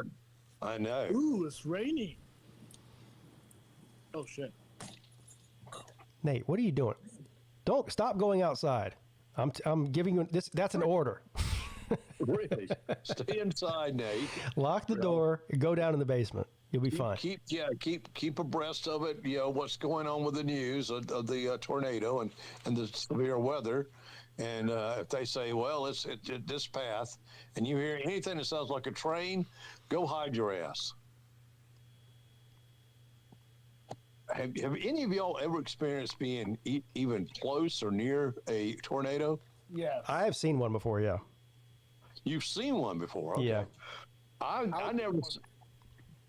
never seen one before, but I had one hit me or hit near me about a block or so away from where I lived, which I was living at that time in a trailer park in Montgomery, Alabama. And oh my God, it sounded like a big old train coming by, man. It was one of the coolest things I've ever seen is on Isle of Palms was a water spout. Oh wow! Yeah, we were sitting on the back deck of the Windjammer and watching it. It just watched it go right across. It didn't come on land or anything. It just went right across, like from north to south. Yeah, it's pretty cool looking though. I call it a water tornado, but that's basically it. Yeah, water tornado. That's right. Very cool. Well, Ballard was on here for a minute, and then he went away. Oh, did he? Yeah. It looked like he was inside of his car, so I don't know if he's lost service or what. He's having issues with audio. I'll stay in the chat and hop on tomorrow. Yeah, I'll still be here tomorrow. Well, at least till 10 a.m. anyway. Maybe, you continue to drink, and then that could give you a drink test sometime later tonight. Oh, that would have been a good idea is for me to like every hour take a breathalyzer test and see. Yeah. You can buy those portable breathalyzers. I should have ordered some off of Amazon or something. Yeah, man, and you just see how you're doing. Yeah. Yeah. I don't know if this is an old TV series, but WKRP in Cincinnati, it was about, a radio station in Cincinnati, and the guy named Howard Hessman played Dr. Johnny Fever, and I can't think of the African-American actor that played Venus Flytrap, but they had a state patrol officer giving a sobriety test in the studio. And the more that Dr. Johnny Fever drank, the better off he was in the test. He was sitting in, where Venus Flytrap was just shit-faced. I was at a bar downtown one night. I forget what bar it was. It was a while ago. And we walked out of the bar, and there was these two police that were standing out on the sidewalk right outside the front door of the bar and just offering breathalyzers to people just for fun. Like, they were like, you want to take a breathalyzer test? I'm like, why? Am I under arrest? Like, what's going on here? And they're like, no, just for fun. Like, we want to see how drunk you are. I was like, no, I'll pass. Thank you. Well, I mean, they could pick you up for public intoxication. I know. Right? That's why I said, no, I'm not doing it. I don't trust you, first of all. I don't know you. Yeah, really. I mean, that's kind of that's almost entrapment there. But I did watch them give it to a couple people, and they didn't do. I mean, they were like blowing way over the limit, but then they just let them walk away. So I guess maybe they were just getting like kicks out of it or something. But like, probably call on another cop that might be around the corner. Yeah, and that's the other thing too. I'm sitting here thinking, if you guys really are just doing this for fun, like you're in uniform on the clock, like don't you have something more important to be doing right now than fucking with people walking out of a bar? Yeah, that's kind of weird.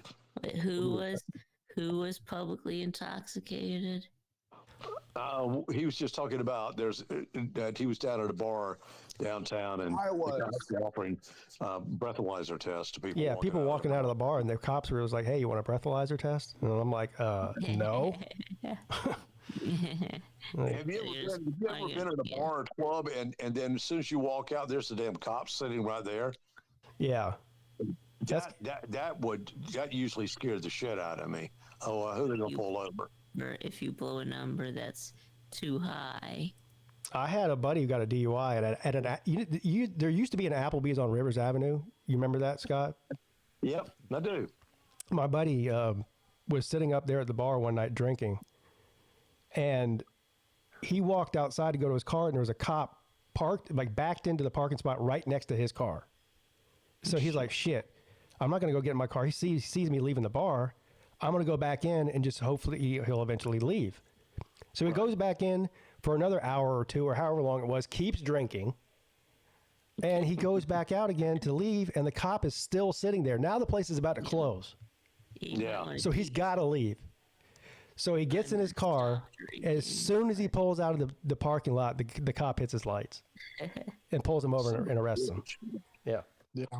Not good. You know, when I had a bar that was in Mount Pleasant, I can't think of the name of it now, but it was in a little shopping center over where Food Line was, off Highway 17. Anyway, I got to know the bartender and there, and I was drinking one night, and I was about to go home, and he stopped me. He said, "No, don't go out there."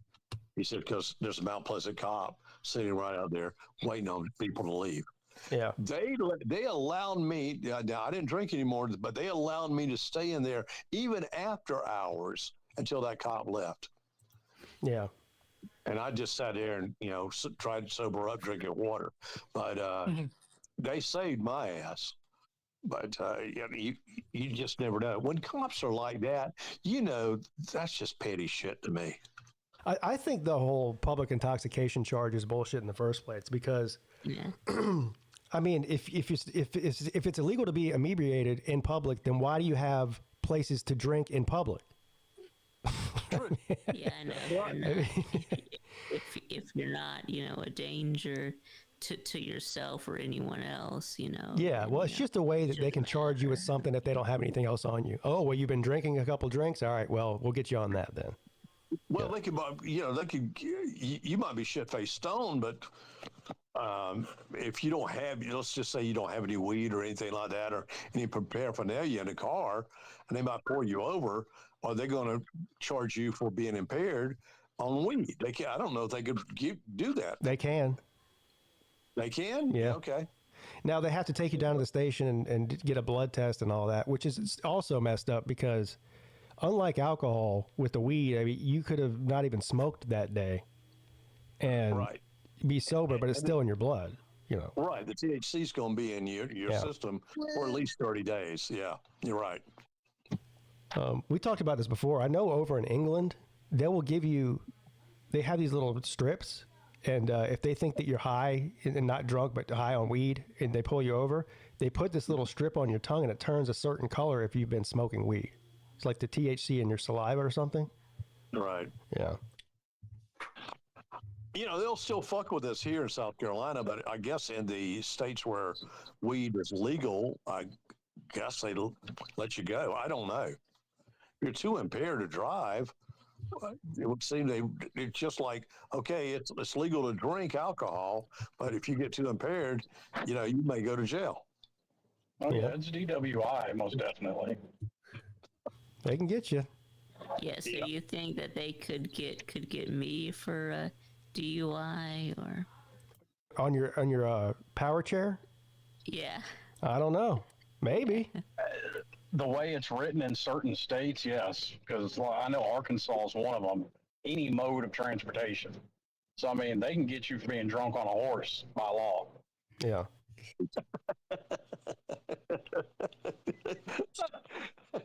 If I see anybody on a horse and to turn the horse in, what? If I see anybody in horsey away, if I see someone in public on a horse, I just assume they're drunk already. Yeah. Yeah. There's some places that's normal. Yeah. Well, yeah, not here. Yeah. Well, you get down to Louisiana, especially around Shreveport, that's normal. I think out west too. Horses, do you guys get excited about the Kentucky Derby or not? No. No. No, I'm not bougie enough. The Kentucky Well, it's not Derby. Yeah, bougie per se. Do you watch the Kentucky Derby, Scott? Well, the reason I'm highly interested in it this time because they have a horse named American Patriot, and he has some of the blood of Secretariat. I mean, he's been sired up to the point of having so, and he looks just like Secretariat. Now, a big red horse, big, personable as hell. Very very photogenic with the camera and everything else. And he just won the Virginia Derby, so and he won by like a 2.5 lengths or something like that. So, I mean, he's not a favorite, but I'm going to watch it just for him. I mean, there's another one called Sandman. That's a gray colt. He's a favorite. And there's another one, Justify, I think, is a favorite. But good God, these horses are huge. But especially American Promise, man, that is a beautiful horse. When is the Kentucky Derby? May 9th, I think. Okay. Or it's coming. It's one of the first weeks of May, I think. Yeah. Weekends. Yeah. So, it's they do such a damn preemptive bullshit before the Derby. It just seems like, oh my God, will y'all stop talking about it? Got to go for the hats and. Oh, last year I bet on the winner to win, and it won. I had no idea who it was. I just picked a horse. He wasn't a favorite either. Pete. Yeah, I won like $300 on that. I think I put like $50 and I won like $300. Yeah. The thing about a horse race is that you can bet on the favorites all you like, but you could also lose your ass too. Yeah. I just picked like Handsome Dan. That was it. Yeah, I just picked it for the name. That was it. Yeah. Well, American Promise sounds good to me, so I'm going to go for that. Yeah, I like that one too. Just because of the name. Yeah. I'd rather watch NASCAR. Yeah. No. No, I don't watch NASCAR anymore. Period. I didn't watch NASCAR all my life. Well, I used to watch it too, Nate, but it's just bored the hell out of me as of late. Now, Slim, do you still watch NASCAR or no? I've never been big on NASCAR, but I've, Group A, B, C, Rally. I'll watch NASCAR on like road courses. Okay. I can't get into just oval track racing. Right. No. Good, because it's too even now. It just makes no sense to even watch it. Plus the personalities now, like it used to be like, some very strong personalities. Now it's like a bunch of damn, I don't know. Yeah, you're right. Well, I mean, rally racing is just, to me, more interesting. Group C, that's all prototype cars. So, I mean, those are just some cool-ass looking cars. Group A and B, it's not what it used to be, but, like I started watching it when, fucking Nissan was dominating it with the Skyline. I just can't imagine, just for example, me getting flipped in the air in a car. As a NASCAR driver, I can't imagine that. I don't know if they do that anymore. NASCAR is pretty impressive in person, though. Damn sure is. Yeah. It certainly is. It's way better. I've heard that. I've never been to a race, but I mean, I would go. Like, I would go to Bristol or something. I've heard that's really cool. I heard Daytona's pretty good, but expensive. I went to 2 short track races, Richmond, which was a night race, and it was freaking cool as hell. And then I went to Darlington, the last Darlington race until they brought it back again, but it was a Labor Day race, and it was hotter than Hades. But yeah, it was enthralling. I mean, you don't really realize until you're up front and close how damn fast they're flying. Darlington, I've been to Darlington a couple times. I've been to Martinsville, which is a very short track. I think it's the shortest track on the circuit. I've been there, I don't know, half a dozen times because my wife's family goes every year up there. They all live up there. Oh, okay. So I've heard short tracks are better live. Like, that's why Bristol got the name Thunder Alley. Yeah, I mean, there's a lot of, contact. There's a lot of more like wrecks and stuff on those short, tiny tracks because they're all scrunched up together. Yep. Now, I still would love to go see Talladega race. But or even maybe a Daytona race of NASCAR, and it was the 2001 Daytona 500. Wow! The race that Dale Earnhardt died is the only one I have watched from beginning to end. Are you okay? Wow! I was like, okay, maybe NASCAR ain't for me. All right, see you later, Droid. Let me know who wins. When's the draft start? 8 o'clock. Oh wow, you got a while then, don't you? Yeah, it's what 6:30. I will check in on like the Le Mans when they run it, or there's a 38-hour endurance race that they do on the Nürburgring. What's the race at Le Mans? Okay, yeah. This is 24-hour, I think. Have you watched that race any or? I have, yeah. Okay. I got into Formula One only because of the Netflix show, which is pretty damn outstanding. I like that show. Who's the Formula One? Who's the Formula One racer that got into Formula One because of a video game that he played? I forgot his name, but I know what you're talking about. They made a movie about him. Yeah. These guys are some of them are 18, 19 damn years old. Yeah. In these hot damn cars. And I mean, it's amazing. So they're always looking for young blood. The movie's called Gran Turismo, Pete. That's the name of the movie? Yeah. Oh, are you sure? Yeah. It might be, since it is a name of a PlayStation game. Yeah. Gran Turismo is also based on the game. Yeah. Okay. It's a good movie, I think. It also be like he's like a really good like video game driver. Guys, I gotta go with that. I'm sorry. All right, And then he gets Scott. a chance to like go in a real race. I mean, he's used to playing like just like a simulated races, like with the chair and the steering wheel. And this kid actually gets a chance to drive in a real race. Yeah. And it turns out he's good at it. Yeah. Well, I mean, I know they have this thing set up because I've been to a couple of the AAA team for the Cardinals is in Memphis.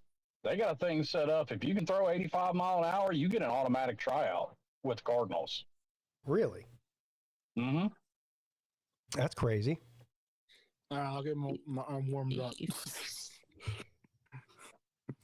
Yeah, I guess you could find, a diamond in the rough. I mean, I guess all they're concerned about is if you can throw the ball that fast that they could coach you up on how to throw different types of pitches. Yeah. Probably, yeah.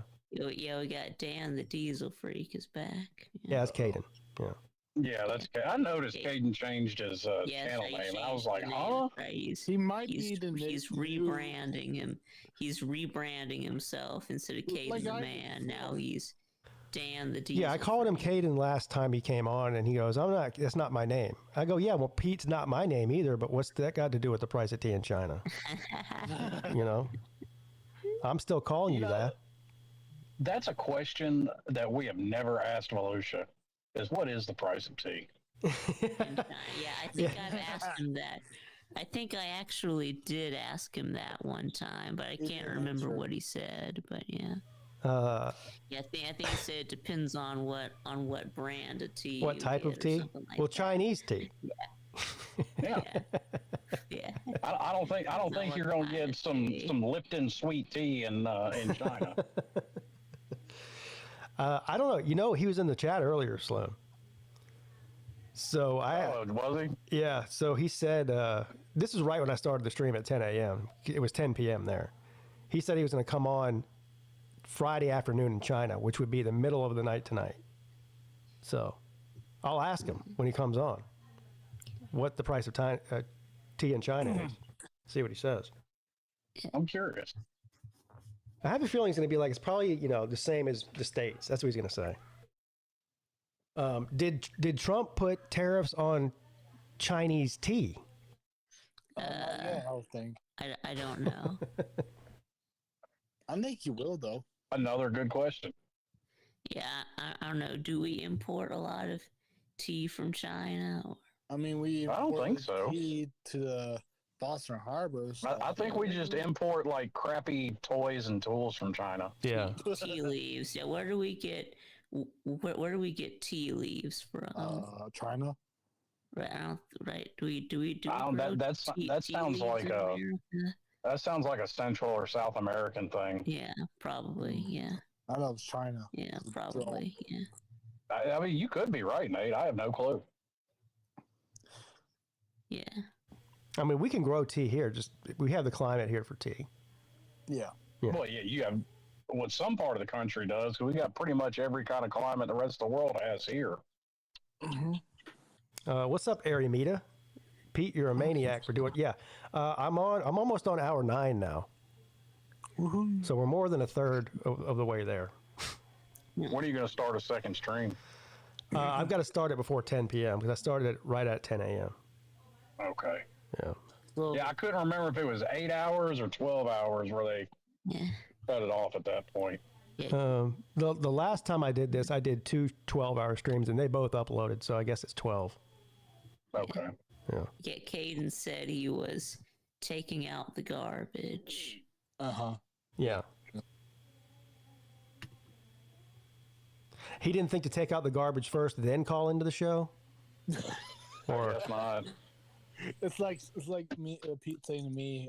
yeah, on Monday, Nate calls in, and there's a fucking lawnmower next to him, mowing grass. I go, Nate, what are you doing? Oh, that's a lawnmower. I'm standing outside. I said, did you ever think to go inside away from the lawnmower and then call in? Oh, yeah. Sorry. Oh, fuck. He calls in next to a lawnmower. Yeah. I mean, I was waiting for my ride. I thought I didn't know he would be there. He's like, wait a minute, my headphones aren't noise canceling? Well, the thing is, I didn't have headphones. I should have, but yeah, I learned my lesson. Google says mostly Japan and China. Japan and China. Well, it's on the internet, so it must be true. Yeah. There's also, this also says there are some farms in Hawaii, South Carolina, and New England, Alabama. Wow. Yeah, well, I definitely know that there's tea made here in South Carolina and Wadmalaw. Yeah, I know that for sure. I didn't know about Hawaii, though. I mean, I'd be lying if I said I knew what kind of climate you needed to grow tea. I don't know. Yeah, subtropical. I think it's probably pretty similar to growing rice, maybe. Yeah. Yeah. Well, then why don't they grow more shit in Louisiana then? Because it's too dangerous. I bet you they probably do grow tea in Louisiana. You would think they would. If they cook or gumbo, they have to do tea. I don't know. What does one have to do with the other? Well, I mean, I go with my you can't. Yeah, you can't have one without the other. Yeah. True. You have gumbo, you must have tea. I mean, I never tried that, but I can't judge.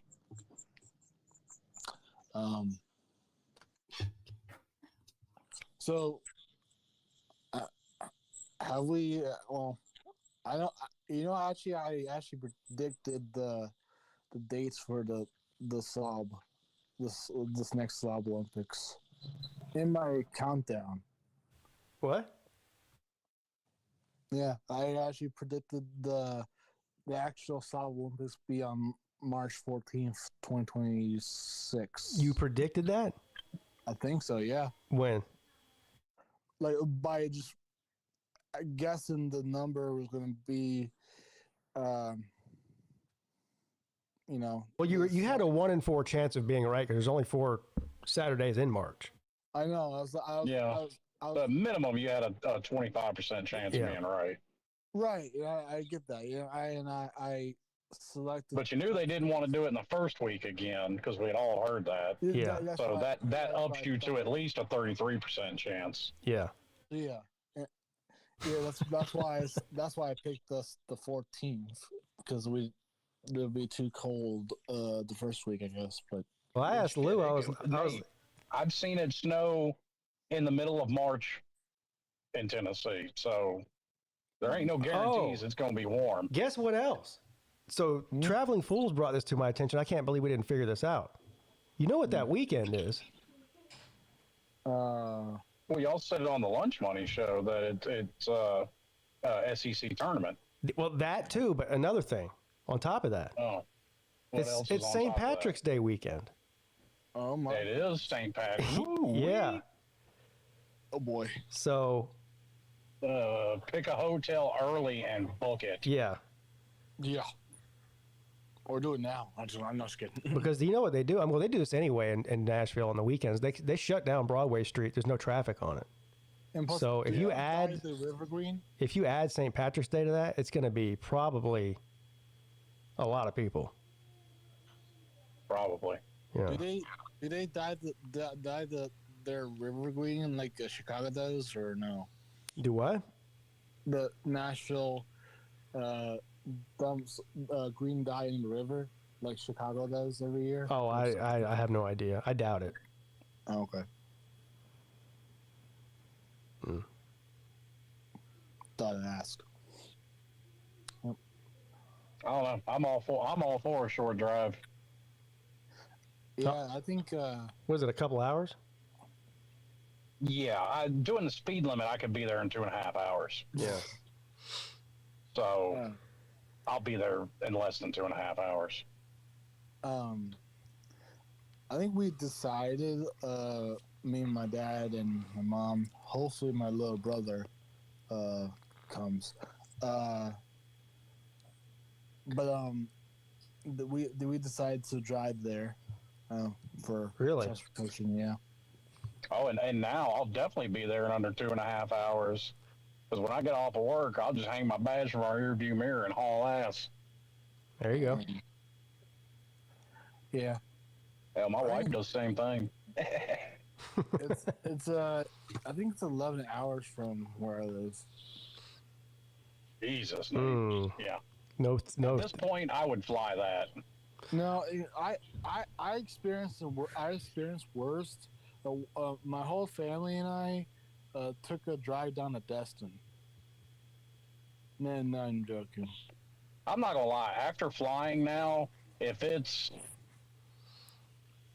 more than, I'll do like a 6.5 hour drive. If it's any more than that, I'm flying it at this point. Fuck it. Yeah, it's an 8-hour drive from here to Nashville. We're flying.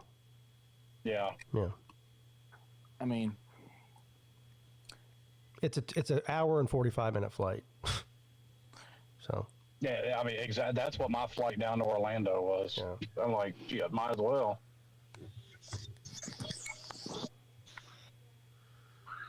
I don't know. That's why from my dad would probably drive. I don't know. Slim finally starts flying, and we have the Slav Olympics 2 hours from his house. True. Yeah, boy. Yeah, but I mean, if I go to Vegas in January, I'm flying out. I'm not driving that shit. Oh no.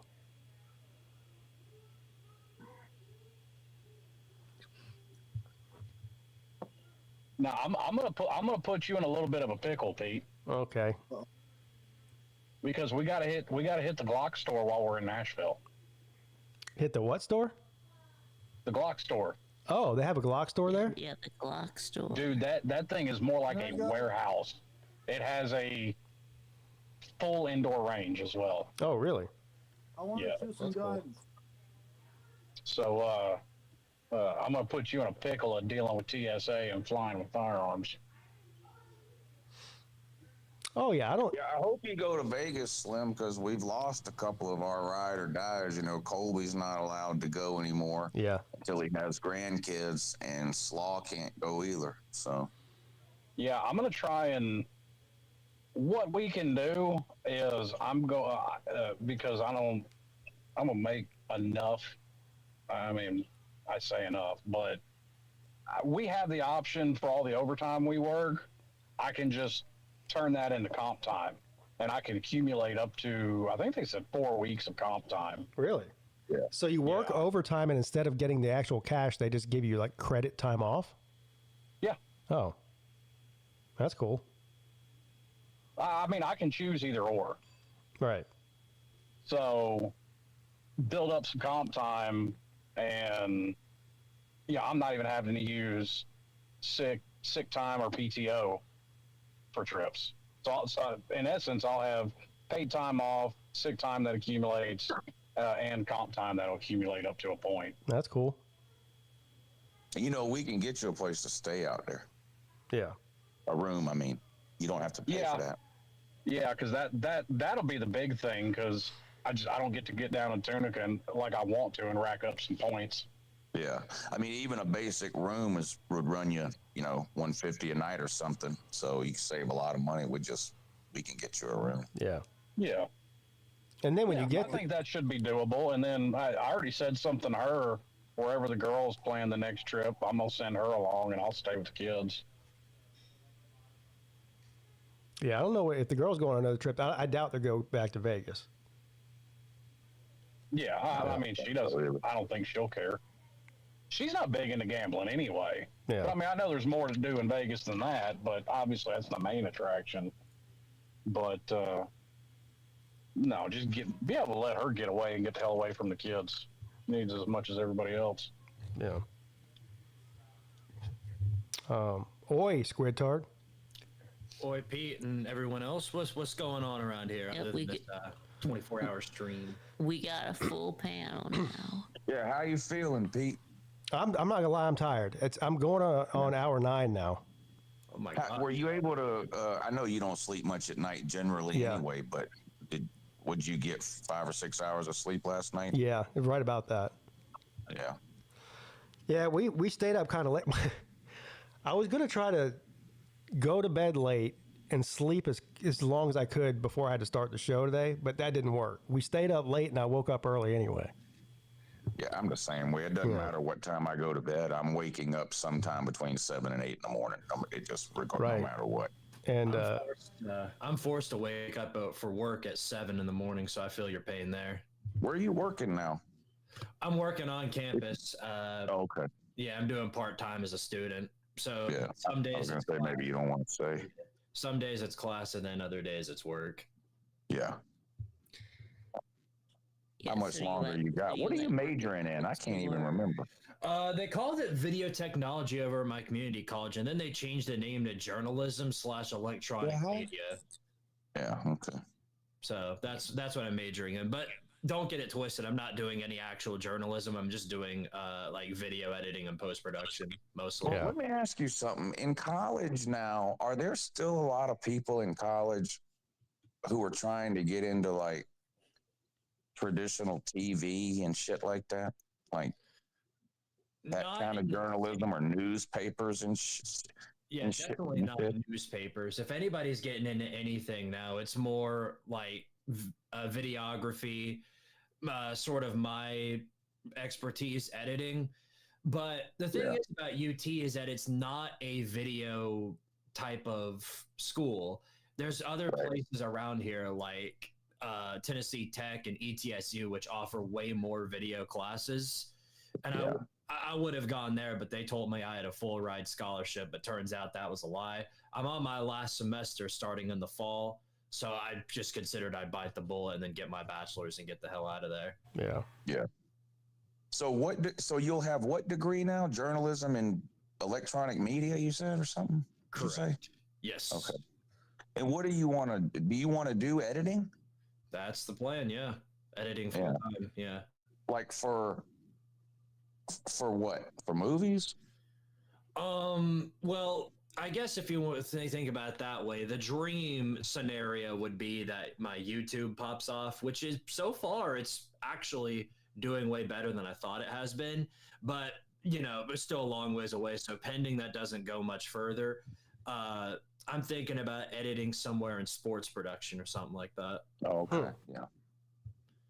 Or just being like I guess one of these editors who goes from job to job working for a YouTuber, kind of like what I did for Mark Rogers. Like freelance, work for yourself as a freelancer. Yeah. Exactly. Yeah. Yeah.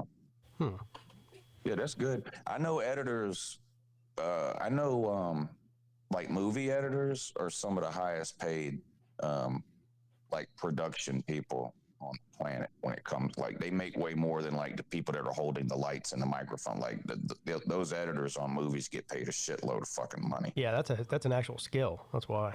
Yeah, and you got to have patience. Like I've watched some videos on it, like when I used to try to learn how to work Premiere Pro and shit like that. They'll spend weeks on 2 or 3 minutes of a movie. Yeah. Editing. I mean, it's crazy. Yeah, speaking of which, for everybody using Premiere, this is relevant to you, Lou, and I think Pete. They have just updated all the software for Adobe Premiere, and the layouts have completely changed. All the textures are different. Some of the buttons are in different locations. I just finished my 30-minute recap video for the spring, and I'm still trying to get used to it. So it's going to force, if you aren't using it now, it's going to force you eventually. Because my software last night, I was working until 6 a.m. getting this video done. And halfway through it, it just randomly crashed. And it just like shut down. I was like, what the hell, man? And so I thought I lost everything, but it had a autosave, and thankfully it auto-saved. And yeah, when I clicked it, everything changed. All the layouts were different. And so what I'm thinking is that eventually it's going to force everyone else to go through the same process. You can set your own intervals for auto updates. Because I've learned that the hard way too. When it would crash and I lose everything I've done, so I have mine set to auto save like every 10 minutes. So the most I ever lose is 10 minutes of work. Yeah, and I do. I have my autosave feature, and that's what it did for me. It's just when I clicked on my autosave, that's when all the layouts completely changed. So just for the editors in here, if there are any other than me and Lou, be aware of what's to come. Yeah. I don't have it. I don't use Adobe Premiere. I use something become relevant different to me, because that's something else I'm waiting on clarification from the captain. But if we're allowed to, because I've seen 911 dispatchers do it, but I don't know if we're necessarily allowed to. Just funny shit and stories that we're allowed to talk about that happen. You mean like on the air here? No, I'll start posting some videos. on your channel. Yeah, that'd be good. Oh yeah, because I mean, I was gonna start doing some Miami videos, but then there's fucking 80 Miami YouTubers, so I was like, no. Yeah. This won't come as a surprise to anybody at all, but Hufferbilly Paw, who's never spent 10 seconds editing anything in his entire life, is in the comment section giving editing tips. Just like he tells you how to play craps, and he's never picked up a set of dice. Yeah. Right. Well, I mean, he's a jack of all trades. Well, I mean, I've got Premiere Pro, but I haven't gotten the newest update yet. But I can see where the update is available, but I haven't done it yet. Something tells me that I could show Hufferbilly Paul the editing software and then give him a few videos and say, make your best edit, and then he'll create a God-given masterpiece. I doubt it. With no experience at all. I seriously doubt it.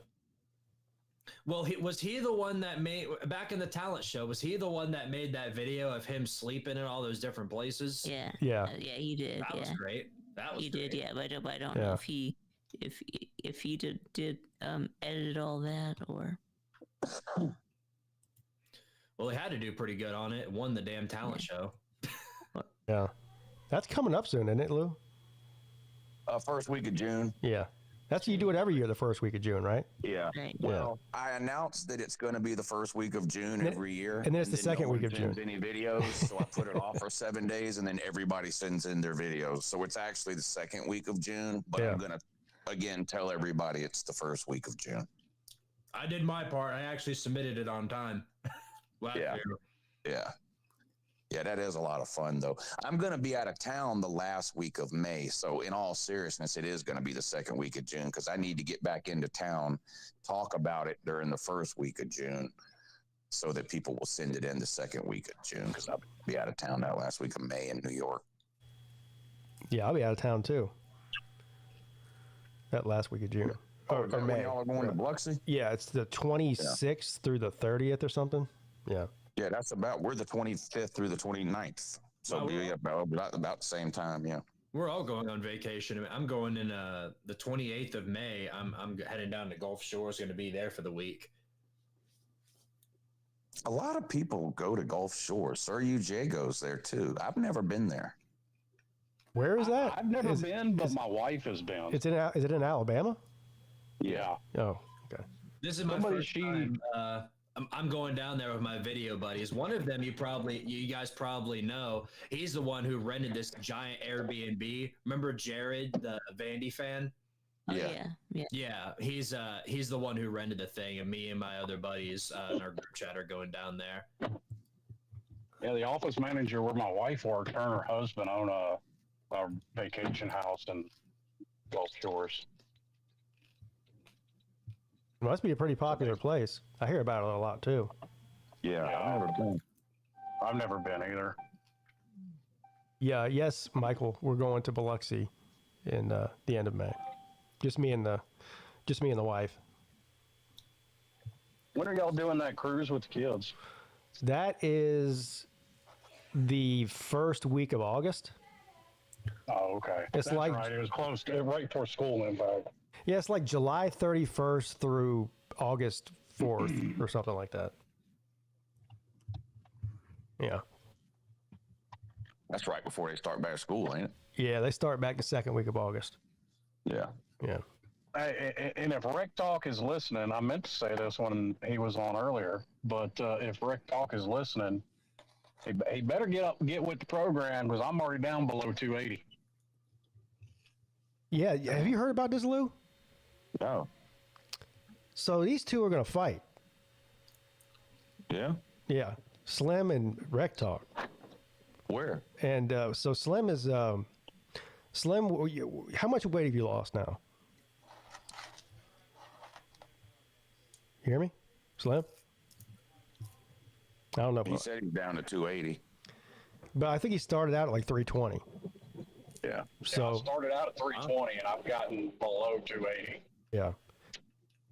So like when we took the cruise, I was right at like 297, 303, kind of fluctuating in there. He's going to try to get down. What fight are we talking about here? I don't know. I think is it what kind of fight? What kind of, I forget now. Is it a wrestling match? Is it a fight because y'all are mad or just, hey, let's box? I think it was just like like Rec Talk challenged him to a fight. Like a spar. Yeah. Yeah, I don't think we've worked out those details yet, but we've got until mid-March to get it figured out. But Slim said he was trying to get down to like 225. So that would be 210. Okay, so over 100 pounds, like from start to finish. So Rec Talk said Rec Talk's like 290, I think, and he's trying to get down to like 220. So that's 70 pounds. Oh. Well, I don't know. How does boxing do it? Anything over like 218 is a heavyweight, so it doesn't matter whether you're 218 or 318. Yeah. You're in the same league. Actually, I think there is a cutoff for it because they do have like Butterbean was considered a super heavyweight for a while. Oh, okay. Butterbean. Well, I would say for the purposes of this, if both of y'all are anywhere in the 200s, it's fair.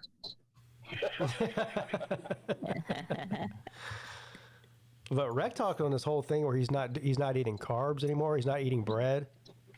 Like, I thought when he said he was going to lose 70 pounds, he was just full of shit. But apparently, he's going to try to actually do it. He's actually trying. I'm on a under 1,000 calorie a day diet. Yeah. That's pretty This is rough. gonna be a legendary battle. Literally, my lunch was a granola bar, and you know those little smart oranges or cuties or whatever they call them? Yeah. I had 2 of those and a protein shake. Damn. That was my lunch, and I didn't have breakfast. I just had coffee. So what is that what you do every day now? Yeah, for the most part. And then, like, I vary it up. Like we had some bananas last week. I had a banana and a granola bar and a protein shake. A banana. That's exciting. Yeah. Are you exercising any or just eating a lot less? Both.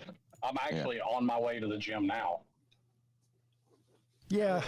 If you're trying to lose 100 pounds, that's really the only way to do it is you've got to have a severe calorie deficit and exercise. Both. Yeah, or that Ozempic. Or that Ozempic, yeah. I'm not.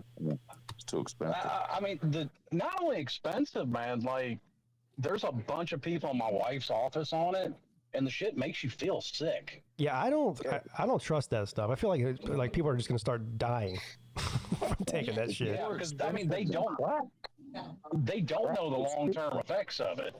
Yeah. Yes, Celine started doing that Ozempic. Yeah. At least we know the effect of crack, and it works better. Hold on, did you just say Celine Celine is on Ozempic?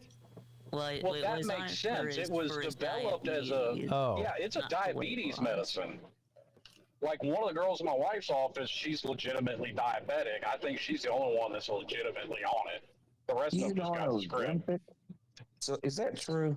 He's on Ozempic for his diabetes. It doesn't matter. He's on Ozempic. That's yeah, he is. He's fixing to get trolled into oblivion when he gets back to Notre. That's if he even does streams anymore.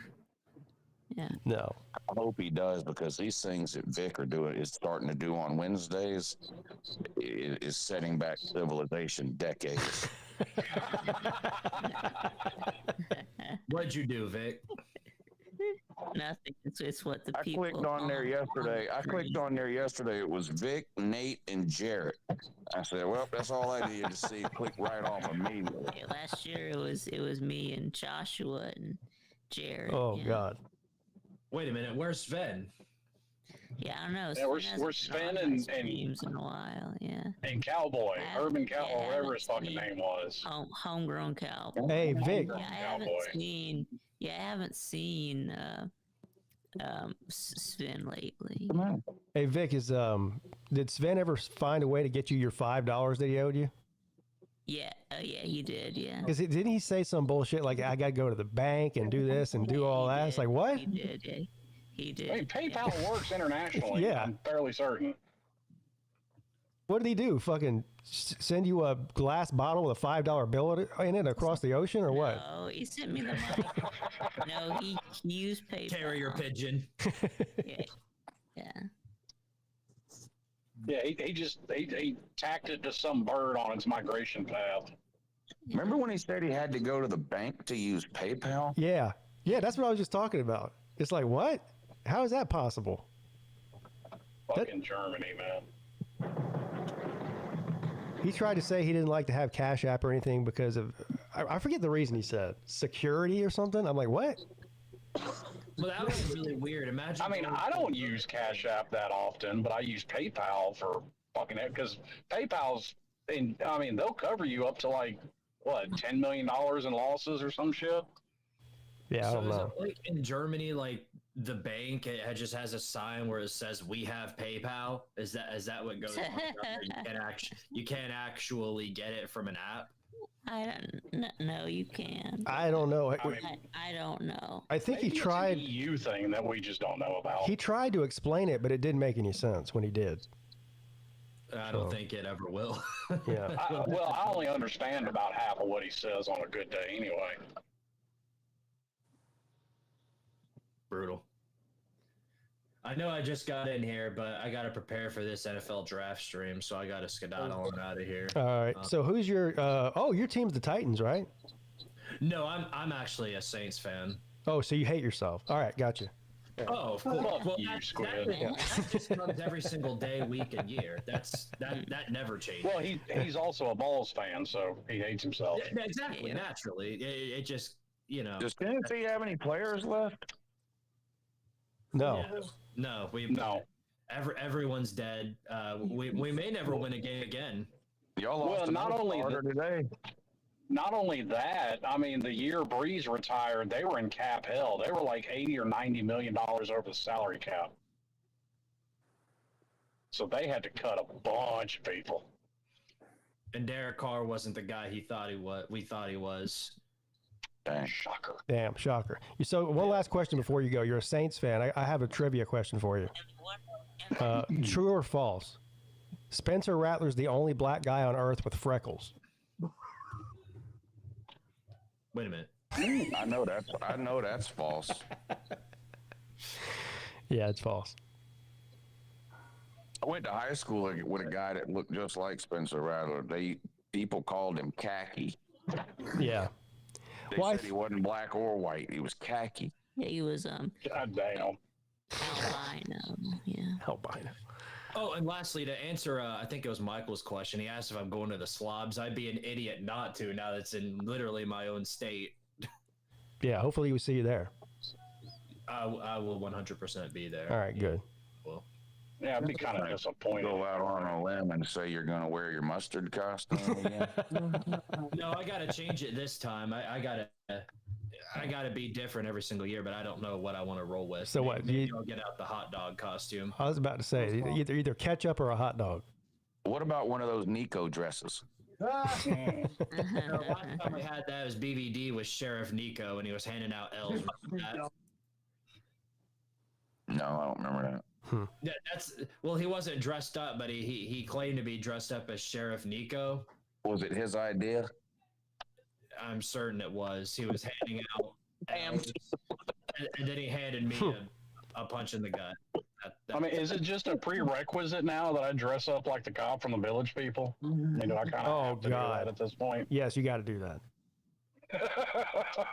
Yeah. That would be pretty funny. I agree. You got to dress up like one of those cops that wears shorts instead of pants. Dude, I mean, I can get. Hey, how about I dress up as a bicycle cop? I mean, get some spandex. Yeah. I mean, I might be able to pull it off then. I should be 210 at that point. So. Hell yeah! All right, You're guys. going to be unrecognizable if you get down to 210. No kidding. Yeah. Well, I mean, I say 210. I'm somewhere between 210 and 220, whatever feels the best. Yeah. Still, that's 100 pounds. That's a lot. That's a lot of weight. Well, like I said, honestly, probably not driving a truck anymore. There's some silver linings to it. 'Cause that shit was killing me.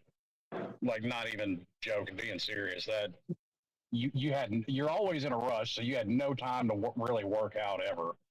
And I mean, I'd eat next to nothing and still would gain weight. Yeah.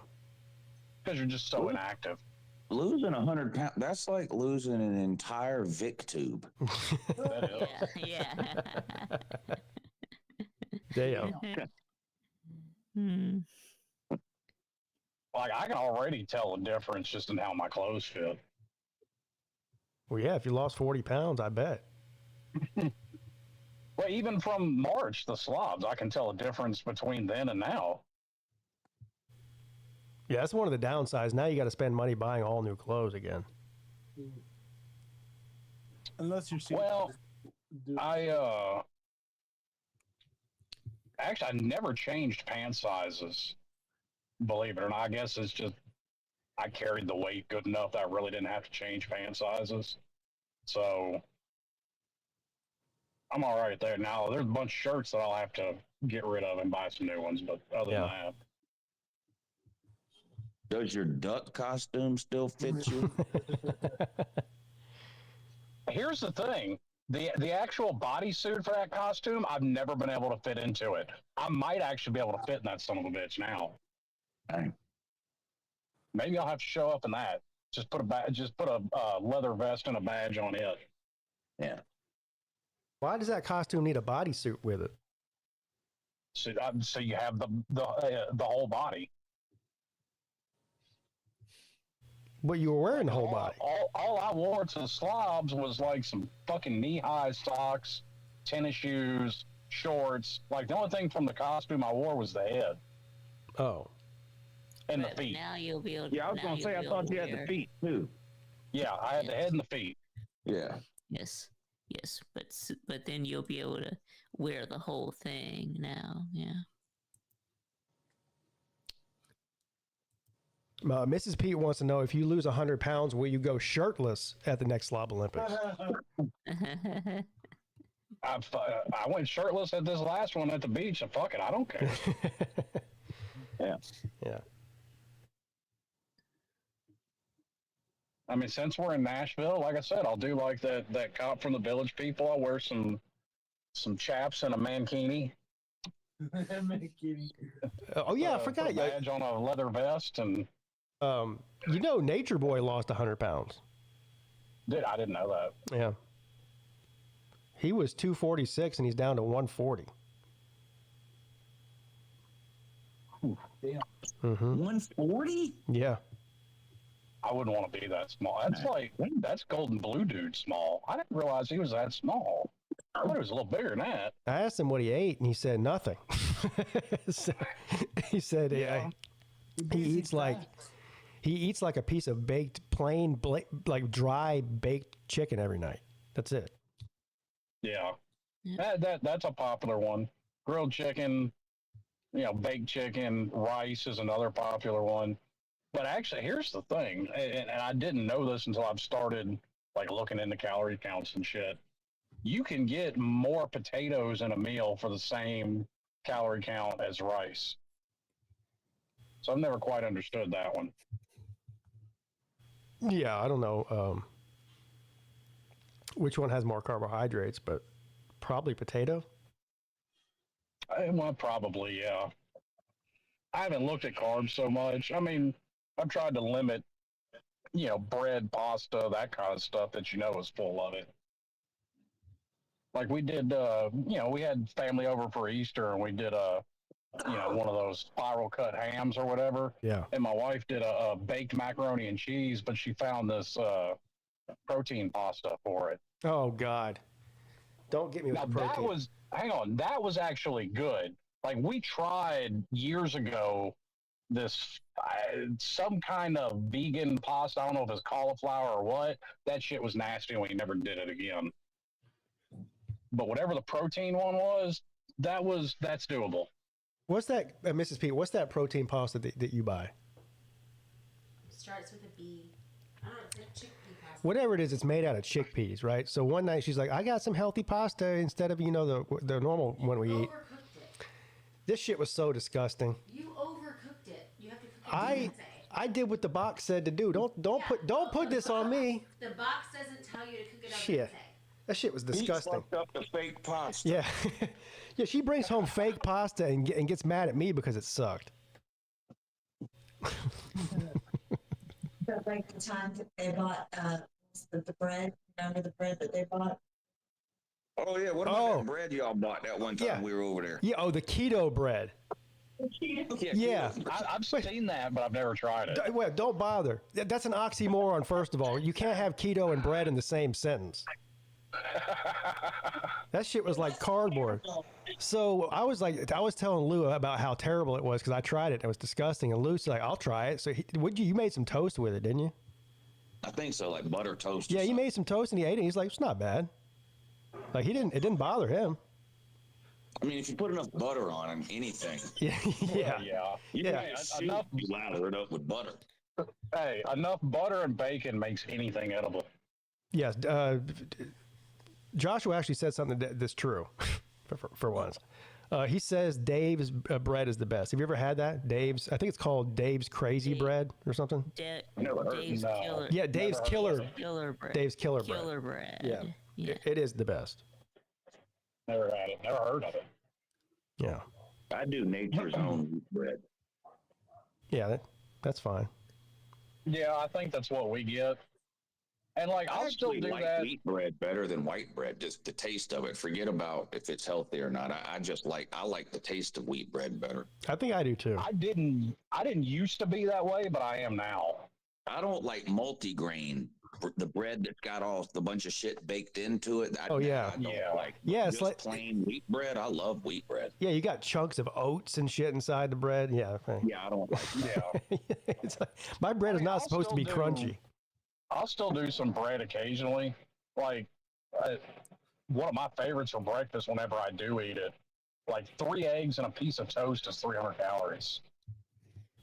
Yeah. I started this thing a couple of months ago. Too? You eat that too? Yeah, Oh, yeah. I'll eat the whole. I usually just scramble up the eggs. Yeah. I eat 2 hard-boiled eggs every morning now. I've been doing that for a couple of months. Sometimes 3. My wife's been doing hard-boiled eggs in the morning. I like hard-boiled eggs. Yeah, I like just put a little bit of salt and pepper on them. That's it. Yeah. Yeah. Hot sauce good too. Hot sauce good too, yeah. And mustard has no calories, by the way. It was already my favorite condiment. Now it's even more so. Yeah.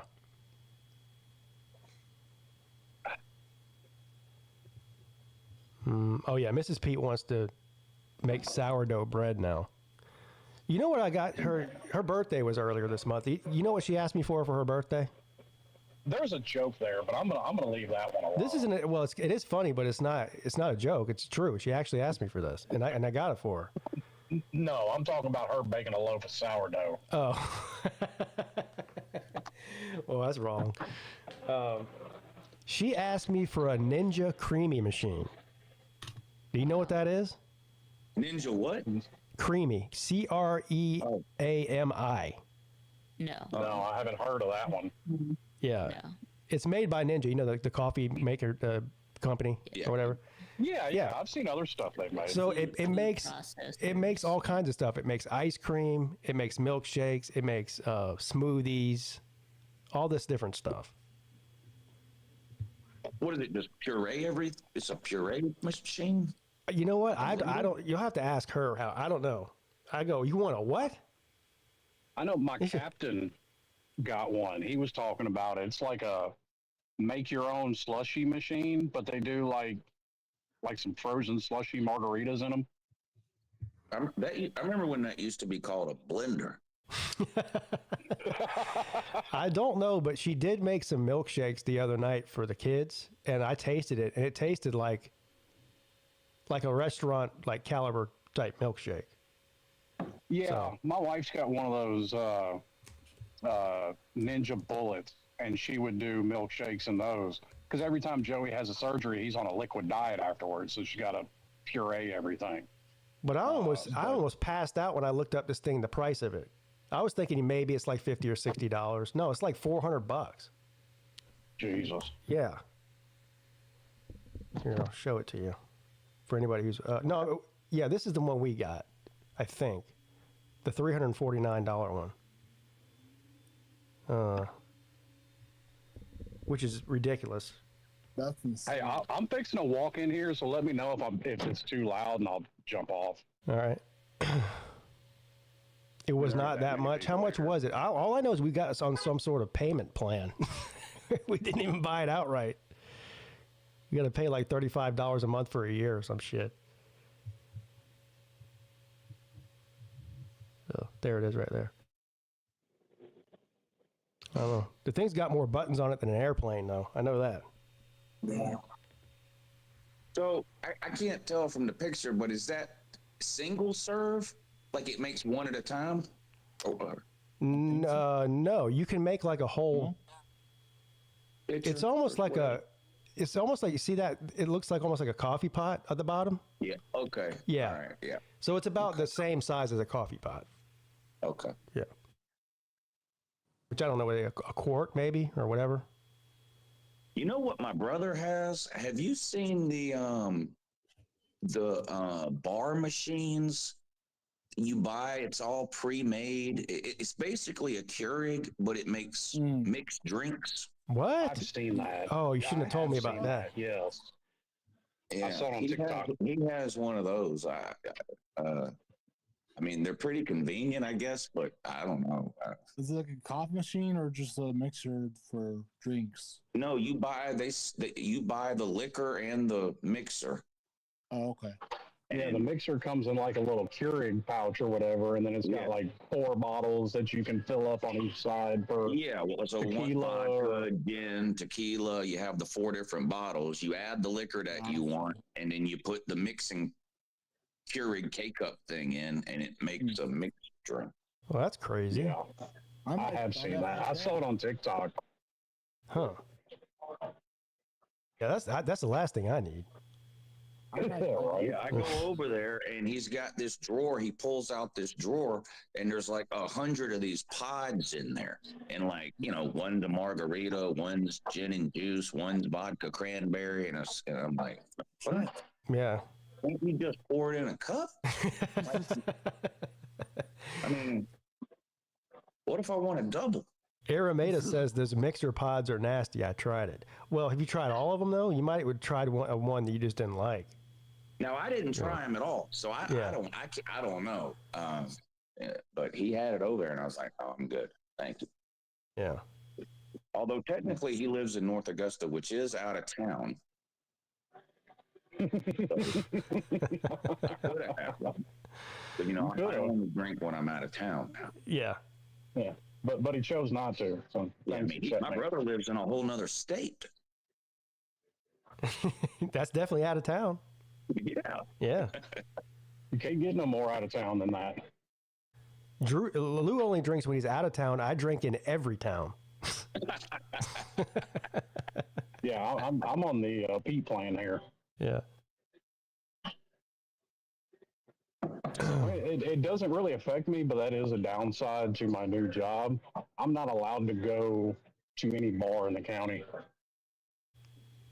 Oh, how far are you from the neighboring county? 5 minutes. Yeah, see?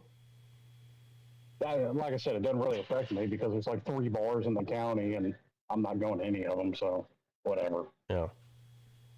Why is that a rule? Everybody always talks about how much money you save when you quit smoking, but by not drinking at home, I save about $50 a week probably. Yeah, shit, I would say more than that.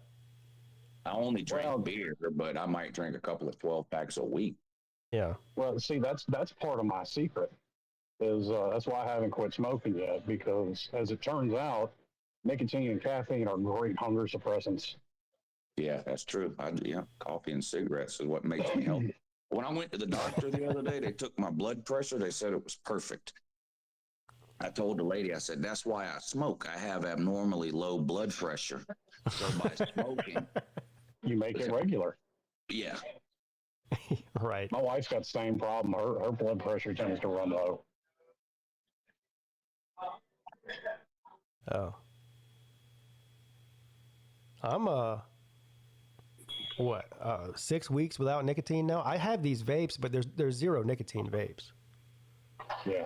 Which is kind of pointless, but it's still, it still makes me feel like I'm doing something, even though I'm not. But that was brutal.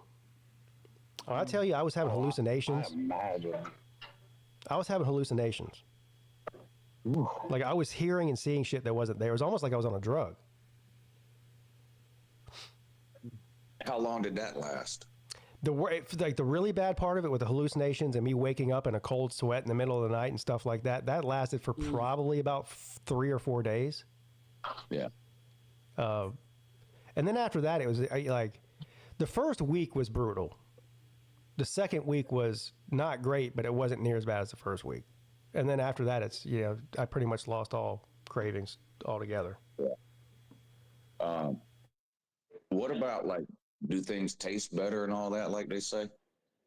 Yeah. One thing I did notice is I sleep better for some reason. I guess it's because my body's not jonesing for nicotine in the middle of the night, No, yeah. So I sleep a little bit better than I used to. Yeah, I guess the food does taste a little bit different. A little more defined, if that makes sense. It's more noticeable. Things taste stronger than they used to. Yeah. Yeah. Dude, I noticed I slept better, and according to my wife, didn't snore as bad after I got off menthols. That's weird. I don't know. I don't know why that would make a difference in snoring. I don't know either. Which I got that covered now because we bought one of them. We bought a new bedroom suite a couple years ago. And we bought one of them adjustable beds. Colby, you're lying. Colby says he hasn't drank since his wedding. Bullshit. You called into the midday show from Italy and you were drinking red wine. Yeah. Or you were talking about the wine anyway. Yeah, just because pregnant women can drink it doesn't mean that there's no alcohol in it. Maybe he means he hasn't drank since his honeymoon. Maybe. What are the odds on Colby showing up in Nashville? Slim and none. Yeah, I'm going to take the under on that. He claims that he's excited that he claims he's going, and that he's excited that it's in Nashville. So we'll see. Colby, have you even mentioned it to Charlotte yet? See, I'm not gonna lie. If my wife all of a sudden said she didn't want to go to the Slob Olympics, I don't want you going anymore, I'm getting a divorce. Or more importantly, have you ran it by Charlotte's mother? I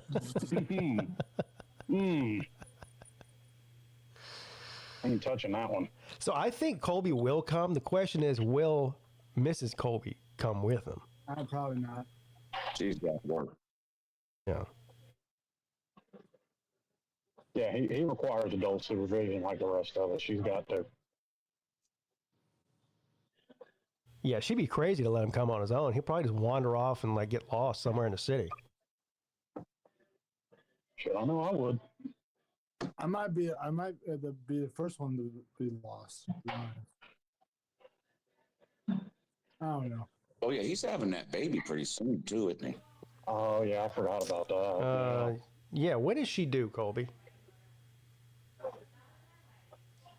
It's this summer, I think. I'm glad I didn't get no kind of baby shower notification. Yeah, they probably would have done that in December when it's 19 degrees outside. Oof. Colby, I did get you something for having your baby. I'll give it to you in Nashville when I see you. If you come. That's a good way to get him to show up. Here he is. Hello. Hello. Oh, you got permission to come on stream, I see. Hello. Or are you still at work and she doesn't know? No, she's not working she's working from home now. Oh. That's why I said you must be at work because she doesn't know you're on here. No, I just got home from work. Oh. No. Look at this. It's crazy. Slim's losing 100 pounds. Rec Talk's losing 70. Paul quit drinking. Colby quit drinking. I've lost 30 pounds. Oh, bullshit. You lost 30 pounds just from not drinking, probably. Yeah, exactly. Yeah. That's what I'm saying. Well, hey, I'm not going to lie. It probably hurt me. I weighed 215 at like my heaviest. Fuck you, Colby. But I'm short, you know? I mean, I'm only like 5'9". Yeah. Yeah, you were a little bit chubby in Vegas the last time we went. Yeah. Yeah. Yeah, remember he couldn't button his vest, remember? Yeah, that's right. Yeah, we put the Peaky Blinders suits on and he couldn't button his vest. I forgot about that. Motherfucker though. Yeah. Oh shit, that was like me on a cruise ship. I had drank so much by the time I put that thing on, I was so bloated. Pause in the chat saying he's down to his high school weight. I'm calling bullshit on that, dude. I call bullshit. Actually, I'm not, because don't forget, Paul likes to park 3 miles away so he can save $4. Oh, yeah, that's true.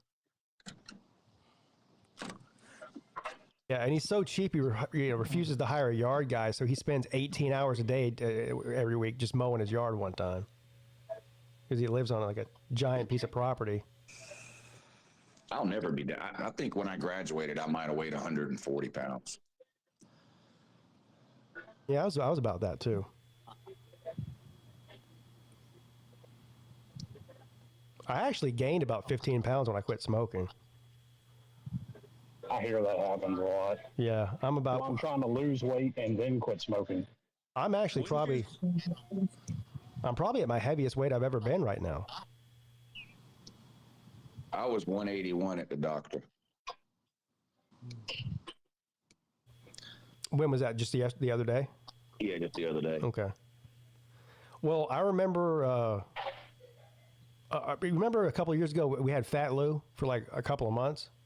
Yeah, I was over 190. Yeah, you were almost 200. Yeah, I was over. That was when we went to Pigeon Forge. Yeah. That's what he was. Chemo slobby in the. Yeah. Yeah. Now I don't know how much we weigh. You were in that suit when we weighed you at the Slob Olympics, but how much do you think that suit weighed? Might have weighed 5 pounds. Yeah, so you were like 186, 187. Yeah. Yeah. Still, that's pretty.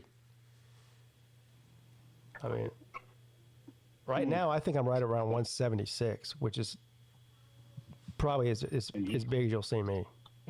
Hopefully. And just so nobody knows I'm fucking lying. Yeah, I'm in here sweating my motherfucking ass off. I see you. Get to 165, but I'm not counting the calories and doing whatever the fuck Slim's do. Yeah. Well, you're also not trying to lose 100 pounds like I am either. Yeah. I had no problem getting from my heaviest down to around 175, 180, but I can't get below 175. At least I haven't been able to. I was about honestly, getting on a regular workout schedule has made this fairly easy. Yeah. I wish I could. I was 165 exactly before I quit smoking. So.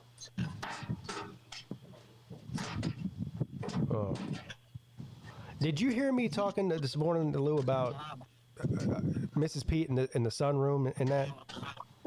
I caught part of that. I made a huge mistake.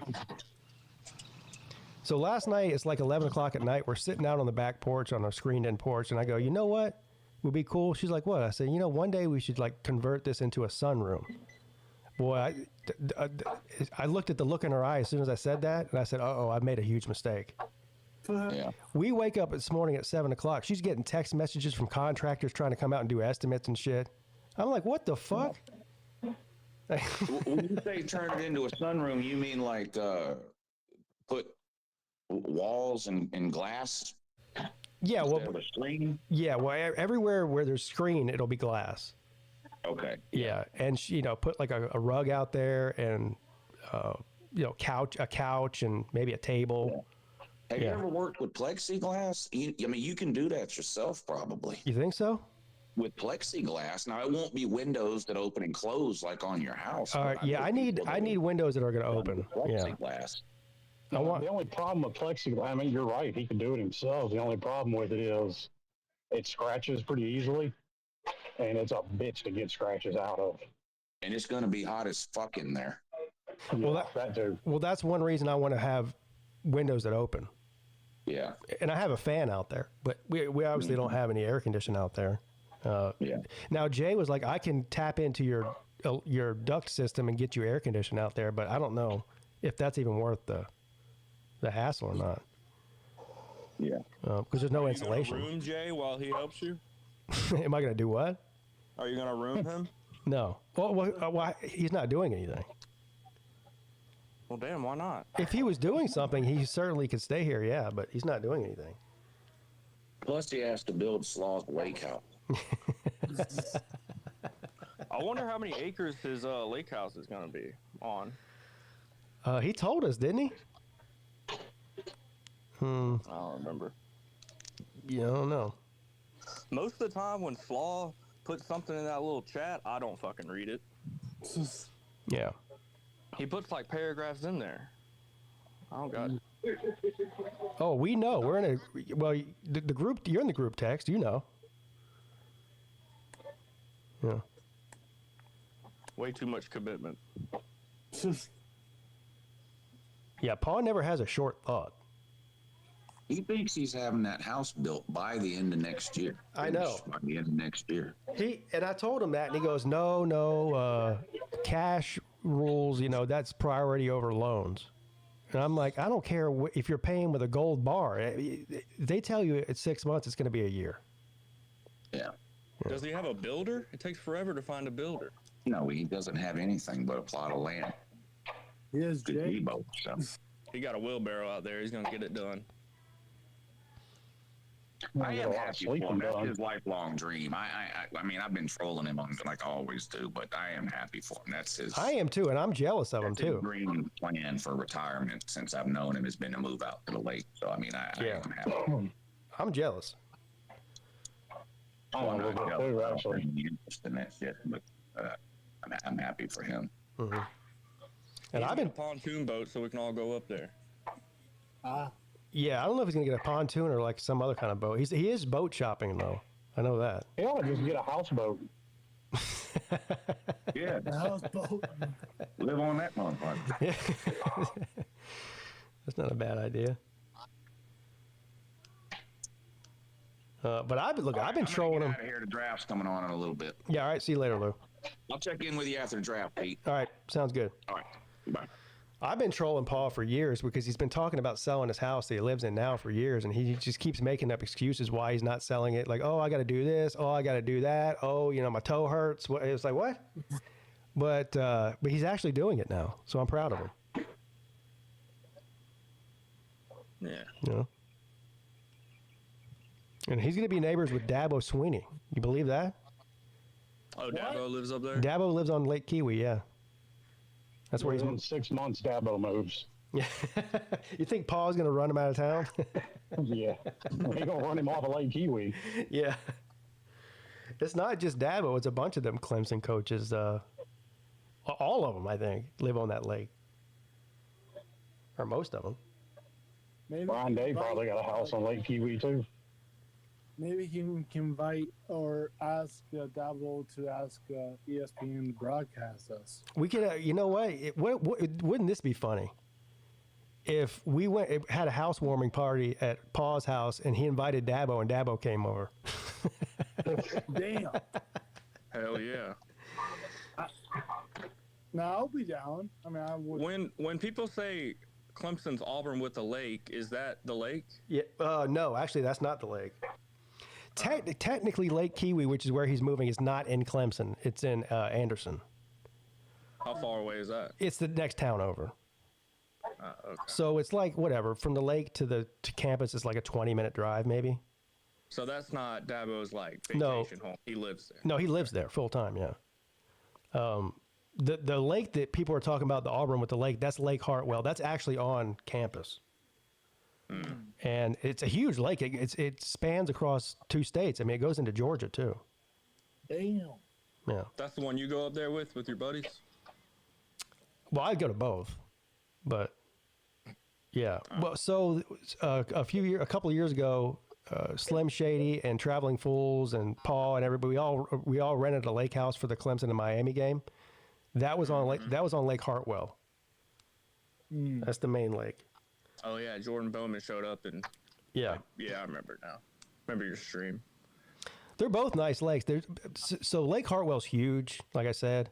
Lake Kiwi is not. It's sort of in the mountains. It's in like a valley. So Lake Kiwi is a prettier lake, but it's way smaller. It's only like 3 miles long and 1.5 miles wide. So it's way smaller. Yeah. Yes. What did I say? Anderson? Yeah, Seneca is where Kiwi is. I said Anderson. Seneca. Still, it's the next town over. My brother used to have a house on Lake Kiwi. He sold it. Is it a natural lake or man-made? Pretty sure it's natural. Okay. But one thing about Lake Kiwi is that, like, I remember back, I think it was like 2012, we had a drought here in South Carolina. And Lake Hartwell, like, dropped like 30 feet or something. Like it's some insane amount of. It almost dried up. But Lake Kiwi is fed by the Duke Power Plant, so it stays the same level 24/7, 365. It'll never dry up. Okay. It's just Hartwell got the bad end where just drained. Mrs. Pete, that lake the house we rented was not on Lake Kiwi for your 40th birthday. That was Lake Hartwell, and it was in the state of Georgia. Oof. Yeah. That's good. But I'm thinking about going down to Lou's house during the college football games again. Caroline, that was in Georgia. Lake Kiwi is not in Georgia. So, you're wrong. Pete, have you been watching The Last of Us? Well, I saw the first episode of the second season. Is there another one out? Yeah, they come out on Sunday night. Oh, okay. Yeah, I haven't seen the second episode yet. I seen the first episode of season 2. It's pretty good. I think that's my first time watching it. Yeah, I like the show. I mean, I don't know.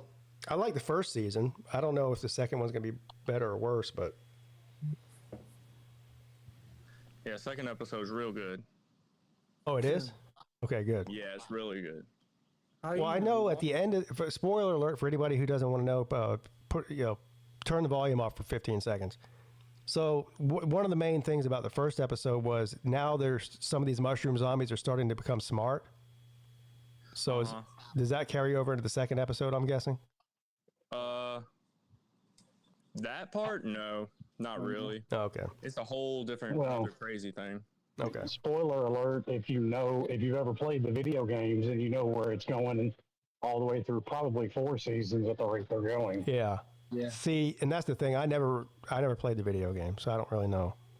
I think it's based off the video game too, I think. I did watch Tiger Baskins play it for about an hour one night at 2:00 in the morning. That man playing every video game, I swear. I know he is. He's playing like Toilet Simulator. I don't know, I'm just making stuff. He's playing Cop Simulator. Yeah. Yeah. Everything. Have I ever been to Biloxi? No, it would be my first time. Tell us where you go. They have Caesars down there? I'm guessing they do. Yeah, that's where we're staying. We're staying at a Harrah's. Oh, okay. Yeah. That's why we're going. Colby, they gave us a free suite and 2 free round trip plane tickets. Oh, they gave you plane tickets? Yeah. Damn. Yeah, gave us plane tickets. Yeah. It's an offer he couldn't refuse. Yeah. They're like, hey, Mr. Pete, come down here and give us all your money, lose all your money on the roulette table, and we'll give you a free plane ticket in the process. That's a win-win situation. Well, yeah. I told you at 10 o'clock this morning, I don't know if you saw it, I was like, every hour you should spin the wheel once. No, I'm not doing that. No. I really backed off of the gambling because I'm trying to prepare myself. Well, first of all, I need money to go to Biloxi to gamble with. I can't. Do you actually earn money with that rule up? Huh? Do you what? Do you earn real money with that roulette wheel online? Yeah, it's real money. Oh, okay. Yeah, you're either losing or winning real money for sure. Yes. Oh, I thought it's fake. Yeah. All right, I'll learn right now. So. What was I gonna say? Fuck. What else? I thought everybody on the internet was a millionaire. I am definitely not. No. What else, for anybody who has ever been to Biloxi, what else is there to do other than the casinos? I know there's a beach That's really it, but like the beach is not nice. Really? No, it's not. It's got to be My sister something. lives in Biloxi. That's the only reason I know. Is the food down there good? I imagine it is. You would think so if We it's on didn't the. eat out very much, so I can't speak to that. I would assume that the seafood is decent. It's right on the coast. Mm-hmm. Probably How long safe y'all going? assumption. It's just 4 days. It's well, not even really 4. It's really 3 days because we get there on a Monday evening and we leave on a Thursday morning. So we get 2 full days. Tuesday and Wednesday are really the 2 only full days. You should see if they have one of those live streaming wheels down there so we could watch you. Oh yeah, I'll do that. We can cheer you on. Yeah. I'm sorry about that.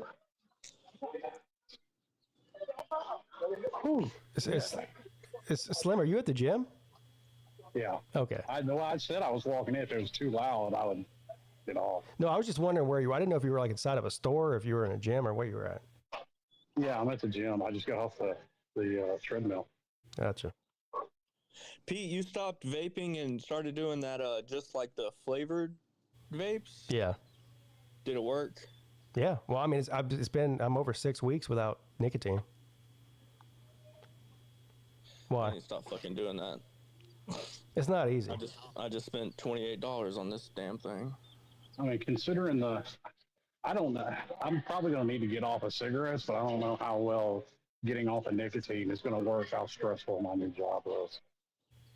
You should just sell your cigarettes to the people in there, make some extra cash. Yeah, that's a good way to end up in there wearing one of those jumpsuits my damn self. Well, I would say I understand what you're saying, but here's what I also know because I did this for many, many years, so I know from experience. You'll always find a reason not to quit. This is true. There's always going to be a reason. But see, I also don't want to give my wife an excuse to tell me that I need to quit drinking next. Well, I mean, you got to put your foot down somewhere.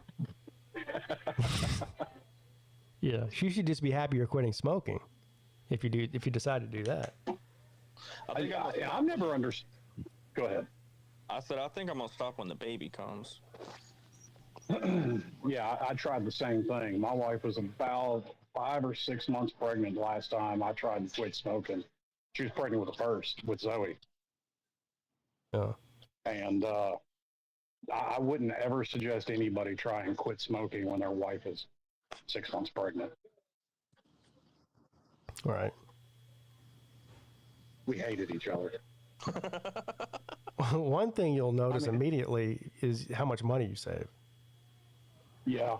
I spend about $50 a month, probably $60 a month. But shit, I'm buying at least 3 cartons in a month because I am smoking less than I was. Because I'm not just sitting behind the wheel or sitting at home. So I'm smoking less than I was, but I mean I'm still buying 3 cartons a month. Yeah, so that's still significant. Yeah, I mean it's $60 a pop. Yeah, right. I think I estimated at my worst, I was smoking close to 2 packs a day. So that was whatever, over $10 a day times 30 days. That's over $300 a month. Yeah, I never got 2 packs a day, but I've held steady for more than a decade at a pack a day. I would get a tall boy every day off work, and those are like $2-3, so that's a lot of money saved. $3 a day? Yeah. Damn. I mean, gotta start somewhere. I guess he's starting small. I mean, I'm just laughing because that's not a significant amount of money, but okay. Well, it adds up. Yeah. It definitely does. Have you started putting? Didn't you say you were going to put $100 in the stock market every week? No, I didn't say that. Yeah, you did on one of your midday. Not every week. You said you were going to stop gambling on the site and do the stock market. Was I drunk when I said that? I don't You know. might have been. I don't recall this. I don't. First of all, Colby, you're being disingenuous. I did not say that. It was like a month ago. I think what I said was, I'm going to put a certain amount of money on average in each month, a small amount, not each week. I'm playing You said $100. You said $100. I mean, I remember that. I mean, I do that every 2 weeks. It's called my 401k. Yeah. Well, I'm proud of all y'all. I think you're embellishing what I said, or just totally lying about it. One of the two. Why would I lie about that? I don't know. Why would you? That's the point. That's the question. I'm just kidding. No, I do. I did buy a couple of $1,000s worth of stock, though. That was a couple of months ago, I think. Yeah. 10. Yeah, I did that right before the. I'm gonna try. I bought a couple $1,000s worth of stock right before the stock market almost crashed. Yeah, you should have waited until it crashed and then bought. Yeah. No. Here we go. You don't get any of those cryptos? You know what? I definitely would buy Bitcoin because I feel like that's not a short-term thing either. Same with the stocks I buy. I don't buy stocks that are going to go up and down, a large amount in a short amount of time. It's a long game. The thing about Bitcoin or any other kind of crypto that worries me is I don't know what I'm doing as far as you have to have some sort of digital wallet. Let's go. And like I've heard of people getting like their wallets hacked by these hackers, and then they have $50,000 worth of Bitcoin one day. They wake up the next day, some hacker has stole their Bitcoin and they can't get it back. And I'm too stupid to trade Bitcoin. Well, here's the thing with my problem with crypto too. All it takes is the next election, and the government takes it over. Yeah. My dad got laid off like a year and a half ago now, and they gave him 6 figures, and my dad put that into like a company that's insured if he loses it, and they play with that money. You know who made out like a bandit on that shit was Travis Kelce. Like, he got a quarter of his last contract in Bitcoin. Or one of the cryptos. I don't remember exactly which one. But, I mean, that alone, the article I read said he made like 4 times his contract just on that. I put $500 in that Hawk Tua coin and got fucked. Bought a Hawk Tua coin? You know, somebody made a Trump coin, and I think it tanked. Yeah, they pulled the rug on me. Yeah, pulled the rug. Yeah, listen, if you're dumb enough to buy a Hawk Tua coin, you're going to get exactly what you deserve. I'm not trying to be a dick to you, Colby, but kind of is what it is. Yeah, I never understand when people buy these meme coins and then they get upset when people pull the rug. It's like you have to already automatically know when you buy it, you better be sitting on that shit 24/7 and waiting for whenever you're going to cash out. Otherwise, someone's going to pull the rug eventually. That's just what happens. Well, I thought it was just the next big thing. Yeah. Yeah, Hawk Tua to the moon. Yeah. Jesus Christ. Nah, I'm just kidding. I didn't do that Hawk shit. Tua. Do y'all believe? Have you seen all these people saying all those ladies going into space was fake? Yeah, we talked about that. You know what? Send all these fucking OnlyFans whores to the moon. I don't care. Look, they didn't really. So this is a technicality, because the people who are saying they didn't really do it, they're like, look at the capsule. It doesn't, how they re-enter the atmosphere. That it would have burned up the capsule. There's no heat shield on it. Blah blah blah. They didn't really leave the atmosphere. They went to the very, very edge of it. Okay, that's fine, but would society be better or worse if we launched this chick into space that slept with 1,000 guys in 12 hours? I think society would be better. Yeah, so you're saying to shoot her into space and just leave her there. Exactly, like the Russians did with that fucking Beagle like 70 years ago. Well, while I agree with you, it's a slippery slope if we start shooting people and maybe. I'm not saying force people. These dumb whores wanted to do it. No. Bye. Well, I don't understand all these people getting mad at them. Like, you could have donated to charity and you went to space. I was like, fuck you, fuck the charity. Well, yeah, I don't get. I mean, people can do whatever they want with their money. Yeah, I agree with you. well, they didn't pay either. Jeff Bezos sent them all up there for free. Did he? Yeah, he footed the bill for that. Hey Pete, why did that door open from the inside? Because they didn't have to go to the that's what I'm trying to tell you. What? Because they didn't go to the vacuum of outer space. They were still inside the atmosphere. Just barely inside the atmosphere. Yeah, they went to the edge of space, but not into space technically. Fuck. We almost got rid of them. Yeah. Now, if they would have left the atmosphere, they would have needed a different type of craft than they were in the capsule to do that. They would have died. Whatever. They're goddamn heroes in my books. Yeah. Of course. I'll let your wife hear that. Draft starts in 2 minutes. Yeah, so we are now on hour 10 of the 24-hour show. Yeah. So far, I'm holding up pretty decent. But I can feel... What do you plan when you get like super tired? You're going to chug some coffee or something?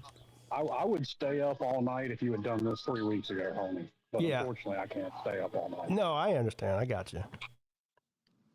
Well, we got the draft coming up. Then we've got Uncle Lou's going to come on for a little while. Then Traveling Fools is going to come on after midnight. We'll do trivia for a couple hours. So for the next, 4 to 6 hours, I should be okay. Now, after that, it probably could devolve into something bad very quickly. Hey, you ought to message LW and get him on with his conspiracy theories. Yeah, listen. Oh, yeah. Are y'all doing that live trivia or like that stupid ass like number 1, 2, 3 comment trivia? I think that's what it's, Colby. I don't know. 1, 2, and 3. I mean, I don't hate that trivia. Whatever. I like the live trivia better. I don't know, Colby. It sounds like you hate it. You know what? Actually, I do hate it. I do hate it. I'm not gonna lie to you. It is rigged. It is rigged, I will say. Well, see, finally, Colby isn't being disingenuous. I fucking hate it. I mean, all you have to do is like say 1, 2, and 3 as fast as you can, even if it registers. I don't know. I'm not gonna lie, like more than 3/4 of that shit they have on there, I've got to fucking Google it. I don't know where they come up with this shit. Yeah, some of them are ridiculous. Everybody type 1 in the chat if you think Colby's full of shit. If I could type right now, I'd type 1. Yeah, I'm about to say I'd type 1. What am I full of shit about? Everything. Boy, the chat's full of 1s right now. Yeah, well, they can go fuck themselves. Y'all remember when Chess Hall tried to do that 24-hour live stream and he like fell asleep in like hour 2? Yeah. Oh, good Lord. I've slept since then, but Jesus, I remember that. Oh, he put in an appearance. That's the first time I've seen Chess and anybody's, like Lou or Pete's, anybody outside of a random Celine stream. It's the first time I had seen Chess and anybody's in quite a while. Yeah, he came in here earlier. Well, somebody must have reported to him. Either that or he was just lurking and listening, because I said something about how he broke into Ballard's YouTube channel account and did a live stream. So like an hour later, he pops up in the chat, "Hey, this is Chess. That's not what happened. I'm a changed man," all this shit. I'm like, whatever. Good for you, I guess. Didn't he delete all Ballard's videos? I've seen him show up on my TikTok. I'll give Chess this much. He got a job. Oh, really? Yeah. Doing what? What's he doing? He's a security guard. Huh. What? What's he guarding? Twinkies? I don't know. I mean, it looked like a warehouse or something. But no one's touching these motherfucking Debbies. He sits in a little guard booth and he's got his little bunk cap and his spit cup and he's streaming movies all day. There you go. Imagine getting in trouble and Chess Hall, you looked behind you running and Chess Hall is fucking running after you. Boom, boom, boom, boom. Hey, man, don't underestimate people, man. Listen, as big as my ass still is, I can run an under 20-minute mile. I literally just did it. I'm proud of you. That's the other thing about like morbidly obese people. They're strong because it takes a lot of muscle to carry around that weight. You would think so, but that's not always the case. Because my stepdad's fat as fuck and weak as fuck. Oh, really? Well, he's probably got at least strong legs. If you're carrying around 300 pounds on your legs all day, that's like lifting weights. I know he was at least 350. I think more like 375. But granted, he was also, he's 6'4". Yeah. How many push-ups did Chesall do at the Slav Olympics? I think 0. Well, if you add up all the partial ones, I'll give him 2. Yeah. My man. I think I did more than him. I think. Fuck, I've done 50 today. Why is Hufferbilly Paul in the chat celebrating the fact that he doesn't have to take a drug test this weekend? Are you planning on doing drugs? Probably. I guess Still got to pay for it. But what drug can you do?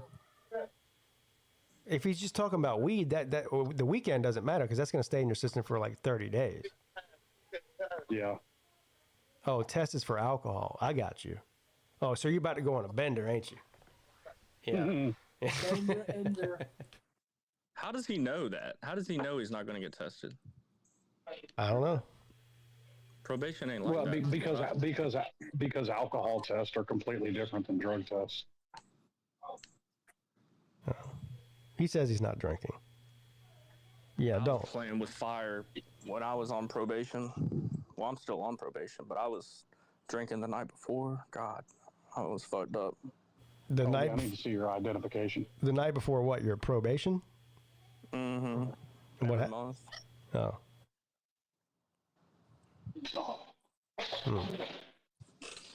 I need to see your ID, Colby.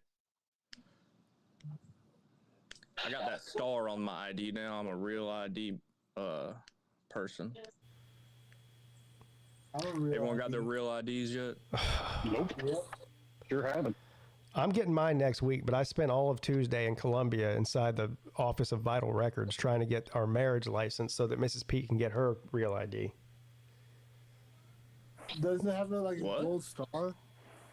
Yeah. Okay. Why do you need your marriage license? Well, if you're a woman and you're married, your name on your ID is different than what's on your birth certificate. So in order to prove that you changed your name, you have to show them a marriage license. It's ridiculous. And more people are going to start hyphenating their names because of that. Watch. So when I went to the Office of Vital Records, as soon as I walked in, there was a big sign on the door that said expect long wait times because of the real ID. Because there's so many people in there. There's only one place in the entire fucking state of South Carolina where you can get your marriage license copy, and that's at that place. So see, that's dumb. I know. Tell me about it. So there was so many people in there. This is the way I described it. Think about your typical DMV, okay? Shrink it down about 80%. So now it's about 20% the size of your normal DMV. Now put twice as many people inside that 20% room as is in a normal DMV. That's what this place was. There was probably 200 people in there and only 50 chairs. Yeah, I noticed that when my first day, they had to take us to the county clerk and get us sworn in. And I mean, the line for the driver's license office was coming out of the building. Yeah. Are you going to have a real ID for the midterm elections? No, you don't need it for elections. Good God. Wow. Yeah, that was. I'm just going to keep protesting the real ID. I'm just going to get my passport and fuck it. I'm not getting a real ID. Fuck y'all. Mm-hmm. Yeah, you can use your passport. That's fine. I'm rebelling. Eventually, your driver's. I don't know. Eventually, your driver's license is going to expire, and they're going to force you to get a real ID, though. No, they're not. Yeah, they are. I just renewed my driver's license in December. I know, but it doesn't go into effect till May 7th. Well, I'm not bringing any extra paperwork up there. Fuck 'em. Well, so your license is good for what, 10 years? 6 years. So in 6 years, you're going to be getting a real ID. I'll deal with that in 6 years. Yeah. I'm not bringing anything extra. What if you have to fly to the next Slob Olympics? I'll get a fucking passport. Yeah, you can fly with a passport. Because I'm fixing to do that here soon anyway. Because I've got my next day off. I've already got the appointment set. Because when I lost my birth certificate, I realized my Social Security card was missing too. So I got to go to the Social Security office, get another Social Security card. This job needs it. So they just, yeah, your next off day, fucking go get it.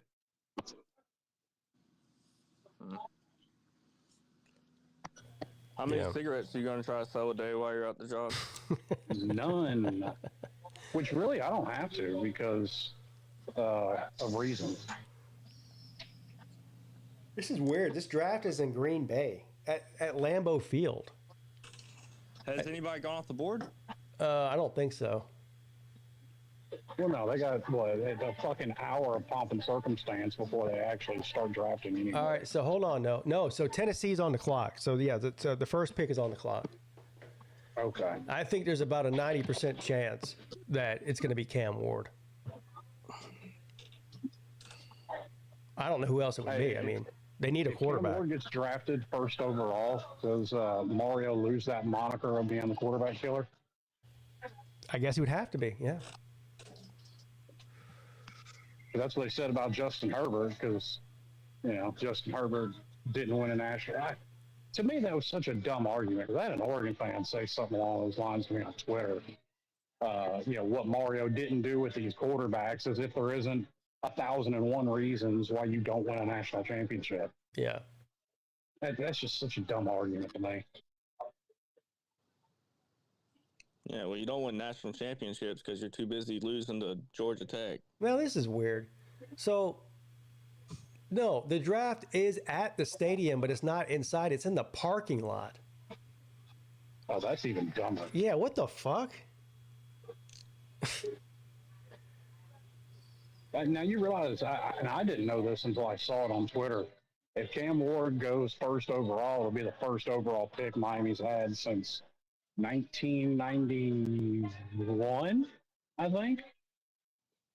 91 or 92. Hey, where's the draft this year? In the parking lot. I wonder how cold it is What?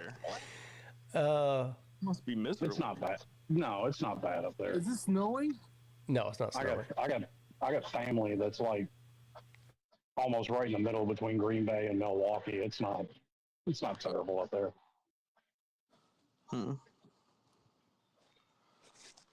Well, I put 5 Hawk Tua coins on Cam Ward to go first overall, so I hope this hits. I think you'll hit. You'll be the proud owner of 10 Hawk Tua coins here in a minute. Hell yeah. Yeah. So what do you win? Fucking nothing. I'm telling you, it's gonna spike again. I got a. It's gonna spike again any day now. They're really hyping up Shedeur Sanders in this draft. It's going to be funny if he doesn't even go in the first round. Dude, I mean, NFL.com fucking posted that story from an anonymous coach that fucking nobody wants anything to do with him, apparently. Yeah. Yeah, he was like blaming teammates for everything. Yeah. Yeah. He's basically a spoiled brat. What if he just what if he dropped all the way down to like the 5th round or something? Oh, God. Dude, I'll be tuning in to Dion's next press conference with bated breath. And the whole internet will just be like, it's because his last name's Sanders. Who's the quarterback for the Falcons right now? Michael Penix. They had... Oh, yeah, Penix. Did they get rid of Kirk Cousins already? No, they refused to. I think they're trying to trade him, but like the trade package is like so fucked. But Michael Penix is the starter. Penix is the quarterback. Yeah. The Washington quarterback. College team. Jaden Daniels? Huh? No. You said Washington's quarterback. What are you talking about? I thought he played for Washington. Who? Michael Penix did play for Washington. Oh, I thought you were talking about the Washington Redskins, the Commanders, whatever they're called. Yeah. No, Washington Huskies. Yeah. He originally played for Indiana and then transferred to Washington. Yeah. I haven't been on the internet much since the whole thing in Tennessee went down. What happened to the quarterback whisperer 2.0 and Josh Heupel? What's going on? Well, his quarterback whispered back to him that he wanted $4 million. He said, "Fuck you, get out of here." Now, did you hear? I saw something like apparently Arkansas's and Tennessee's NILs are talking about suing those two brothers because they took their payments in advance. Yeah, I can't believe that somebody would be stupid enough to do that. Yeah, it's almost as if we haven't seen somebody do that before. Right. A couple people. Yeah. Yeah. That's listen, that's their, if they're that stupid, that's I mean, they learned a hard lesson, but they learned a lesson. Well, no, I'm kind of with them. I think that's what needs to happen is you see one of these fucks over breach contract. I mean, listen, college football is not sustained. And I meant to get in this conversation with Lou because I watched his video. Like, I just completely disagree with his solutions for fixing things. I think, honestly, one of these NIL collectives, one of these ADs just needs to flop their nuts on the table with these fucking brats. Yeah. I just wish there was like a cap, like a every player can get a cap. But the problem is it's illegal to cap how much you can pay somebody. Well, you're right. It's illegal for them to put a cap on it, but it's not illegal to go, hey, this is basically an endorsement deal. Freshmen have to come in and fucking earn it. Yeah, I'm not disagreeing with you.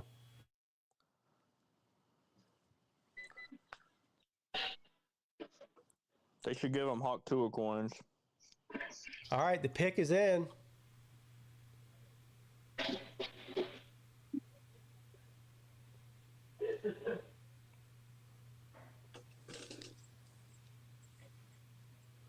Mel Kiper's starting to look like the villain in a Star Wars movie. Like a Sith Lord.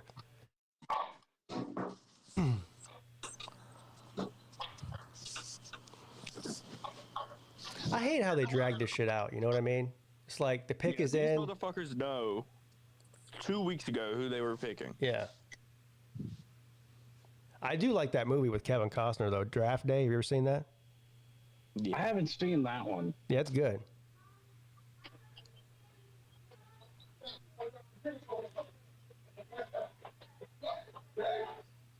Come on. All right, here he comes. Here comes Roger Goodell with the infamous white envelope.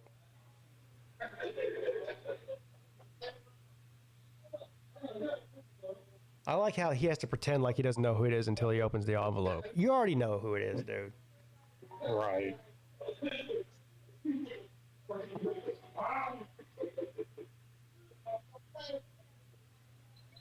There it is, Cam Ward. Well, you just won 5 Hawk Tua coins, Colby. Let's go. There you go, Colby. Wow, myself an ice cream sandwich. You can buy another tall boy for $3 now. I have to go pee real quick. I'll be right back.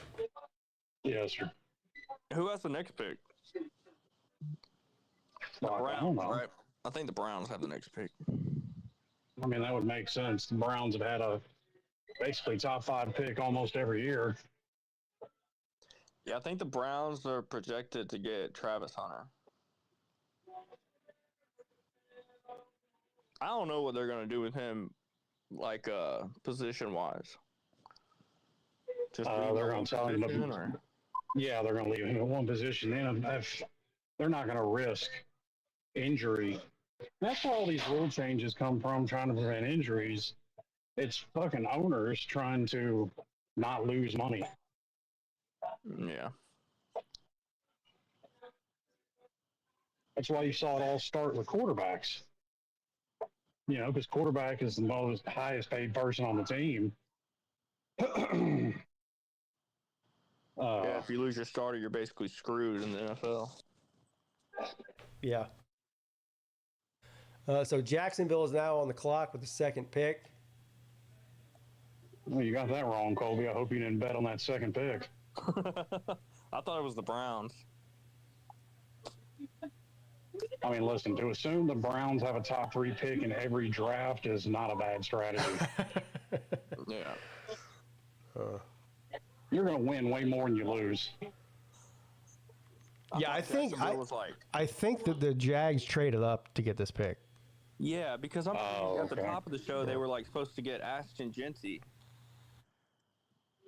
Well, that was the mock draft that I looked at earlier on CBS, but I don't really know why they need a wide receiver, really, or maybe somebody on defense, but they don't need a running back. And with the way running backs are treated in the NFL these days, I would be highly shocked to see a running back go in the first round. Especially trading up to get one. That's dirty work there. Make sure that I like I'm gonna butcher his name. Mbuku? Egbuka? Yeah. Emigba Egbuka? Yeah, that guy. Yeah, him. Yeah, from Ohio State. Yeah, he's not even projected to be the first wide receiver off the board though. That receiver from I think Arizona. I forget his name now. Somebody knows it in the chat, I'm sure. I bet Browns fans are pissed. Tatoria McMillan from Arizona is projected to be the first receiver taken, then Egbuka. I've never even heard of him, to be honest. Who, McMillan? Yeah. That's because he plays for Arizona. Or played for Arizona.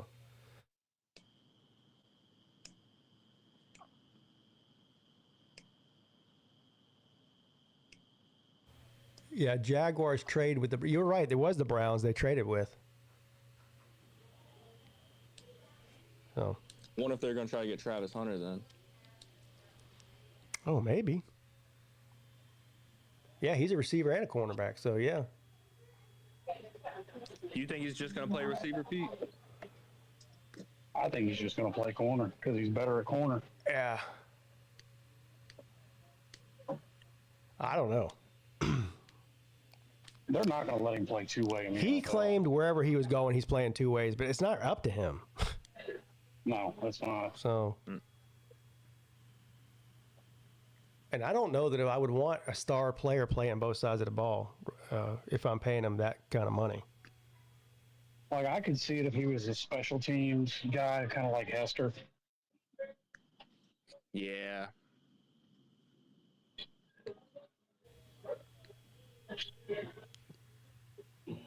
The pick is in.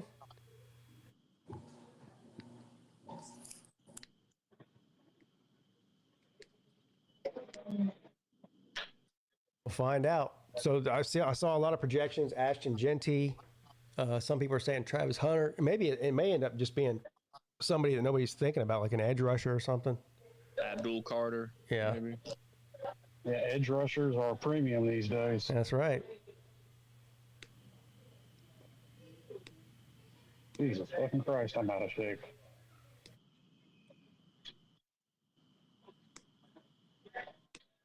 I don't know whose idea it was to have this thing in Green Bay, but it was a terrible idea. They should just have it in Vegas every year. That's what I said. Yeah. I'm down.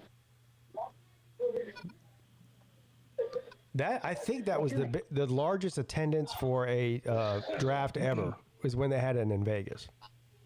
Well, here's an idea. If you want to do it in Green Bay, fine. Don't do it in the fucking parking lot.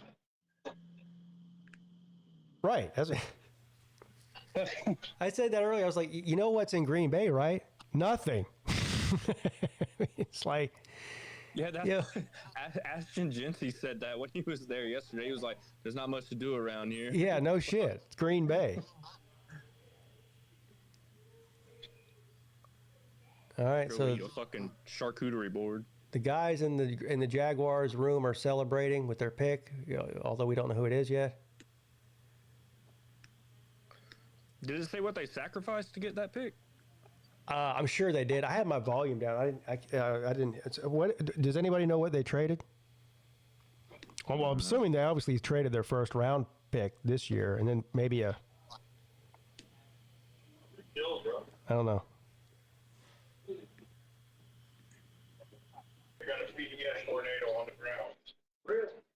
A tornado on the ground. Yeah, somebody back behind me talking. Holy fuck. Look at it all. Let's look at it all right. You got a tornado down there, Slim? Not that I know, not around here. That's what he's saying. Yeah, you might.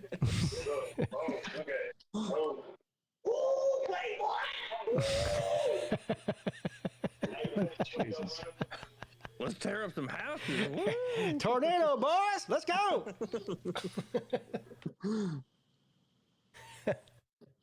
All right, here we go. The pick is in, and they select. Oh shit! He's gonna do a speech first. What the fuck?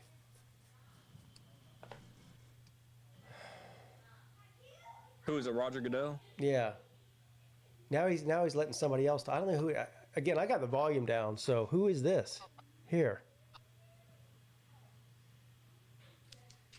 You know what? Whoever started this trend with these giant, stupid-looking hats that these people wear, you know what I'm talking about?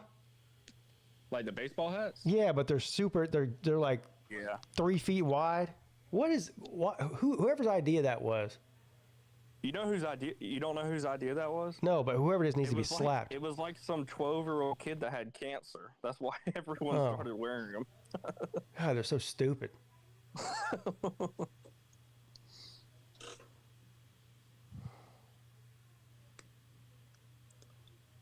I'm gonna order one for the Slop Olympics.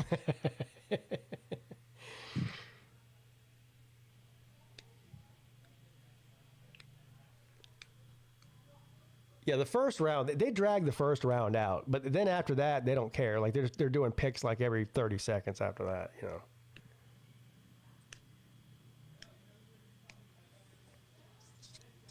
When you get down to the 5th and 6th round, it's just like they're just reading it off a piece of paper. Roger Goodell's up and done, went home. They're just like, oh, with, you know, Jaguars Here's take the last 5 picks that you missed. Yeah. Travis Hunter. Wow. Travis Hunter to Jacksonville with Trevor Lawrence. That's interesting. There you go. Who does Slim like? Slim, you like Tampa, yeah. Yeah, he likes the Buccaneers. Like your fucking logo right there. My dumbass. Who do you want, Pete? For the Panthers? Uh-huh. Oh. When did they pick? I was just looking at this earlier. He won't be available, but I would like Genty. Look, the Panthers need a lot, so, I mean. Yeah. Offensive line, defensive line, running back. Let's see what pick they have. The Panthers, like, there we go. I don't know, he might be available. The Panthers pick 8th. So, Jalen Walker, linebacker. This is the mock draft I was looking at earlier from Georgia. You know who that is, obviously. Yeah. That's who's projected to go there, but Genty's projected to go. Oh, wait. So the Jaguars traded up from 5 to 2. So Genty, this is interesting. Do they draft Genty to the Giants with the 3rd overall pick to compensate for them getting rid of Saquon Barkley? That's what I would do. Who's the Giants quarterback? They've got Jameis Winston and somebody else. Who's the other one they got? I don't know. You're asking the wrong guy. I don't keep up that much with the NFL. I know Jameis Winston's there. Oh, Russell Wilson. That's it. Yeah. Really?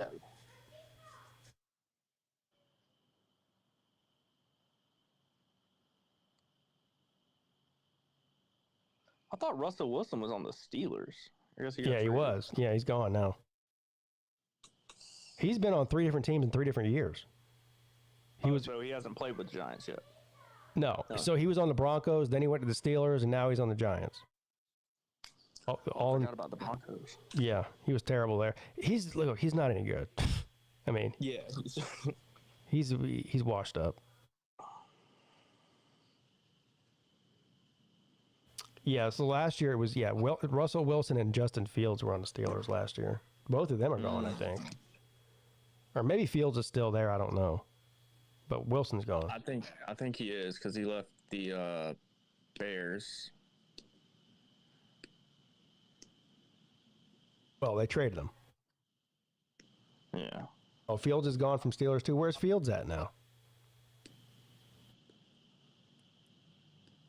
Hard to keep up with it where all these people go. Yeah.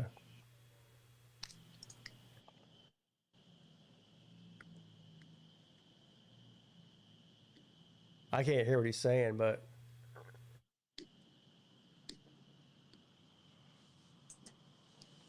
he said it's going to feel good to play for an organization who traded up to get me.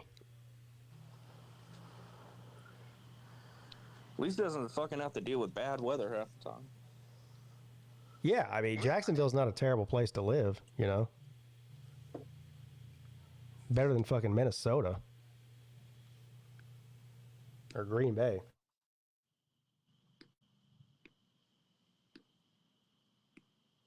Pete, I hope you have that sunroom done by the time we buy your house.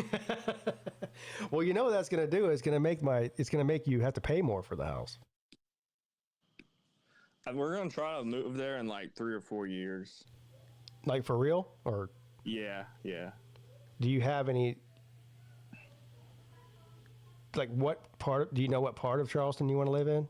We want to live in the Somerville area because her brother's from there. Oh, really? Yeah, he just moved down here. Huh. He was in the Navy.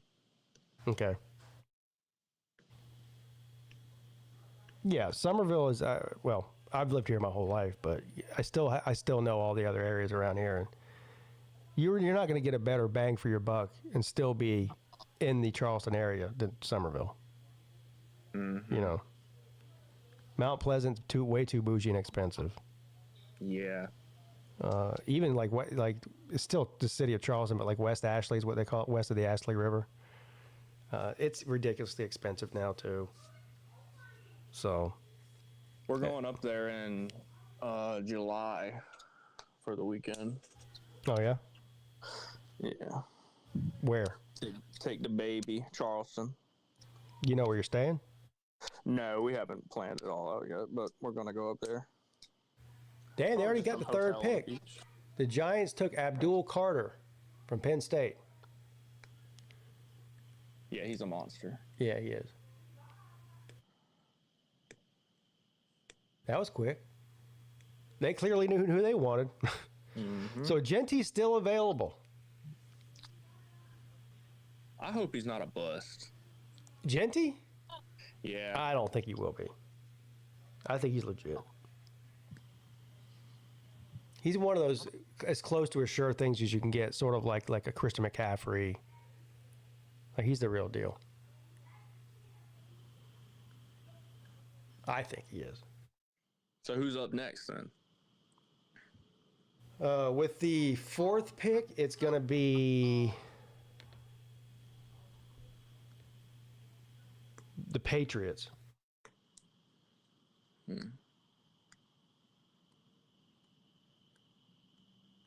I bet they take Ashton Genty. They're projected to take an offensive lineman, but I think if Genty's still on the board, you got to take him.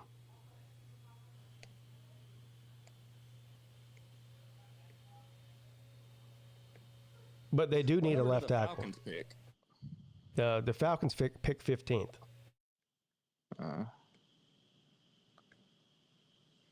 Whoever they pick, it will be bad pick.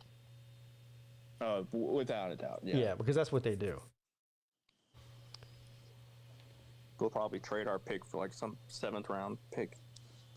Fucking dumbasses. They should have all the people on the Falcons staff say, all right, who's the guy we want the most? Who's the guy we want the least?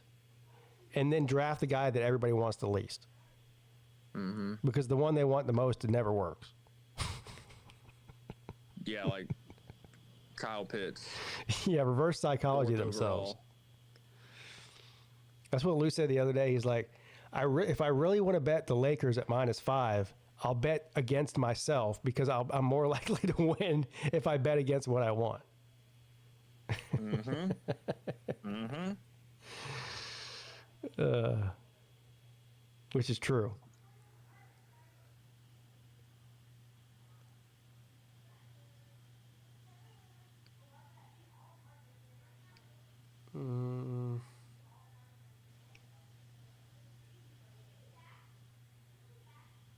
I don't even know who's the coach of the Patriots now. I was going to ask you that.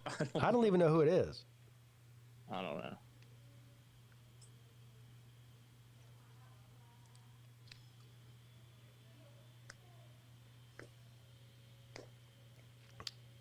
Jared Mayo. Or Gerard. Not even Jared. Gerard. Nah, he's French. Mm-hmm.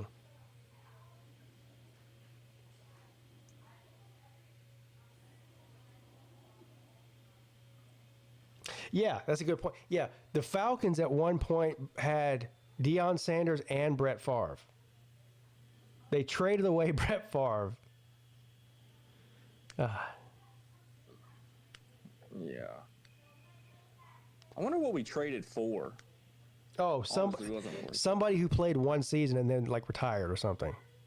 Yeah, let's look that up. That's good. VicTube, you're a Falcons historian. Who did they trade Brett Favre for? I bet you it's somebody nobody's ever heard of.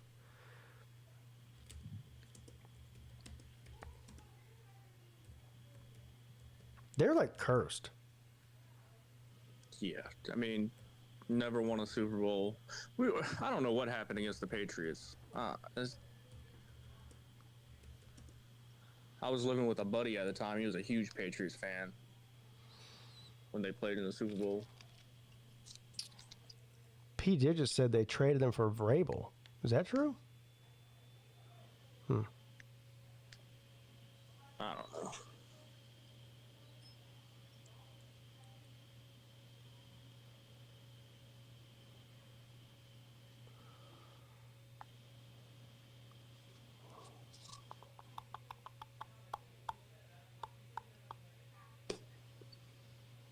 Oh, Vrabel's the head coach. Okay. Of who? Of the Patriots? I know Atlanta's head coach is Raheem Morris. Yeah.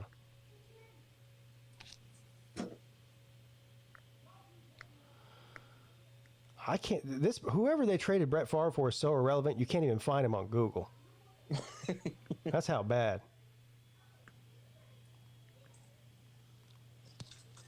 I'm on this thread like of people arguing, a Reddit, of course it's Reddit, of people arguing about that, not blaming the Falcons for trading Brett Favre because he was fourth on the depth chart. Yeah, they're retarded. This is copium at an all-time high here. Favre only had 4 pass attempts in Atlanta, 2 of which were intercepted.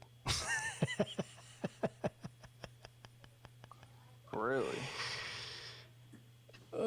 He did have like I think he had a major, like, he was an alcoholic. He had a major drinking problem. That might have had something to do with it too. He didn't get sober until after he got to Green Bay. Well, he was sober from alcohol, but then he got on the pain pills when he got hurt. Remember that?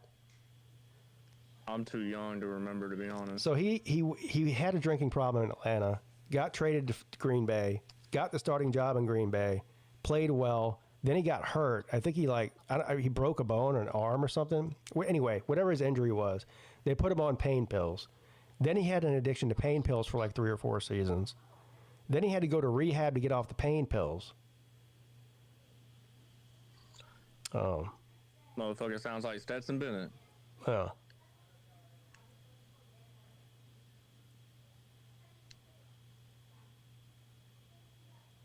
Oh.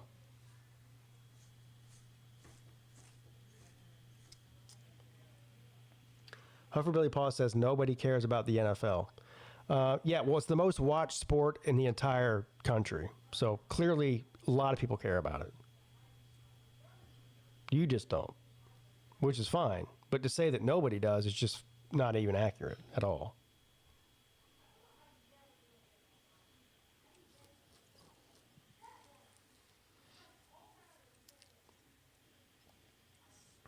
Favre got traded for a first-round pick. So he didn't even get traded for an actual player. But they did take that pick and draft, I guess, Tony Smith? Which I have no idea who that is. Never heard of her. Yeah. So.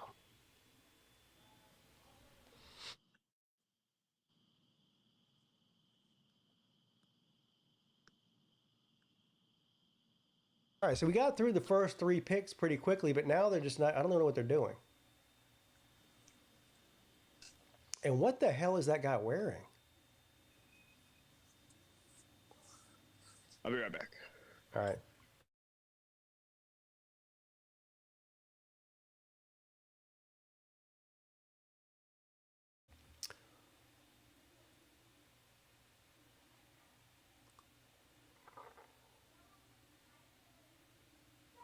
What? So they did. So they stayed true to it. That was what I saw in the mock draft. Here, I'll show you. That's who they drafted. Will Campbell, offensive tackle, left tackle to be exact, out of LSU. And that's who they took.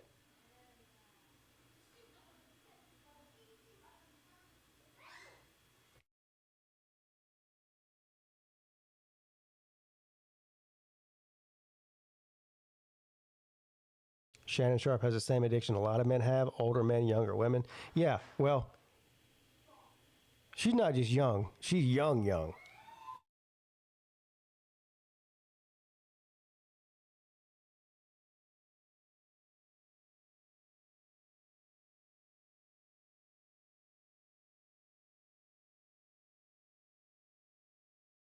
All right, so the Browns are on the clock with the 5th pick here.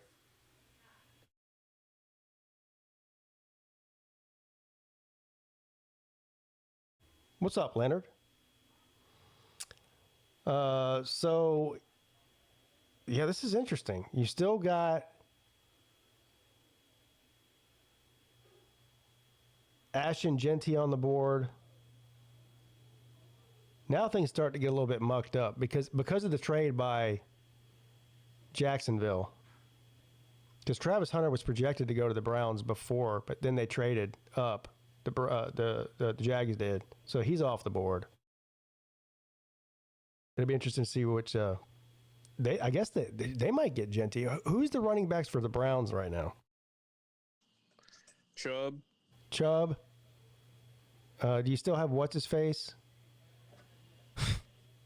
You know, what's his face? Yeah, that guy.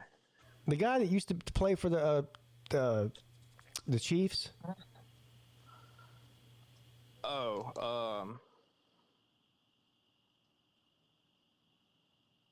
Start with a K? Is Shador still on the board? Oh, so that's an interesting thought. That so with Deshaun Watson being a big question mark, probably a no. Do they go after a quarterback here? I thought he got cut. No. Oh. Not yet. Oh, that'd be so funny if Shador went to the Browns. That would be funny. The pick is in.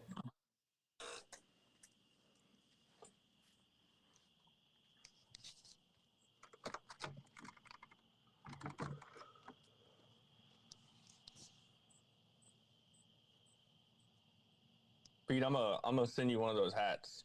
Fuck them hats, man. I hate those hats. I save $3 a day, so I'm gonna save up and buy you one. How much do they cost? What are those things called? I don't know. I get physically upset every time I see somebody wearing one of those things. I saw somebody wearing one at the Clemson spring game. I wanted to smack it right off the top of his fucking head. It reminds me of That fucking cowboy in the Roadrunner. His big ass hat. What was his name? Yosemite Sam or something like that. Giant hat. Let's see. Oh my God, they have a MAGA one. I got What? Lou's address if you need Those things cost $100? You've got to be kidding me. Look at this shit here. $129, $99 for a MAGA one, $110 for a South Carolina Gamecocks one, $130 for a Green Bay one.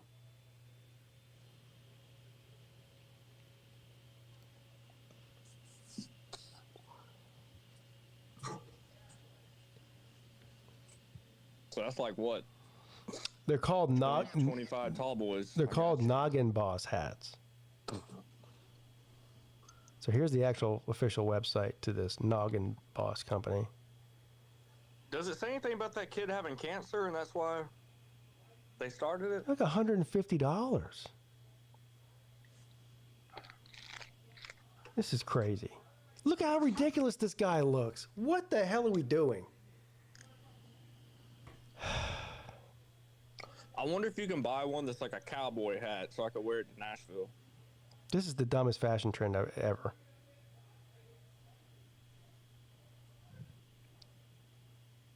Is it dumber than people wearing tennis shoes with suits? Yes, it's even dumber than that. It's even dumber than Jinko jeans. What the fuck is Jinko jeans? Oh boy, I'm showing my age now.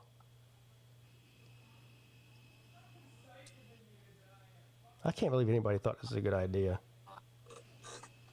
This is ridiculous. Slim's over there fighting tornadoes, probably.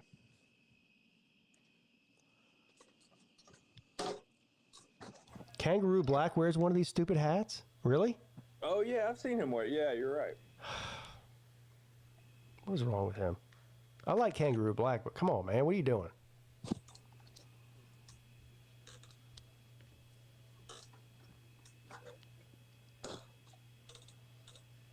I'm not paying $100. I wouldn't pay $20 for one, let alone $100.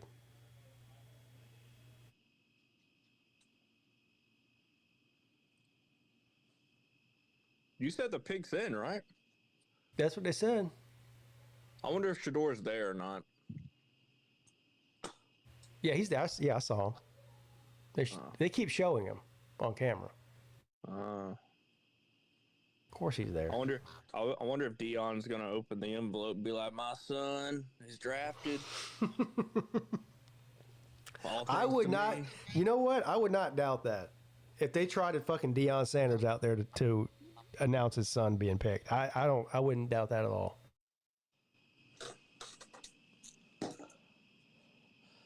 I think it'd be cool if he went to the Cowboys.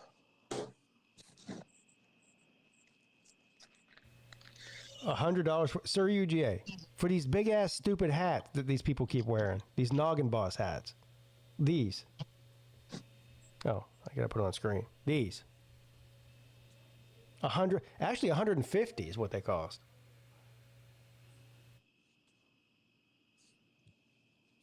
If you buy them off the website, they're $149, but you can get them on like Amazon for like $130.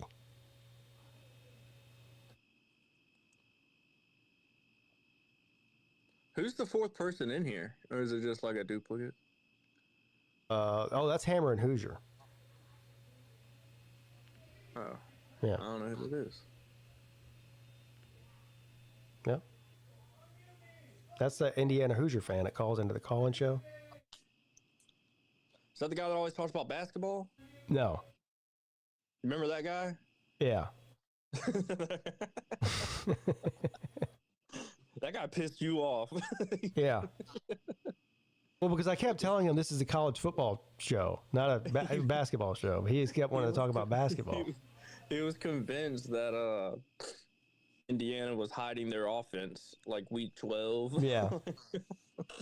Yeah, hiding their offense. Who did they pick? Did they announce it?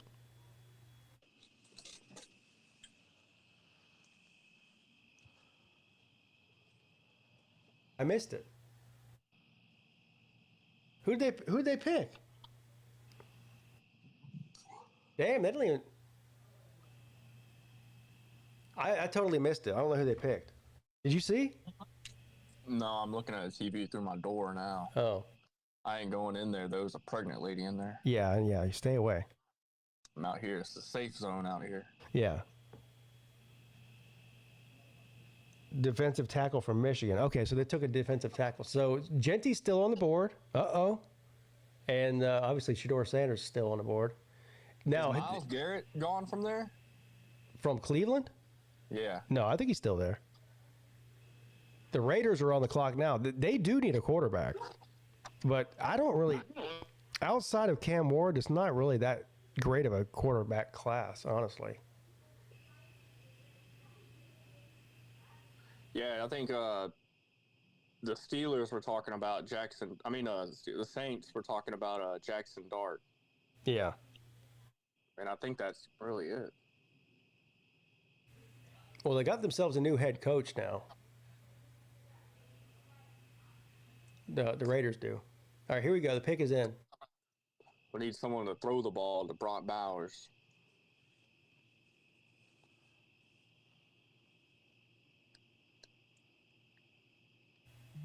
Genty.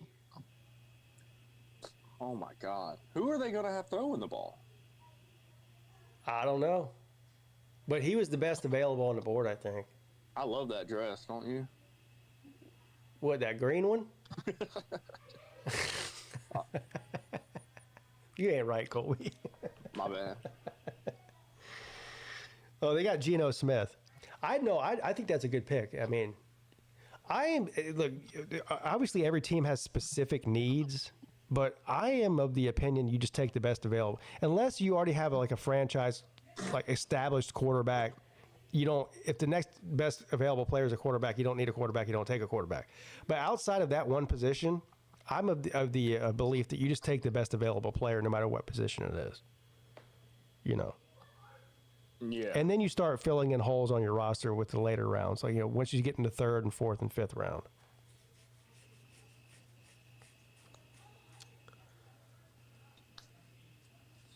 Geno Smith was not a good pick. Well, Geno Smith's not in the draft. He's like 35 years old. So, I don't know what Where did he play ball at? West Virginia. Yeah. Have you heard from Joey Foster recently? No, last I heard he was in pretty poor health. That's been a long time ago. Mm-hmm. Yeah, it was it was the end of the football season. Yeah. Yeah. No, I haven't heard from him. Because he always helped out with trivia with Brennan. Yeah. Well, he's got some serious health issues. Yeah. Yeah.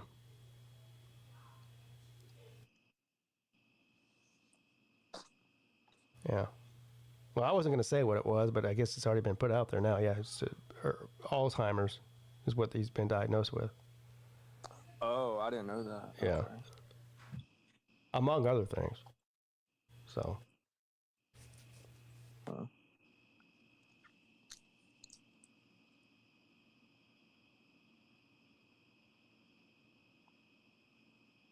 Well, there goes my pipe dream of the Panthers getting Ashton Genty. So now I got to figure out who I want next. Y'all should get Jalen Walker. He's a beast. Yeah. What are they on now? They're on 7th and y'all are 8th? Yeah. The Jets are up next. Oh, so the Jets took the Brown spot. Or the Jacksonville? I don't know. I don't even know what Jacksonville. No, Jacksonville originally had the 5th pick. They traded up from 5 to 1. To 2, yeah. Yeah, 5 to 2. So yeah, we're back on our normal track here now. So the Jets have the 7th pick. According to the CBS mock draft, Armand Mimbu, offensive tackle out of Missouri.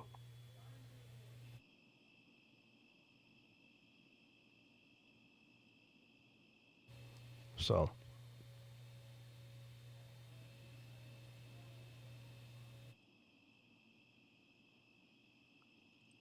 Who do the Browns have at quarterback? Because they had Jameis, and then I don't know.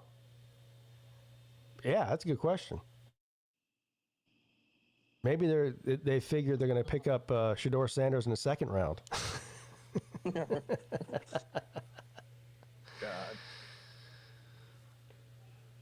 I'm anxious to see. I think he seriously might fall today too. I'm still pissed that we signed Kirk Cousins for all that money and then drafted Michael Penix like number 6 or whatever it was. Yeah, I'm convinced that Kirk Cousins has naked pictures of like all the owners' wives or something, because there's no, like, everywhere he goes, he gets overpaid. He got overpaid in Washington. He got overpaid in Minnesota, and he got overpaid in Atlanta. Massively overpaid. These giant, like, guaranteed contracts too. And he's old. It was like a 3-year deal for like hundreds of millions. Yeah. He's got the best manager in all of football, or whatever, agent. Yeah. Jets prediction: Tyler Warren, tight end from Penn State. All right, we'll see.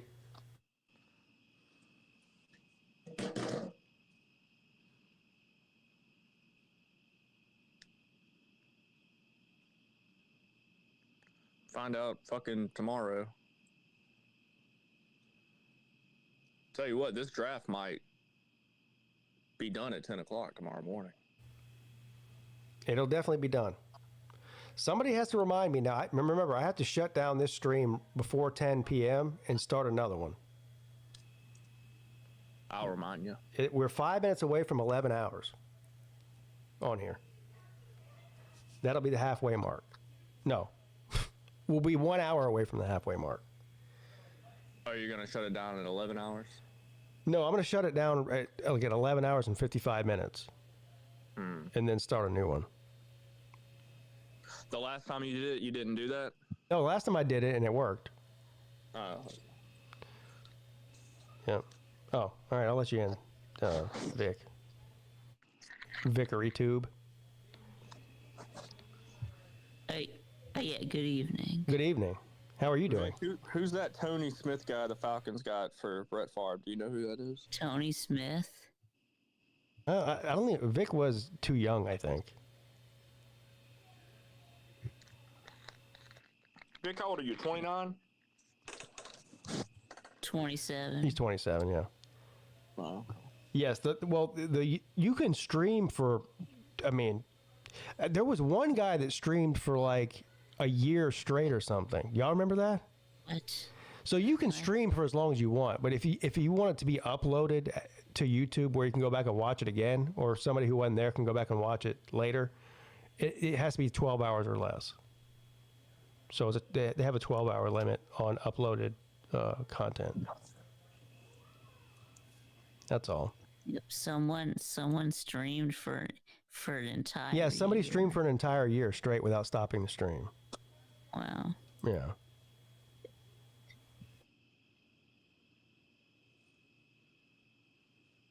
Must be unemployed.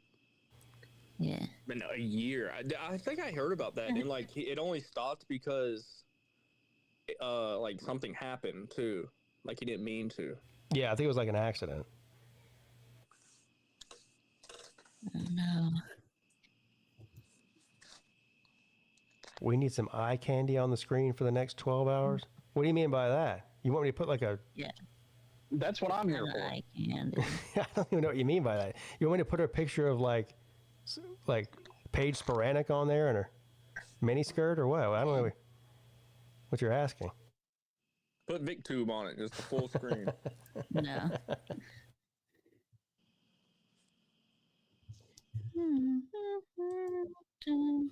Oh, it sound like the Harry Potter theme. Instead of a clock, put a hot chick up there.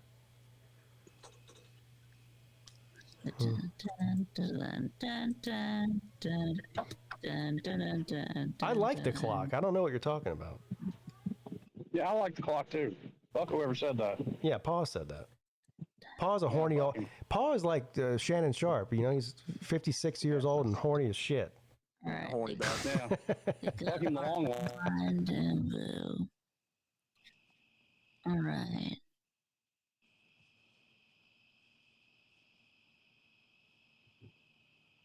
I bet Paul subscribed to a couple OnlyFans.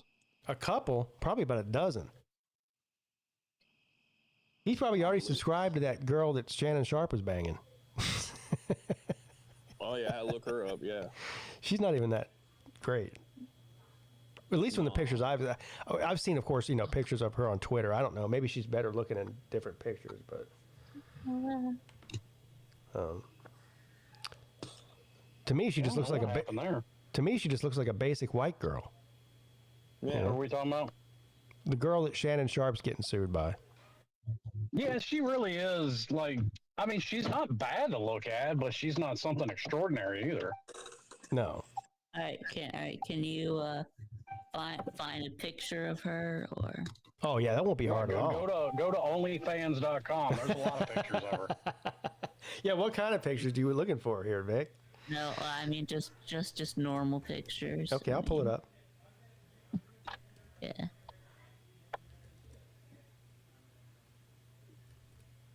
You keep. I mean, she's not like. I mean, she's not bad, but she's not like Selma Hayek drop dead gorgeous. No, exactly. She's whatever. She's fine, I guess. I mean, I'd give her a solid 7, 6.5, 7. Which is cute. Yeah. What's her name? Fuck, I don't know. Champagne on her way to the stage, ladies and gentlemen. Fuck, I don't know her name. I'll find it. Not her name, but I'll find a picture of her. All we gotta do is Google her lawsuit. There's definitely bound to be a picture of her. Oh yeah, she's probably had pictures ready for whatever articles get written. Yeah.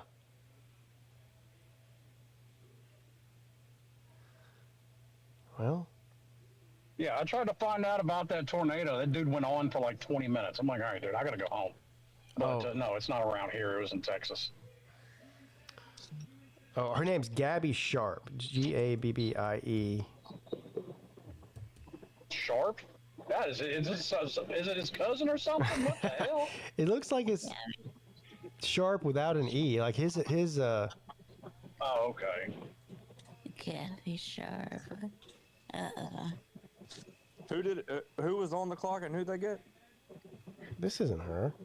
It was the Jets, and they got Armand Mimbu. Yeah. Hold on here. What's the offensive lineman?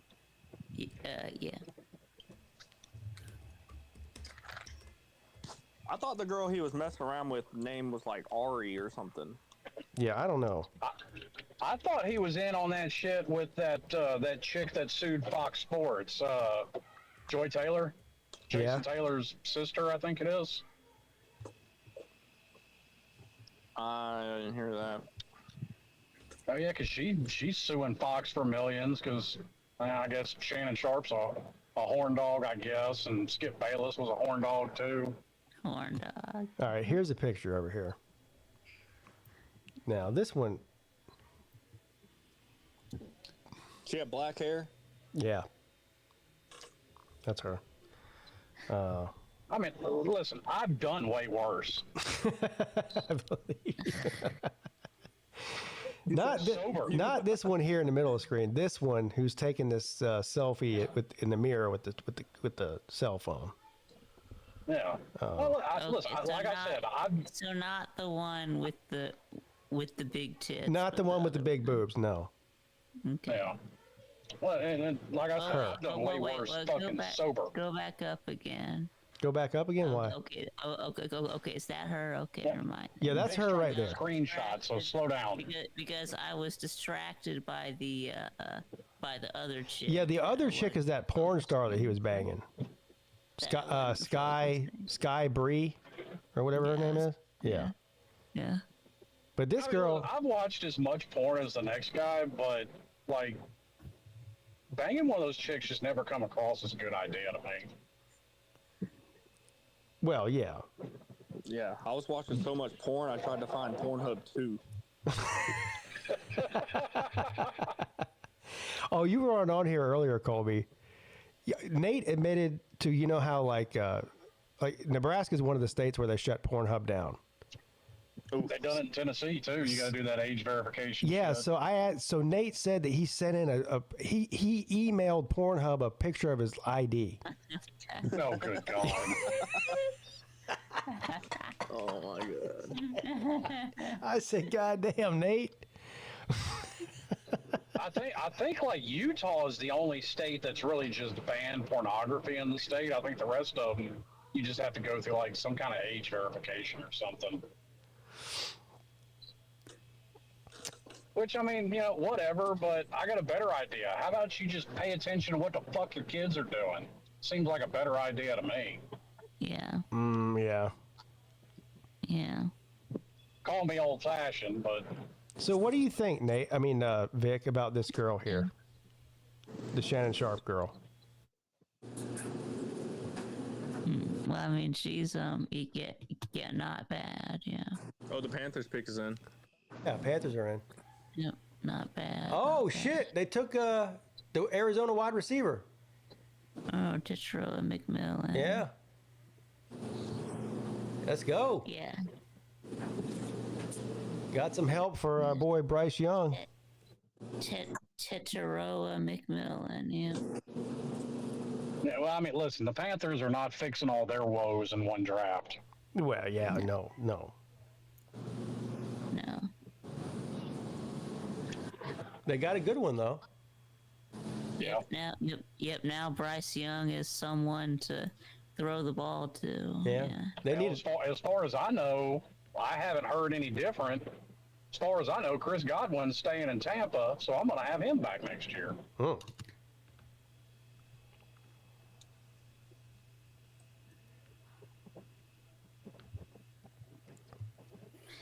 Paul, what are you talking about? What's Paul on about? Escorts make good temporary wives. Well, The hell? I mean, they do. Well, I mean, they do, but... Yeah, I don't know why you would use the word wives, though. Yeah, it's the vocabulary that I've got a little issue with. Outside of that, he's correct. I think what he meant to say is they make good temporary girlfriends. Or not even that. Yeah. Yeah, prostitutes. Yeah, I'm not even that. It's just, okay, I'm not lonely for an hour. Oh, so now he's trying to... Listen to what he said now. Jelly Roll married a prostitute. Yeah. No, he married a porn star. No, she was a prostitute. She was a high-end call girl. Oh, was she? I thought she was a porn star. Yeah. Okay, whatever. High-end call. She was like a high-end call girl that lived in Vegas. I think like okay. he probably like hired her for a night and then said, You're the one. Yeah. That's it right there. Yeah. I mean, listen, I like Jelly Roll's music, but just because you're Jelly Roll doesn't mean old adages change. You can't turn a hoe into a housewife. Yes, so would he be Captain Save-A-Ho? I guess. Look, I got respect for him. At least he didn't try to hide it. He just he tells everybody, yeah, she was a high-end call girl and I married her. Yeah. He ain't got no. I decided to marry a girl that was a virgin when we got together, so Yeah. that was my plan. Well, it wasn't my plan. It just worked out that way. Well, it worked out that way. And I ain't seen another 22-year-old virgin since or before. B Beam wants to know what kind of stream this is. Look, I'm 11 hours into a 24-hour stream. So if you want to see some real crazy shit, just wait about 3 or 4 more hours. Yeah, I was the one that told Paul that Jelly Roll married the escort because, truth be told, Jelly Roll, I like him. I don't really like country music, but I like Jelly Roll. And then I watched the story. She was an escort. He was broke, and she supported his career. He met her in Vegas, and she was like, I like your music. I'm an escort. We're like, okay, well, shit, I do drugs and all kind of shit. And they just got together, and they've been happy ever since. Yeah. Shit, I remember him before her when he was... First time I saw him was probably 16, 17 years ago now, when he got on, him and Lil White put out an album together. Yes, correct. That was the first time I saw him. Yeah, didn't he have like a rap album or something? Yeah, he was a rapper. Oh, that's what he did first was rap, yeah. Well, even before that, you know, he used to just be a writer, and he moved to Nashville and was just a music writer. Like, they would have these writing groups that would write stuff for these bands, you know, write songs for these bands, but he didn't sing. And then, I guess at one point, somebody told him, like, you got a pretty good voice, you know, you should stop being a writer and actually be a performer. And he's like, really? And yeah, I guess the rest is history. Yep, and before that, he was an inmate. Yeah, he went to prison too. Yeah. Yep. Well, he's not the only one. I like Struggle Jennings, and I think they were locked up together. Yep, they were. Yep. Like I said, Jalen Rowe got me listening to a little country music. So yeah. Mm-hmm. Well, Struggle ain't country. His granddaddy was country, but he ain't. I got you. Yeah, I agree. Because that's where he got his name from. Because his granddaddy's Waylon Jennings. Yep. Paul, are you sure you're not drinking again, buddy? Because everything you're saying sounds like drunk Paul to me. Slim would be a good singer, he says. No, I'm not.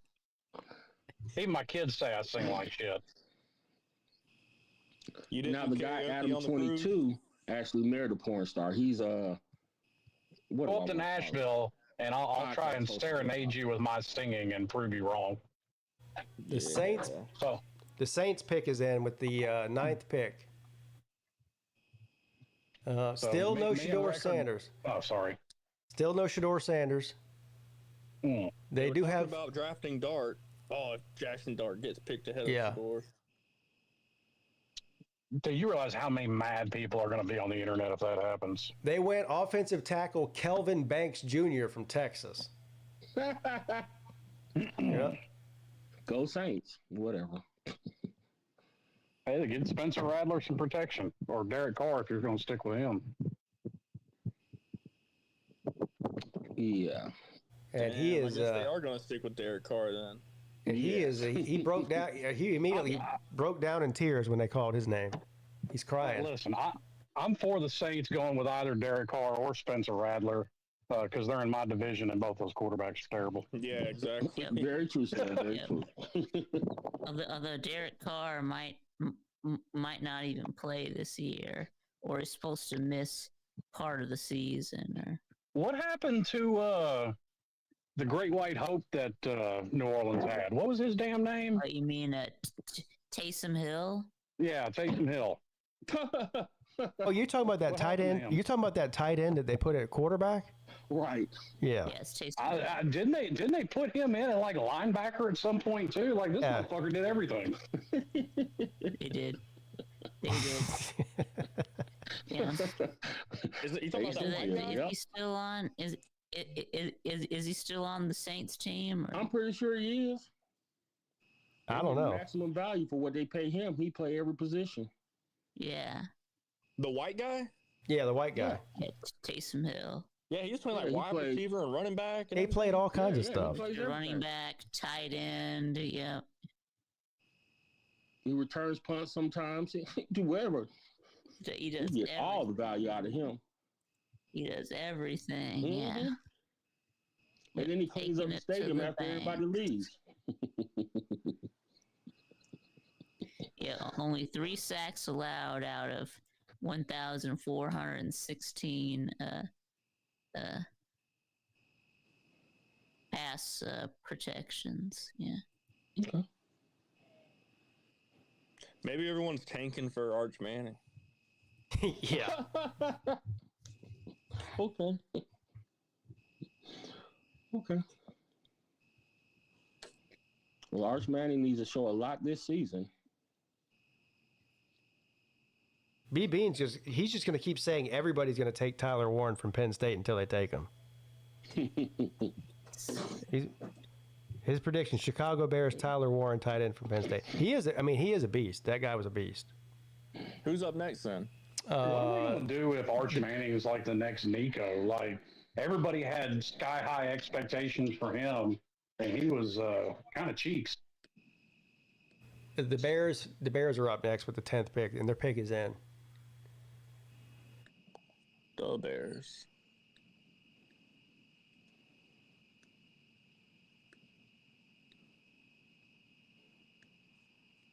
NFL schedule release 25. Who cares? I mean, really. Did y'all see where the college football playoffs were announced? The dates?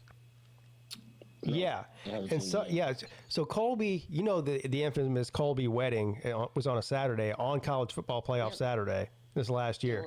So Colby texts us and says, "Hey, great news! No Saturday College Football Playoff games this year." I go, "What, are you planning on getting married again?" Yeah. A second. He had 4 bachelor parties. He may as well have 4 weddings too. Yeah.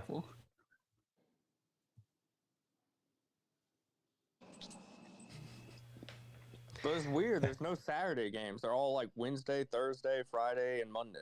There's no Saturday playoff games. I know. I had to move my wedding to Wednesday. What? And to move his wedding to Wednesday. Yeah. Why would they have no Saturday playoff games? I don't know. I think they're Thursday, Friday, and Monday. Are y'all serious? Yeah. No playoff Saturday games? Wow. That's what he said. I don't know. I didn't look into it. Are you sure that was true, Colby? Well, no, but I mean, I saw it on I saw it on the Twitter machine. Oh, if you saw it on Twitter, it must be true. Look it up. Yeah. I'm curious. Yeah. All right, the Bears pick is in here. Let's see who it is.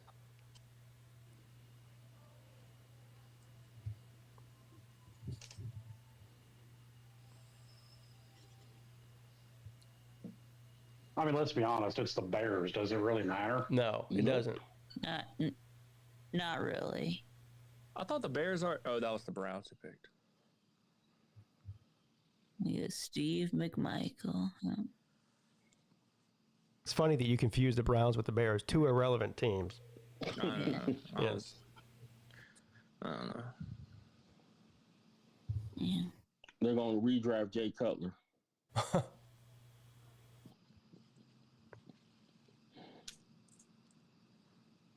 Oh, come on. Just tell us who it is already. Mitch Trubisky. Hey, man, I will take no Jay Cutler slander. All right, that man was a pimp. Name me somebody else that could win a game while smoking half a pack of cigarettes. He was rated. Where did he go? Vanderbilt for college? He was right there? Yeah, Vanderbilt. Yeah, NFL wasn't too good for him. Hey, man, he got to the Super Bowl. There's a lot of quarterbacks that ain't never done that. Matt Ryan got to the Super Bowl, too. I got you. I think Matt Ryan's a good quarterback, though. Yeah, Matt Ryan has Hall of Fame numbers. His numbers are better than he should. His numbers are better than Eli Manning's, and Eli's got 2 Super Bowl rings. You think Eli Manning's going to Oh, man. Oh, B-Bean, you see this? Boy, that's a slap in the face, buddy. Not only did they not draft who you said, they took somebody else at the same position, another tight end, but not your boy. Damn. Yeah, that's what I'm afraid. That God damn. That the Falcons are gonna do. That Michael Williams is gonna be available, but if they took Vic, Mike Green but they took Mike Green or James Pierce. Hey, I approve of every draft decision the Falcons have made in the past 20 years. Yeah, I know. Slim, you can go back further than 20. Shit, to the fucking Falcons. Yeah. Well, no, those motherfuckers took Michael Vick. All right. That was good. That was a decent. Did Michael Vick win in the first round? So did Matt Ryan. Julio Jones was drafted in the first round. So Yeah, so the Well, Bears. Michael Vick was a good pick. I mean, it's just one of those things. Injuries are what they are. Correct. Yeah, Matt Ryan was a good pick, and Julio Jones was a good pick. Okay, fair. That's fair. But we didn't do jack shit. And we got to a Super Bowl. So the 49ers pick is in, and then the number 11 to pick more than here. one Super Bowl and kept blowing it. I'm about to say they've gotten to 2, but so is Tampa, but they won both of theirs. Well, Slim, Tampa's better than us. Okay, I'll give you that. Y'all are better. Tampa could have made a run last year. Who'd they lose to in the first round? I don't remember. The Redskins. Oh, yeah. That's right. And I love Tony Dungy, so I will always have a heart for little Tampa. Tony Dungy was my guy. I agree with you completely, but I also agree with Warren Sapp that Tony Dungy never held the offense to the standard that he held the defense, so you needed a guy like Gruden to come in and get him over the top. Agreed. Well, you get no disagreement on that. That's facts. Like, that's why I think Indy was the perfect place for him, because the offense is taken care of. All he's got to worry about is that defense. Yep. That. Yeah. You're on fire tonight, Slim. That's correct. I think I need Mrs. Pete to bring me up another shot. What do you think? Yeah. I'm pouring up too. Yeah, Colston Loveland. Yeah, hey, do a double for me. Yeah. Will do. Was a Georgia fan when he was a kid. Yeah. I can do a triple because I can pass out. Pete, you're on your own. Hey, well, I got to be at work at 8 o'clock in the morning, so I can't drink. Someone's got to sell them cigarettes. Pete, I don't know why you didn't plan this for like a Friday into Saturday. That would have made way more sense to me. Well, very few things I do make sense. So. Yes. Or a Saturday into Sunday. Yeah. So I don't know what I was thinking. Well, I think I planned it because of the NFL draft, but. Yeah, but. Oh, okay. Well, that kind of makes sense. Okay. But originally, you were going to start the stream right before the draft. Yeah, so originally I was going to start the stream at 6 p.m. But then yesterday I was sitting around thinking, if I wake up at 7 a.m., don't start the stream till 6 p.m., and then stream for 24 hours, now I'm up for almost 40 hours. Yep. You see what I mean? I think you did it right starting it at 10. Yeah, I think so too. Through the night. Right. So it's 9:20, Pete. What time did you say you wanted to stop this one? Like 9:55. Okay. Yeah. Yeah, that'll give you enough time to start up another stream. Yeah. Yeah. Yeah. It'll take me, whatever, 3 or 4 minutes to transition from one stream to another. Okay. Who's on the clock now? The 49ers pick is in. Right. Yeah. Yeah. Dude, I can't even tell you where Tampa's drafting at. I didn't even look and see what number they were at. I can tell you right now. Who do they have? Brock Purdy? Yeah. Yep.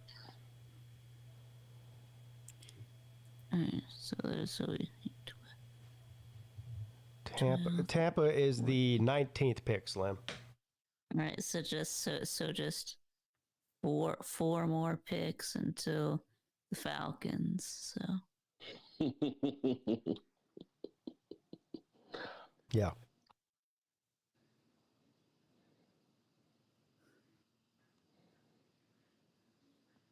Yeah, y'all remember when the Falcons had a chance to take N'Kobe Dean, but they took Troy Anderson instead.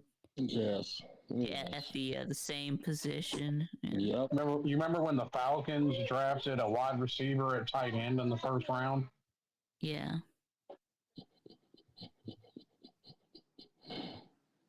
Yeah, dude. Yeah, we took Kyle Pitts at number 4. Yeah. I do also remember that. Yeah. remember if y'all remember I made a video when I found out that the Falcons passed over N'Kobe Dean. Are you going to be mad if the 49ers take Michael Williams right here, Vic? Kind of, but yeah, but not as mad as I would be if they passed over him. But hey, no matter who the Falcons draft, can we get a Mad Vic video tomorrow? Because Mad Vic is awesome. Yeah, Mad Vic is the best Vic. yeah, you might get Mad Vic tonight. Oh, that's even better. That is even better.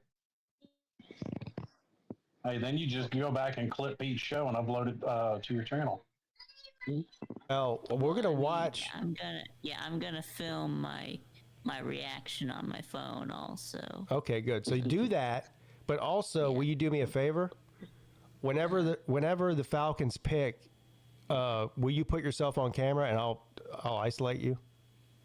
Yeah. All right, good.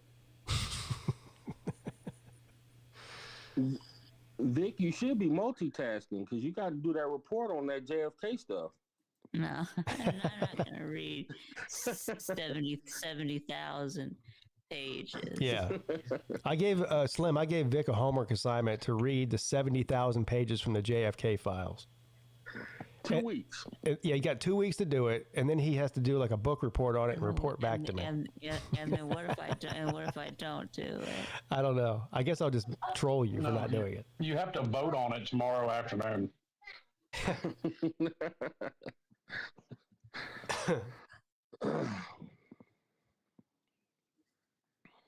I mean, you could have already read like 800 pages since this morning. Yeah, agreed. Be like 1/900th of the way there.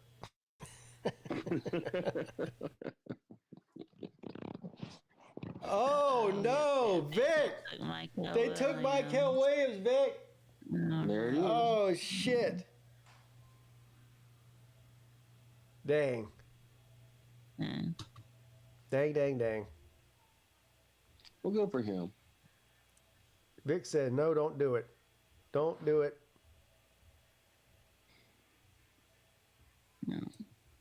No. Please don't do it. They did it, though.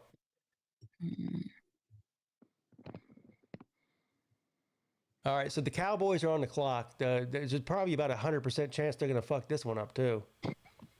Because they're just about as bad as the Falcons when it comes to drafting. I was going to say, who fucks up more drafts? Now, I'll give you three choices. The Cowboys, the Raiders, or the Falcons. Shit. How about the I'm Giants? going in this order. The probably Raiders, the Cowboys, and the Falcons. Yeah. Yeah. Probably Jones Raiders. get over his arrogance. Probably Raiders, Falcons, Cowboys. Yeah. You got to put the Giants in Jones there is just somewhere. Too arrogant. He could, if he could get over his arrogance, he could get another. The Raiders are the only worst drafting organization in the Falcons. Yeah. I still think Jerry Jones' arrogance puts him over the Falcons. It's just that arrogance. Jones, yeah. I can get another Jimmy Johnson. No, you can't, because you're just too arrogant. Well, if you can, how come you haven't? I mean, it's been 30 years. Right, because he's arrogant. He said, it's about me.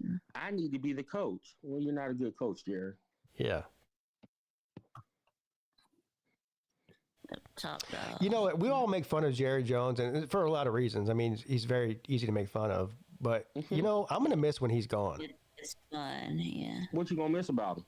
Just, I don't know. He's always been there. He's just like this old sort of like grandpa figure who's, you know, old country redneck white boy oil money guy. I don't know. He's like a cartoon character. Redneck oil money. Yeah.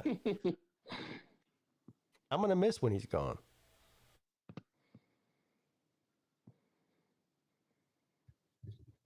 Okay. You know, I hate the Cowboys and all, but Jerry Jones is fun. Okay. It's funny. That's fair. Dude, I've said it before and I'll say it again, and I firmly believe this. If you needed a Jimmy Johnson that had the ability to tell Jerry to go sit in his little box and shut the fuck up for the Cowboys to be good. Yeah. Amen. Oh, And Cowboys the only reason take. he was able to do it is because they went to college together. Cowboys take guard Tyler Booker rather from Alabama. That's interesting. I wonder what Ballard thinks about that. Trying to get some protection for your boy Dak. Yeah, useless trivia. Jerry Jones and Jimmy Johnson were on Arkansas's last football national championship winning team. Boy, this might be the happiest I've ever seen anybody get drafted before. He's running. This guy is jumping up and down, running. You know how Arthur Blank found out Bobby Petrino was leaving the Falcons? Jerry Jones called him. Yeah. And he said, "Your boy's leaving the Falcons." He said, "What are you talking about?" Yeah, okay. Arthur Blank looks like he owns like a shitty roadside casino. You know what I mean? And like 3 beat down strip clubs. Pete, shut up, Pete. That's terrible. Not 3 beat down strip clubs. Can't one of them be good? Can't That's what it looks like.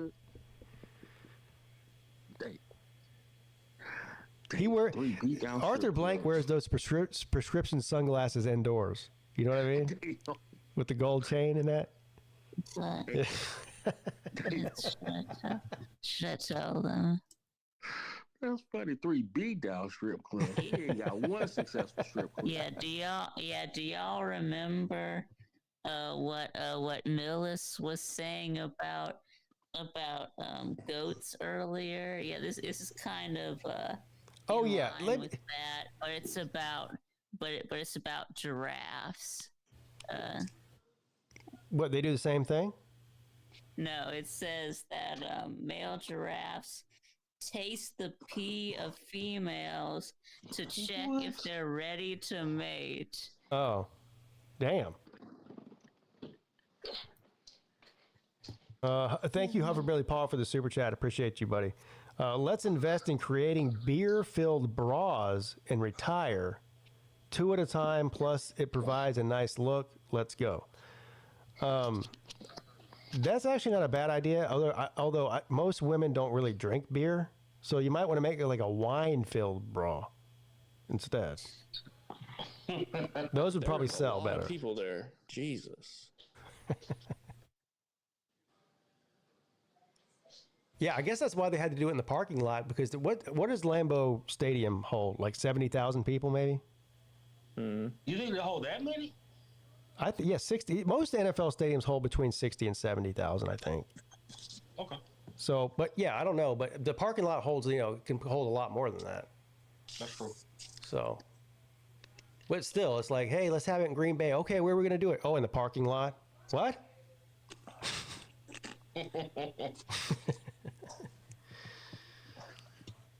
Oh, the guys would drink it? Yeah. Oh, that's a good way. Yeah. Boone's Farm filled bras. There you go. Well, I guess you could put whatever liquid in there you want. It's just got to be a receptacle bra that can hold any type of liquid. Boone's Farm. I doubt they still sell Boone's Farm, do they? I would think that they. I don't know. I haven't seen it, but I'm sure they probably still sell it. Let's look it up. See. Boone's Farm wine. Mm-hmm. Yeah, you still buy it? Damn. Is Tua still the Dolphins quarterback? Yes. Well, yeah. Yes. Yes. But look at this. You can still buy it online. $5 a bottle. That sounds about right. Strawberry Hill, $5.95 for a 750 milliliter bottle. Correct. It's just to get you drunk. That ain't no damn. Yeah. So yeah. Boone's Farm. There it is. That's fruit juice for the women. That's what that is. Let's see how far you remember back. Do you remember Cold Duck Andre, Pete? Yes. Yeah, I remember all the way back. Mad Dog 2020. There it is. Yeah. Vic, what you know about Cold Duck Andre? Hey, what about that blue top? What do I know about what? Cold Duck Andre. Who Andre? Okay, who Andre? Cold Duck Andre. Cold Duck Andre. Yep. Yeah, what you know about that blue top, Vic? I don't know. I don't know anything about the. Hey man, that shit's cheaper than Bush's beer. Yeah. Yes, it is. What you know about Old Milwaukee, Vic? Old Milwaukee, nothing. I don't know about Old Milwaukee either. Yeah. We just old, Vic. We just old men. No, speak for yourself. 37 is not old. Correct, Slim. You are still young. Pete, you ain't young no more. Yeah, I am. I'm in my early 40s. Yeah, you ain't young no more. Yeah, early.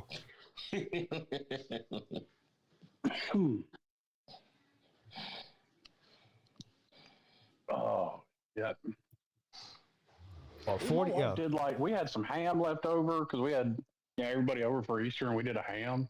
My wife did ham, egg, and cheese quesadillas for dinner and tater tots. That sounds amazing.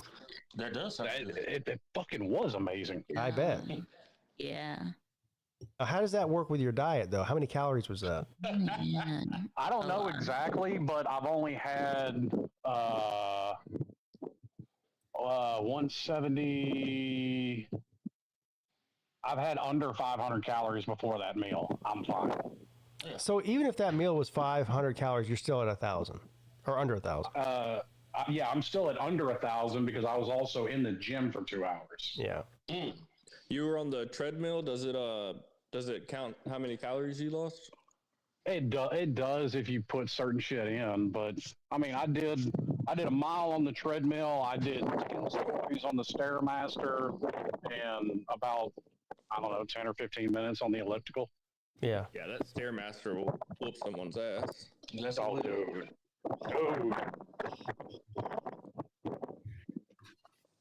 Yes, BB, in early 40s. I'm 44. I had this argument with Mrs. Pete already. Okay. Mid 40s doesn't start till 45. That's fair. Okay. So your early 40s, from 41 to 44 is early. 45 and 46 is mid. 47, 48, 49 is late. I'm not sure if that math is quite math. Listen, I know my truth. Oh yeah, Pete is trying to stay in his early 40s and his mid 40s. Yeah. As long as possible. No, I know my truth. I've been poking at my wife because she'll be 39 this year.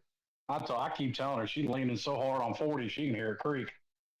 Yeah. So does that mean I'm in my late 20s? Yes, Vic. Listen, until you hit 35, it really doesn't matter. Kenneth Grant. Ooh, Kenneth Grant. Yes, mid 40s is 44 to 46. Right. Yes, that's what I'm saying, and I'm not backing down from that. We can argue about it all you want, but I'm right. Pete's with that. That's the most liberal you'll get. Pete is that's my truth. Yeah. Yeah, that's my truth. I didn't say it was the truth. It's my truth. Yeah. And my truth is the truth. Right. All relative. Everything in life is a matter of perspective. Look, I'm in my prime right now. So I mean, people are living well past 100. So, I mean, be honest with you, 50s is middle age at this point. Yeah. Yeah, 50's the new 40. Yeah. Right. That's what the 50-year-olds are saying. Well, I'm not 50, but I'm not 50. So does that make 40 the new 30? Yes. Yoda, Okay. you're not 50. You sound like you're in your 30s. All right. Okay, So yeah. is 30 the new? So is 30 the new 20? Here's the thing, though. Most yes. I remember when I told everybody on here what age I was. Everybody thought I was older. Like, what the fuck? Yeah, that's an insult. How old are you, Yoda? You said 53? I said I was born. I'm 50. I was born February 5th, 1975. Yeah, so he's like 40 now. It's the new 40. Yeah, he's 40. Well, 49 well, now. thank you, Slim, but I don't think I'll make it to 100. So, 100, dang. Yeah. All right, the Colts pick is in. I saw this interview with a World War II vet. It was an older black guy. Said the funniest shit I ever heard. That because he hit like 112 or something like that. Shit. And they asked him what did he do that helped him live that long. He said whiskey and cigars. Yeah. Whiskey and cigars. I think a lot of it's genetic, and then part of it's genetic. The other part of it is how you eat throughout your life. Sure. Yeah. And then you're just your basic, like, are you active or not? Yeah. Facts. Yeah, that's another reason I decided to get my ass in the gym. That way I can actually stick around long enough to see my kids grow up. Vic, you might have a chance to get Jalen Walker. Yeah, so the Colts. The Colts pick is in, and after the Colts pick, it's the Falcons. So we're getting close to the Vic. I'm going to call it the Vic pick. No, listen. I'm gonna put my prediction in now. Atlanta's gonna draft Jalen Milroe. Oh my God! Damn. I was about to say, what if they draft him? I will lose.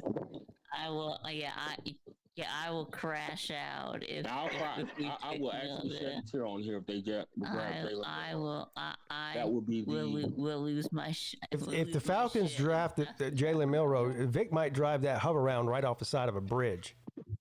And I'll just jump off the bridge. Before you do, drive it right over Arthur Blank's ankles. If the That's Falcons the take third Jalen Penn Milroe, State player in the first round. Yes, I think that. I think that me and Slitta will double team Arthur Blank. God dang! That's hilarious. All right, the Falcons are on the clock. Oh shit! Hey, what do you think about? Hey, Vic, what do you think about Amarion Hampton, the running back from North Carolina?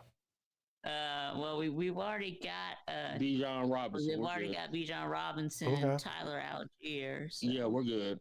We don't need a running we back. good. Yeah, we good on we good on Yeah, running back. please God, no running back. We need Shador.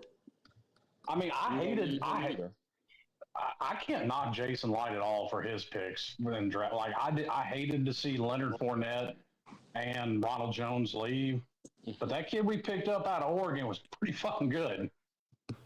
It's almost time to put yourself on camera, Vic. Oh no! I'm ready when you are.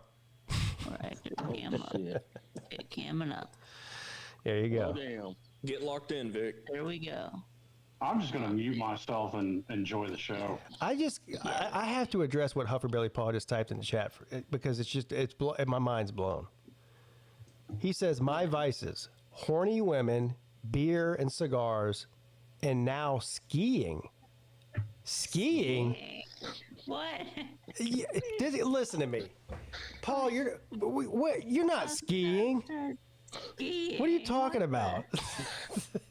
Are there ski resorts in South Carolina and North Georgia that I didn't know about? No. There's no ski resorts in South Carolina. The closest one to here, I think, is in like northern North Carolina. Snowshoe, I think is what it's called. He's gonna go skiing on the lake. That's what he's talking about. Okay. He's not doing that either. What? His legs might break. Is Paul gonna water ski? Well, I hope I get to live to see the day where Paul is water skiing. Please let me see that. Water skiing or snow skiing, yeah. Either one, yeah. Is Hufferbilly Paul gonna jump the shark like on Happy Days? There we go. I got everything ready. Yep. Got the phone ready to go. Yep. I'm on camera. Let's go. I'm ready to go. And of course, they're gonna do another commercial before. Yeah. D says he's. Yeah, who do you want? Well, like I said, I mean, it'd be all right if we got Jalen Walker. would also be okay if we got Mike Green. That would also be okay. So I thought Jalen Walker got picked already. no, Who got Michael picked? Williams. Oh, Michael Williams. Okay. Yeah, Michael Williams did. Yeah. Yeah, thank you, Millis. Yeah. I got to remember to shut the stream off here in about about 15 minutes. Yeah, so probably either Walker or Green. I think right now they're saying that Mike Green is the best defensive end available. So.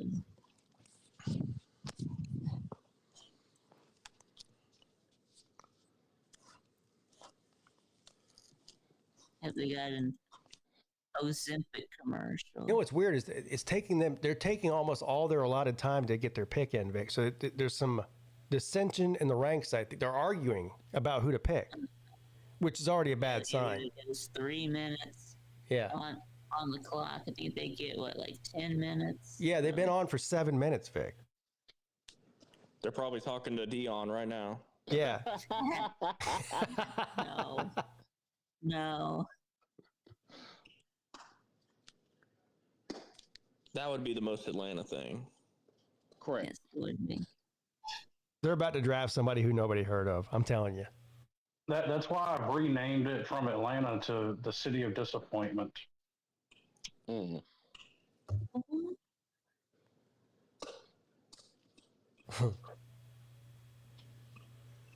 They're really going to take every last second off the clock, aren't they, Vic? They're the Falcons, of course. This is the most Atlanta shit ever here. Yeah. Yeah, and knowing damn well they know who they're going to. Everybody knows who they're taking in the first round.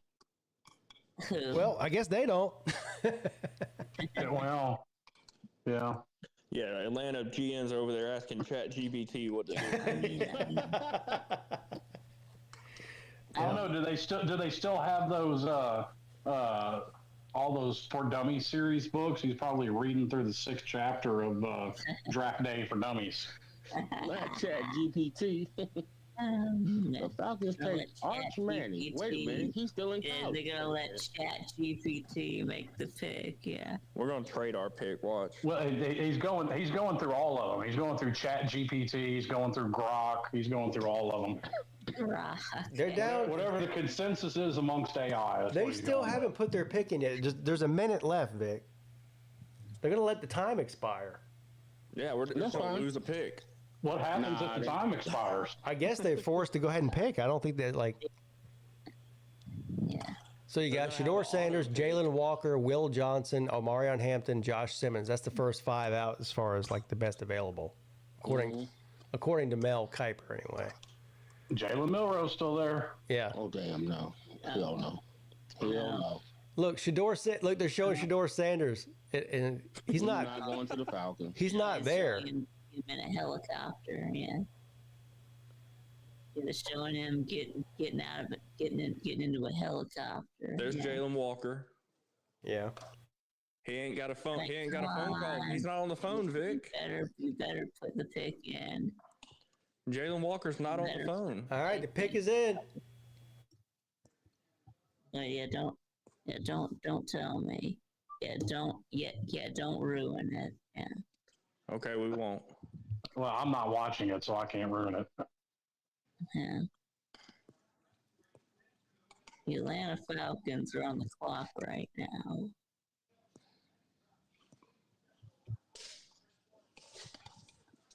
We do need a backup quarterback. Boy, I hope y'all draft someone so shitty. Yeah. We got the most expensive backup quarterback in the league. Yeah.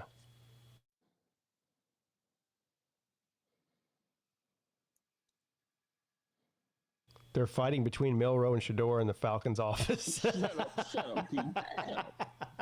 No. Field. Who is Field Yates? Don't know who Field Yates is? His name is Field. Yeah.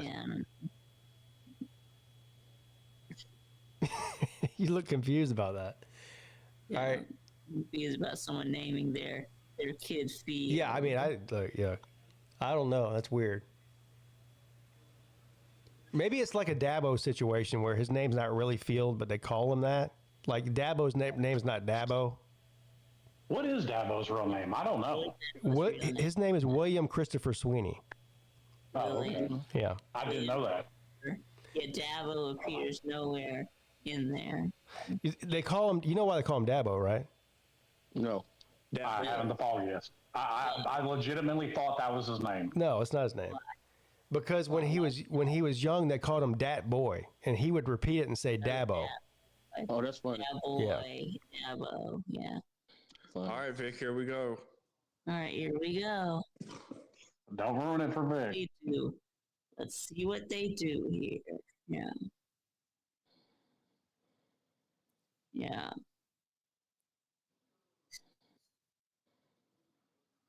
Here we go. Jalen Walker, look at you. Nice. Damn, I thought, man, I was hoping they'd draft somebody that would make you mad. Y'all supposed to tell me. That was a letdown. Y'all are a little bit ahead of me, but yeah, the Falcons picked Jalen Walker. Nice. Finally, the Falcons draft a Georgia player in the first round. It's about damn time that we took a Georgia player. Yeah, we got Jalen Walker. Yeah. I mean, yeah. I've never understood the fascination of that. Like, I like the fact that Warren Sapp got drafted by Tampa, but I mean, it doesn't bother me that they don't draft a bunch of Miami players. I'm happy with this pick. Well, Clemson fans are big time butthurt. The Panthers have never drafted a Clemson player ever since 1995 when they first became a franchise. Now that does seem a little sus, like. Because to me, especially if it's a player from South Carolina, but that went to either South Carolina, Clemson, North Carolina, whatever. Like, you know, it seems like, okay, people here already like him. It gives people an excuse to maybe come to games. Yeah, maybe? right. To sell tickets, sure. Yeah, it does make sense. Yeah, so I mean, if you thought that I was going to get mad, yeah, I'm sorry to disappoint. Yeah, I'm disappointed. very disappointed. Yeah, so the Falcons actually made a good pick. So. Yes, they did. So maybe we need every draft from here on to be in a parking lot somewhere, so the Falcons make a decent pick. Yeah, but I thought they always did it in a parking lot. No, Let's do it at a Kroger parking lot next time. yeah, I do at the Kroger parking lot. That'd be even better. Yeah, do it at a Kroger parking lot. Yeah. I'm telling you, all these teams pass. I don't think Shador is going to get drafted. All right. I mean, he'll get drafted. Now, would I be surprised? Round, yeah. Okay. Yeah. Now, if he doesn't go in the first round, I won't be supremely shocked. Especially if in interviews he's showing a lot of character issues. Yeah. I wouldn't be supremely shocked. Yeah, we really needed to take a defensive player. I mean, defense, especially. Pass rush has been the problem. So, but now just be ready for it. If Shador doesn't go in the first round, all the internet is going to be tomorrow is how racist the NFL is. Nah. Yeah. No. What if Shador doesn't get drafted tonight? Yeah. I'm telling you, that will be the internet tomorrow if Shador doesn't go in the first round. Yeah, I don't know. I doubt it, but I doubt it. The NFL is racist. Yeah. No. Well, saying the NFL's racist. There ain't hardly no white folks there at all. Come on, man. There's one white corner in the whole league. Come on. Yep. Anyway, it's Jalen Walker, ATL. So and I'm happy. So. Yep.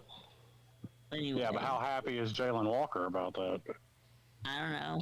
He'll be all right. Yeah. He'll be all right. He'll be happy. So everybody go around. Everybody go around the table here.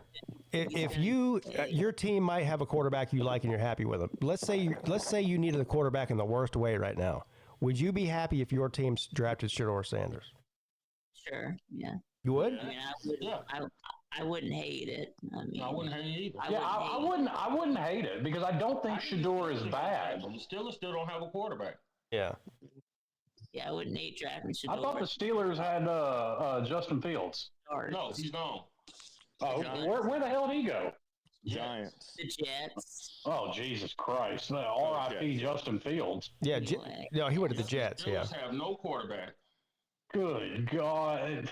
I feel bad for Justin Fields, man. He might have actually been able to do something at Pittsburgh, but going from Metcalf, but no, they sent him off to the Jets. Yeah, guys, I'm watching the time. I got you. I appreciate you guys reminding me. I'm going to shut this thing off in about 3 minutes, and then it's going to take me about 3 or 4 minutes to fire up the next one. Yeah, go get a shot. Yeah, that's the last thing I probably need. I gotta pace myself. I got a long time. How much time do I have left? 12 hours? You got to do a double for me because I can't drink tonight. All right.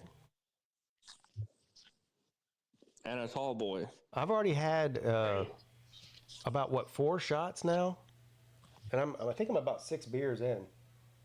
4 shots and 6 beers in almost 12 hours. No, I just started drinking at like 8 o'clock. No, not 8 o'clock, like 7 o'clock. But what time was it when I've lost track of time. Whatever time I ate. I retract my previous statement. It's 9:53. I know. I thought you were talking about in 12 hours since you started drinking. No, I didn't start drinking until after I ate dinner. Well, I retract my previous statement. Yeah. Yeah, I need to slow down. That's what I need to do. Otherwise I won't make it.